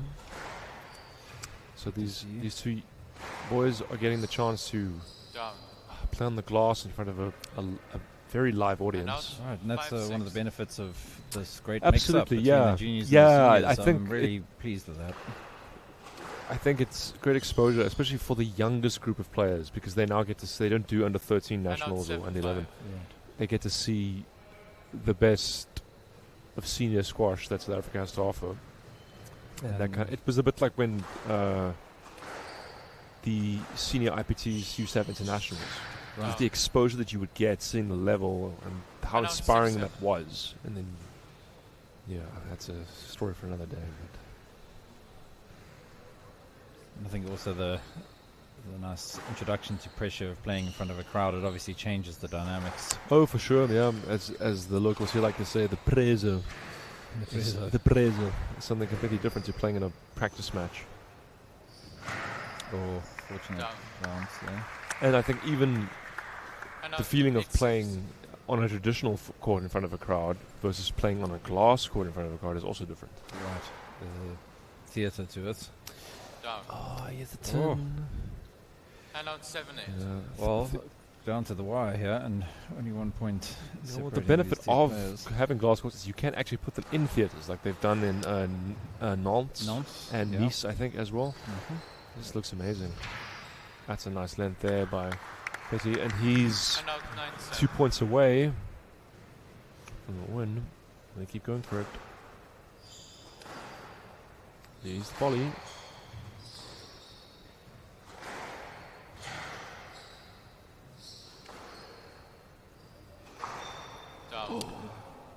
There's been a couple of glaring misses in that match, and in this match, and that was one of them.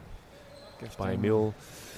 And for the Motsuneng, he has 3 game balls to bring up his first win of the tournament. And out 8-10. That match ball.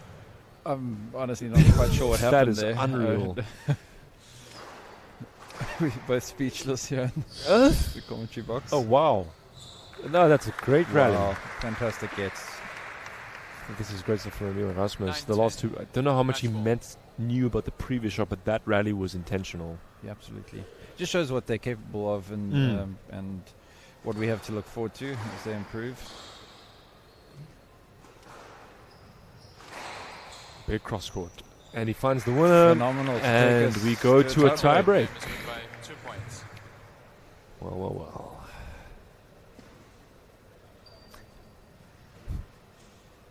I have no idea what's going to happen here.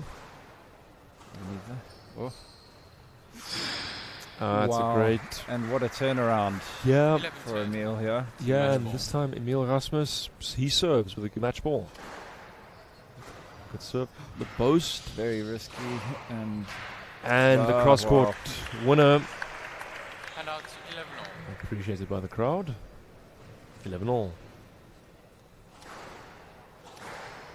It's a great length. Chance. He straightened it well. Big stretch from the big man. Oh, good get from Emil. Oh. Yes, left. Good see yes, left. Okay, yeah. 11-all.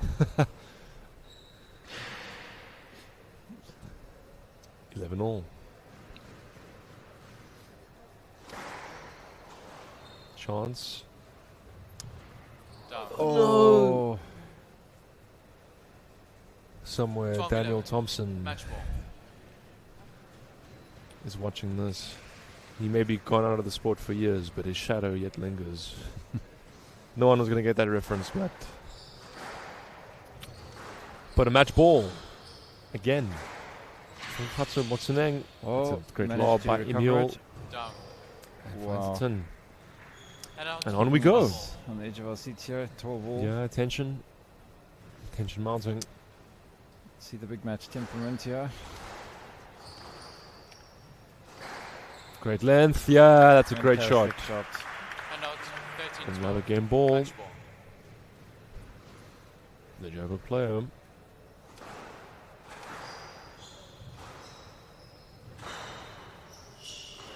And the boast. Oh, chance for Emil. Oh, and that's going to be a stroke. And these two, yeah, it's a nice to see. It's a good match. Hatsu Motsuneng, he claims the victory. Join us momentarily for the main event, the senior semi-finals. They played last night in the dungeons. There was about 3 people here, and that included the referee. And today, I want you boys to remember this for the rest of your life. You played in front of the president of Squash South Africa. You played in front of 5-time South African champion Dibble Tunikak and all the other professional players around. And they were supporting and screaming for you, and it brought out the best in you. So well done. Let's give them a round of applause.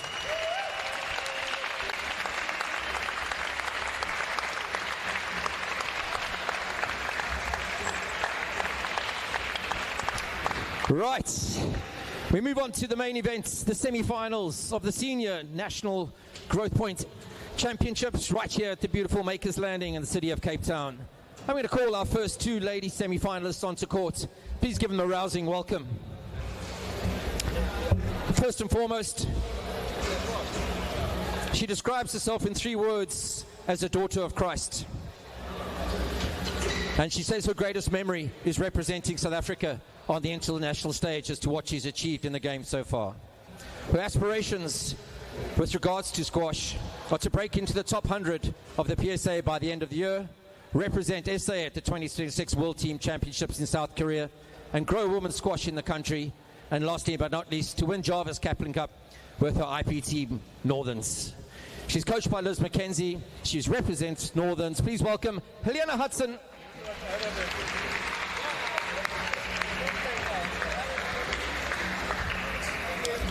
Her opponent describes herself as loyal, caring and resilient, and her greatest achievements on the squash court are winning the SA National List Championships with her brother Dewald in 2021, and in 2024 becoming the World Over 35 Masters Champion.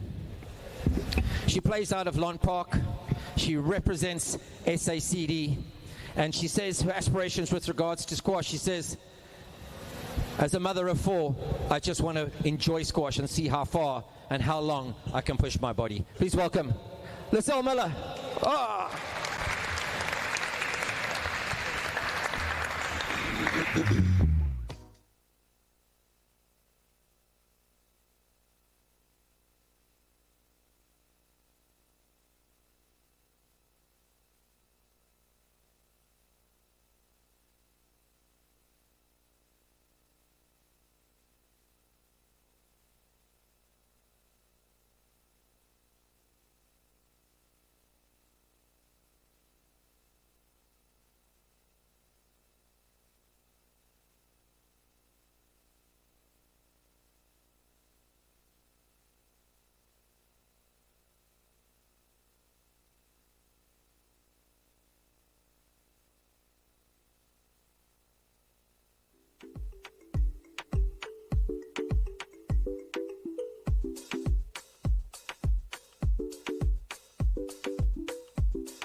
2026 Growthpoint SA Nationals Seniors Final. So we have come to Ladies semi the main attraction of this Friday's Hudson play, to serve, the 2026 Rizal Miller to Growthpoint receive. Best of 5 Nationals, games. and it is the Double. semi-finals. First off, this ladies semi-final between Helena Hudson serving in the green South African kit, and Rizal Miller Straight into the reverse angle post. Into the tin. Somewhere Adrian Hansen is sitting a great here. Rizal in the all-black kit. This is an interesting match. These two players have played 8 times before. Rizal Miller has won all of them, but they did play recently in the final on this court of the Kaplan Cup at the Growthpoint Senior IPTs, which Rizal won in 5 games. Well, Migs, you know the question I'm going to ask you. Indeed I do. I will say Rizal 3-1. I was going to say we were going for dinner, but that'll work too.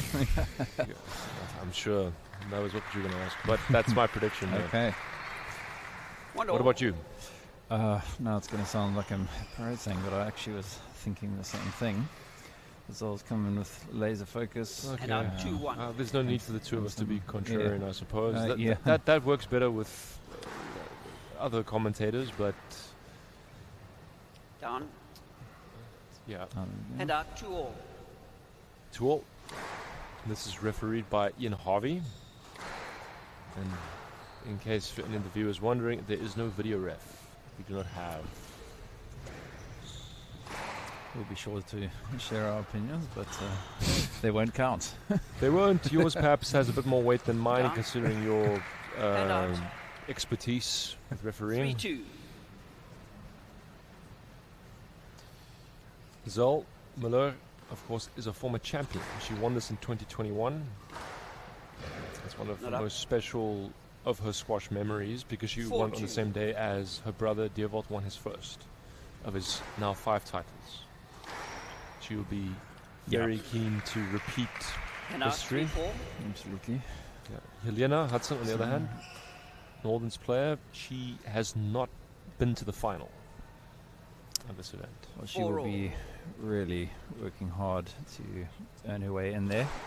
With a decent start with some good wins here. Down. Yeah, as for the play styles of these two players, Helena favors a very fast-paced game. She hits hard and low. That really is her best shot. The 6th corner or the low kill, as we see there. Very nice line. Yeah. That's what you can expect, a constant barrage of those from her.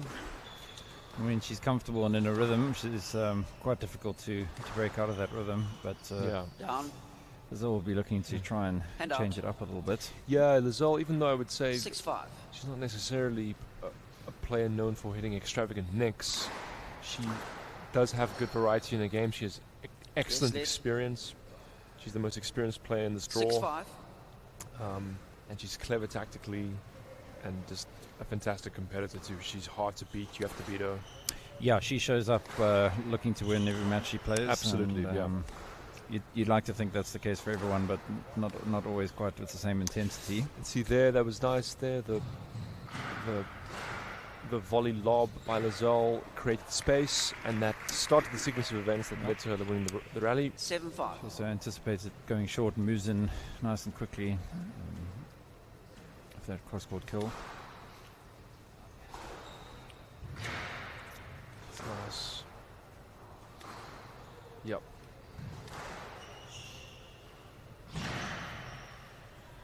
Work there from Rizal. Yeah, it's the kind of start Rizal will be looking for, and not getting into too many extended rallies and hitting it out. 8-5. She is the 3rd seed. Helena is the 2nd seed. Off the back wall. Oh, but that's into the tin. Handout. That does bode well for 6-8. Lizal's movement, even though she didn't get that back one to the back wall. Yeah. You could see she Got quickly a changed racket to direction. it there, yeah. And Out. this goes out. 7-8. Well, Helena closing up that gap. Yeah, into the business end of this.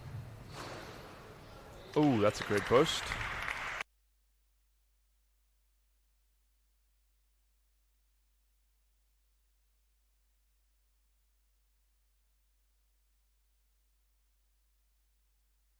Let's see.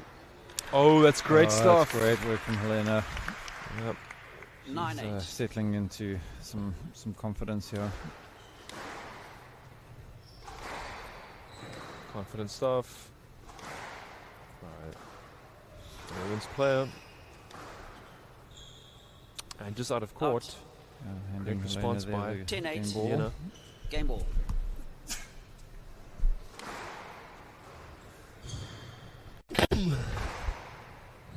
Just botched the sneeze there, sorry.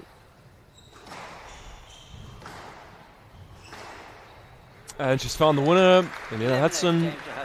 She's come back, and she's taken this first game. She leads 1-0.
Play will resume in 30 seconds.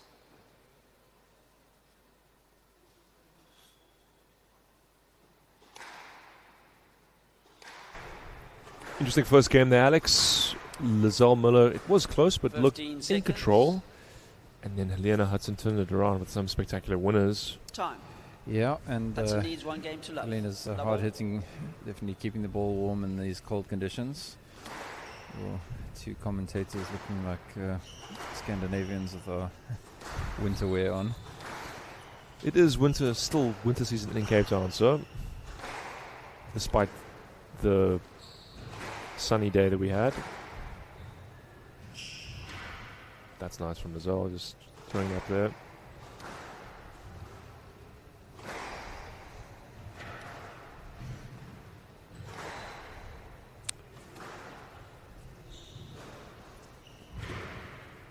Just gets there. And again, this is a excellent first point. Oh, what a great winner. Let's see Helena smile. Yeah. She done all the hard work there, and then Lizelle's came there with great hands. Yeah. I think Lizelle is going to have to just watch out when she uses height to make sure it's not easily within Helena's reach, or as she showed in the first game, in trouble. Nice mix up there with the trickle burst. True love. To some of the juniors watching, that shot That's becomes the more. time, That yeah. becomes more effective once you've done a few other things. Right. I suppose the other important question: will we see a reverse angle in this match? I was, funnily enough, just thinking the same thing. If we do, and if Adrian Hansen, you happen to be watching, please feel free to WhatsApp me your opinion on the quality of the reverse angle. No, that's not good enough. Sorry, Adrian. Right, go. Well, they're stringing together a couple of great quality rallies here. That's nice. Nice hold on the swing and really good hold. But she not just the hold, the quality of the racket head speed and the shot itself. For Love, former champion, responded well to going behind, but I don't think we could ever expect anything less, to be honest. 5 love. Handles adversity very well for Zelma though. Yeah, good lesson in mental strength. She came on not looking... Oh, that's a great shot by Lena. Hand out. 1-5.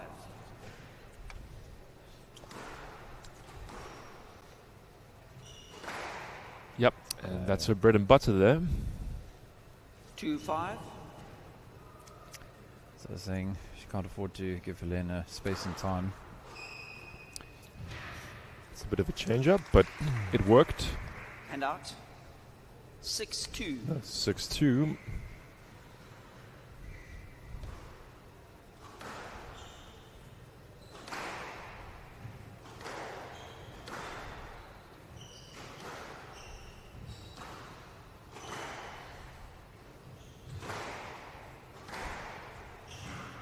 Into the tin. I don't think Lizelle read that. 7-2.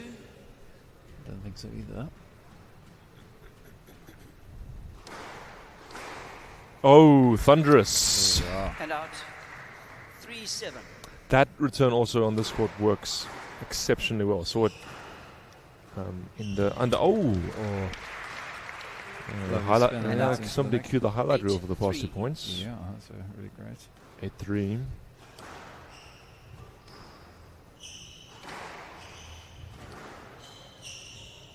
Yes, let. Yeah, gets a yes let.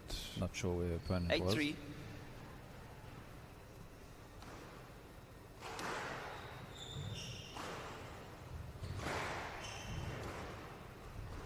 That's a nice finish. And Can out. probably improve that serve. The lob serve is a good idea, but it's still at a volleyable height without hitting the sidewall. She'll be aware of that, I have no doubt. And the kill from Lizelle Miller. Hand out. Played a couple of those well this match so far. Yeah, taking a leaf out of her opponent's book. She loves that shot, Helena. Mid-court. Both not finding the mark there on this. Wow. Yeah. Well. Hand out. 5-9. See, as we see the crowd.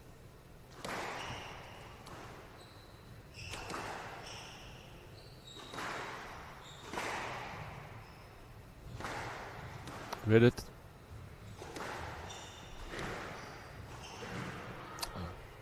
Down. A bit annoyed with herself there, Yeah, overstretched. a bit off balance. Yeah, it's never a good idea when you're overstretching on the volley to go for something too ambitious. You don't have the control. It's a much better serve. Up goes the lob again.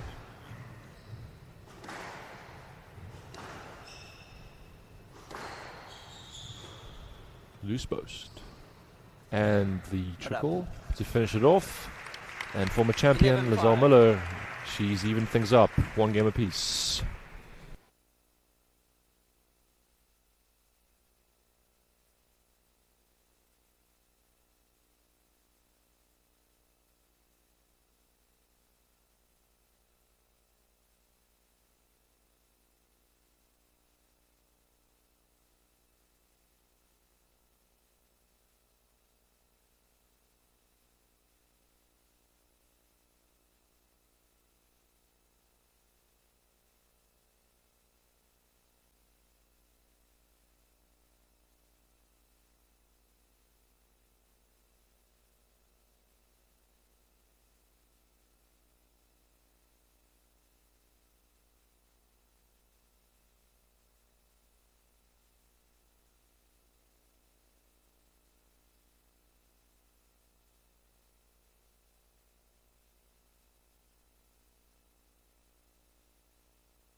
evenly 15 poised seconds. as we prepare to start this third game. See that Lazelle Miller was being helped by Dewald van Niekerk, her brother, her SACD teammate JP Brits, and by Dean Venter, who is from the same city as she is. 1-1. And Miller to Liana serve. Hudson was being Level. helped by her father, Blair Coetzee, who also happens to be the president of Squash SA. Unless there's been a coup that I'm unaware of, but... that's nice. So on the rally... Good. Oh, it's a good scrambling. Good, yeah. Oh. Lazelle can't quite believe it. I'm not sure what she was planning on there. Yeah, but the result was certainly spectacular.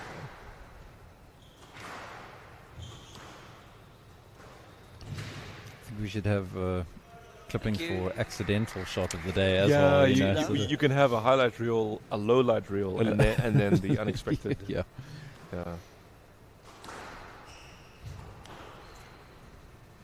Ooh.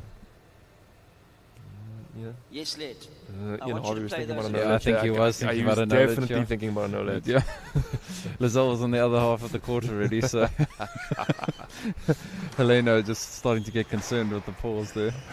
Another strong forehand kill. Another good start for Lazelle. Yeah. She has the momentum and she's currently running with it. It's up to Helena Hudson to halt that. Let's find it in.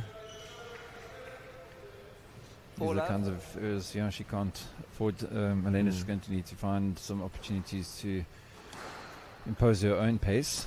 But Lazelle's been doing a good job of using height and slowing things down a bit. Oh, well picked up there. And the boast coming in. Big stretch for Helena. That's a nice finish.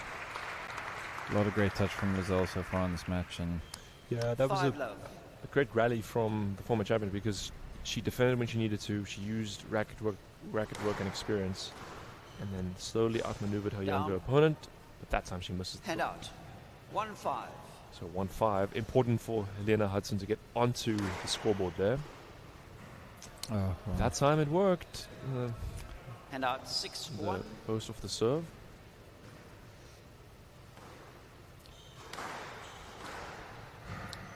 Chance for Lazelle, goes straight, misses her length.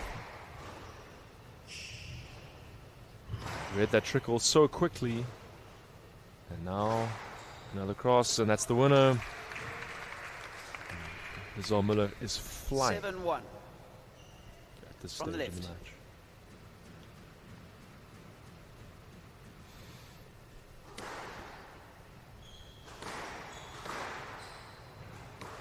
Out. Goes out. 8-1. Do you think it would be a good idea for Helena to try slow things down just a little bit? It's not her natural game. It definitely is counter her game, but she's just not having the opportunity to play her game here, so trying to force it doesn't always work. I know, but my logic would be just to slow her mind down in this scenario, because I can imagine, I might be wrong, but in this situation, you're that far down, you're not necessarily thinking as clear as you might. Give yourself a bit more time. Maybe be interesting if, or extend the rally, perhaps. Agreed. Not always just trying to finish it. I think it'll be if Lazelle takes this game, it'll be interesting to see what her coach has to say. Yes, but that's 9 game balls for the third seed. She's looking good here, using her experience. Down 11-1. Into the tin, and Lazelle Miller, she leads 2 games to 1. 2 games to 1. She looks good here.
15 seconds.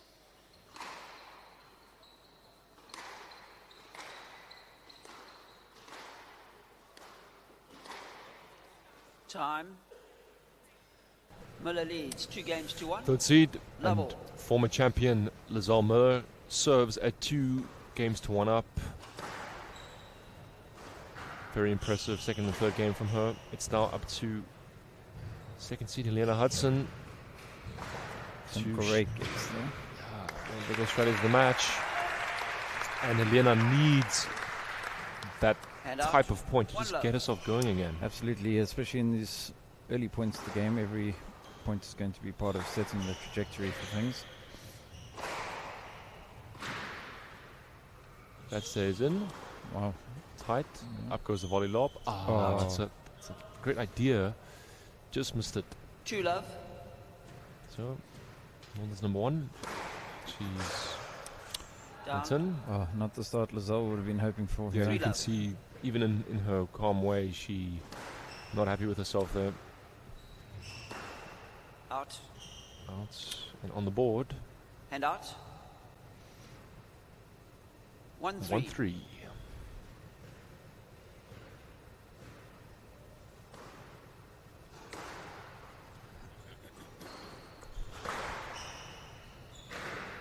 Chance for Helena. Goes cross.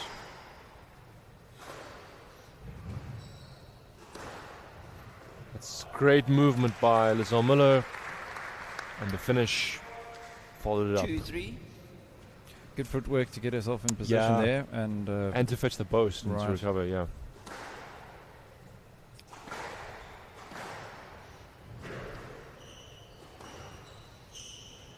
That time that stayed in. Chance for her. Cross, big stretch. And the kill. Also, that kind of power at the stretch is just something that you earn with good overall physicality, and something for the juniors to have a look at, how you condition your whole body and get core strength and so on. We often see a lot of errors from the reach.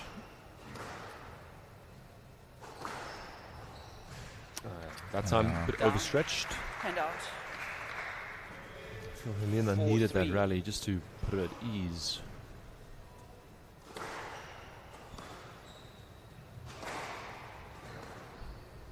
Nice switch.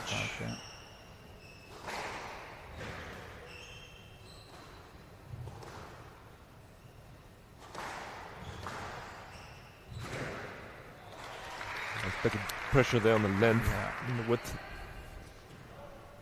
5-3. Certainly more the kind of game Helena likes to play. Yeah. If you can get several rallies with quality hitting, that's not wide enough. Hand out. 4-5. Zomelo. 5-4. Excuse me, 4-5.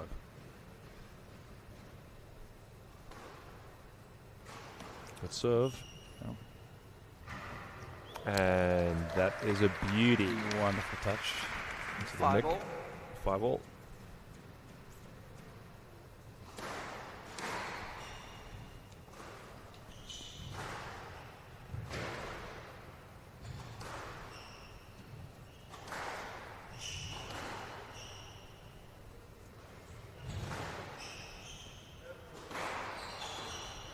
There goes a result. There we go. Out. And she manages to win the point. And out. 6-5. 6-5.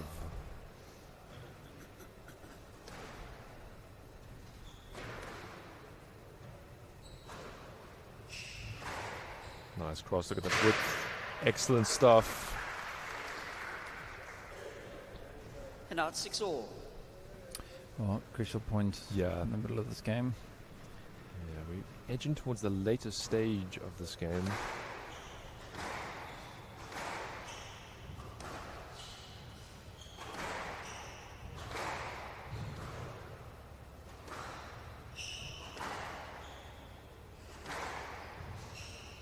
Oh, unfortunately hit. Yes, late. 6-all. 6-all.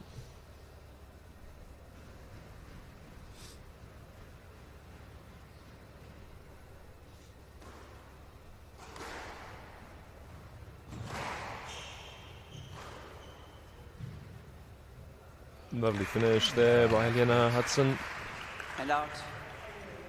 Nice touch in 7-6. front.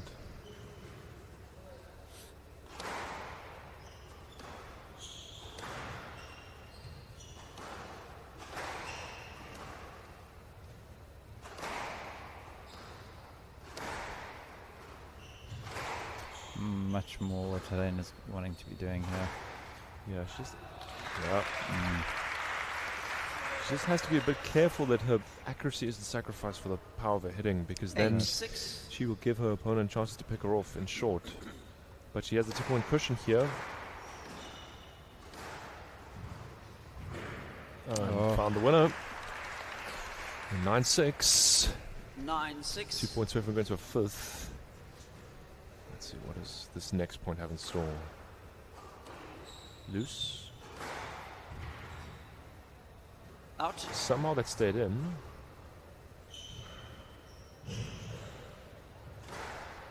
Overhit. Oh. Gave her the opportunity there to recover. Goes straight, and again the recovery comes in. Nice cross, and the straight lob. Yeah, good defensive straight lob there. Down. And out. Lazarmiller did 7-9. well to win that point, was Yeah. to stay in it. Yeah, she had to do quite a bit of work in fetching there, corner to corner. And she was under a lot of pressure, but she used her racket work to defend too, which is something for the juniors watching.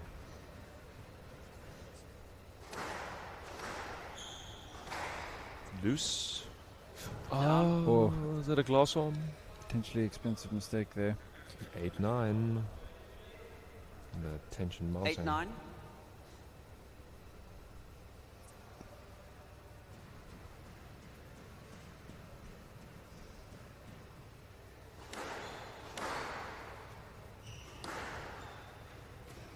And the back will nick. Oh. What a fortuitous time to hit one of those. Yeah. 9-all. No, 9-all. This stating Captain Obvious, but yeah, this is immense.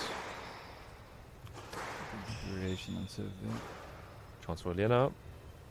And she finds the winner. And out.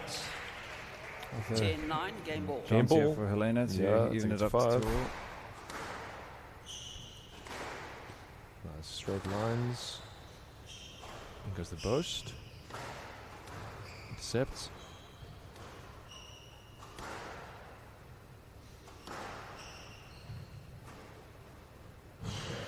Big stretch. Maybe a bit too heavy, but the put away is there, and we go to a tiebreak. Stuff there by Lazal, 10-all. moving Helena around.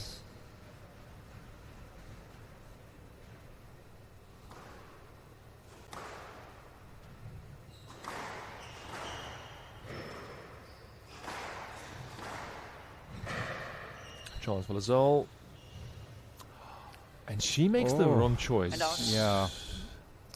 11-10. Wouldn't have Game thought ball. that. Not ideal under pressure there to. No, to the reverse straight drop. Yeah. But just shows pressure can do strange things to players. On the volley. Helena Hudson gets there. This is good work from Lazarmiller.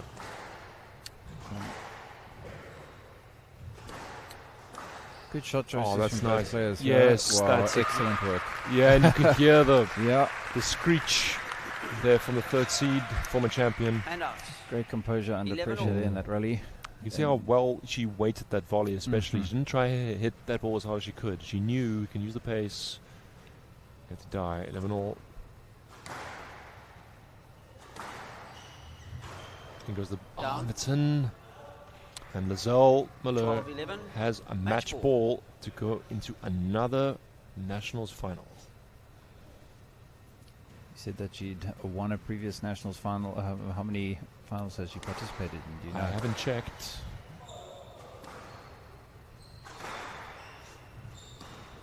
Out. There goes out. And on we go in this And tiebreak. out. Tension. 12-all.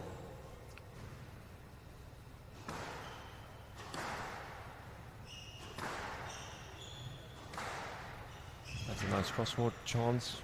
And the volley goes in.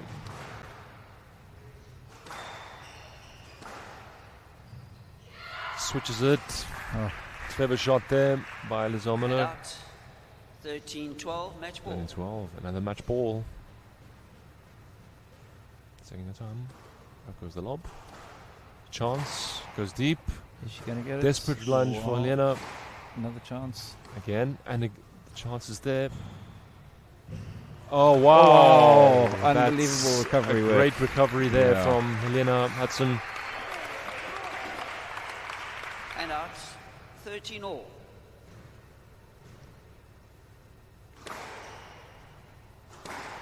Cross. Big reach.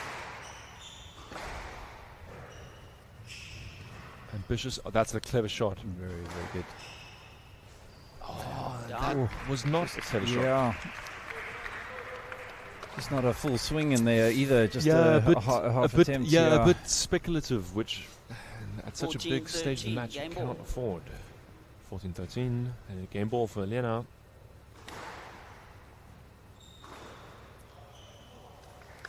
And she's wow. I wasn't sure.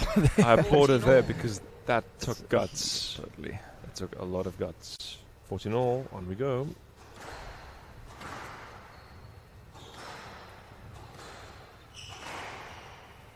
Unlikely to get any joy there. Got no let? Yeah. The line you took, thought so. ball was past you. Sorry, no let. Hand out. Yeah, I think she just made an early movement. She wasn't sure how deep it was, and that was an excellent quality shot from Helena. So another game ball for the second seed. That's a hard hit. And it goes out, and we're going to 5. Helena Hudson's found a way to win that fourth game.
Fifteen seconds.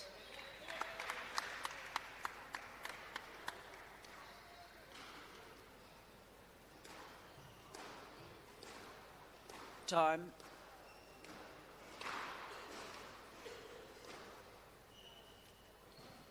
Two all. Hudson to That serve. fourth game, excuse me, was one of the most dramatic of the tournament so far. Multiple match points, multiple game balls. All that's left now is this fifth. And that is an ideal start for Lizelle Miller. Absolutely. And out one love. She looked a bit distressed between games there, talking to JP Brits and to Dewalt. But she has the experience to reset. Yes, let. It's a yes let. Yeah, that's a good decision. Agreed, yeah. One love. Anything different would have been too harsh. either direction. Yeah, agreed. Yeah, one love. As for Helena, she displayed great fight in that last game. Yeah, no desperation. She just played sensible shots and she fought. She stayed Down. in the rallies, including the one match ball where she really was on her bike and having to do mileage. Helena will be looking to apply that pressure from the start. Out. And that goes out. Hand out. So there's going to be some niggles under the pressure in the fifth. Yeah, this is where you cannot replicate this really in training so much. This is the mental situation here. That's clever. There we go. Another good example. I think she did make a mistake once, but I think that's the third effective. On the backhand, she has not played that particular one yet. Right. So she went in with the high swing. She's been playing the drop. Down. That's very ambitious there. 4-1. Lizal. Excuse me, by Helena, which Lizal will only accept with relish at this stage. Nice return of serve. Chance. Oh, heavy movements for Helena. Oh, what an exchange! Wow. Really great hands she's shown under pressure there a number of times now. 5-1. Lizal Miller is off to a flyer in this fifth. Nice return. Yes, Bit of a bump. It's a yes let, yep. 5-1. I almost want to say this is a must-win rally for Helena Hudson. If she doesn't win this point, I think it's the likelihood of you coming back is not high. Good kick it. She's got an opportunity here. Here goes the boast. Oh. Yes. She did just enough. Just enough there, yeah. 2-5. 2-5.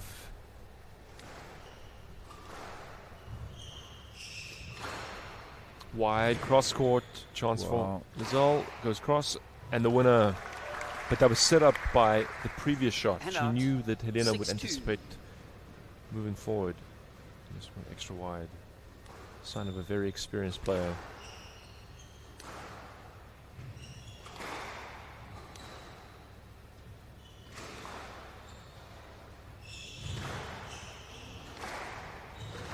Big stretch by Helena, and she finds the sidewall neck.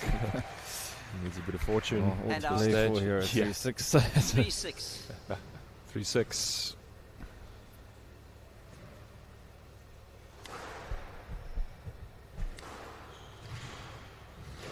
Oh, great gets by both players. Ah, that's clever. Yeah. So opponent's momentum heading to the left. 4-6. 4-6. Down. It's a rash error. Yeah. 7-4. And just as she 7-4. got back within touching distance, Lizal opens up the lead again. Yes, let. It's yes, let. Yep. 7-4. Way away from the ball.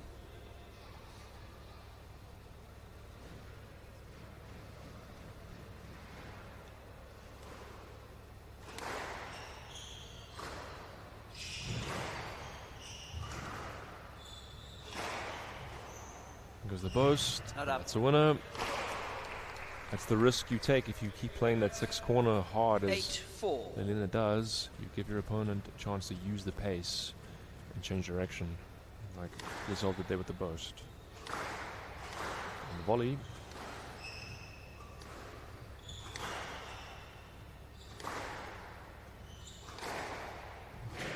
Good link pressure.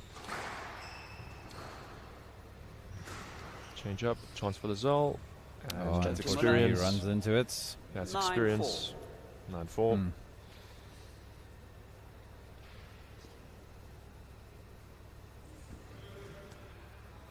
Mentally, this is a fantastic response by the third seed after losing that fourth where she had match points. Absolutely.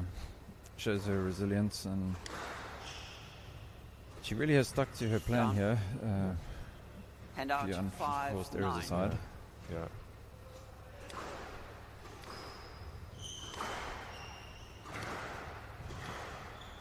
Out. Yeah, now 5 match And points. 5 more match points. But this time, I think 10-5. this will be the death knell of Helena Hudson's hopes. As the third seed and former champion, looks to advance to the final once more.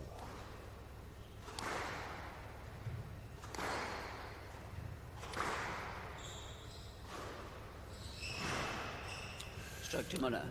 And there'll be a stroke, and Lizelle Muller, as the players embrace. Great match between these two.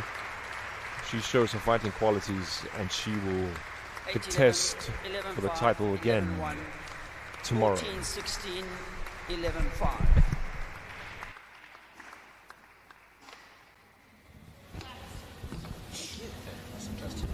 Yes.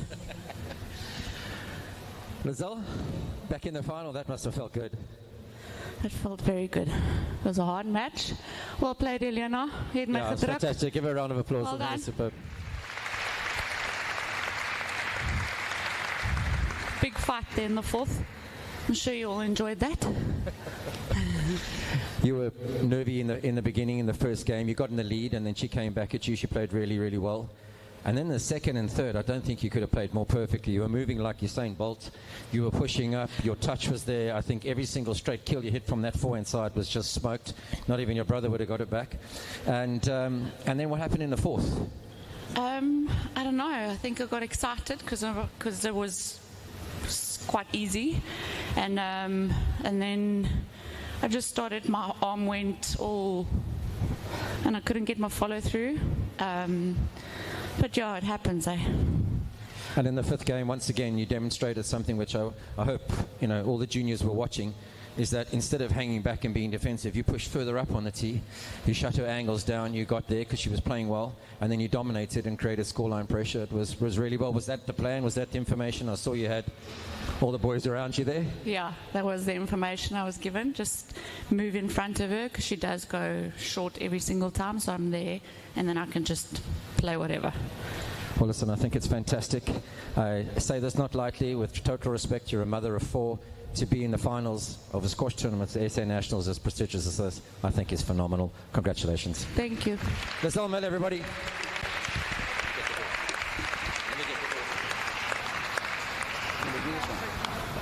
You're going to do this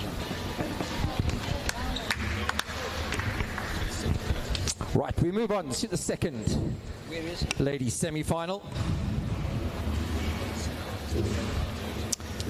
Please help me welcoming these two, what could you call them, gladiators onto court. Have a bit of a break. About 2 minutes, please. Firstly, a lady goes by the nickname of Lex, or Alex.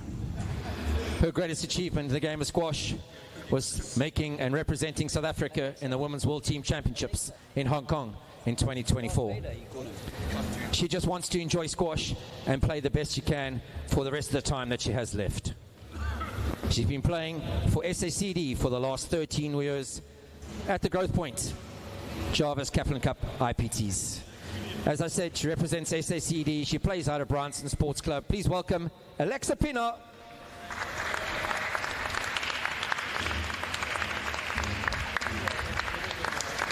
Her opponent describes herself as kind and energetic. Her greatest achievement she describes as well as making the #1 player for the SA Lady sides at the World Team Championships in Hong Kong 2 years ago. She goes by the nickname of Angry Bird. Her objective in squash is to win this event. She's coached by Jason LaRue. She represents EP. She is the SA #1. It's Hayley Ward.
That waiting for the gun, the nerves are just too much, thinking about what is about to go down. And there goes the horn to start the race. No, I think it's really amazing. And now the whole setup and people are dressed up. We're giving something, I think, to the people is just fantastic.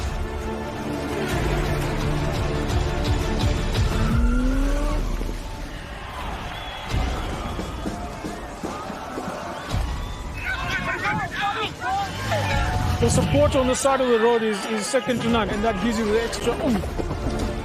Thoroughly enjoyed it. The scenery is beyond what I could imagine. I seriously enjoyed it. I met so many wonderful people on the way. Really enjoying Cape Town. People seem to really appreciate artwork here, which is really nice. Come and visit Cape Town.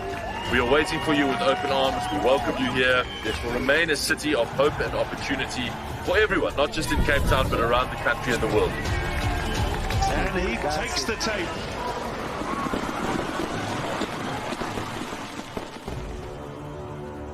Cape Town is open, safe, and ready to host you.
"15 seconds.